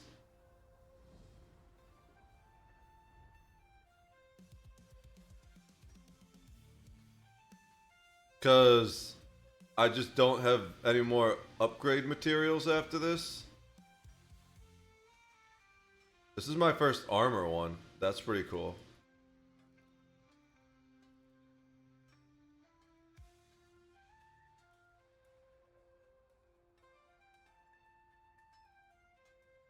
Ooh, Meridian. That's right. I remember seeing this one when I grabbed it. I was like, oh, Meridian. A lot of people don't have that. Maybe that one... This was one of the super cheap ones.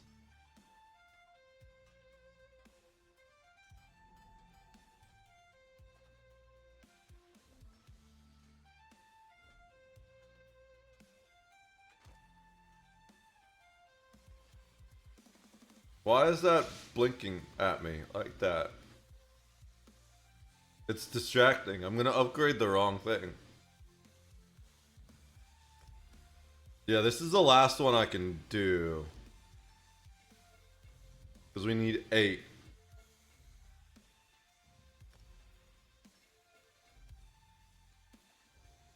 Well, we should easily be able to get probably 2 chests. We can definitely get the big chest. We might be able to get a little chest as well. And I think the big chest should be enough to clear out the jewelry. And then at that point, it's just what other random bullshit do we have in the bank? Which I think the answer is mostly just surveys.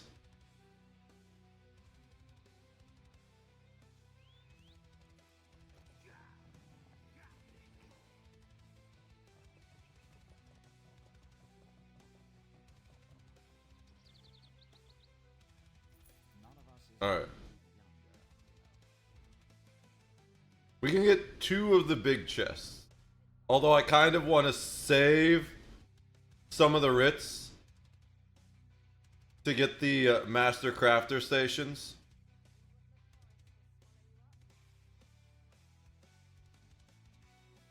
Oh, can we not buy the fortified one here?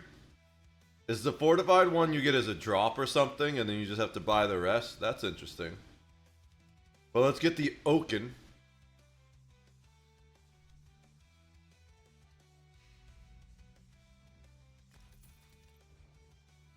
Alright.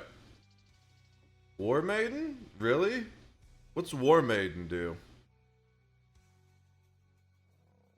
Weapon and spell damage to magic damage abilities? Interesting. Why are they gold? Why do I have gold War Maiden gloves on? I guess maybe I bought them on the market. That's the only reason. I wouldn't make them gold. This is a weird build. I don't think War Maiden's right for this build. But anyways, let's go teleport to our armory, which is the Blackvine Villa. The Blackvine Army. There's a treasure map right outside of it. We're going inside though. Why do I have a notification? Did UESP update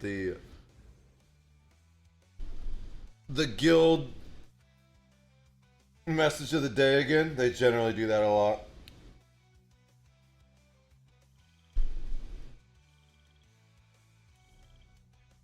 Oh, no, it's the collectible we bought. That's why. Oh shit, I didn't want to leave. I thought that was the door inside to the main area. While we're out here.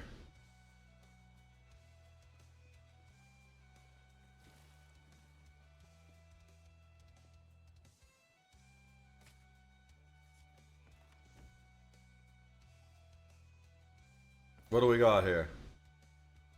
A bunch of stuff. Ooh.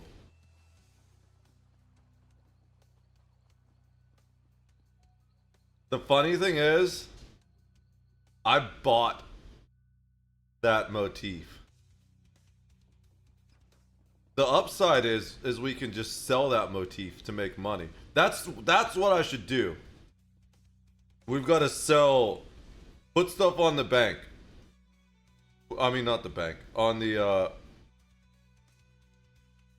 once we get the bank cleared out, we've got to put stuff in the guild store to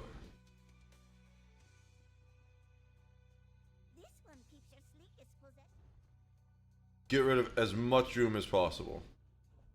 So, all of these that have named, that's not even named.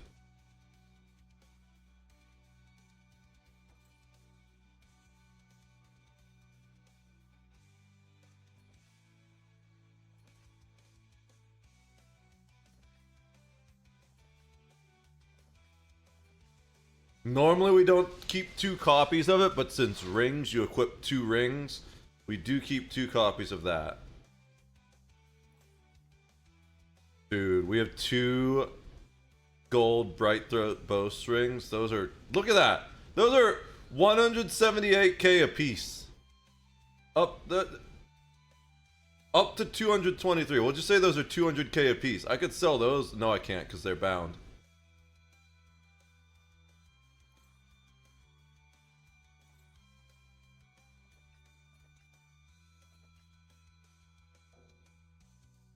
Inventory full.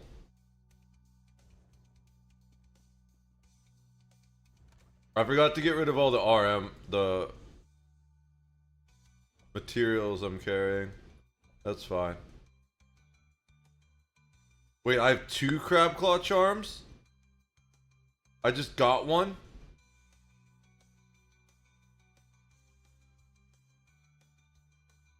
Because I swear, yeah, I have a purple one. That's pretty cool. But we're gonna keep that one and deconstruct it because we don't need 2 necklaces.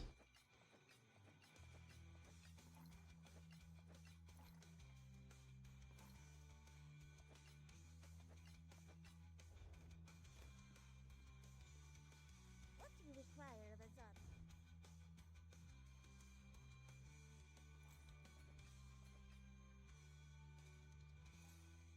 Ilbegast's Promise.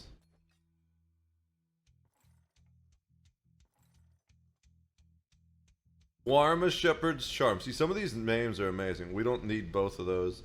We can unlock one of those. Oh. Come back. We don't need either of those because we have a purple one.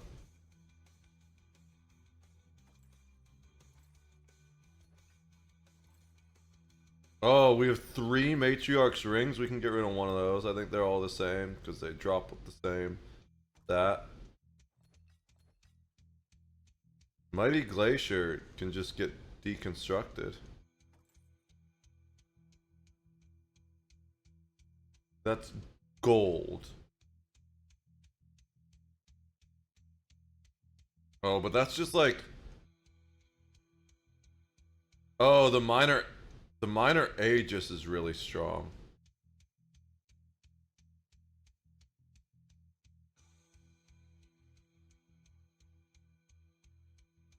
We might keep that because it's gold.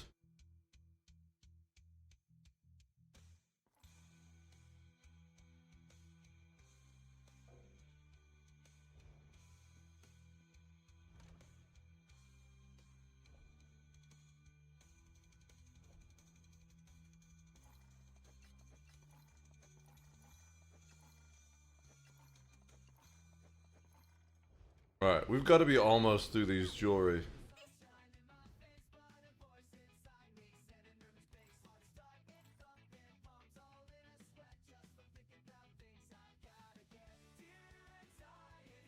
That's purple.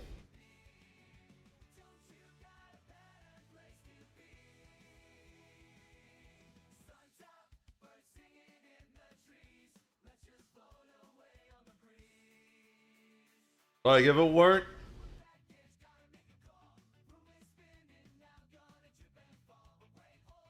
one of the better tanking sets.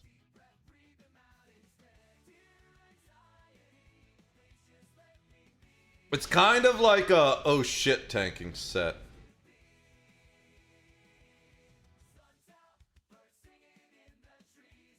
But we'll keep that in case we need it. If it were blue, we'd probably deconstruct it. But it's gold. It's purple, I mean.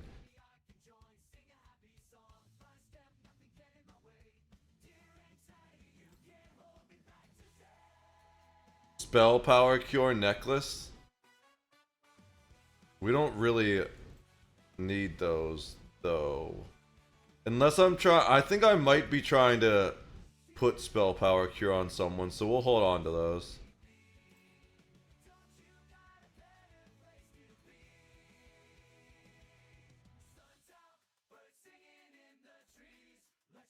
Ugarlog's Charm. She's my favorite. Of the,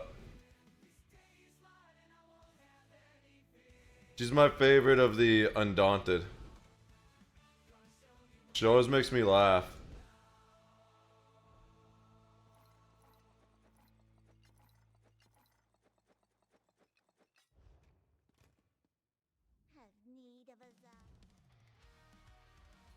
Also, I like the DLC dungeons better anyways, and she's the DLC dungeon person.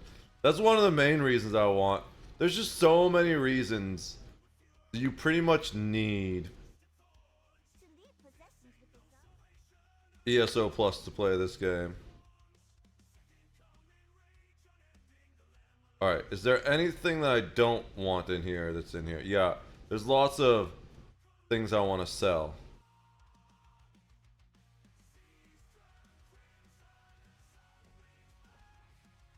There's lots of furnishings I want to get out of here.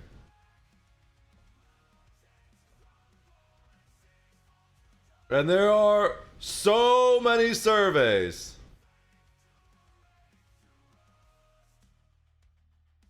And some soul gems. Okay. So...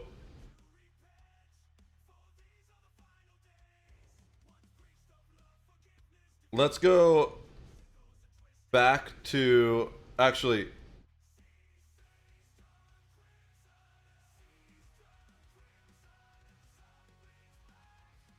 what's the biggest house I have that I'm not currently using? It's the,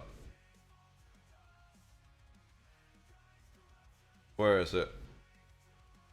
Oh wait, we're not in the sections of houses that I have.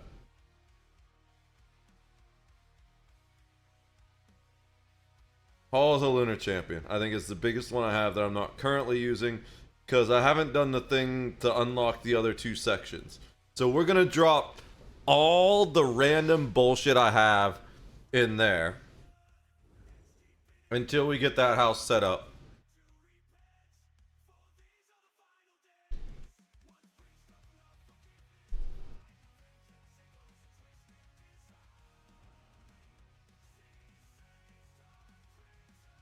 Seas turn crimson and the sun bleeds black.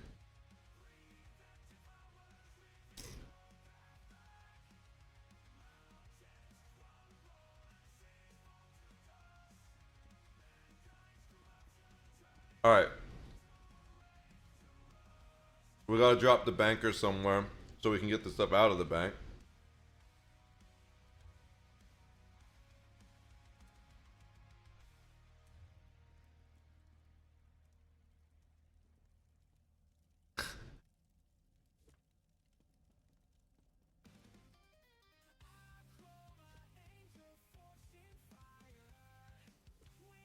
We have a Hell Kitty.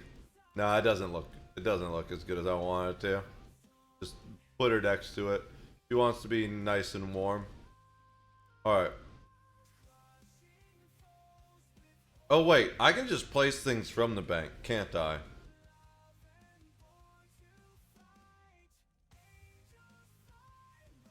But you know what? It's best just to do it.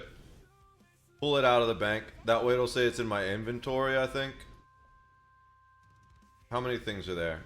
20? Maybe more? Let's... What can I deposit? All this stuff is probably going to get deconstructed, so we can deposit it. It's definitely going to get deconstructed. And as long as we don't run out of backspace, we're good. Yeah, we'll deposit those for now.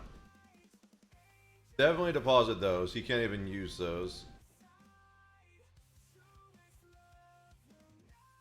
Poison. Refreshing drink. We'll keep...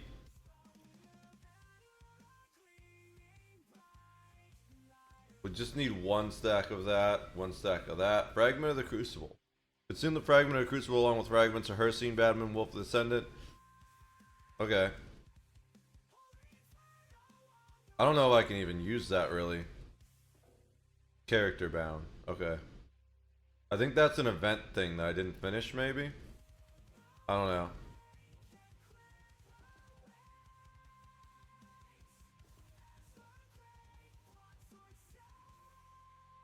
We'll keep the writs on him because he's the only one that does writs. We need to keep that on him because he can't deposit it. We're going to do materials in the guild bank. Let's make sure there are no materials in the bank. Okay, cool. Furnishings, companion items, miscellaneous. We're going to keep the surveys on him for now. We'll use the crown soul gems. I don't think we can even... Oh, we can deposit those? That's fine. We actually shouldn't deposit those. That's character bound. I need to figure out where that goes. We can deposit that because it'll get deconstructed.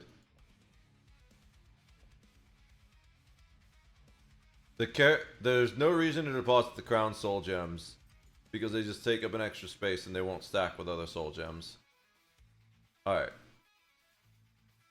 So let's withdraw all the furnishings. I should have space now.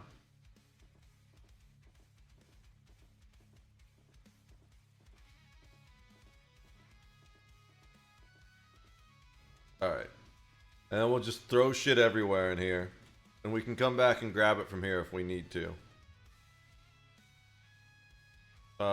Place. Locations. Inventory.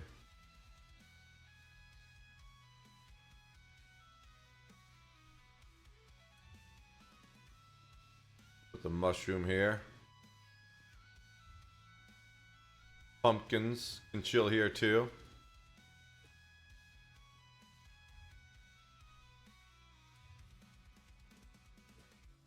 A sickly pumpkin. Poor pumpkin. Witch's brazier. Primitive log.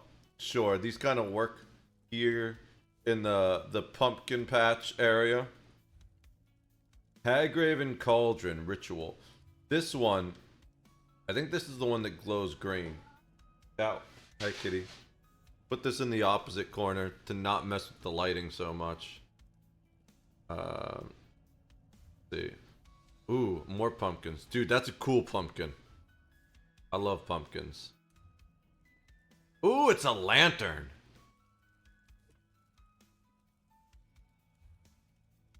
Vampiric lamp. Azure tall.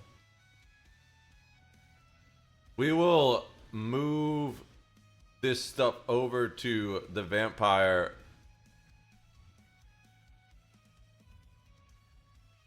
coven house once we work on that. But for the meantime, let's throw it all here. Ooh, I don't even know where I'm going to put these celestial nimbuses and vortexes, but I felt it was kind of necessary to grab them. Look at this thing. What is that? I love it.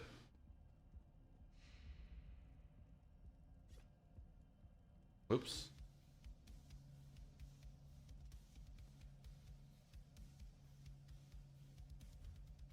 The celestial vortex.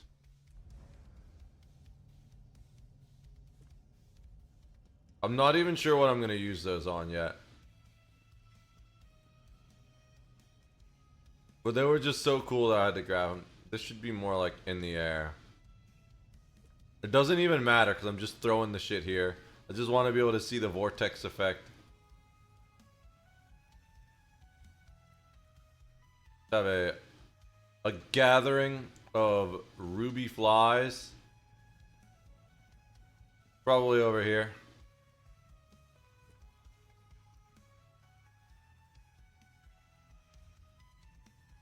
Vampiric container.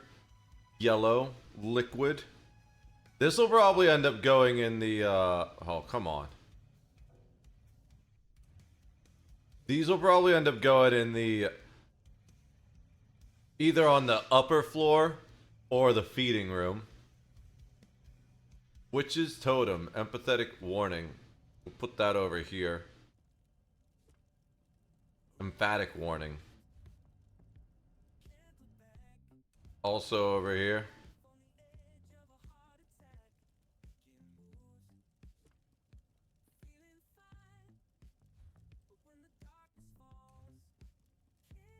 This on the other side.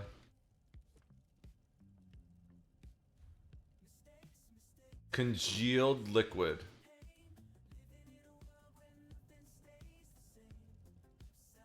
Kind of keeping them, even though we're just chucking stuff here, kind of keeping it sorted by theme so I don't get super lost. I have so many of these flasks.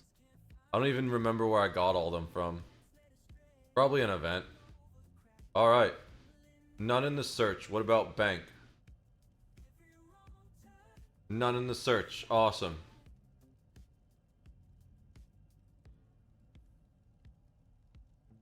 I think we're good then. Hey, kitty. Begging for attention, huh, cat?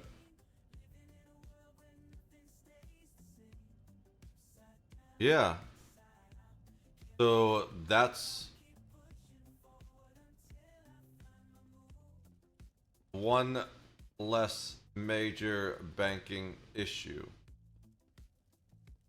So I think at this point we just go back to Vardenfell.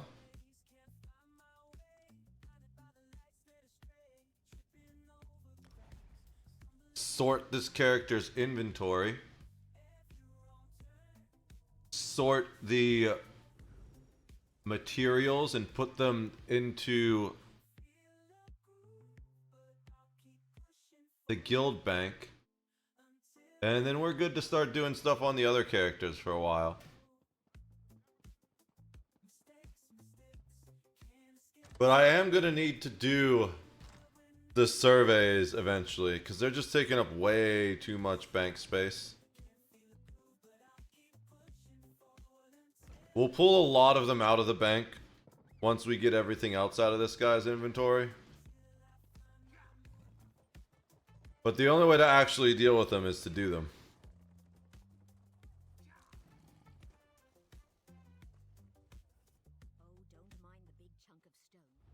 So, anything we can deposit here. He'll keep the writs, he'll keep all that stuff. Materials we're not worried about. Furnishings. I think he doesn't need to drop any of that stuff off, right? No, we should keep all that. Alright. So then we're not going to worry about withdrawing yet. First we're going to Guild Bank. Deposit. Materials.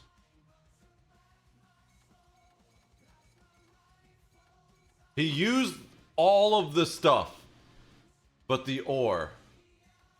That's pretty crazy. Alright. So now we're going to... Wait. Oh, no he didn't. It's still searching for rubidite. Yeah, he didn't use... I was gonna say, How? Re. That's pretty funny. I accidentally typed re. Alright. I was gonna say, there's no way. I had so many different style materials. I literally said how. Alright.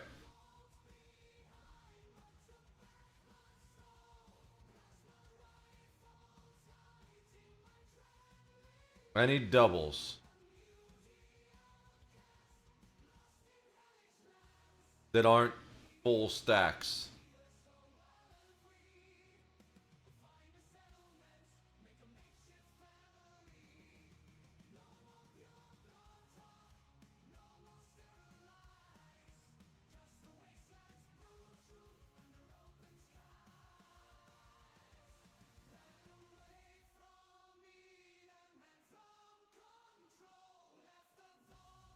It doesn't look like it. Cool. But now we're gonna fuck it up. Because there's a bunch of stuff that needs deconstructed.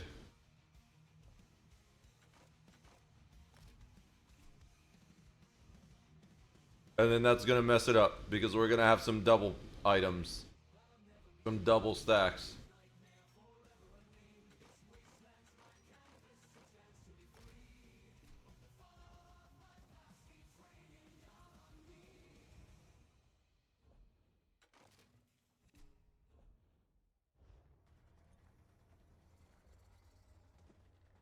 Why does that guy just have a huge blue beam coming out of the sky on him?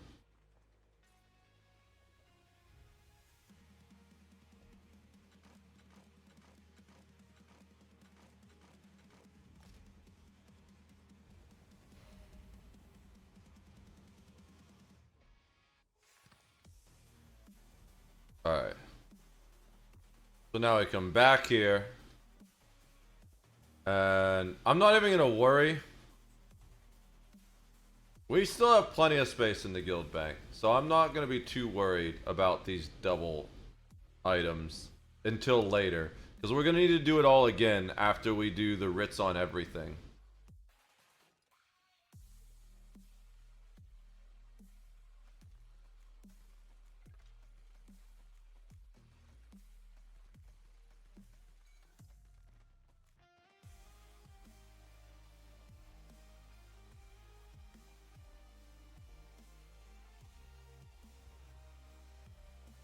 So we'll go to the regular bank this time.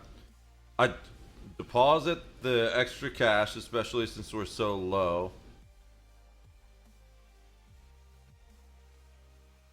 Oh, we're withdrawing.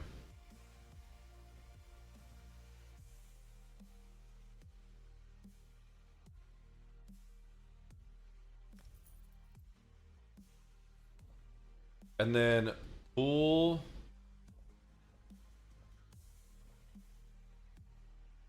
We're not. Oh, yeah, we should do that first. Is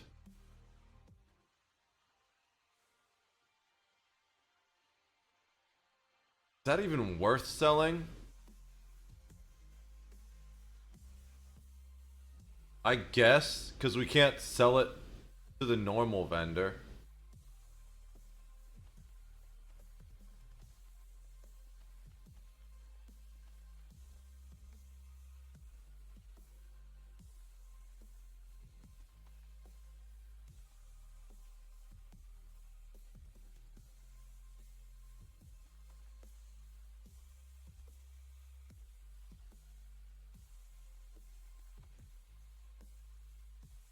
We can actually use that. You have at least 10 Velkner. Used to consume those 10 fragments, yeah. Alright. And we're not going to worry about those till we've posted some stuff on the market. Pretty sure we can't use any of these. It would be red if we could use it. But we can use this. Where is it?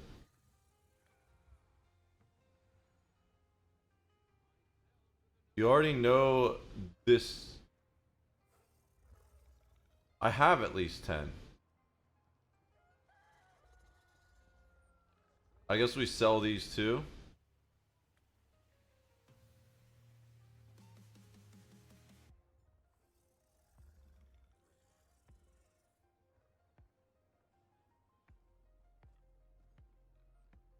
Are they really gonna sell though? We'll find out. Alright.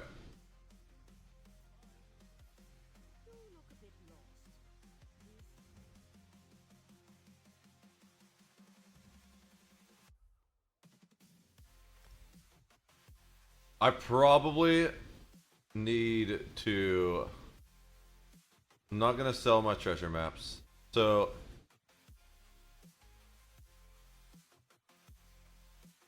we have 2 crafting Nord styles. We're gonna sell ours for the least.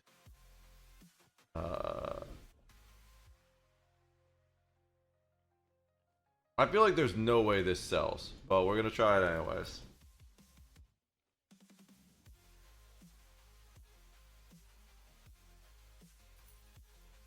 I shouldn't have deposited all my gold yet,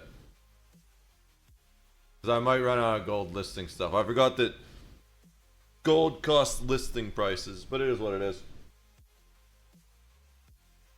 Alright. Search for item. There is none listed. New Moon Priest chests. So we're going to see what the actual price they go for is.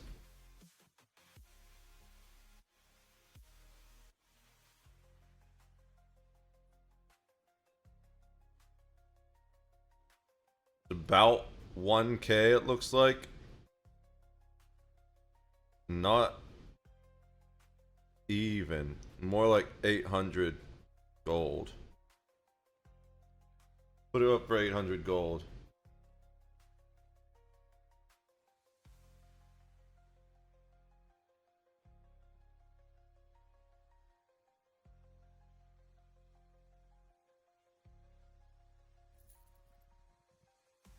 Ancestral Nord legs. Let's check and see if there's one. There is not. Even if the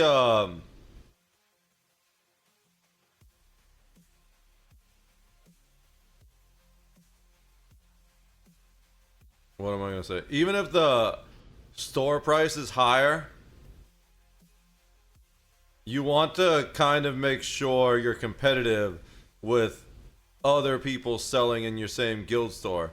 Because if someone goes looking online, they come to, like, say I was gonna sell this for 1K, but I did the search and someone else was selling it for 800. Well, then I wouldn't list it for 1K still, because it's not gonna sell. The other one's gonna sell if someone comes searching for it. Ancestral Orc helmets. These are probably all about 1K, because that's the price range I was looking for when I was grinding out motifs.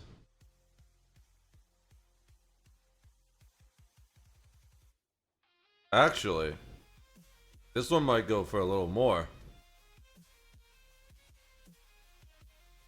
It's about a little bit more than 1K. We'll put this one for 1500.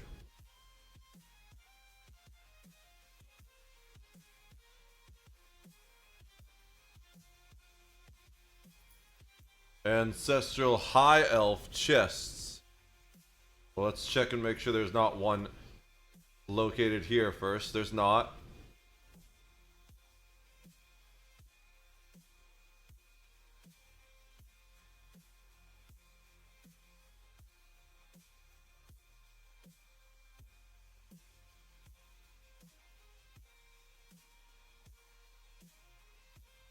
These are going for, ooh, around 4K? Some of them are a little bit higher. Not that, then the... Some of them go down to 1.5. I think we'll go 2K on this guy. Search your item. Done here. I want to split this stack, actually. Generally, you don't need 2 of this. But we're going to sell them both and sell them separately. Or maybe we... No, I'm not going to worry about joining a trading guild yet. I want to wait until I know for a fact that I'm going to be more active before I join a trading guild, because they kick pretty quickly. Looks like these go for around 4K. As low as 2K, we'll go 3K. A lot of them are like 2.8. Most of the recent ones are posted for 4K, so we'll go 3K for both of them.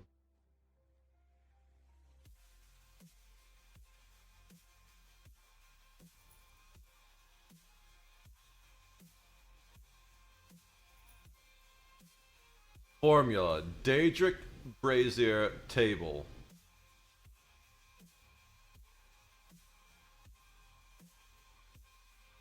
None here. We can put whatever price we want.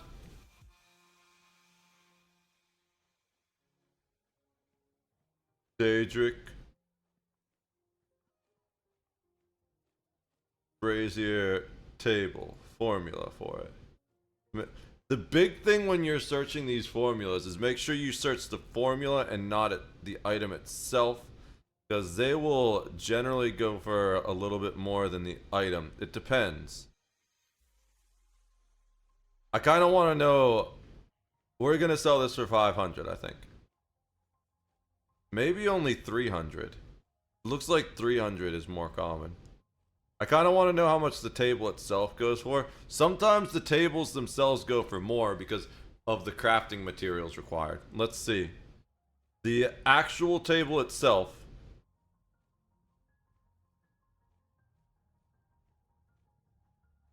Around 1K. I guess that's probably a pretty decent way to make money. To craft housing items, since housing is so big in this game. We can look into that at some point. But for now, we're just gonna list this for a solid 300 gold.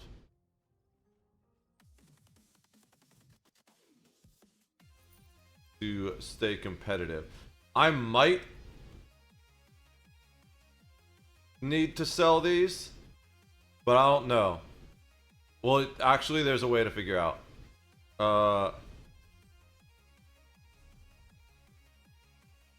What's the new set items? Blackwood. Can I just mark as viewed?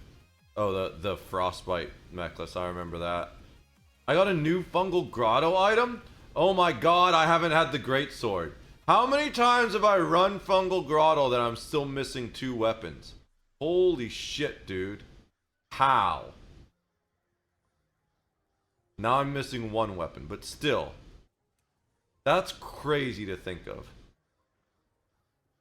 Alright. Miscellaneous. Fraglorn. The Jack of Air. I'm not gonna say anything. My mind went dirty places real fast with that one. So, furnishings. Storage. Oh yeah, we unlocked both of those. We're looking for Glenmoral Weird.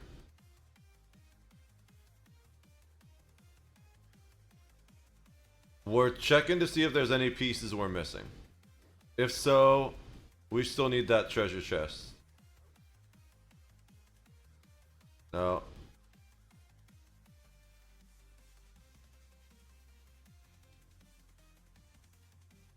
We need the maul and greatsword. If we get a treasure chest for either of those.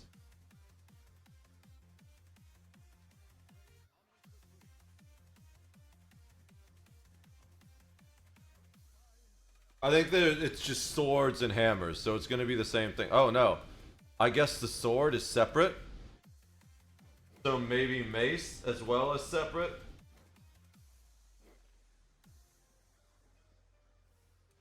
Shield we have, bow we have, staff we have. Okay. So we need the maul, greatsword, and mace. If we have those, we can't sell them.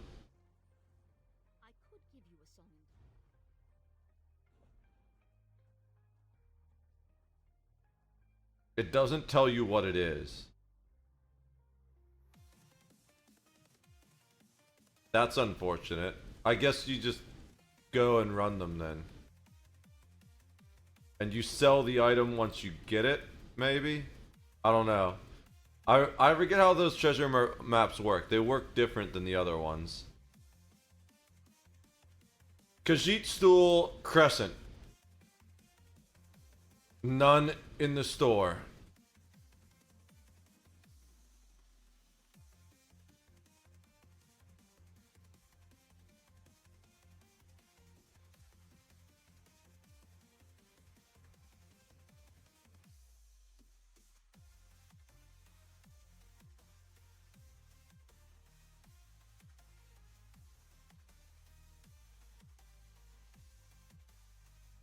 These are real cheap.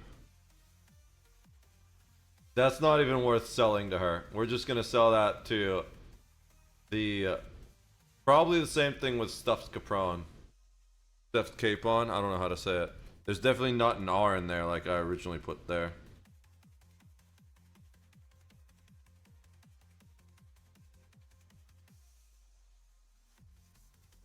That's maybe worth? Nah. It's definitely not worth.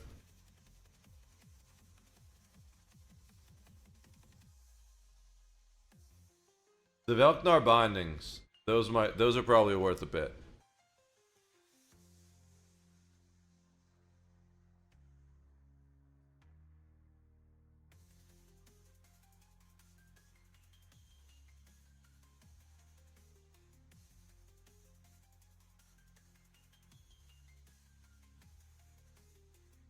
Those go for 1K a pop. On average. Cheapest price is 500.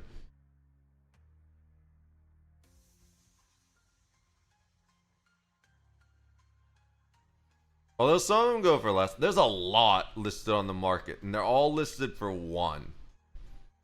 But since they go in stacks of 10, and you just use them in stacks of 10, maybe what I do is I sell the whole stack for 10 and sell it for a slight discount.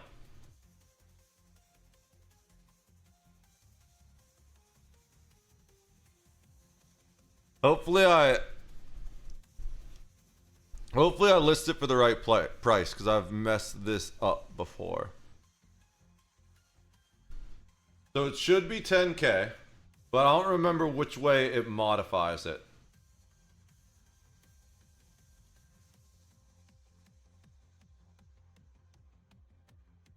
Okay. It's suggesting... Okay, total price. There we go.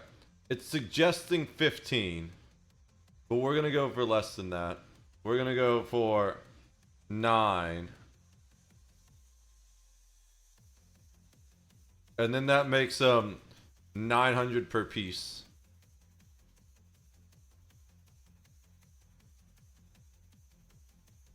Which means they'll show up pretty low and probably sell pretty quickly. We're mostly just trying to get some gold back after all the gold we spent. So that's everything we can currently list from the regular bank.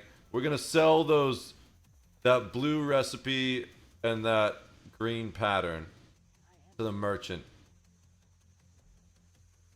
because they just weren't using up the space. Alright, now there's a bunch of stuff in the guild bank too that wasn't materials.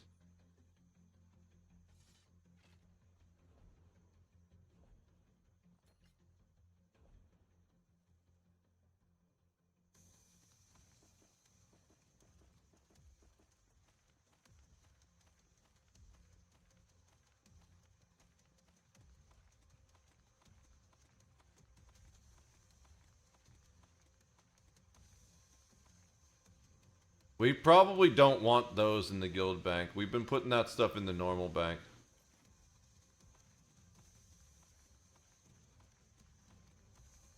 Most of these recipes are probably just getting sold if they're like blue and green ones.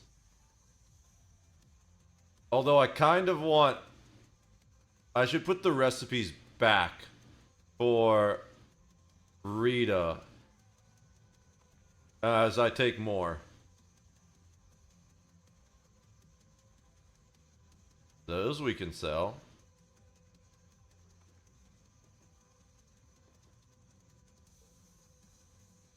The style pages, we can sell all those.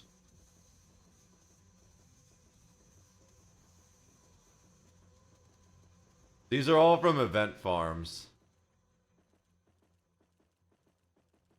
I gotta make sure to leave a little bit of space for inventory management, so we'll do that. Okay. Oh, but we wanted to put the recipes back for now.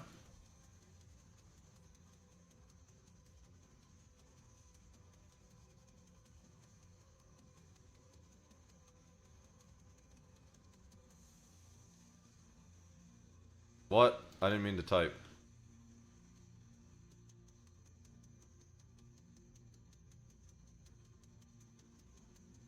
Since Rita is doing the food and alchemy now.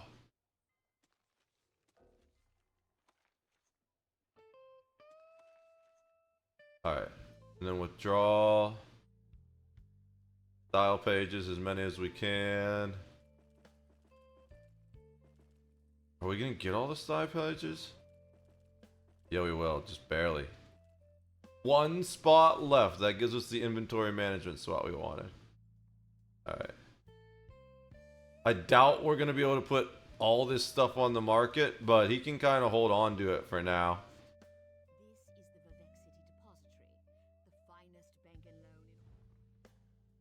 And a lot of it's just going to get sold to the merchant as well.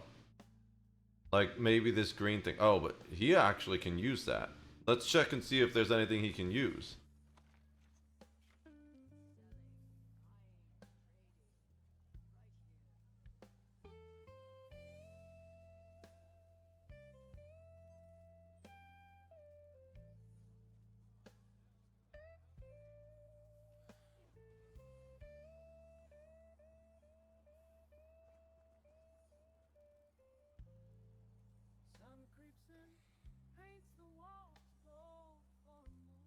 Okay, I think that's everything because these are all style pages. Yeah. Alright.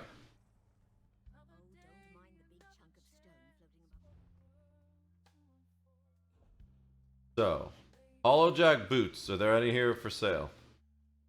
There are not.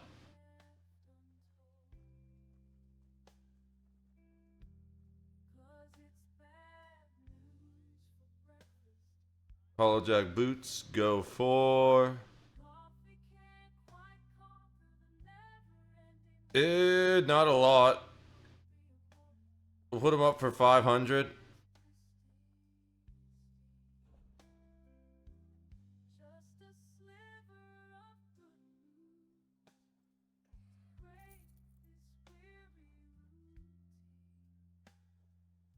Split stack. Split stack.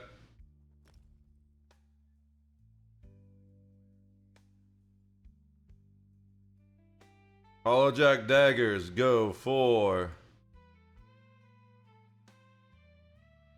a little bit more, it looks like.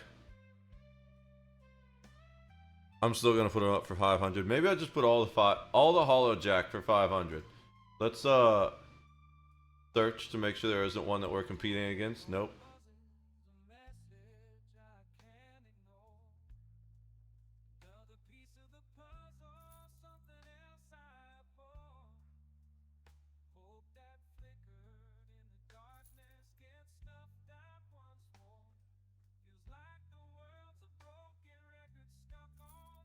Hollowjack gloves. There's one for 500 already. We're gonna sell ours for 420. Hollowjack maces. There's one for 500. We're gonna sell ours for 420.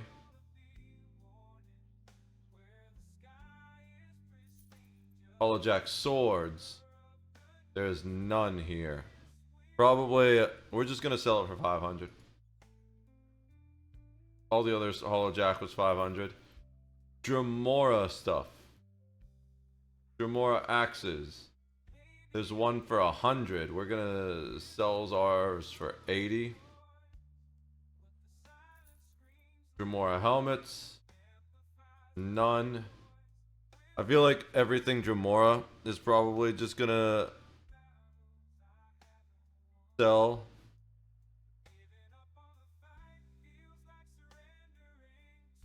Oh. Okay, yeah. It looks like all the Dremora stuff is just gonna sell for 100. Unless there's another one, then we're gonna sell it for 80.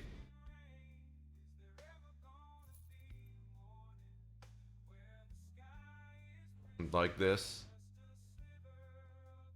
Oh wait, was that my own helmet? I didn't mean to back out that far. Where are my listings? Dremora helmets, yeah. So we're just gonna sell all of them for 100, since we have 3.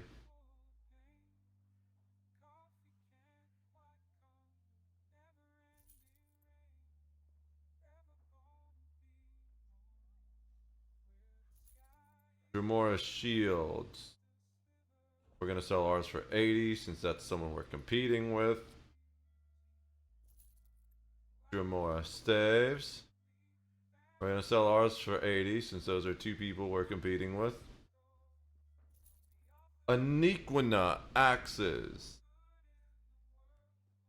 None there. Let's see what they sell for.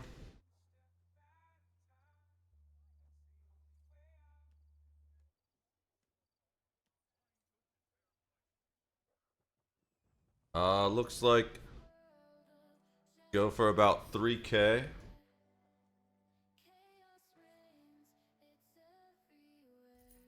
Aniquina belts. Nothing there. Certain motif things end up costing more than others because it's like uneven drop chance, it seems, at times. So I'm just double checking. Yeah, this one we're probably going to sell for 4K. Because it looks like this is much rarer for whatever reason. The bows. Nothing there.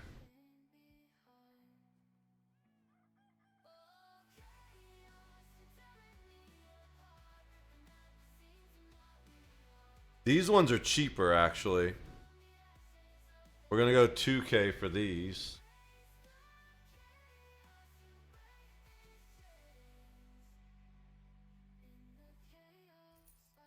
Aniquina helmets. Nothing there.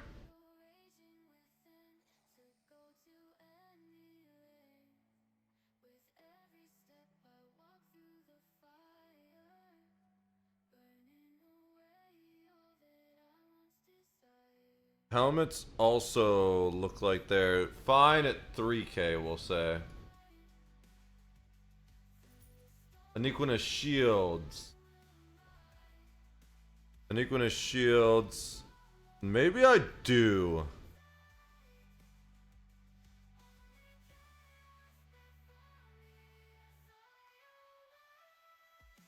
Join a trading guild. Maybe I don't even look for a trading guild. I just join another guild with a guild trader. So these are 3K as well. Because I'm about to run out of space. Argonian bone chimes.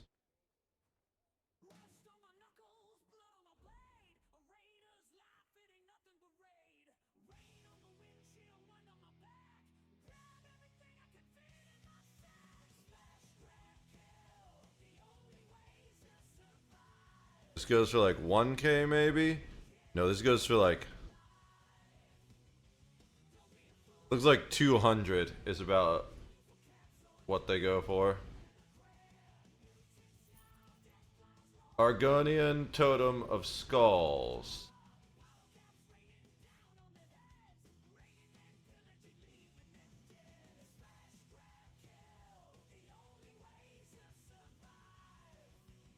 This goes for also about 200.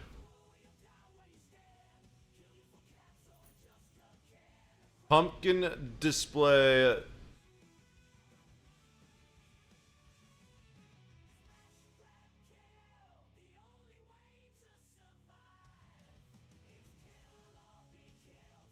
This is like 27. It's not even worth it.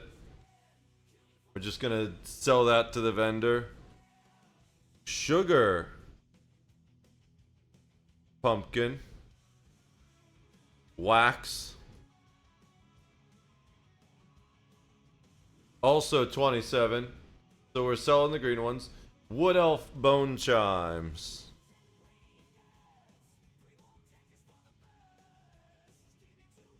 These guys are coming in at about 200. We can sell that.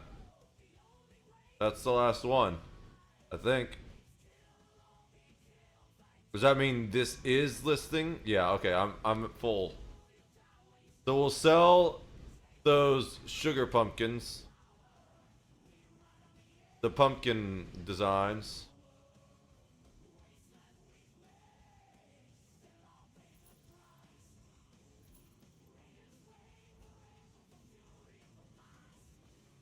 And then let's see if I can join a guild. Browse guilds. Trading. No dues. No requirements. We handle the trader and you make gold. I mean, this is what I'm looking for. 18 plus, that's fine with me. Casual. No minimum champion points. I don't know where Vastir is.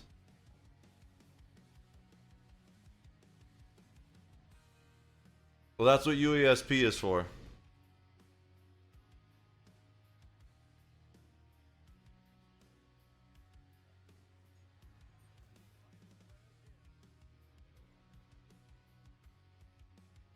VASTYR. Online Vastir. It's in the Galen? Is this a new area?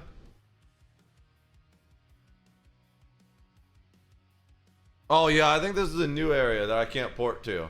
Can I still use it?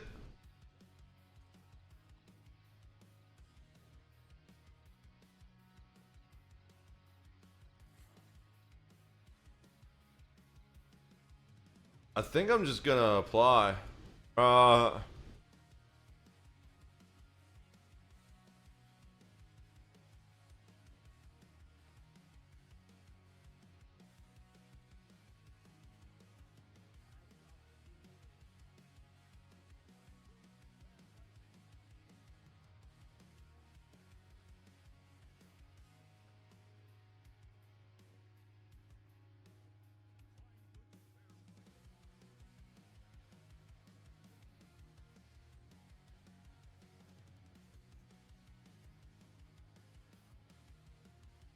Alright.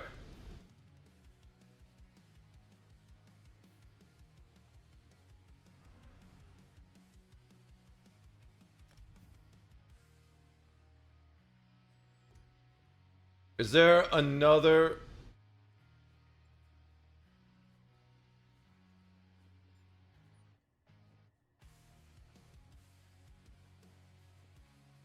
I've seen St. Elsewhere. We've bought a lot of stuff there.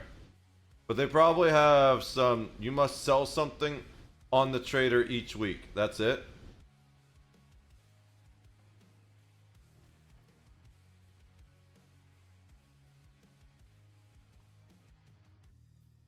For an easier placing style, consider St. Graymore or St. Blackwell.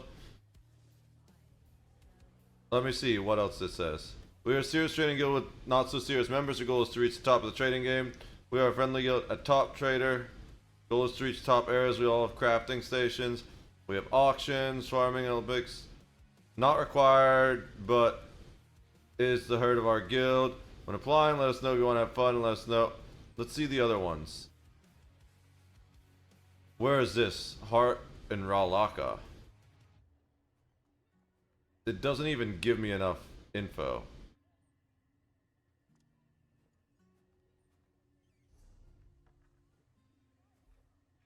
Guild Finder. Trading. They have a lot of Conquest of Tamriel. Saint Elsewhere. Forever Trading.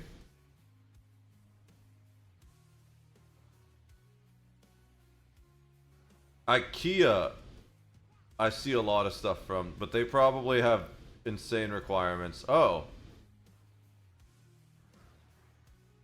Oh. Maybe we go with IKEA. I bought a lot of stuff from IKEA.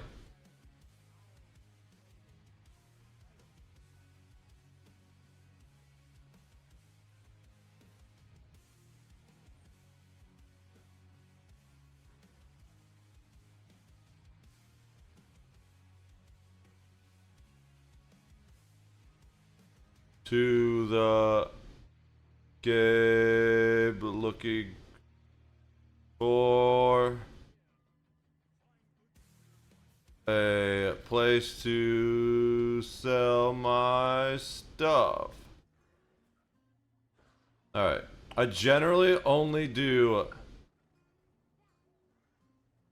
2 trading guilds.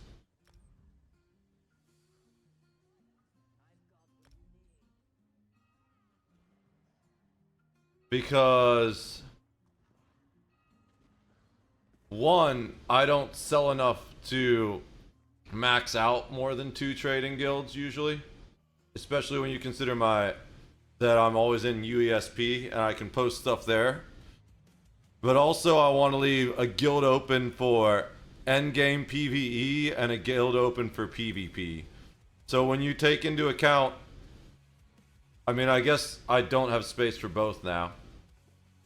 But more likely to do endgame PvE as long as I have that last guild space open. Assuming I get accepted to both of those, which who knows. Maybe it happens, maybe it doesn't. It should probably happen. I don't know why they would deny me according to...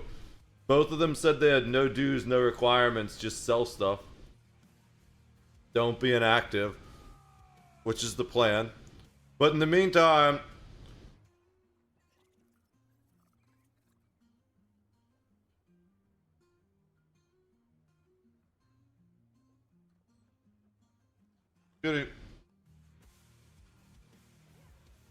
I think that's everything I needed to pull out of my bank to sell. Damn it! I keep doing that! Alright, come here. Arrest me. Here.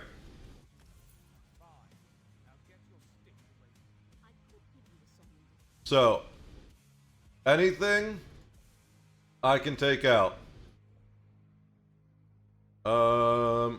That's not bound.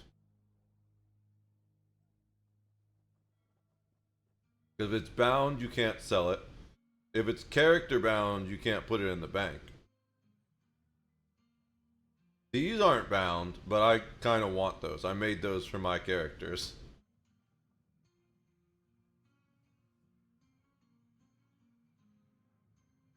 Oh, I wanted to deposit the rest of those consumables. Yeah, those.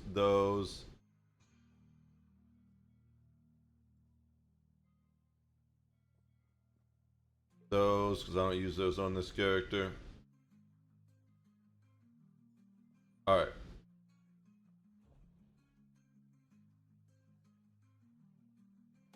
I could sell those, it looks, but I want to keep those in case I do PvP. Those are kind of expensive. I guess not on TTC. Well, I mean, that's per.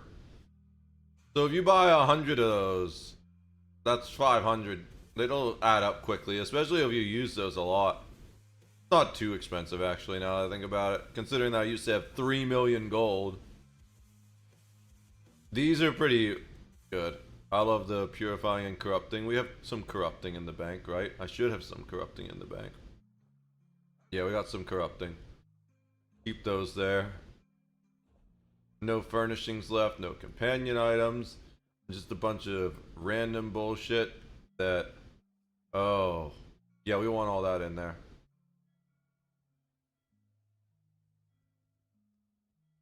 Oh, these guys. Let's actually look at these treasure maps. Oh, I already have one. Okay, I already have one of that.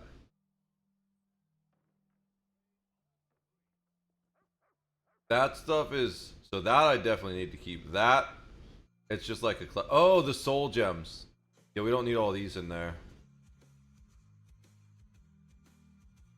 I should keep 2 stacks in there and sell the rest.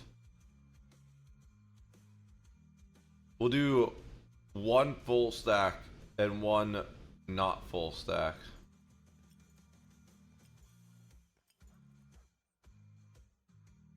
Alright. I should look for... So, let me do these Glenmore wheel. I'm hitting all the wrong buttons.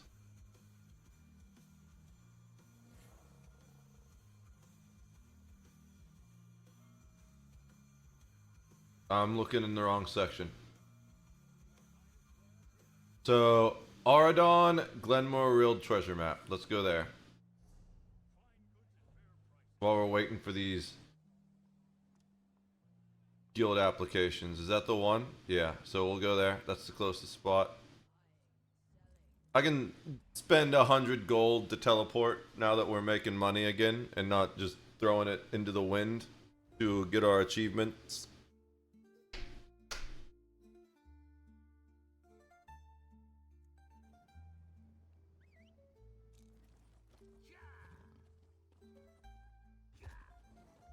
Since we can't really keep multiple versions of this, and we can't do anything until we farm this,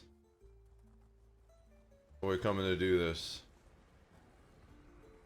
Oh, damn. Well, that happened. They did that on purpose. I bet they did that on purpose. Be like, bro, if we put it right here at the tip of the waterfall, someone's gonna be riding their mount and try to avoid that creature spawn and jump right off the edge and die. You know they did that on purpose. Now I gotta run all the way around. Let's stay on this side of the river this time so we don't aggro the creature. Alright. Get off the horse. Glenmore's staff is one of the only ones we don't have. Cool. Or think we don't have that one. Maybe I'm wrong. No, we do have that one. That's fine. It's something else we can sell. What are the 2 that we have? Ooh, there's ore. We need that. Always need that. What are the 2 that we have in the bank still? Oh, I think it's the other bank that we have him in. No, it's not. Alright. There's an Ardon one. Hey, look, it's back.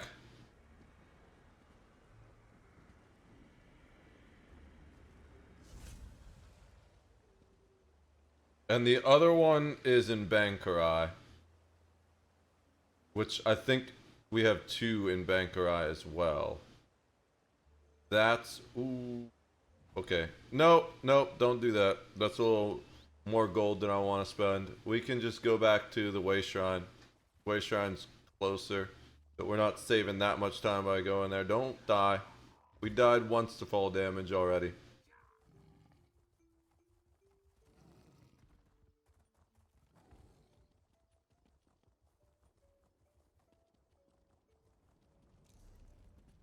Alright, let's go do the Bankarai ones. And then we'll have those weird treasure maps out of there. I kind of want to wait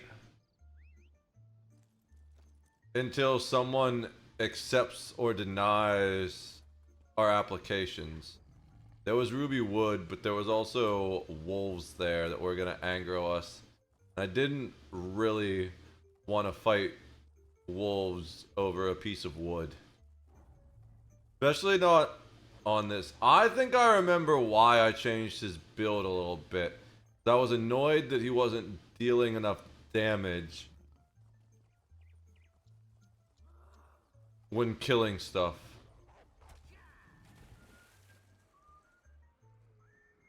I wish I was Argonian. This is the only time I ever wish I was Argonian, whenever I have to swim. Oh, the mall? We don't have that one yet, I don't think. I think that's one of the ones we don't have yet. Yeah. But we actually can spawn it again because... Wait, I think Azabi's already out. Oh no, she would have went back in when we changed locations. So we can pull out... Oh, the other one's Shadowfen. I thought they were both Bankurai. I thought we had 2 Bankurai. So, let's go to Shadowfen then. There's the Glenmore World treasure map. That's a little more gold than I want to spend right now. Let's go back to the Way Shrine we just got, which is way closer than the other one. Can we get to that route now? Don't worry about it. We would do it if we had... Can I port before they get me? We would go... Nope. And then they're just gonna run away. Alright. We would port... We would get the rune if we had crafting bag. But we don't have crafting bag.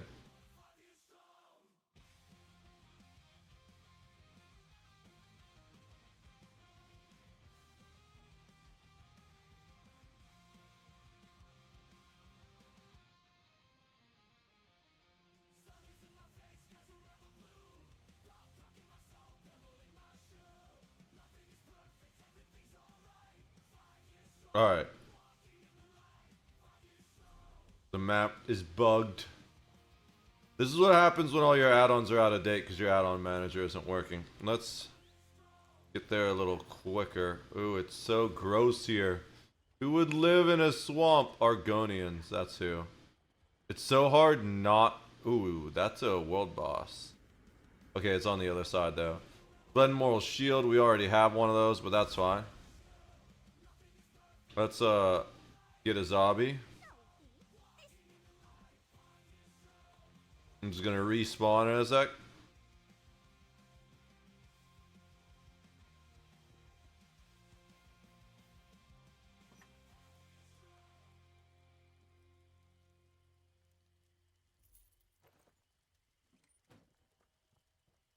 Or it's not gonna respawn in a sec. Did I not take it out? No, I took it out. We might need to...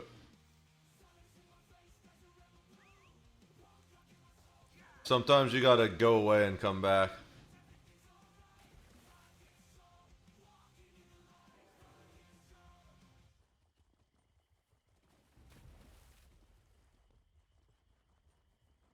Alright, it's back. Glenmoral Shield. Alright, nice. Let's see... I think at this point...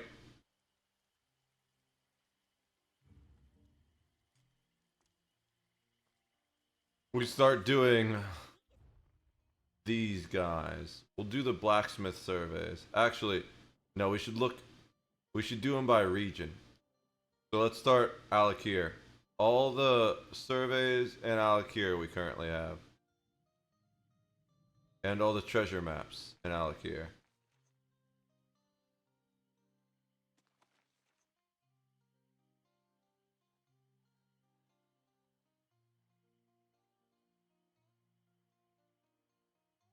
I must have done all the clothier surveys because I don't have any left. I probably needed the clothing materials for something.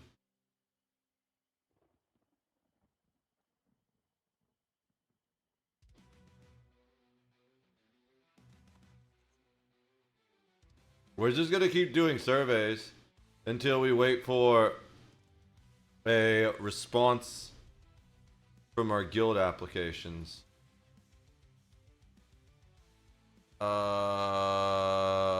Let's see, which one's the most efficient? That's probably the hardest to get to. So we'll go there. That's gonna be the most value for our portal.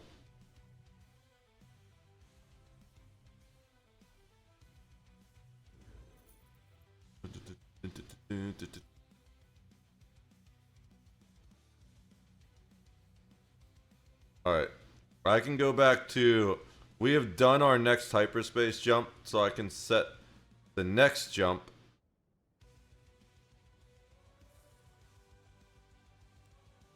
Which is actually back to my home system. We'll be back to my home system in a day and a half. And... it's gonna take 22 hours before we arrive at that next jump point.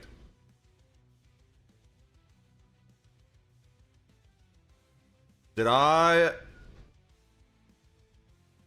ever finish securing that corridor? No, I didn't. So I can move all the gear that I was doing to that corridor.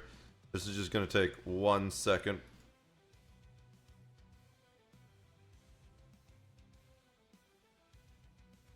That would be the starboard corridor, I'm pretty sure. I always mess up starboard and port in my head, but I think I'm finally getting the hang of it.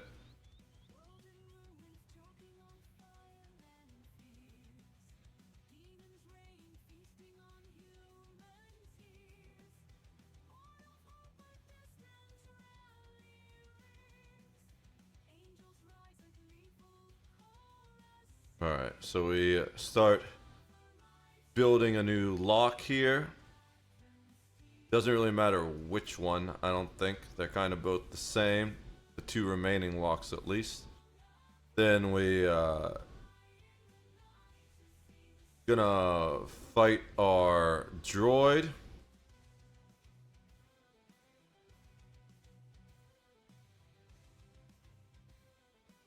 And I don't know. Okay, yeah, we dealt enough damage. We can repair it. You got to make sure you deal enough damage to the target to get off the max amount of repair so you can get the max amount of XP. Alright, so first we just run north. We can probably hit that guy on the way there. There's a survey here. And if there's multiple spawns of the survey, generally, like with the, oh boy. Can we even get there? Oh shit, I think, okay. Oh, we're alive. No, are we still alive? Yep, we're still alive. If there are multiple spawns of the survey, oh, perfect. We'll just go do the treasure chest and then come back.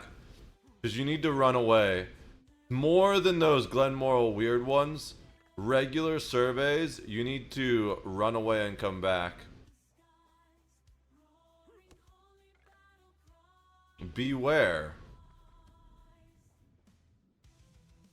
What did that do? Oh, I guess it was just the lore book. We probably got Mage Guild points for it. Okay. It doesn't look like the X despawned, so we probably have more surveys there. But we gotta kill it. We gotta get rid of this guy first up here. There's a treasure chest.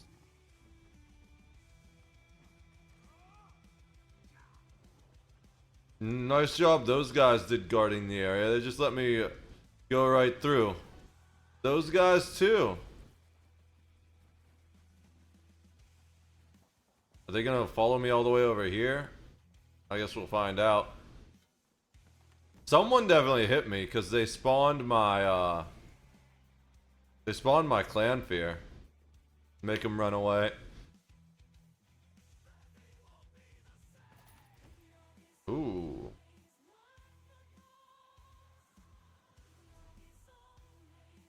That's not what I meant to hit. I meant to hit that.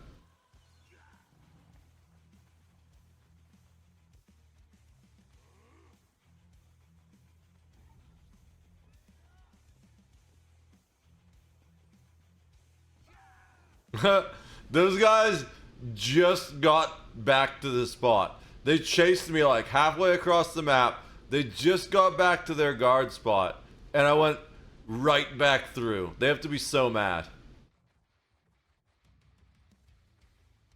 The life of an NPC.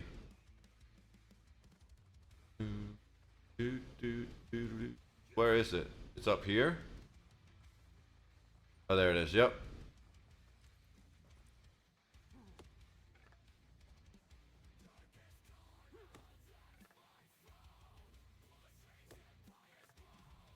Oh, they must not have a lot of activity right now on I mean, I guess it's that time of night, right? Yeah, it's literally 4 in the morning. 3:30 in the morning. I would not be... Okay, cool. We finished this survey.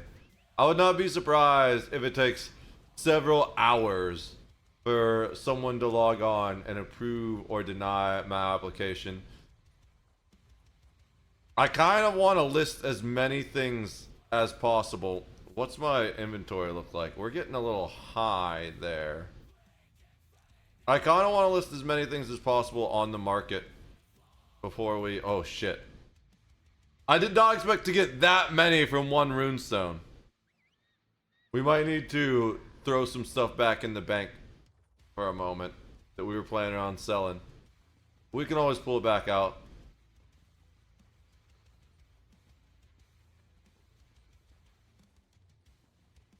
Hopefully these guys just get around to, ooh, give me that. I think that's as much as I can carry. Yeah, that's literally max. Alright.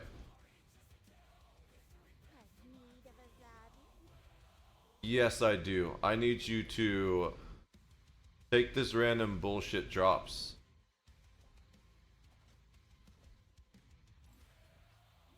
Those can definitely stay there. And I guess all these diagrams and stuff we were thinking of selling can stay there.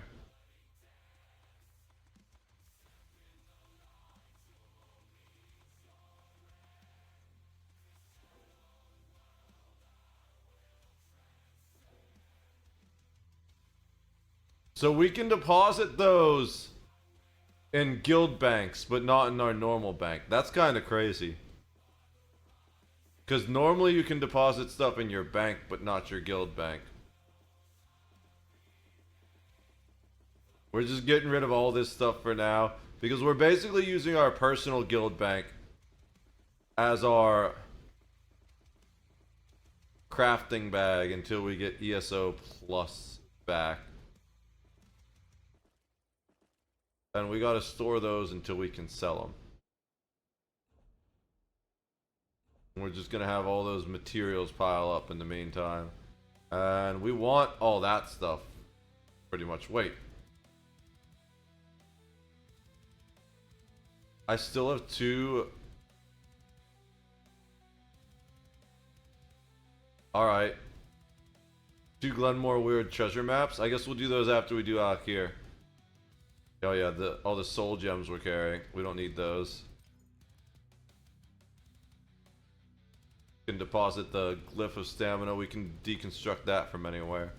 Let's finish Alec here, and then we'll do those other Glenmore weird maps.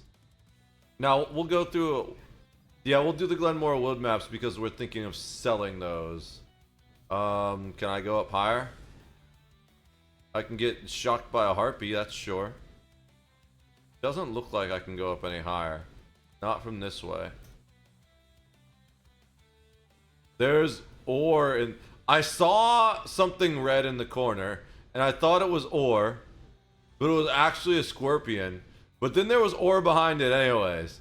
So I was kind of tempted to maybe go get the ore for a second. But we'll just grab this ore here, if we can interact with it. And we'll grab this wood here. There's wood down there that I want too. I could see that from so far away. This is why you don't really need that keen eye, because it's generally pretty easy to see most items, especially once you get the add-on that will track where the items spawn. Like here we have a treasure chest spawn right here, you can see. There we have a rune item. And just because something spawns there doesn't mean it is there. They kind of move around the map. There's like a max number of spawns. And I think you can actually import those. But even if you don't import them, it will keep track of where you pick them up. And then it records it. So if you ever go past that area again, it will let you know there's resources there. I might actually eventually get rid of that add-on because now it's just, especially as a crafter, with crafting materials being one of the best ways to make money in the game, I can't get rid of that add-on when I reinstall all this shit. I figured there would be an ore right here. There's always, the resources are always in these random little nooks. Maybe not always, but quite often in those random little nooks. Oh, this is inside the necropolis or whatever?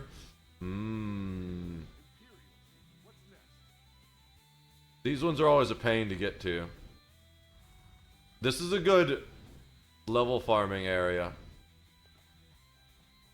You could just get a whole bunch of zombies and do an amazing amount of XP at once.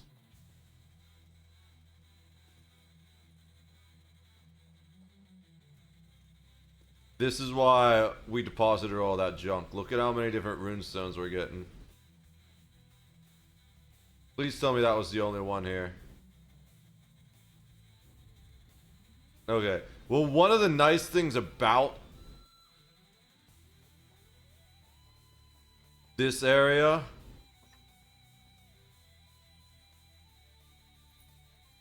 is that you can just enter and leave again. You don't need to run as far away as the other areas to reset. I'm pretty sure. No, maybe I didn't go far enough away. I guess I'm wrong. It made a fool out of me. The server is coming down for maintenance in 15 minutes. Uh-oh. Maintenance is generally pretty long in this game, too. Maybe that's why no one is on. Because it's about who's gonna be on to,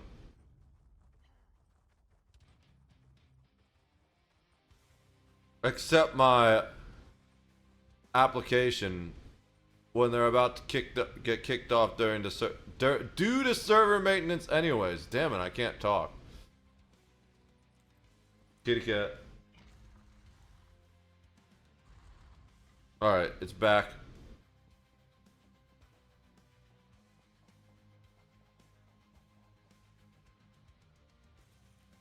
Also, it's almost 4 in the morning.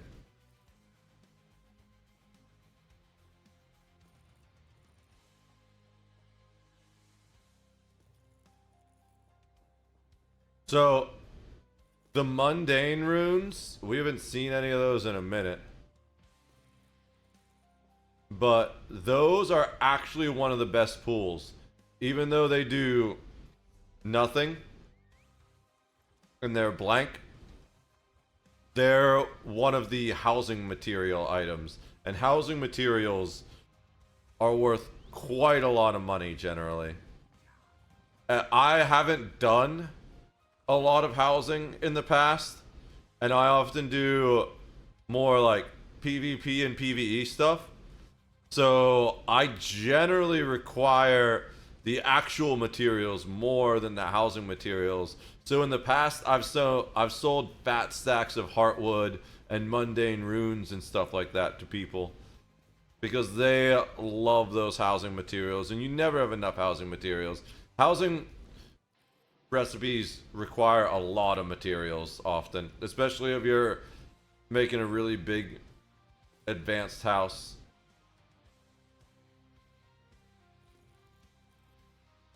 But personally, I'd rather have the runes that I'm actually going to use over the housing material runes. Oh, that was the last one. Cool, we are done here. Oh, the Thieves Guild thing respawned though, or maybe it didn't because I didn't steal everything. No, it didn't. But I don't want the other stuff because I'd need to fence it if I wanted to use it. The gold, you don't need to fence that though. It becomes your gold. Alright. So we go south now.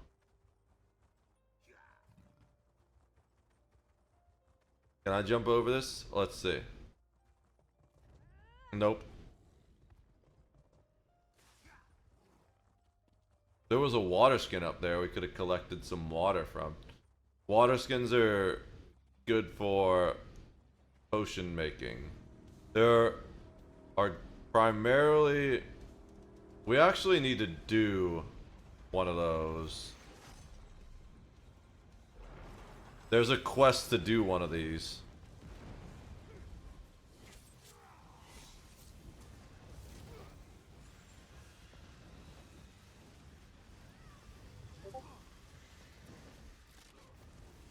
What was that? That was Discord. I'll check Discord in a sec.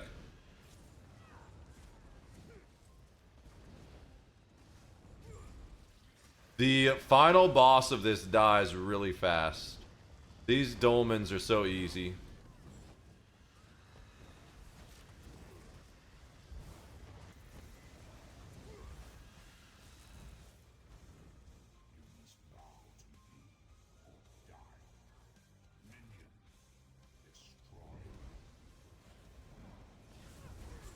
And that's the final wave. There's the boss, Ranatu. He's dead. Done. And this breaks. And we get the loot. A high elf hero statue. Cool. Loot the boss. Loot the chest from the dolmen. And we needed to do those for one of those for that event thing that we just did. Am I max on event tickets? Am I not getting tickets? No, okay. I'm not max on tickets. I think the event doesn't start till Thursday. Oh, I did say I was gonna check Discord in a sec.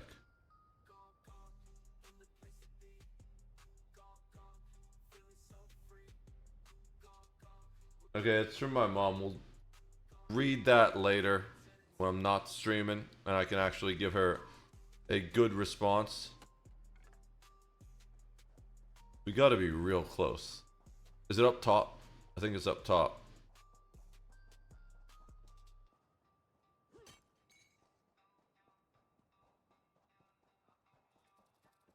We'll respond to her once the stream's over.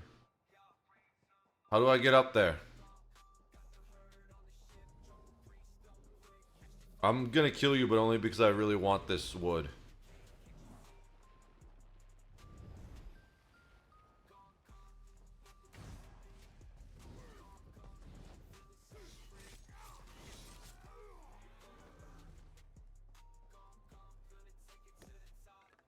Wait, can you get hide from killing animals now? That's kind of new, isn't it?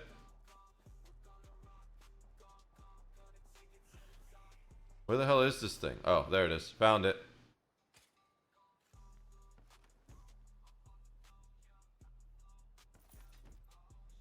Alright. Ooh, ancestral orc swords. I think I already have that, but that's fine.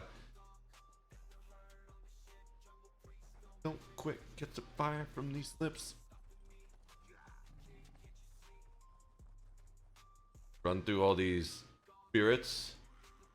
Oh, there's a way shrine. Let's get that way shrine. It's over this way.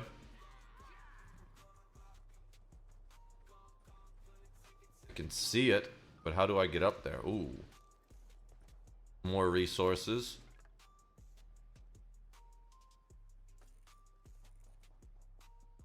Am I gonna get there before we run out of time? The server's about to reset. Don't hit me until after I get the thing. Okay. If you catch aggro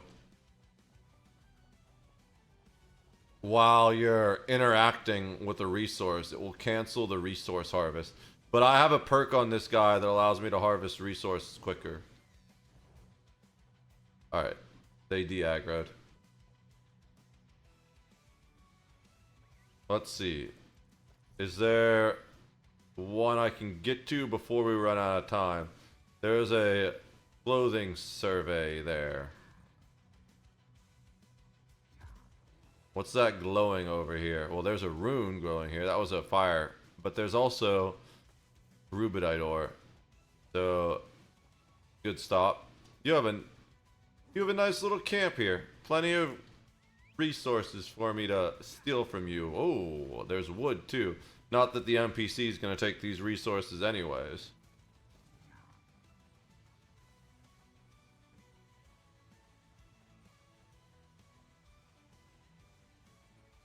There's like a...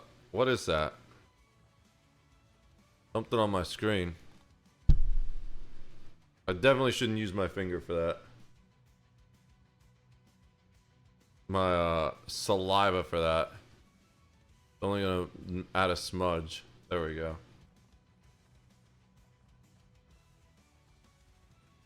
Probably shouldn't have used my fingernail either because it might scratch the screen, but it's done now. Alright. Can I jump down here safely? That's a far jump. Can we bounce off a rock? Probably. Cool, we made it. How close are we? We're like right on top of the X.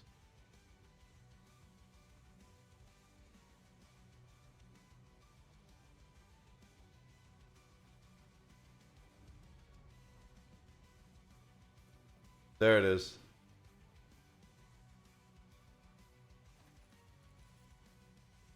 Got a bunch more rubido hide scraps. I think they changed the icon for those. The raw ancestor silk is the same. Oh, that was all of it. Only one drop of that. We don't need to run away to respawn it. Let's go. Ooh, just fly up in the air. I would love a flying lion. When lions fly.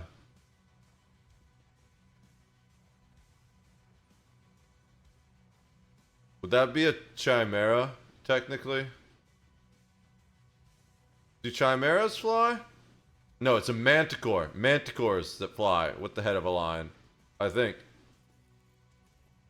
I'm not sure. I know manticores have a scorpion tail.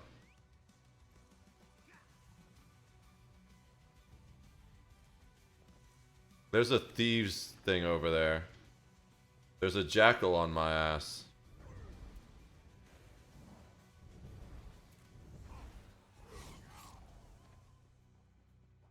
I don't think I needed all those buffs to kill the jackal. The jackal is weaker than I thought it would be. What about two jackals?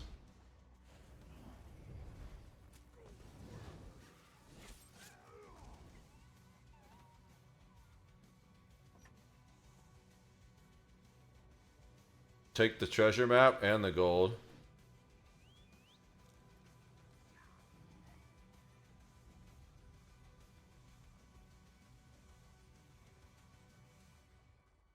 More wood. I always think roads named More Wood are hilarious. It's like, what were you after, bro? Where was your brain that you were like, you know what we need? To fall from a cliff and die. No, you know what we need? More wood. Hopefully, no, there's not too many people here. The question is, are we gonna get kicked out before we finish the dolmen?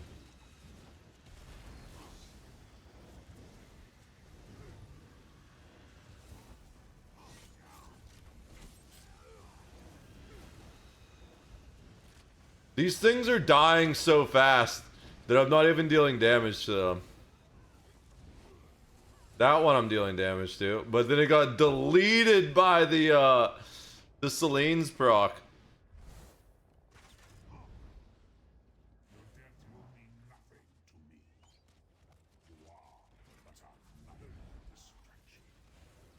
I need to eat, because why? It's gonna take us longer than 2 seconds to kill the boss.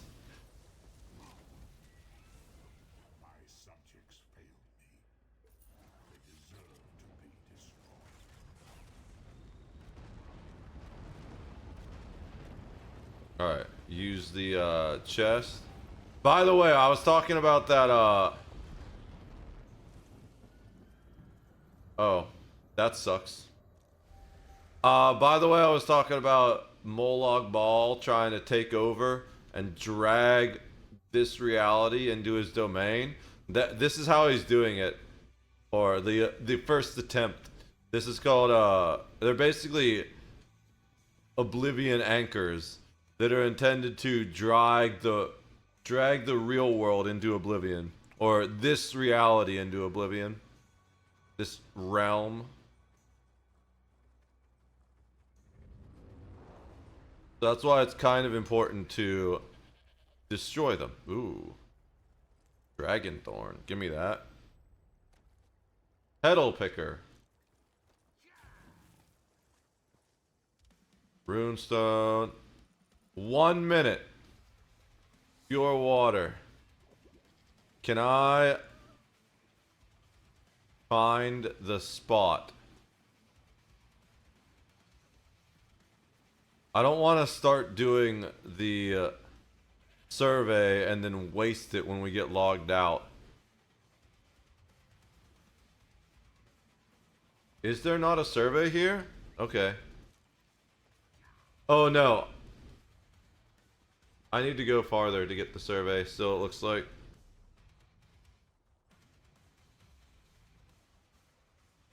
There's a runestone. We can grab that before we log out, hopefully.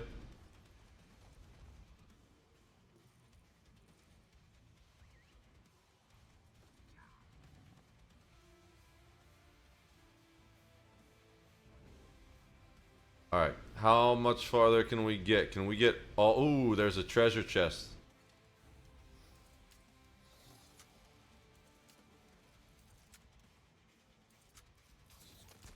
No! I'm not gonna get it before we log out now, I feel like.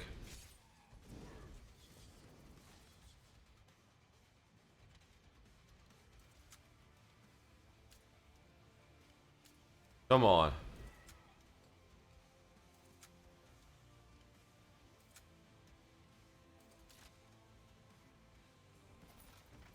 Okay, we got it before the logout hit, even though the scorpion aggroed me and knocked me out of it.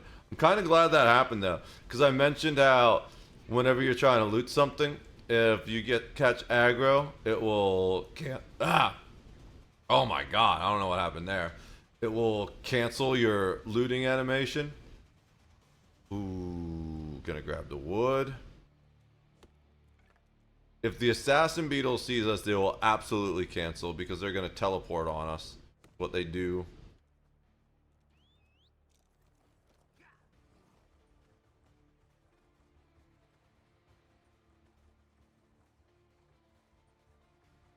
Alright.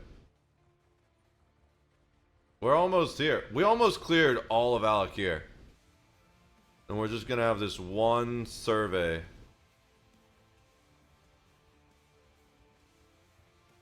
And it's a blacksmith survey, the one we need most. But I don't want to do it with less than a minute left.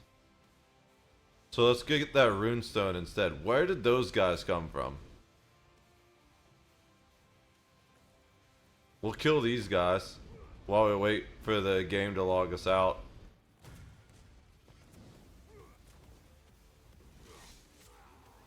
Where's the other one?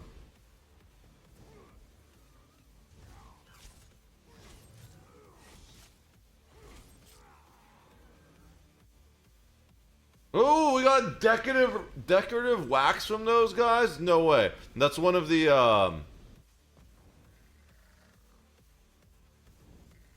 one of the whatchamacallit. Dude, there's just a whole herd of goats here. That guy keeps disappearing. What? Does that goat belong to someone? We just murdered someone's goat. These other goats were fine. But that goat we're stealing from. Another runestone. It's been longer than a minute. It's been way longer than a minute. Here's another runestone.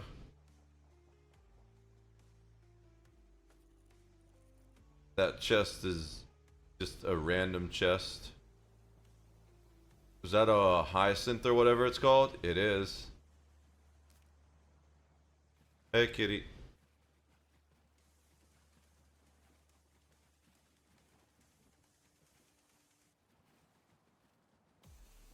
Why am I not logged out yet? I kind of want to do...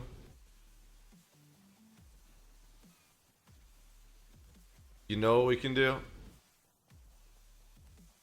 We will grab this runestone. And we'll kill that crab wherever he went. Why do they keep despawning? Maybe it's because the server's going down. Oh, I don't have bait. I just need to quick slot something.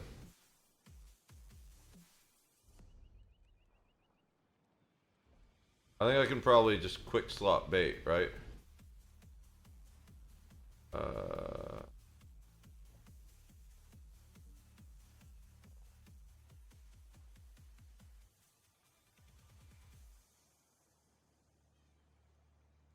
I've got to do that here.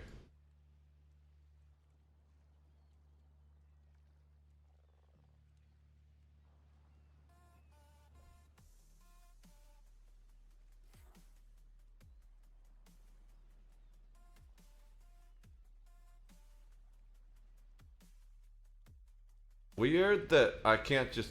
Oh, that's it. We're being logged out finally. Can I not use bait from my crafting bag when I don't have ESO Plus? Alright. How long is ESO server maintenance? I don't know how long it is anymore. Typically lasts 4 to 5 hours. This is a 5-hour window. So I'm gonna say that's the end of this game for tonight.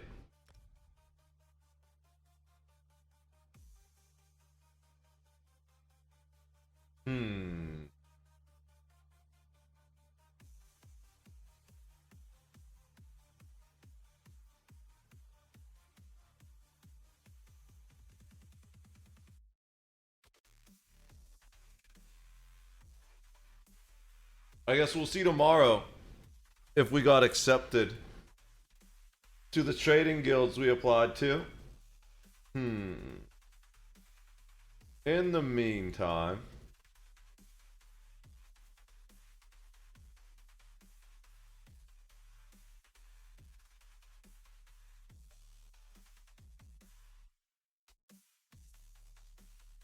let's do this.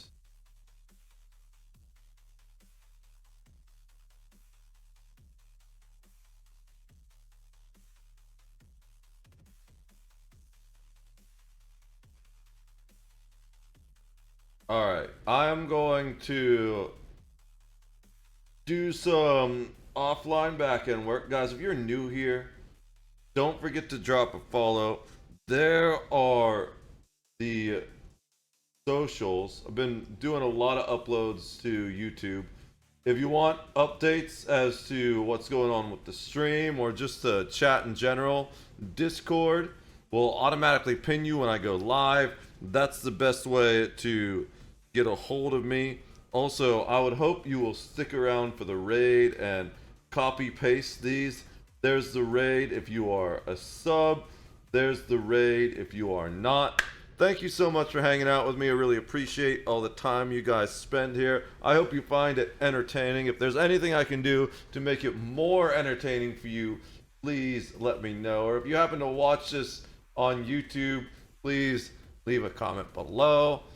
Thank you all. I will see you for the next one. We're going to throw you over at my friend Equally Ill-Fated, who always forgets who I am but used to play this game as well. Peace.